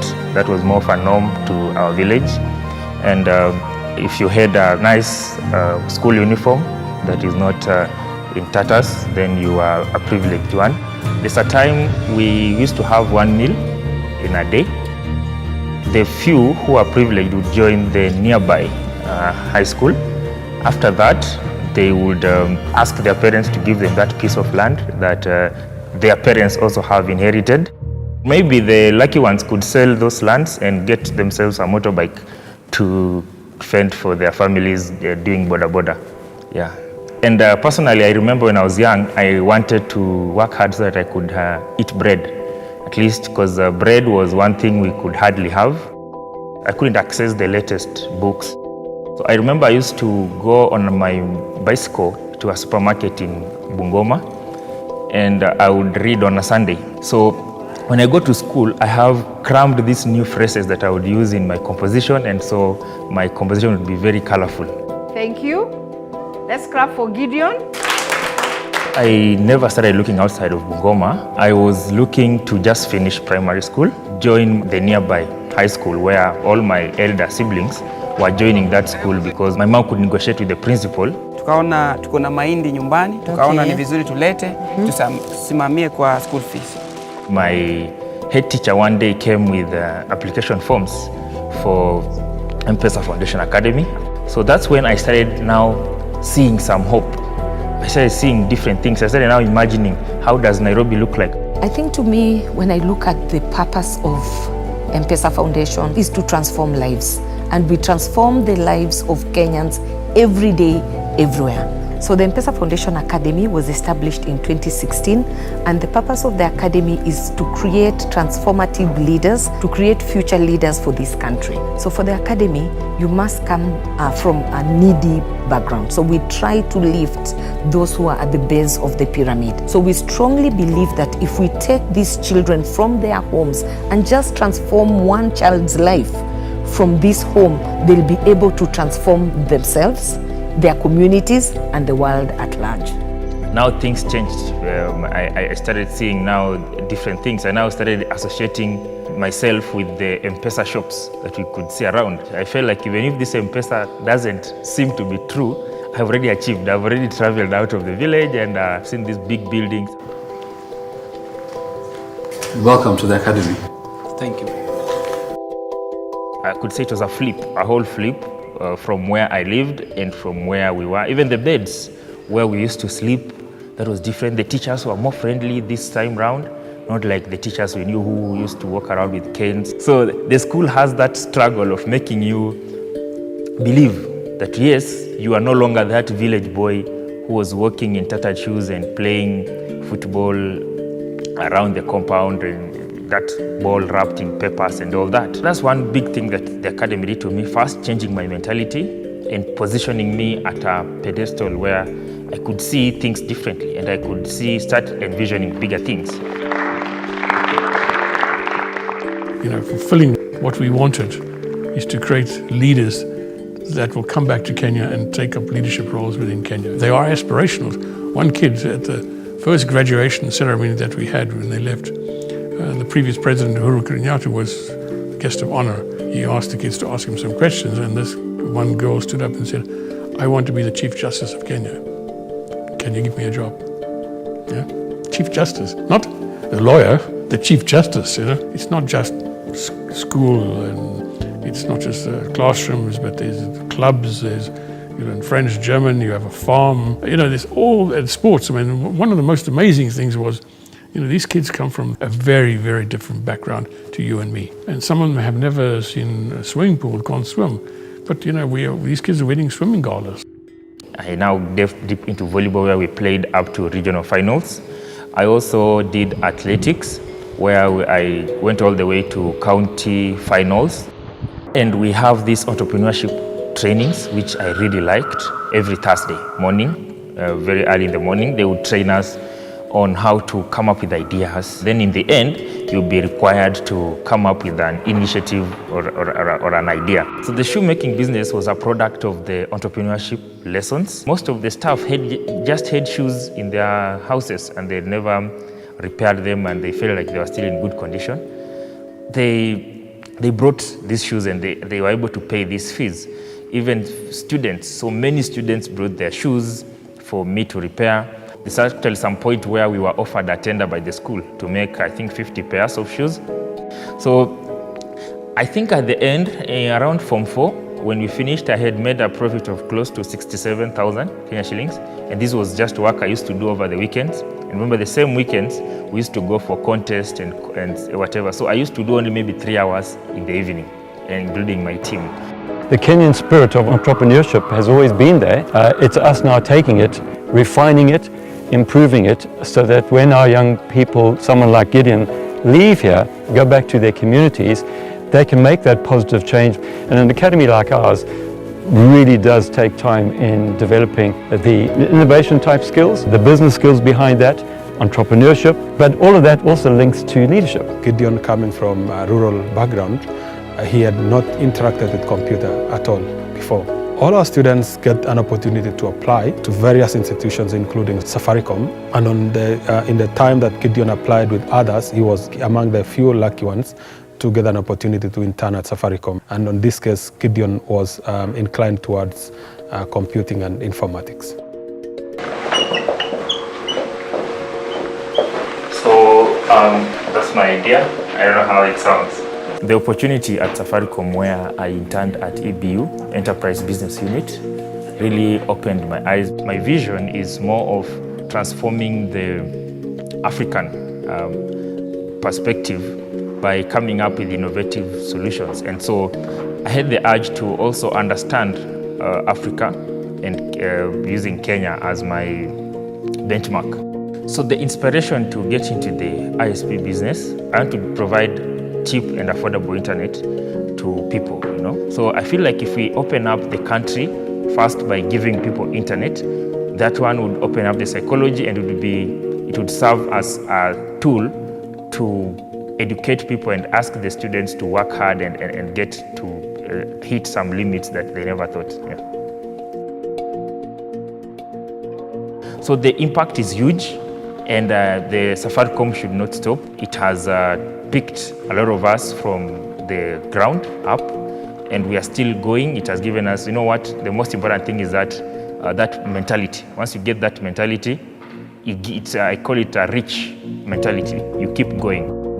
I would like to thank the M-Pesa Foundation for coming up with the M-Pesa Foundation Academy that has given me this opportunity to get to explore things I'd never imagined, to interact and meet with the who and who's of this nation. I would like to have double the size. I would like the school to take people from a different walk of life, not all from disadvantaged backgrounds. I would like it to be seen not in 10 years' time, but in 5 years' time, as one of the premier leadership academies of Kenya. And not just seen in Kenya, but internationally. That's what I would like to see.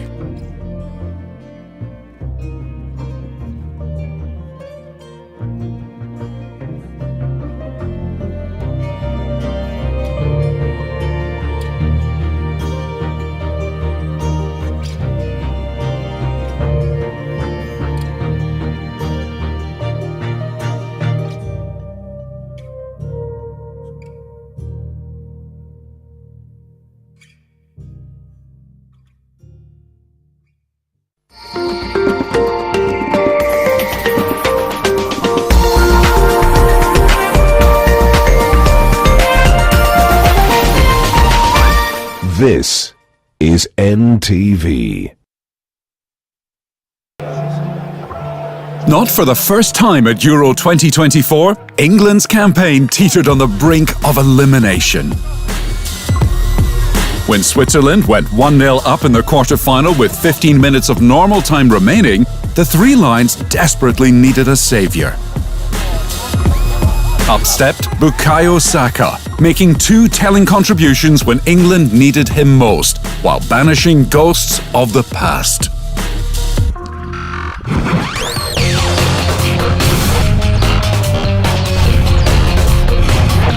The Kenya Geothermal Congress taking place from Tuesday 16th to 21st July at Safari Park Hotel, Nairobi. Kenya Geothermal Congress 2024, incentivizing investments in geothermal energy for Kenya's accelerated industrial development. Mwezi wa Julai 28 namtangaza mshindi wa Demio nayo na kama utaki na umeshinda. Mimi siku hizi sinanga furaha, niko na huzuni na mawazo mingi.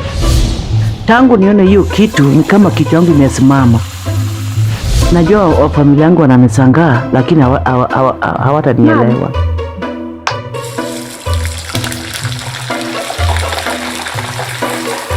Hii kitu nikishinda, najua ndoto yangu itatimizika.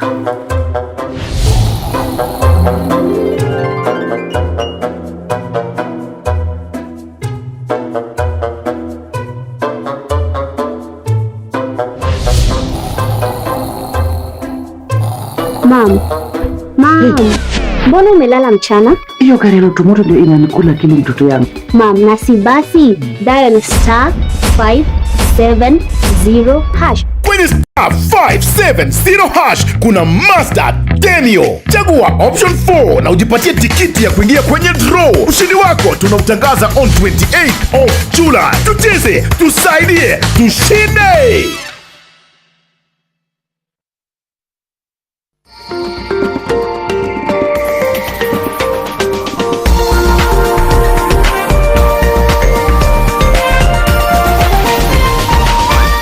This is NTV.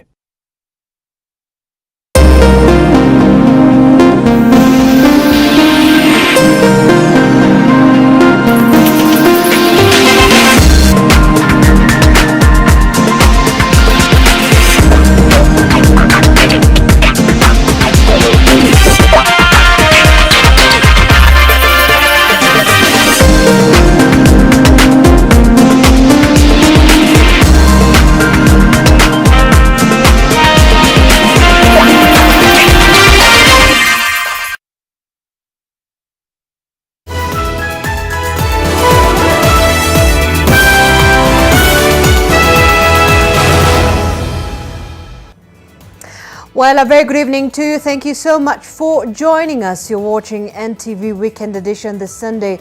We have all the stories making headlines across the country and beyond as well, where NTV's Duncan Khaemba is currently in Kigali in Rwanda. He's keeping tabs on the presidential and legislative elections expected to take place tomorrow. We'll be engaging him in a short while during the course of this bulletin just to give us the mood on the eve of the polls. But first, the highlights. Tonight, the mystery of female bodies dumped in the Kware dump site. 3 of the bags contained human body parts. Are we dealing with a cult that is associated with criminal activities? Are we dealing with serial killers? Police pursue several leads even as public outrage over the discovery grows. Also tonight, Kenya tutaisimamia vizuri mpaka Kenya hii ibadilike. President Ruto reassures Kenyans that the country is on the right trajectory even as he embarks on reconstituting his cabinet. Na mimi nakuunga mkono mia kwa mia ufanye marekebisho kwa serikali yako, utafute wafanyikazi. Plus, nilikuwa naamka asubuhi na tayarisha watoto chakula na tayarisha mwingine kwenda shule. Mtoto wake kwa anakula mkate, mimi alikuwa ananiachia 10 bob. The quest for cheap labor. We tell you why child labor in Kenya continues unabated and how survivors are slowly picking up their lives. And lakini kaona mimi nisafiri nije hapa kupiga kura hapa Nyamirambo nyumbani. What comes out is that security is not an issue.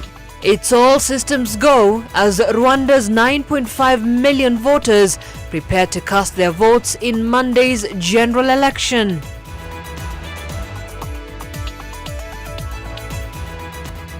Live from Nation Center, this is Weekend Edition with Zainab Ismail.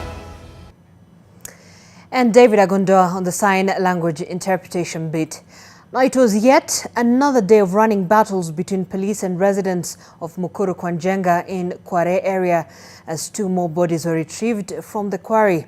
And as NTV's Brian Mushiri now reports, police officers and media practitioners found themselves on the receiving end as a furious crowd accused the government of failing to give the correct number of bodies recovered.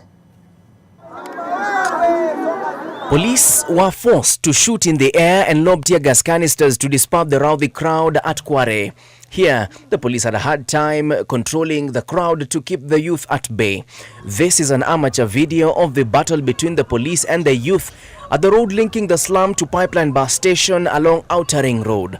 The youth were allegedly setting up to burn down the Kware police station adjacent to where the retrieval of the bodies was taking place. Today, 2 bodies were recovered from the site together with 12 different body parts belonging to humans. Earlier, a statement from Nairobi County Governor Johnson Sakaja indicated that 8 bodies and 12 different body parts have been recovered from the quarry. Sisi hatuna shida na serikali na hatuna shida na askari, lakini hao tunaleta mwili, wanaona watu wamekuja wengi, wanaanza kurusha tear gas. Later in the afternoon, Azimio leader Raila Odinga made his way to the scene that has been cordoned off by police. Baba, mimi nataka niseme Nairobi tuna shida ya polisi. Nairobi kuna shida ya polisi. Sasa hata saa hii baba amekuja kuona watu wake kwa nini tear gas inapigwa jameni. Nataka kuomba polisi, hakuna haja ya kuwapiga wananchi ambao hawana hatia. Na tunasema hata kama Koome ameondolewa kama yule msimamizi wa polisi, hapa Nairobi tunataka huyo Adamson Bungei na yeye pia aondolewe. The recovered remains have been preserved at the city mortuary where post-mortem will be performed.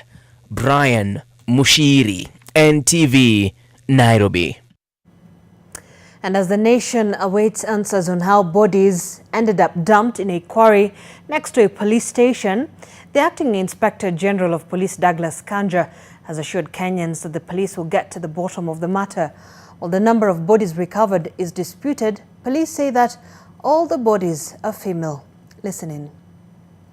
5 more bags were retrieved from the same quarry yesterday.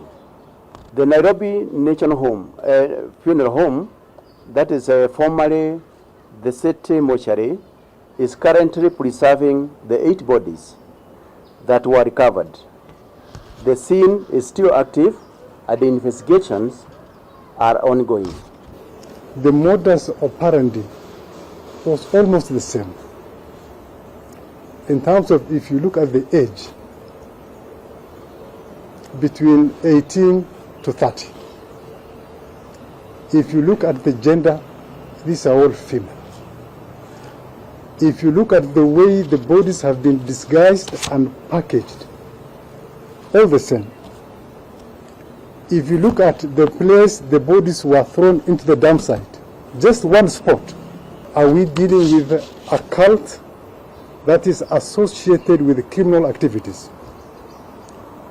Are we dealing with serial killers that are also associated with criminal activities?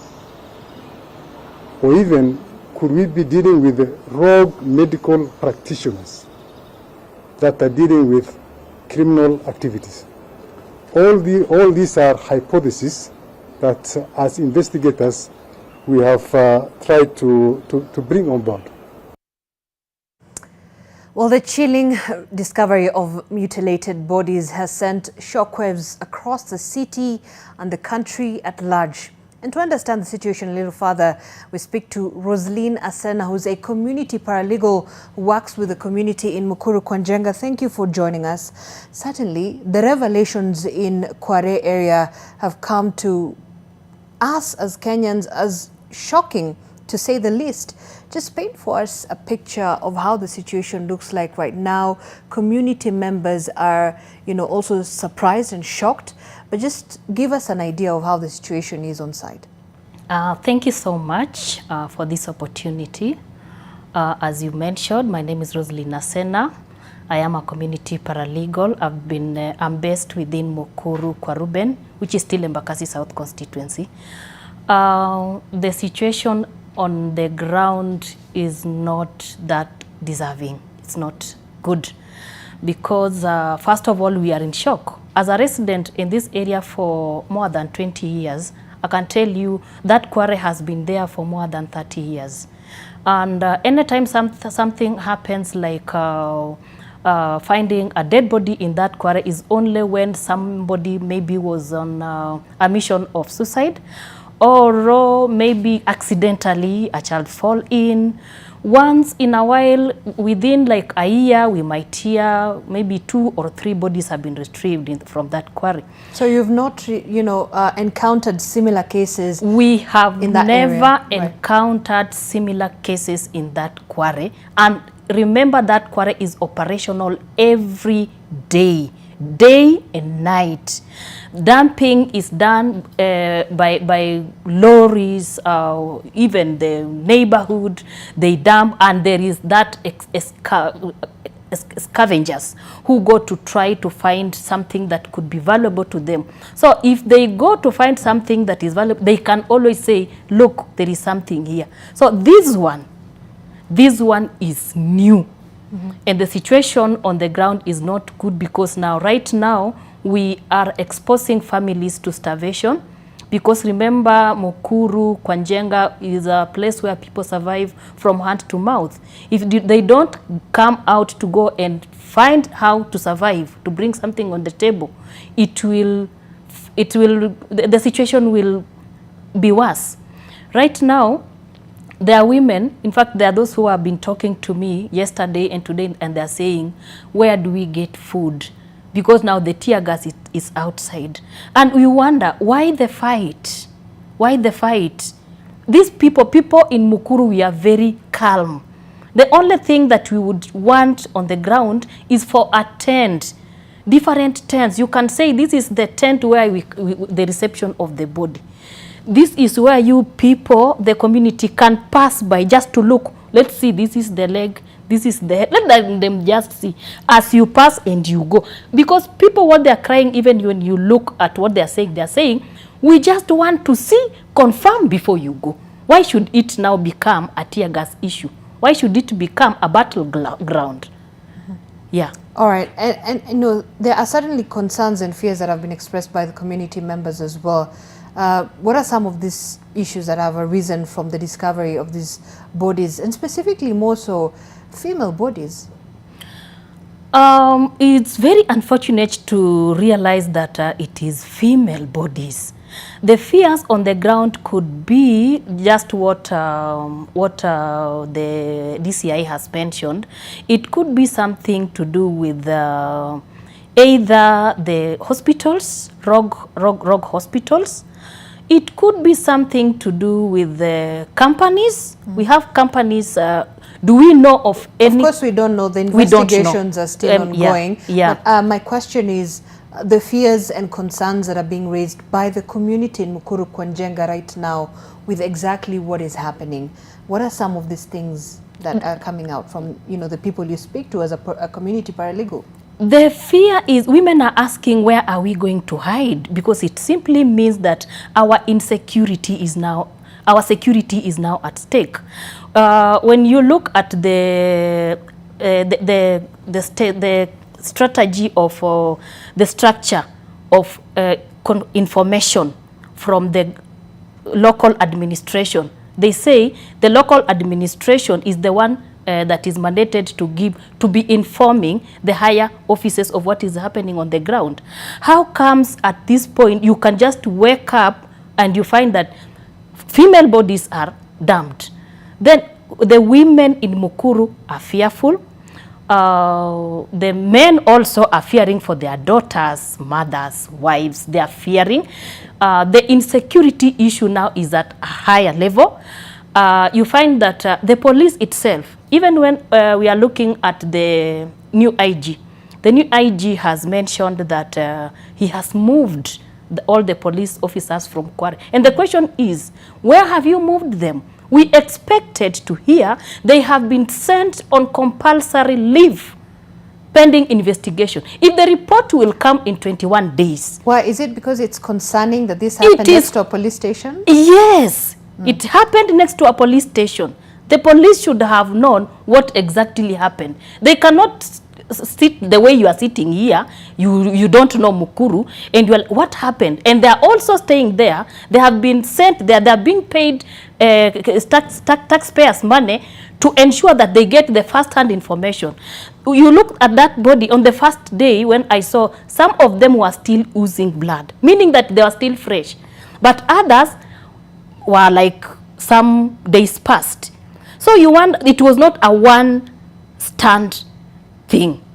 It is something that has happened for like maybe between 2-3 weeks, but the investigation will come out to tell us maybe some bodies could be, but we cannot say some bodies there might be of a lifespan of maybe a year. No, it cannot. Yes. And so then, you know, from a person who works with the community and speaking to the members of this community, what do you want to see, you know, happening right now? We know investigations are ongoing. We saw the DCI boss speaking as well, and there's been statement from the acting IG. But what would you like to see happen at this point as this revelation continues to develop? First of all, there are 3 police stations in Mukuru. One is Mukuru Kwaruben, the other one is Kware, and the other one is Villa. All of them, we are the ones who said let them be upgraded from police post to police stations so that they can deal with the larger number that is in Mukuru. But now what we are seeing, all the character in Kwanjenga is the same character in Kware and is the same character in Villa. Though all of them, they should be removed and a new face be put in that particular, in those stations. The second thing that should happen, all the local administration, the structure of the local administration on the ground, it should be overhauled, the whole of it, so that we can now start afresh. Yes. All right. And maybe finally, are there any support systems that are in place right now, perhaps to even help people who would be psychologically traumatized by what appears to be very traumatic experiences. In fact, that is what I felt that at the end of this conversation I should call for. There is need for, first of all, for the ground to calm down. The police should stop. Let people be talked to like people. They are not ready for that fight. So let the ground cool. So that even if you have something to take to Mukuru, how do you take something to a battleground? You cannot. First of all, we need that calmness to come in. Then from there, we call upon. There is this our county woman rep. Where is she?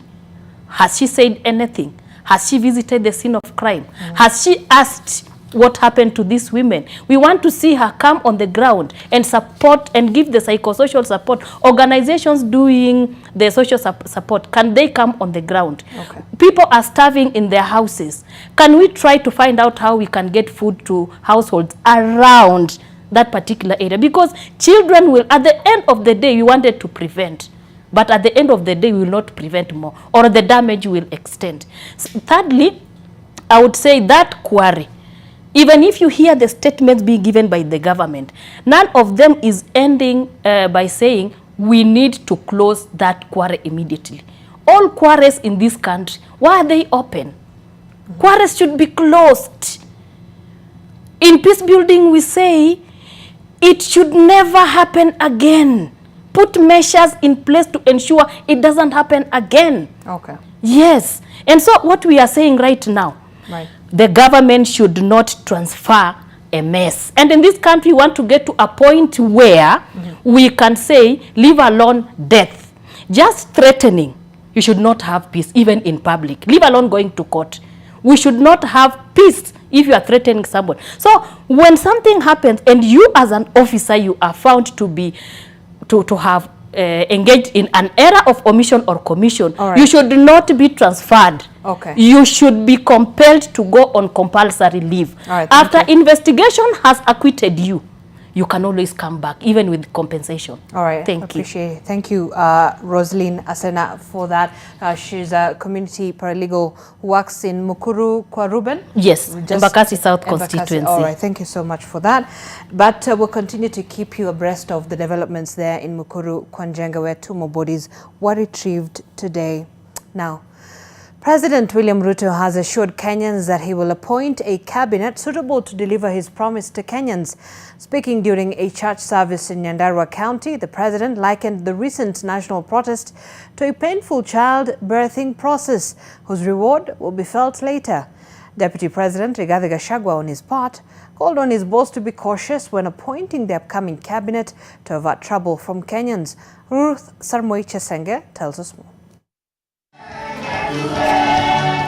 President William Ruto and his deputy Rigathi Gachagua led a host of leaders in attending a church service at the Ndogino AIPCA Church in Nyandarua. This being President Ruto's 3rd church visit since June 18th, when Kenyan youth took to the streets expressing dissatisfaction with his government.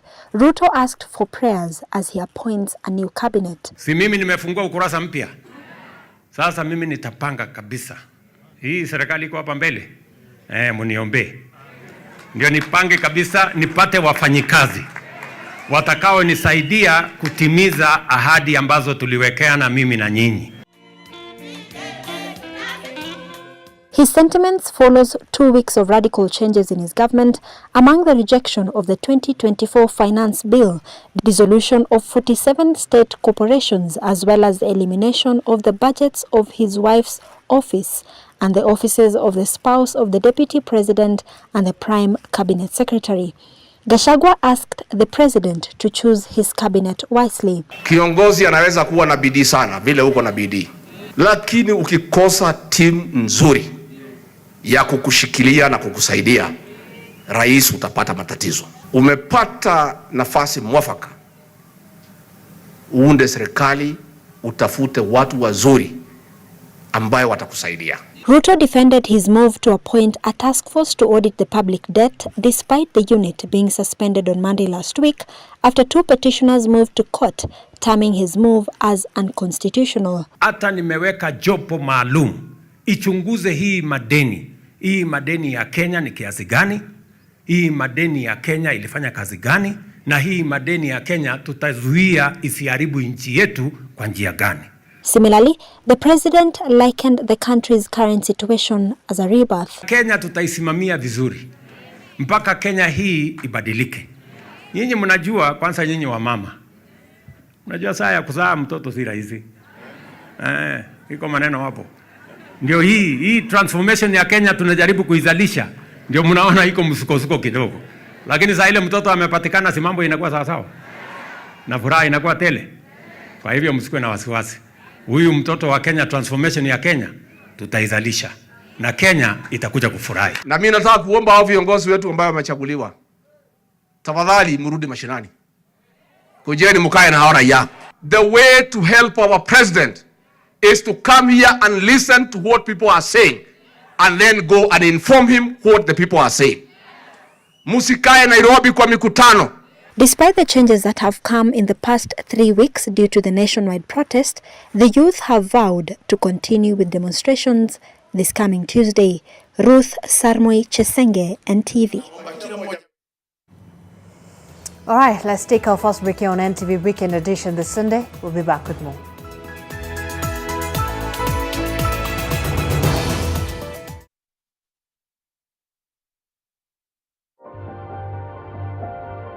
My skin is my identity, my strength.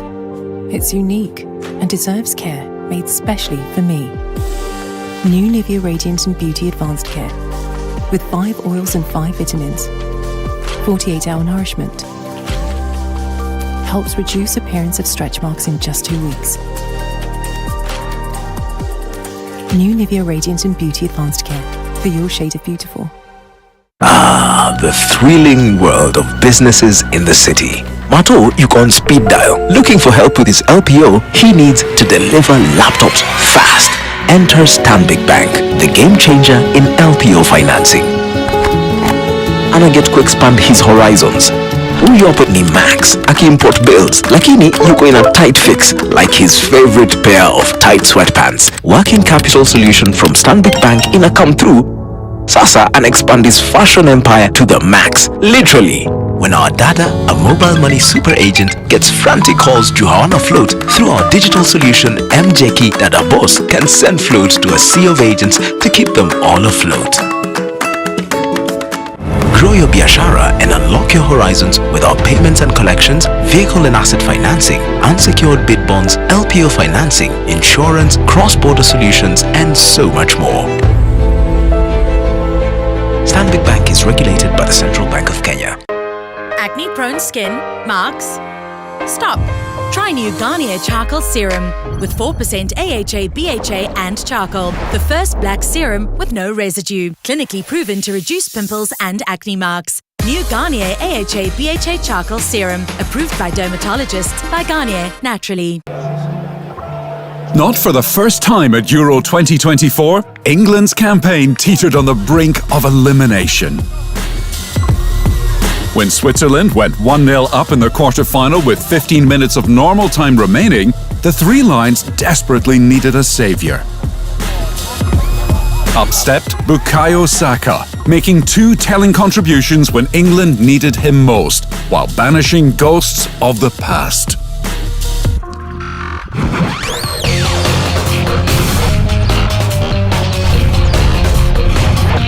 The Kenya Geothermal Congress taking place from Tuesday 16th to 21st July at Safari Park Hotel, Nairobi. Kenya Geothermal Congress 2024, incentivizing investments in geothermal energy for Kenya's accelerated industrial development.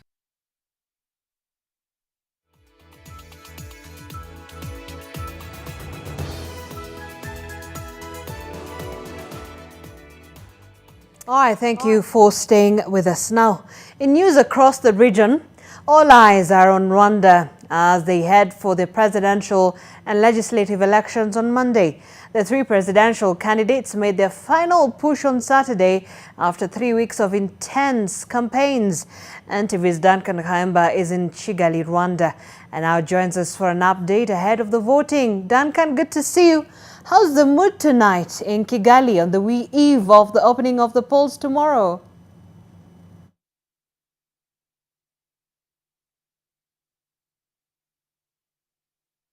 elections for the country of Rwanda before the voters here trooped to various polling stations participating in the fourth presidential and parliamentary elections. Now, while in Rwanda, they will be waiting for the diaspora. About 1,000 began voting today, an exercise that took place in over 70 countries. In Kenya, for instance, they were voting in Mombasa and Nairobi stations. That is a replica of what was taking place across. Here in Rwanda, as I said, it was a beehive of activity. We were anticipating to have a briefing with the National Election Commission, but they were too busy. Even though they have given a news conference later this evening, we were not able to challenge that.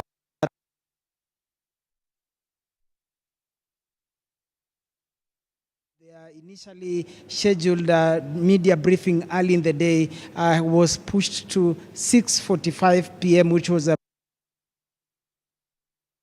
however,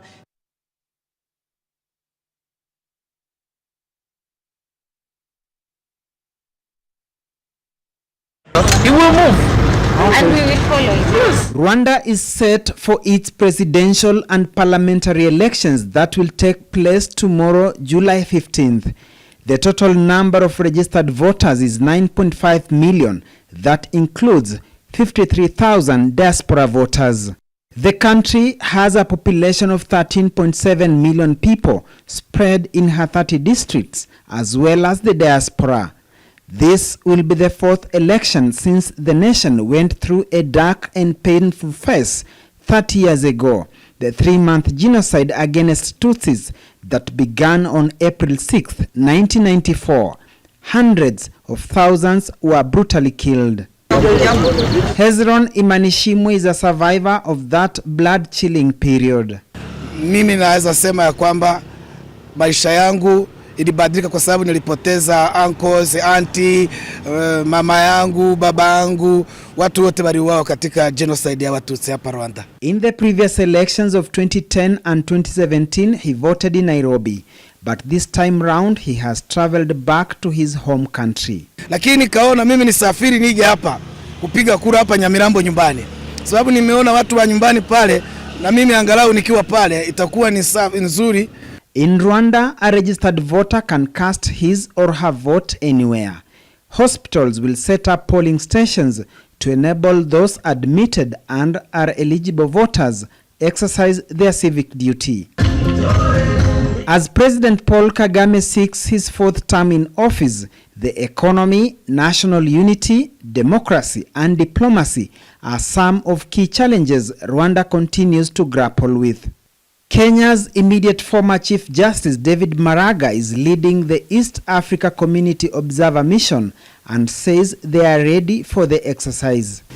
And we have had quite a number of interactions, a number of engagements with the Rwandan officials. We have had the Rwandan National Election Commission.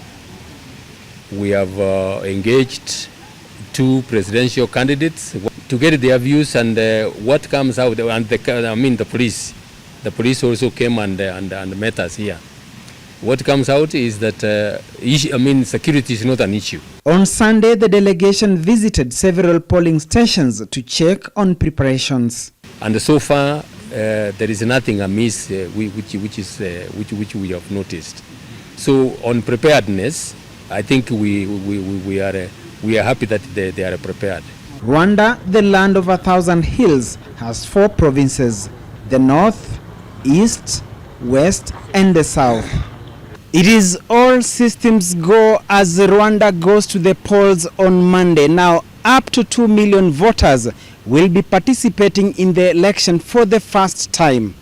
Duncan Haimba, NTV, Kigali, Rwanda. There are 2,500 polling stations across the 30 districts here in Rwanda. President Paul Kagame will be voting at SOS Technical High School, Kajuju, while Habineza Frank will be at Ekole Kimironko, and Philip will be at EP Camp in Kigali. From Rwanda, my name is Duncan Haemba. Back to you, Zainab, in studio. All right, thank you, Duncan Khaemba. Indeed, we'll be coming to you tomorrow to give us more details on the election as Rwanda heads to the poll tomorrow. All right, and let's take a quick break. When we come back, we have a special report focusing on child domestic worker. All right, we're going to be back with a short while. Stay with us.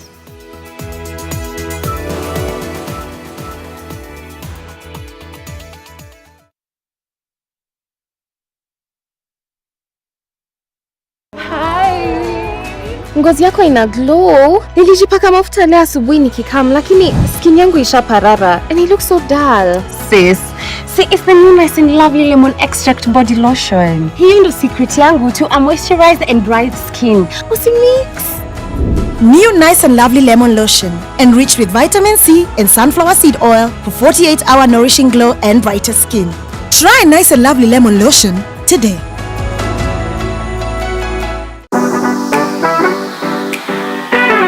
Kupitia kwa star 570 hash tunakupa nafasi ya kuchomoka na this brand new Mazda Demio. Enjoy a beautiful clean semi-leather interior, low mileage, touchscreen and a reverse cam, fuel efficient 1300cc engine, great for personal use and business. Ukitaka kujishindia gari hili, kucheza ni rahisi sana. Chukua simu yako, bonyeza star 570 hash, chagua option number 4, kisha unajiunga na draw. Kumbuka kucheza mara kadhaa, because the more you play, the higher chances of wewe kuwa mshindi. Gari ya pili ni yako. Ni yako. Hii Julai, jishindie Demio na Loto Moto. Tucheze, tusaidie na tushinde.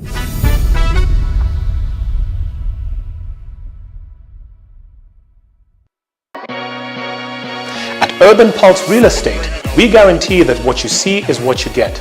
All of their developments are fully catered for in terms of the financing, the construction, and the finishing. So whether it's a 3, 4, 5, or 6 bedroom unit, you can get to touch and feel and experience each and every one of the elements of your amazing property. This month in July, we have an amazing offer of 1 million shillings off any of the units that you get here in Park Peak Residency. Guys, it's a deal like no other. Experience luxury living at its finest the 13th of July 2024 as we launch Park Peak Residency, and you can get the chance of a lifetime to own the apartment of your dreams. Acne-prone skin? Marks? Stop. Try new Garnier Charcoal Serum with 4% AHA, BHA and charcoal. The first black serum with no residue. Clinically proven to reduce pimples and acne marks. New Garnier AHA, BHA Charcoal Serum. Approved by dermatologists by Garnier Naturally. Not for the first time at Euro 2024, England's campaign teetered on the brink of elimination. When Switzerland went 1-0 up in the quarter-final with 15 minutes of normal time remaining, the Three Lions desperately needed a saviour. Up stepped Bukayo Saka, making 2 telling contributions when England needed him most, while banishing ghosts of the past.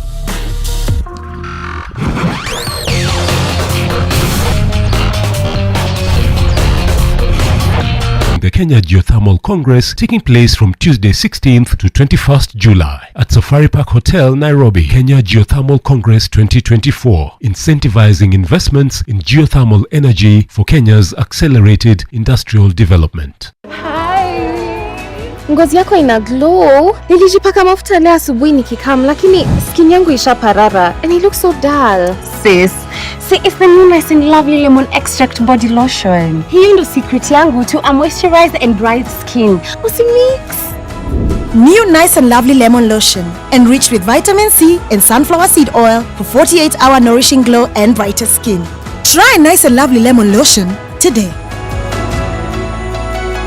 5 questions with Sarah. Hi guys. Wow, Sarah, your skin is glowing. What beauty soap do you use? I use a beauty soap that keeps my skin soft, moisturized, and protected from germs. But Sarah, the beauty soaps I know don't give germ protection. Dettol Skincare does. It combines the trusted protection of Dettol with 2 times moisturizers to protect my skin from germs and keeps my skin soft with a beautiful fragrance. Beautiful skin is germ-free skin.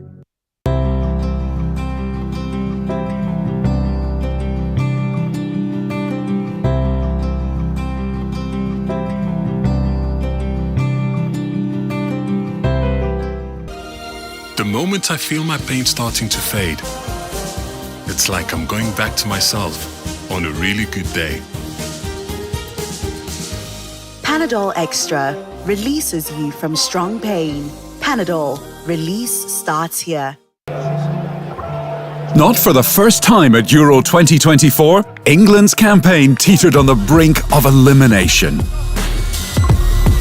When Switzerland went 1-0 up in the quarter-final with 15 minutes of normal time remaining, the Three Lions desperately needed a saviour.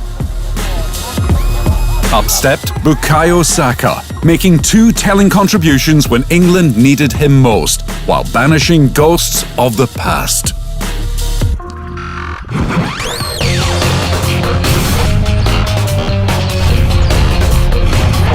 The Kenya Geothermal Congress taking place from Tuesday 16th to 21st July at Safari Park Hotel, Nairobi. Kenya Geothermal Congress 2024, incentivizing investments in geothermal energy for Kenya's accelerated industrial development.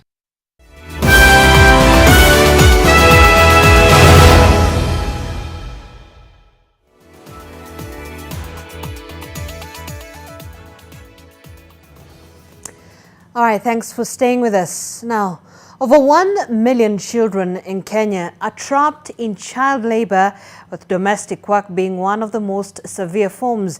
Young girls are frequently recruited to perform household chores, where their work conditions can rapidly turn exploitative, often hidden from view behind closed doors. NTV's Rose Ongoi spoke to survivors of child domestic labor, highlighting how some have found a new lease on life after being rescued. This is not an ordinary residential house in Kajiado County, but a rescue center to offer a safe place for victims of gender-based violence. In this shelter, we meet June, not her real name, who is 15 years old. A few minutes after taking a seat on the veranda at the safe house, the dazzled brightness from her face dims. At this age, it is a common expectation that a child is still under the guidance and protection of family, friends, and the community at large. Often at the age of 11, she was left in the care of her aging grandmother. Nilikuwa nasoma but shosho akashindwa kulipa karo, kanambia nikae home nisaidie kazi ya kuchota maji. And since her grandmother could not adequately take care of her and 3 siblings, she sent her to Nairobi in October 2023 to work for a relative. Ndio akaniambia niende Nairobi kufanya kazi nikisaidia masista zangu kusoma. She landed in Kangemi. Her starting salary was 5,000 shillings. Until kwa nilifanya kama house girl, nilikuwa nafanya kazi ya kulea watoto, kuosha nyumba, kuosha manguo. June says her aunt abused her physically and verbally. Kwa watoto wawili, nilikuwa napika chakula yake na bwanake, mimi ananiachia yangu hapo napika. Nilikuwa naamka asubuhi natayarisha watoto chakula na tayarisha mwingine kwenda shule. Mtoto wake kwa anakula mkate, mimi alikuwa ananiachia 10 bob naenda kubai mandazi but mimi sikuwa nataka. Akaniambia wewe ni orphan. Akaniambia haizi ishi na mtu mwenye ana baba na mama. Kwa sikia tukulia, kila saa machozi tunalia. Akinituma kwa duka akiniita mpaka anitusi. Nilikuwa naosha DC kwanga bwanake na muosha hadi miguu. She was often cheated out of her wages and found herself isolated from the outside world.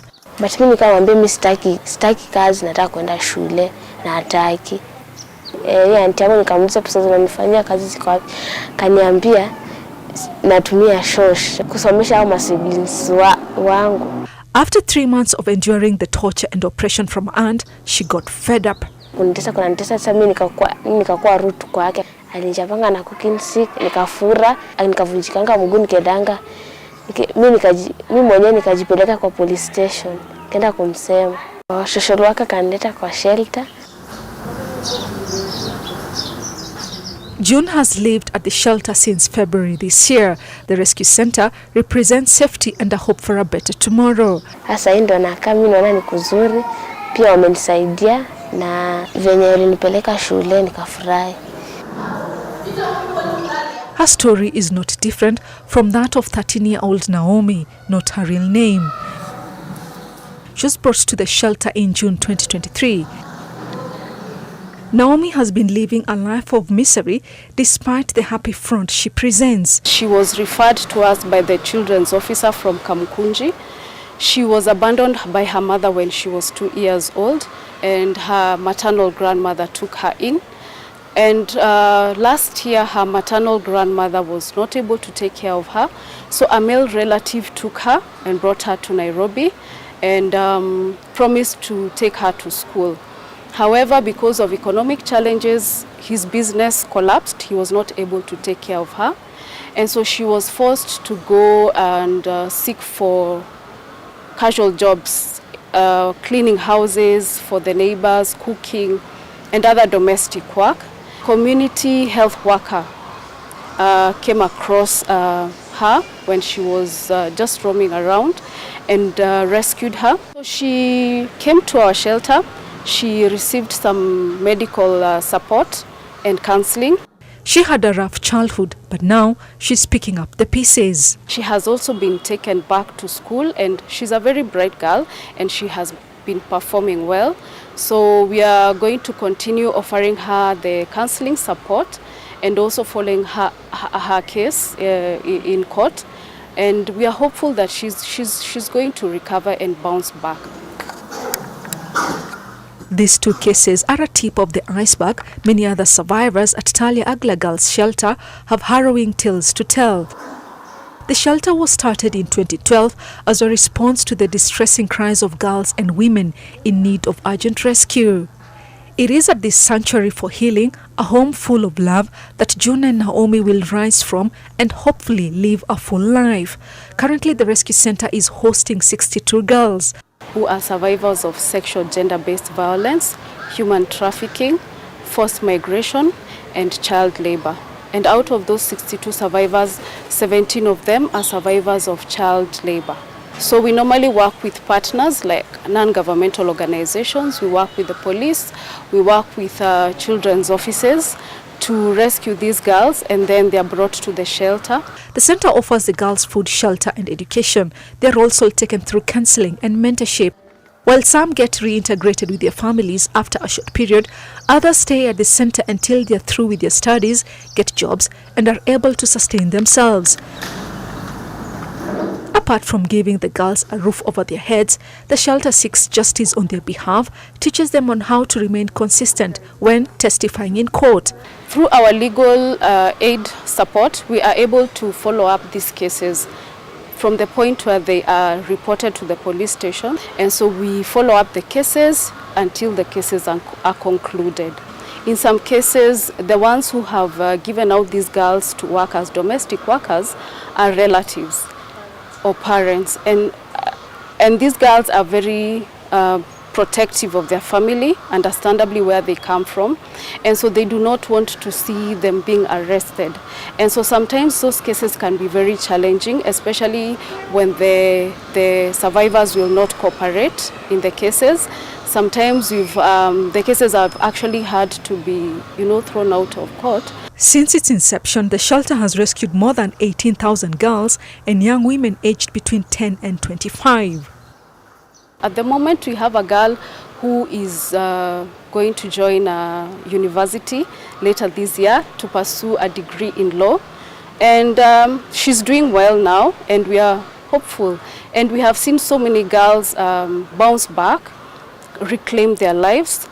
We also have girls who are now advocates, survivor voices advocates, and who are able to actually tell their stories, encourage other girls. My name is Anne Moreidi, and I'm 20 years old. I'm from Embu, and when I was 7 years old, I was left with my father. He was not financially stable, so I had to drop out of school. That's when I started doing odd jobs. I could fetch water for people, I could wash their clothes, and I could wash their houses. I used to go in nightclubs whereby I could go in the morning and wash the floors and also fetch the water. By that time, one jerrycan was 10 shillings, and if it was clothes, I could get to 100 shillings. And if it was washing the floors, I could get 50 shillings. We are 3 sisters and 1 brother. So the little money which I was getting is the one which I could use so that we can get the basic needs. But sometimes even it was not enough, so I had to borrow some neighbors also. But sometimes we could just stay like that. Because I was young at that time, they could overwork me so that because they knew I could not do anything. And sometimes I could wash and then they refused to pay me. My worst experience is when I was fetching water and my hand got a fracture. And that's when now I started complications. I was taken to hospital and I was told not to carry water using my shoulder. In 2019, I had to undergo a surgery. I did the domestic work for 6 years, and that's when I came in Nairobi 2018 to search for housework. And when I reached in Nairobi, I met a guy who told me that he could provide for me work. So when it reached at night, he took me to a hotel where he paid for a room. But I could not sleep there. I went and talked to a man who was sitting there, and I explained to him that I'm new here and I wanted help. That's when now he called 2 women, and they take me at their house. Then the following day, they would take me to the children's officer. She took me in her children's home where it's a shelter. It's called Stalia Hagla Girls Shelter. I had lost hope completely. So, but when now I was rescued, I saw my future was bright. I was given counseling, and that's where now I was able to heal. I was taken back to school from Form 1 to Form 4, and I finished my O-levels in 2022, and now I'm at Nyahururu Medical Training College, whereby I'm taking a course at a diploma level, perioperative theatre technology. Afterwards, I can do another course which is higher, which I will be able to have more knowledge and have more experience because I have passion in medicine. The reason why I'm sharing my story is that I want to encourage the young girls that there is a bright future for them and there is a way for everyone. My name is Winnie Nelima. I'm 20 years old. I'm a mother of 1, a baby boy. He's 2 years old right now.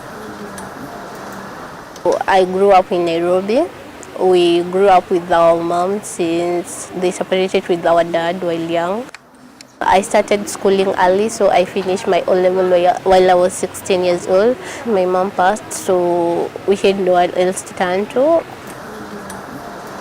In 2020, I had to join domestic work while I was still a kid because I had to support my sisters. So I started working at Ngara. I was being paid only 5,000 Kenya shillings, working from Monday to Monday, no off day.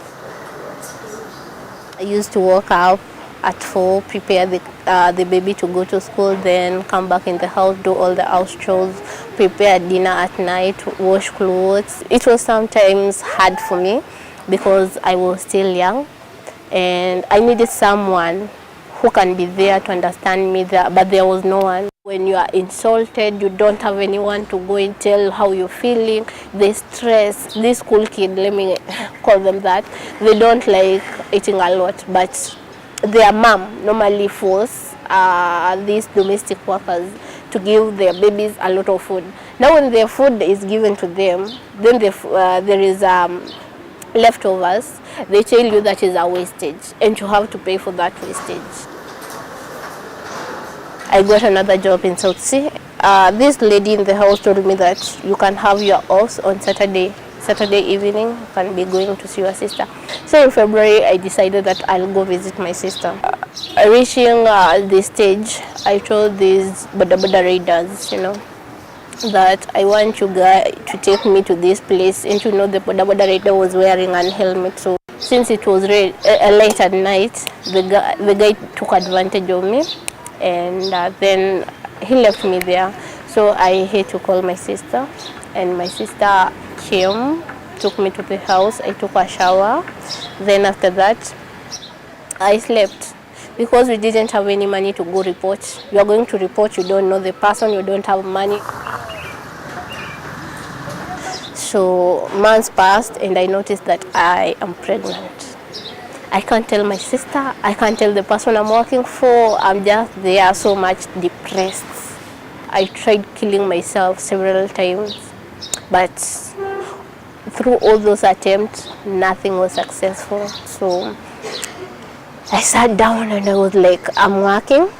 The due time is nearing and no one knows that I'm pregnant. It was super hard for me, so I had to lie to that lady and tell her that, okay, I'm going to school. So I went to Nairobi, not knowing anywhere to go, not knowing a place to stay, not knowing anyone I can turn to. And I was like, let me go to bus station. Where I went there, I found this guardian angel, this woman. I wasn't in a good shape. So the woman noticed and she impressed me, took me in. Me waking up, I just find myself at Kenyatta Hospital, so I passed out. In day 3, the social worker came to me and I told her everything that I was going through, and I was taken to another safe house for me to deliver my baby. In the shelter, I got the love that I was yearning to. The motherly love, the sisterly love, that family love. I wasn't ready for that baby. Like, in my mind, it was what I used to see is a mistake, not a baby. I did my counseling session until I accepted my baby. Right now, East Africa Institute of Home Care Management, taking hospitality. In the near future, I want to be a manager of my own hotel. The scars will always be there, but they will never define whom you are. I've been trained to be an advocate, a survivor advocate who can stand there to support voiceless people who are out there. I don't care how the world will take my story. I don't care at which angle they'll see it. I don't care how they'll think about me. I don't care how my friends will see me. I'm sharing my story to encourage those other people who have gone through the same situation. I grew up in Mukuru Kayaba. Nothing gives me joy such as sharing my story, because it's through my story that lives have been changed, and it was also through me hearing another person's story that my life was changed. My name is Yvonne Akinyi, and I happened to lose my parents at a very early age. And after clearing my high school, I was I wanted to continue with my studies, but it seemed to have been a challenge because of finances. And at that moment, what came into my mind was doing domestic work so that at least I could raise something to cater for my school fees.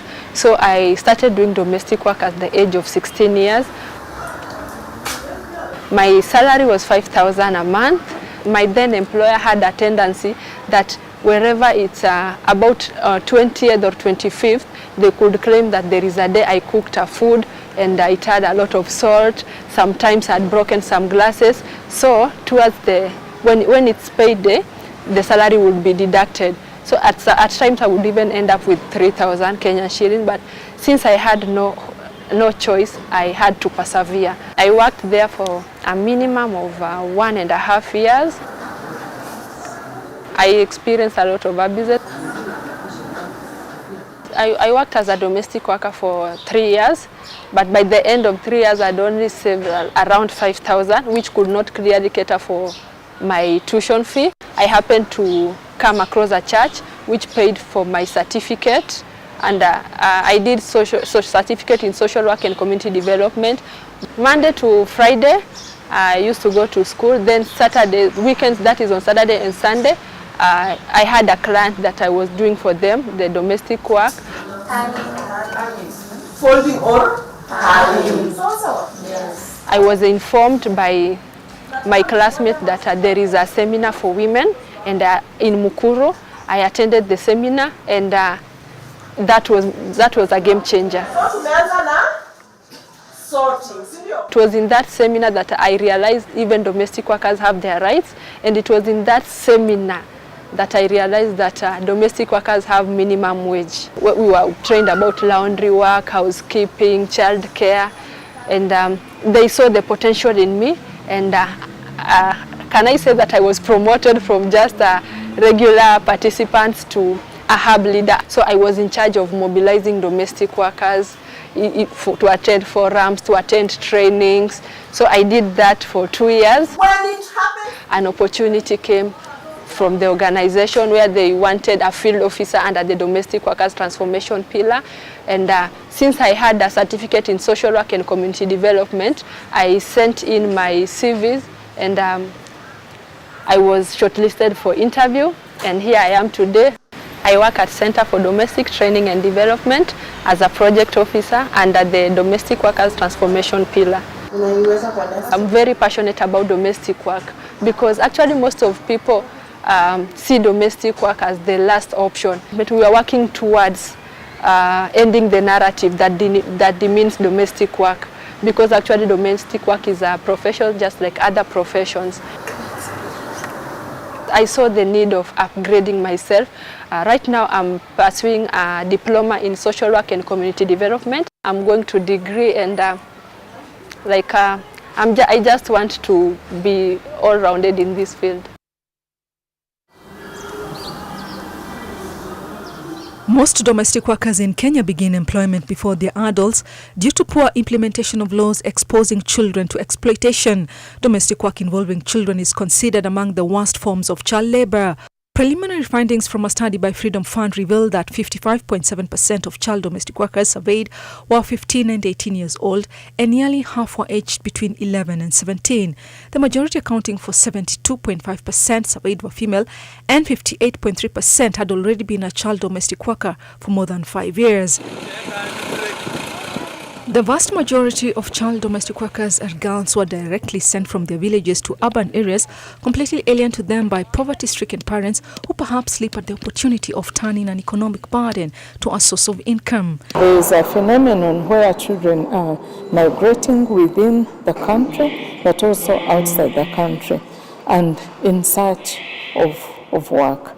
So out of being wooed to earn a better living, some of them run away from their homes. Others are actually trafficked by, traffickers who tell them all sorts of lies, but they end up either in domestic work. Some of these girls have been sent to work in this household by their relatives. So they have no way out. They have no one to actually defend them. They have no one to follow up on their welfare. Existing data from the Kenya National Bureau of Statistics shows that there are 1.3 million children involved in child labor in Kenya. Children affairs specialists are concerned this number could be conservative, meaning millions of children are suffering silently. The numbers of generally child labor are increasing, and the report found that the age group is actually even getting younger. 5 to 15-year-olds are getting in all forms of child labor. Worst of all, domestic work, which is hidden, and often children, they work long hours in these households. They are abused many times sexually, but also abused in other forms. They are the ones who eat late, who eat last, who sleep last, but wake up early. When their fellow children in the same household are going to school, that's a complete unacceptable. People take advantage of the fact that they're not able to speak for themselves. Some of them are not allowed to leave these houses and they work there, and so they're abused. Some of them go without food. Some of them actually stay for long periods of time in the houses without being allowed to go out. Despite the Employment Act 2007 stating the children and domestic workers' basic rights and fundamental freedoms, it is poorly implemented and too many children domestic workers remain exploited. We have a huge sentiment to fight and end child labor. One of the target goals the United Nations community has agreed to, which is also ascribed to by all nations, is to have ended child labor, and especially in its worst forms, by 2025. Are we going to make it? I also want to call upon those Kenyans who employ children that we are going to be very firm about it. Indeed, we've already established children labor committees. We already have 4, but we are going to ensure all the counties have their labor committees operational so that they can be a little bit hawk-eyed to ensure children are not employed as domestic workers. To reverse the upward trend in child labor, there is therefore the need for concerted effort by all stakeholders, including the government, to implement appropriate measures capable of combating child domestic work, enforcement of existing laws and policies, and investment in child protection. Rozongoi, NTV.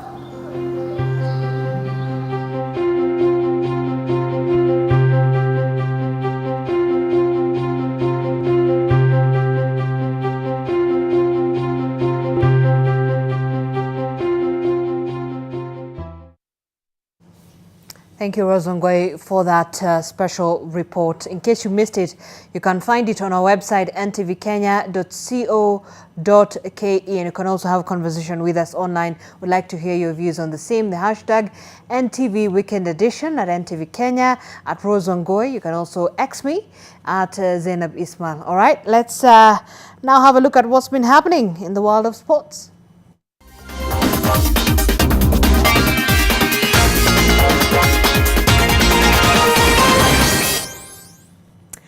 Now, the 2000 Kenyan football champions Sofapaka FC will retain their league status for the 2024-2025 Football Kenya Federation Premier League after humbling Naivas FC 2-0 on aggregate in the league promotion playoff. Batoto Bamungu had to confirm their place in the top flight through the relegation promotion playoff after having a below-average season that saw them finish in the playoff position. Sofapaka won the first leg of the playoff 1-0 last weekend and only needed a draw of any kind in the second leg to retain their place in the top tier. Andre Kalama scored the all-important goal in the first half to save Sofapaka the shame of becoming the third top-tier club to lose the playoff after Vihiga United and Kisumu All-Stars. The journey has been tough. We started badly, and then in the mid we did well. Towards the end then we did badly. So we had to fight. Uchungu ni kwamba ukiangalia kwa ligi ya Nationwide tulikuwa timu ya pili na mabao mengi. And Uganda's Michael Alunga is the winner of the 102nd edition of the Kenya Amateur Match Play Championship staged at the Windsor Golf Club. Now facing off against compatriot Joseph Chinwai, Alunga clinched the title on the 20th hole, showcasing unparalleled skill and determination. The championship witnessed a monumental moment with the first ever meeting of two foreign players in the finals, highlighting Kenya's growing stature in international golf. Alunga's impressive performance earned him a prestigious spot in the upcoming 2025 Magical Kenya Open. This was the toughest game I've ever experienced in my life. It's so tough in the way that we had to play over 36 holes. That is, we played 38 holes, which is I'm so tired right now. And home player Sammy Muraya overpowered a strong field of 212 golfers drawn from the various clubs in the coast region to clinch the overall title in the third leg of the 2024 Nation Classic Golf Series at the beautiful Nyali Golf and Country Club's Par 71 course. Playing off handicap 19, Muraya produced an excellent 44 Stableford points to earn himself a trip to Ruiru Sports Club in November during this year's Nation Classic Grand Finale. Muraya will be accompanied by Ruiru by 6 other players who did well in the 3 divisions. Those include Division A winner Kambra Somji, Division B title winner Pindolia Danji, and Division C champion Dr. Dinesh Soni. Narok-based Nation correspondent Tobias Meso clinched the staff prize with 40 points, as Salim Tweshe on 39 was awarded the prize for the best senior. In us getting the next Tiger Woods from here, because the sport is actually increasingly attracting the young people. So I'd like to encourage most of the Gen Zs and the other people to actually now take this as a full-time sport. This evening, as Nyali Golf Club, we are proud and honored to have hosted the 4th series of the Nation Media Golf Classic. Today, as golfers who played, it was in honor of the ladies and gentlemen of the 4th estate.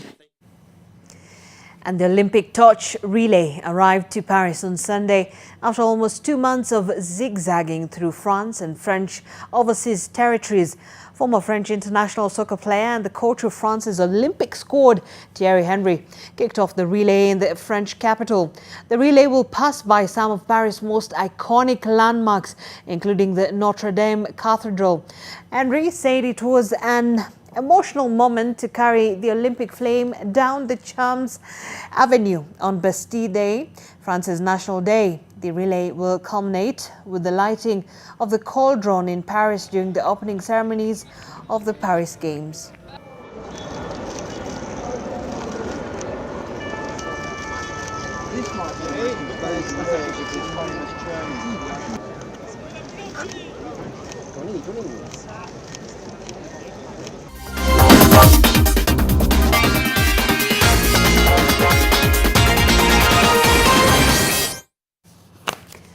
This is where we wrap it up on NTV Weekend Edition. Thank you so much for staying with us. Thank you also for engaging with us on our social media platforms.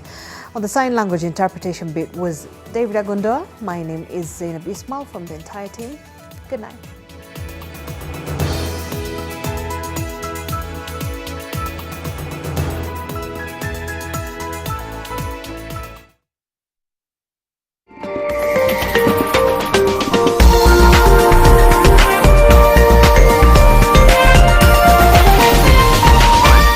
This is NTV.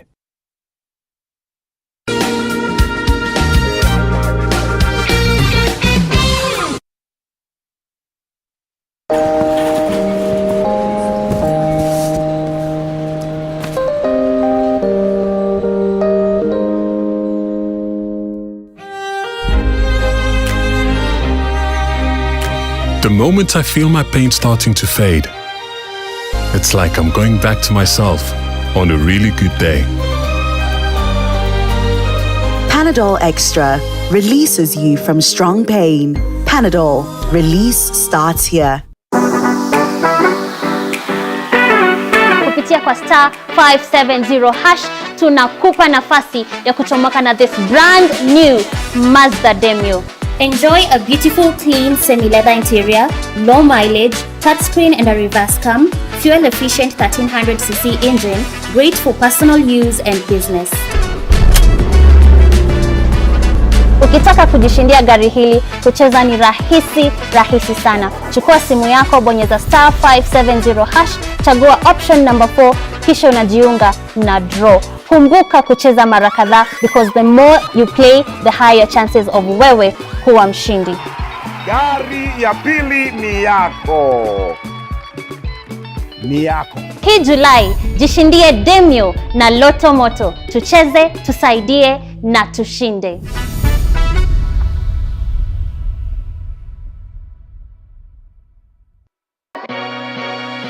At Urban Pulse Real Estate, we guarantee that what you see is what you get. All of their developments are fully catered for in terms of the financing, the construction and the finishing. So whether it's a 3, 4, 5 or 6 bedroom unit, you can get to touch and feel and experience each and every one of the elements of your amazing property. This month in July, we have an amazing offer of 1 million shillings off any of the units that you get here in Park Peak Residency. Guys, it's a deal like no other. Experience luxury living at its finest the 13th of July 2024 as we launch Park Peak Residency, and you can get the chance of a lifetime to own the apartment of your dreams. Kenya ni nchi ya mabingwa na hapa hakuna shortcut. Kuwa bingwa ni kujitolea, kujituma. Mabingwa hutambua mabingwa wenzao. Mabingwa hurauka kabla ya jua kuchomoka. Wengine huwa mabingwa wa familia. Mabingwa huhakikisha tuna shine kama mabingwa. Wao hutulisha vyema. Ma-influencer wa kutuconnect mtandaoni. Mabingwa, wale ambao hutuongoza. Sisi wote ni mabingwa. Kijana hapo mbele, mzee hapo nyuma. Jamaa na jembe. Boda alimleta jamaa na jembe, msichana wa kibao. Memba wa bodi, msichana wa maziwa. Sisi wote ni Team Kenya.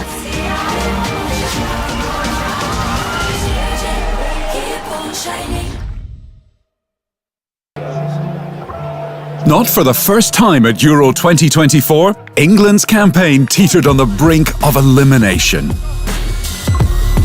When Switzerland went 1-0 up in the quarter-final with 15 minutes of normal time remaining, the Three Lions desperately needed a saviour. Up stepped Bukayo Saka, making 2 telling contributions when England needed him most, while banishing ghosts of the past.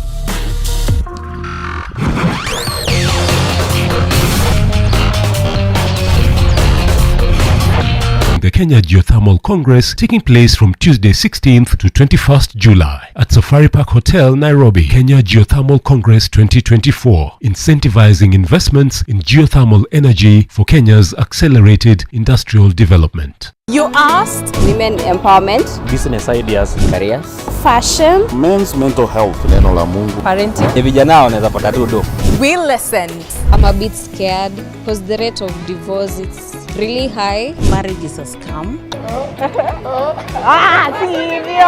It's new, it's fresh, it's your world, your reality.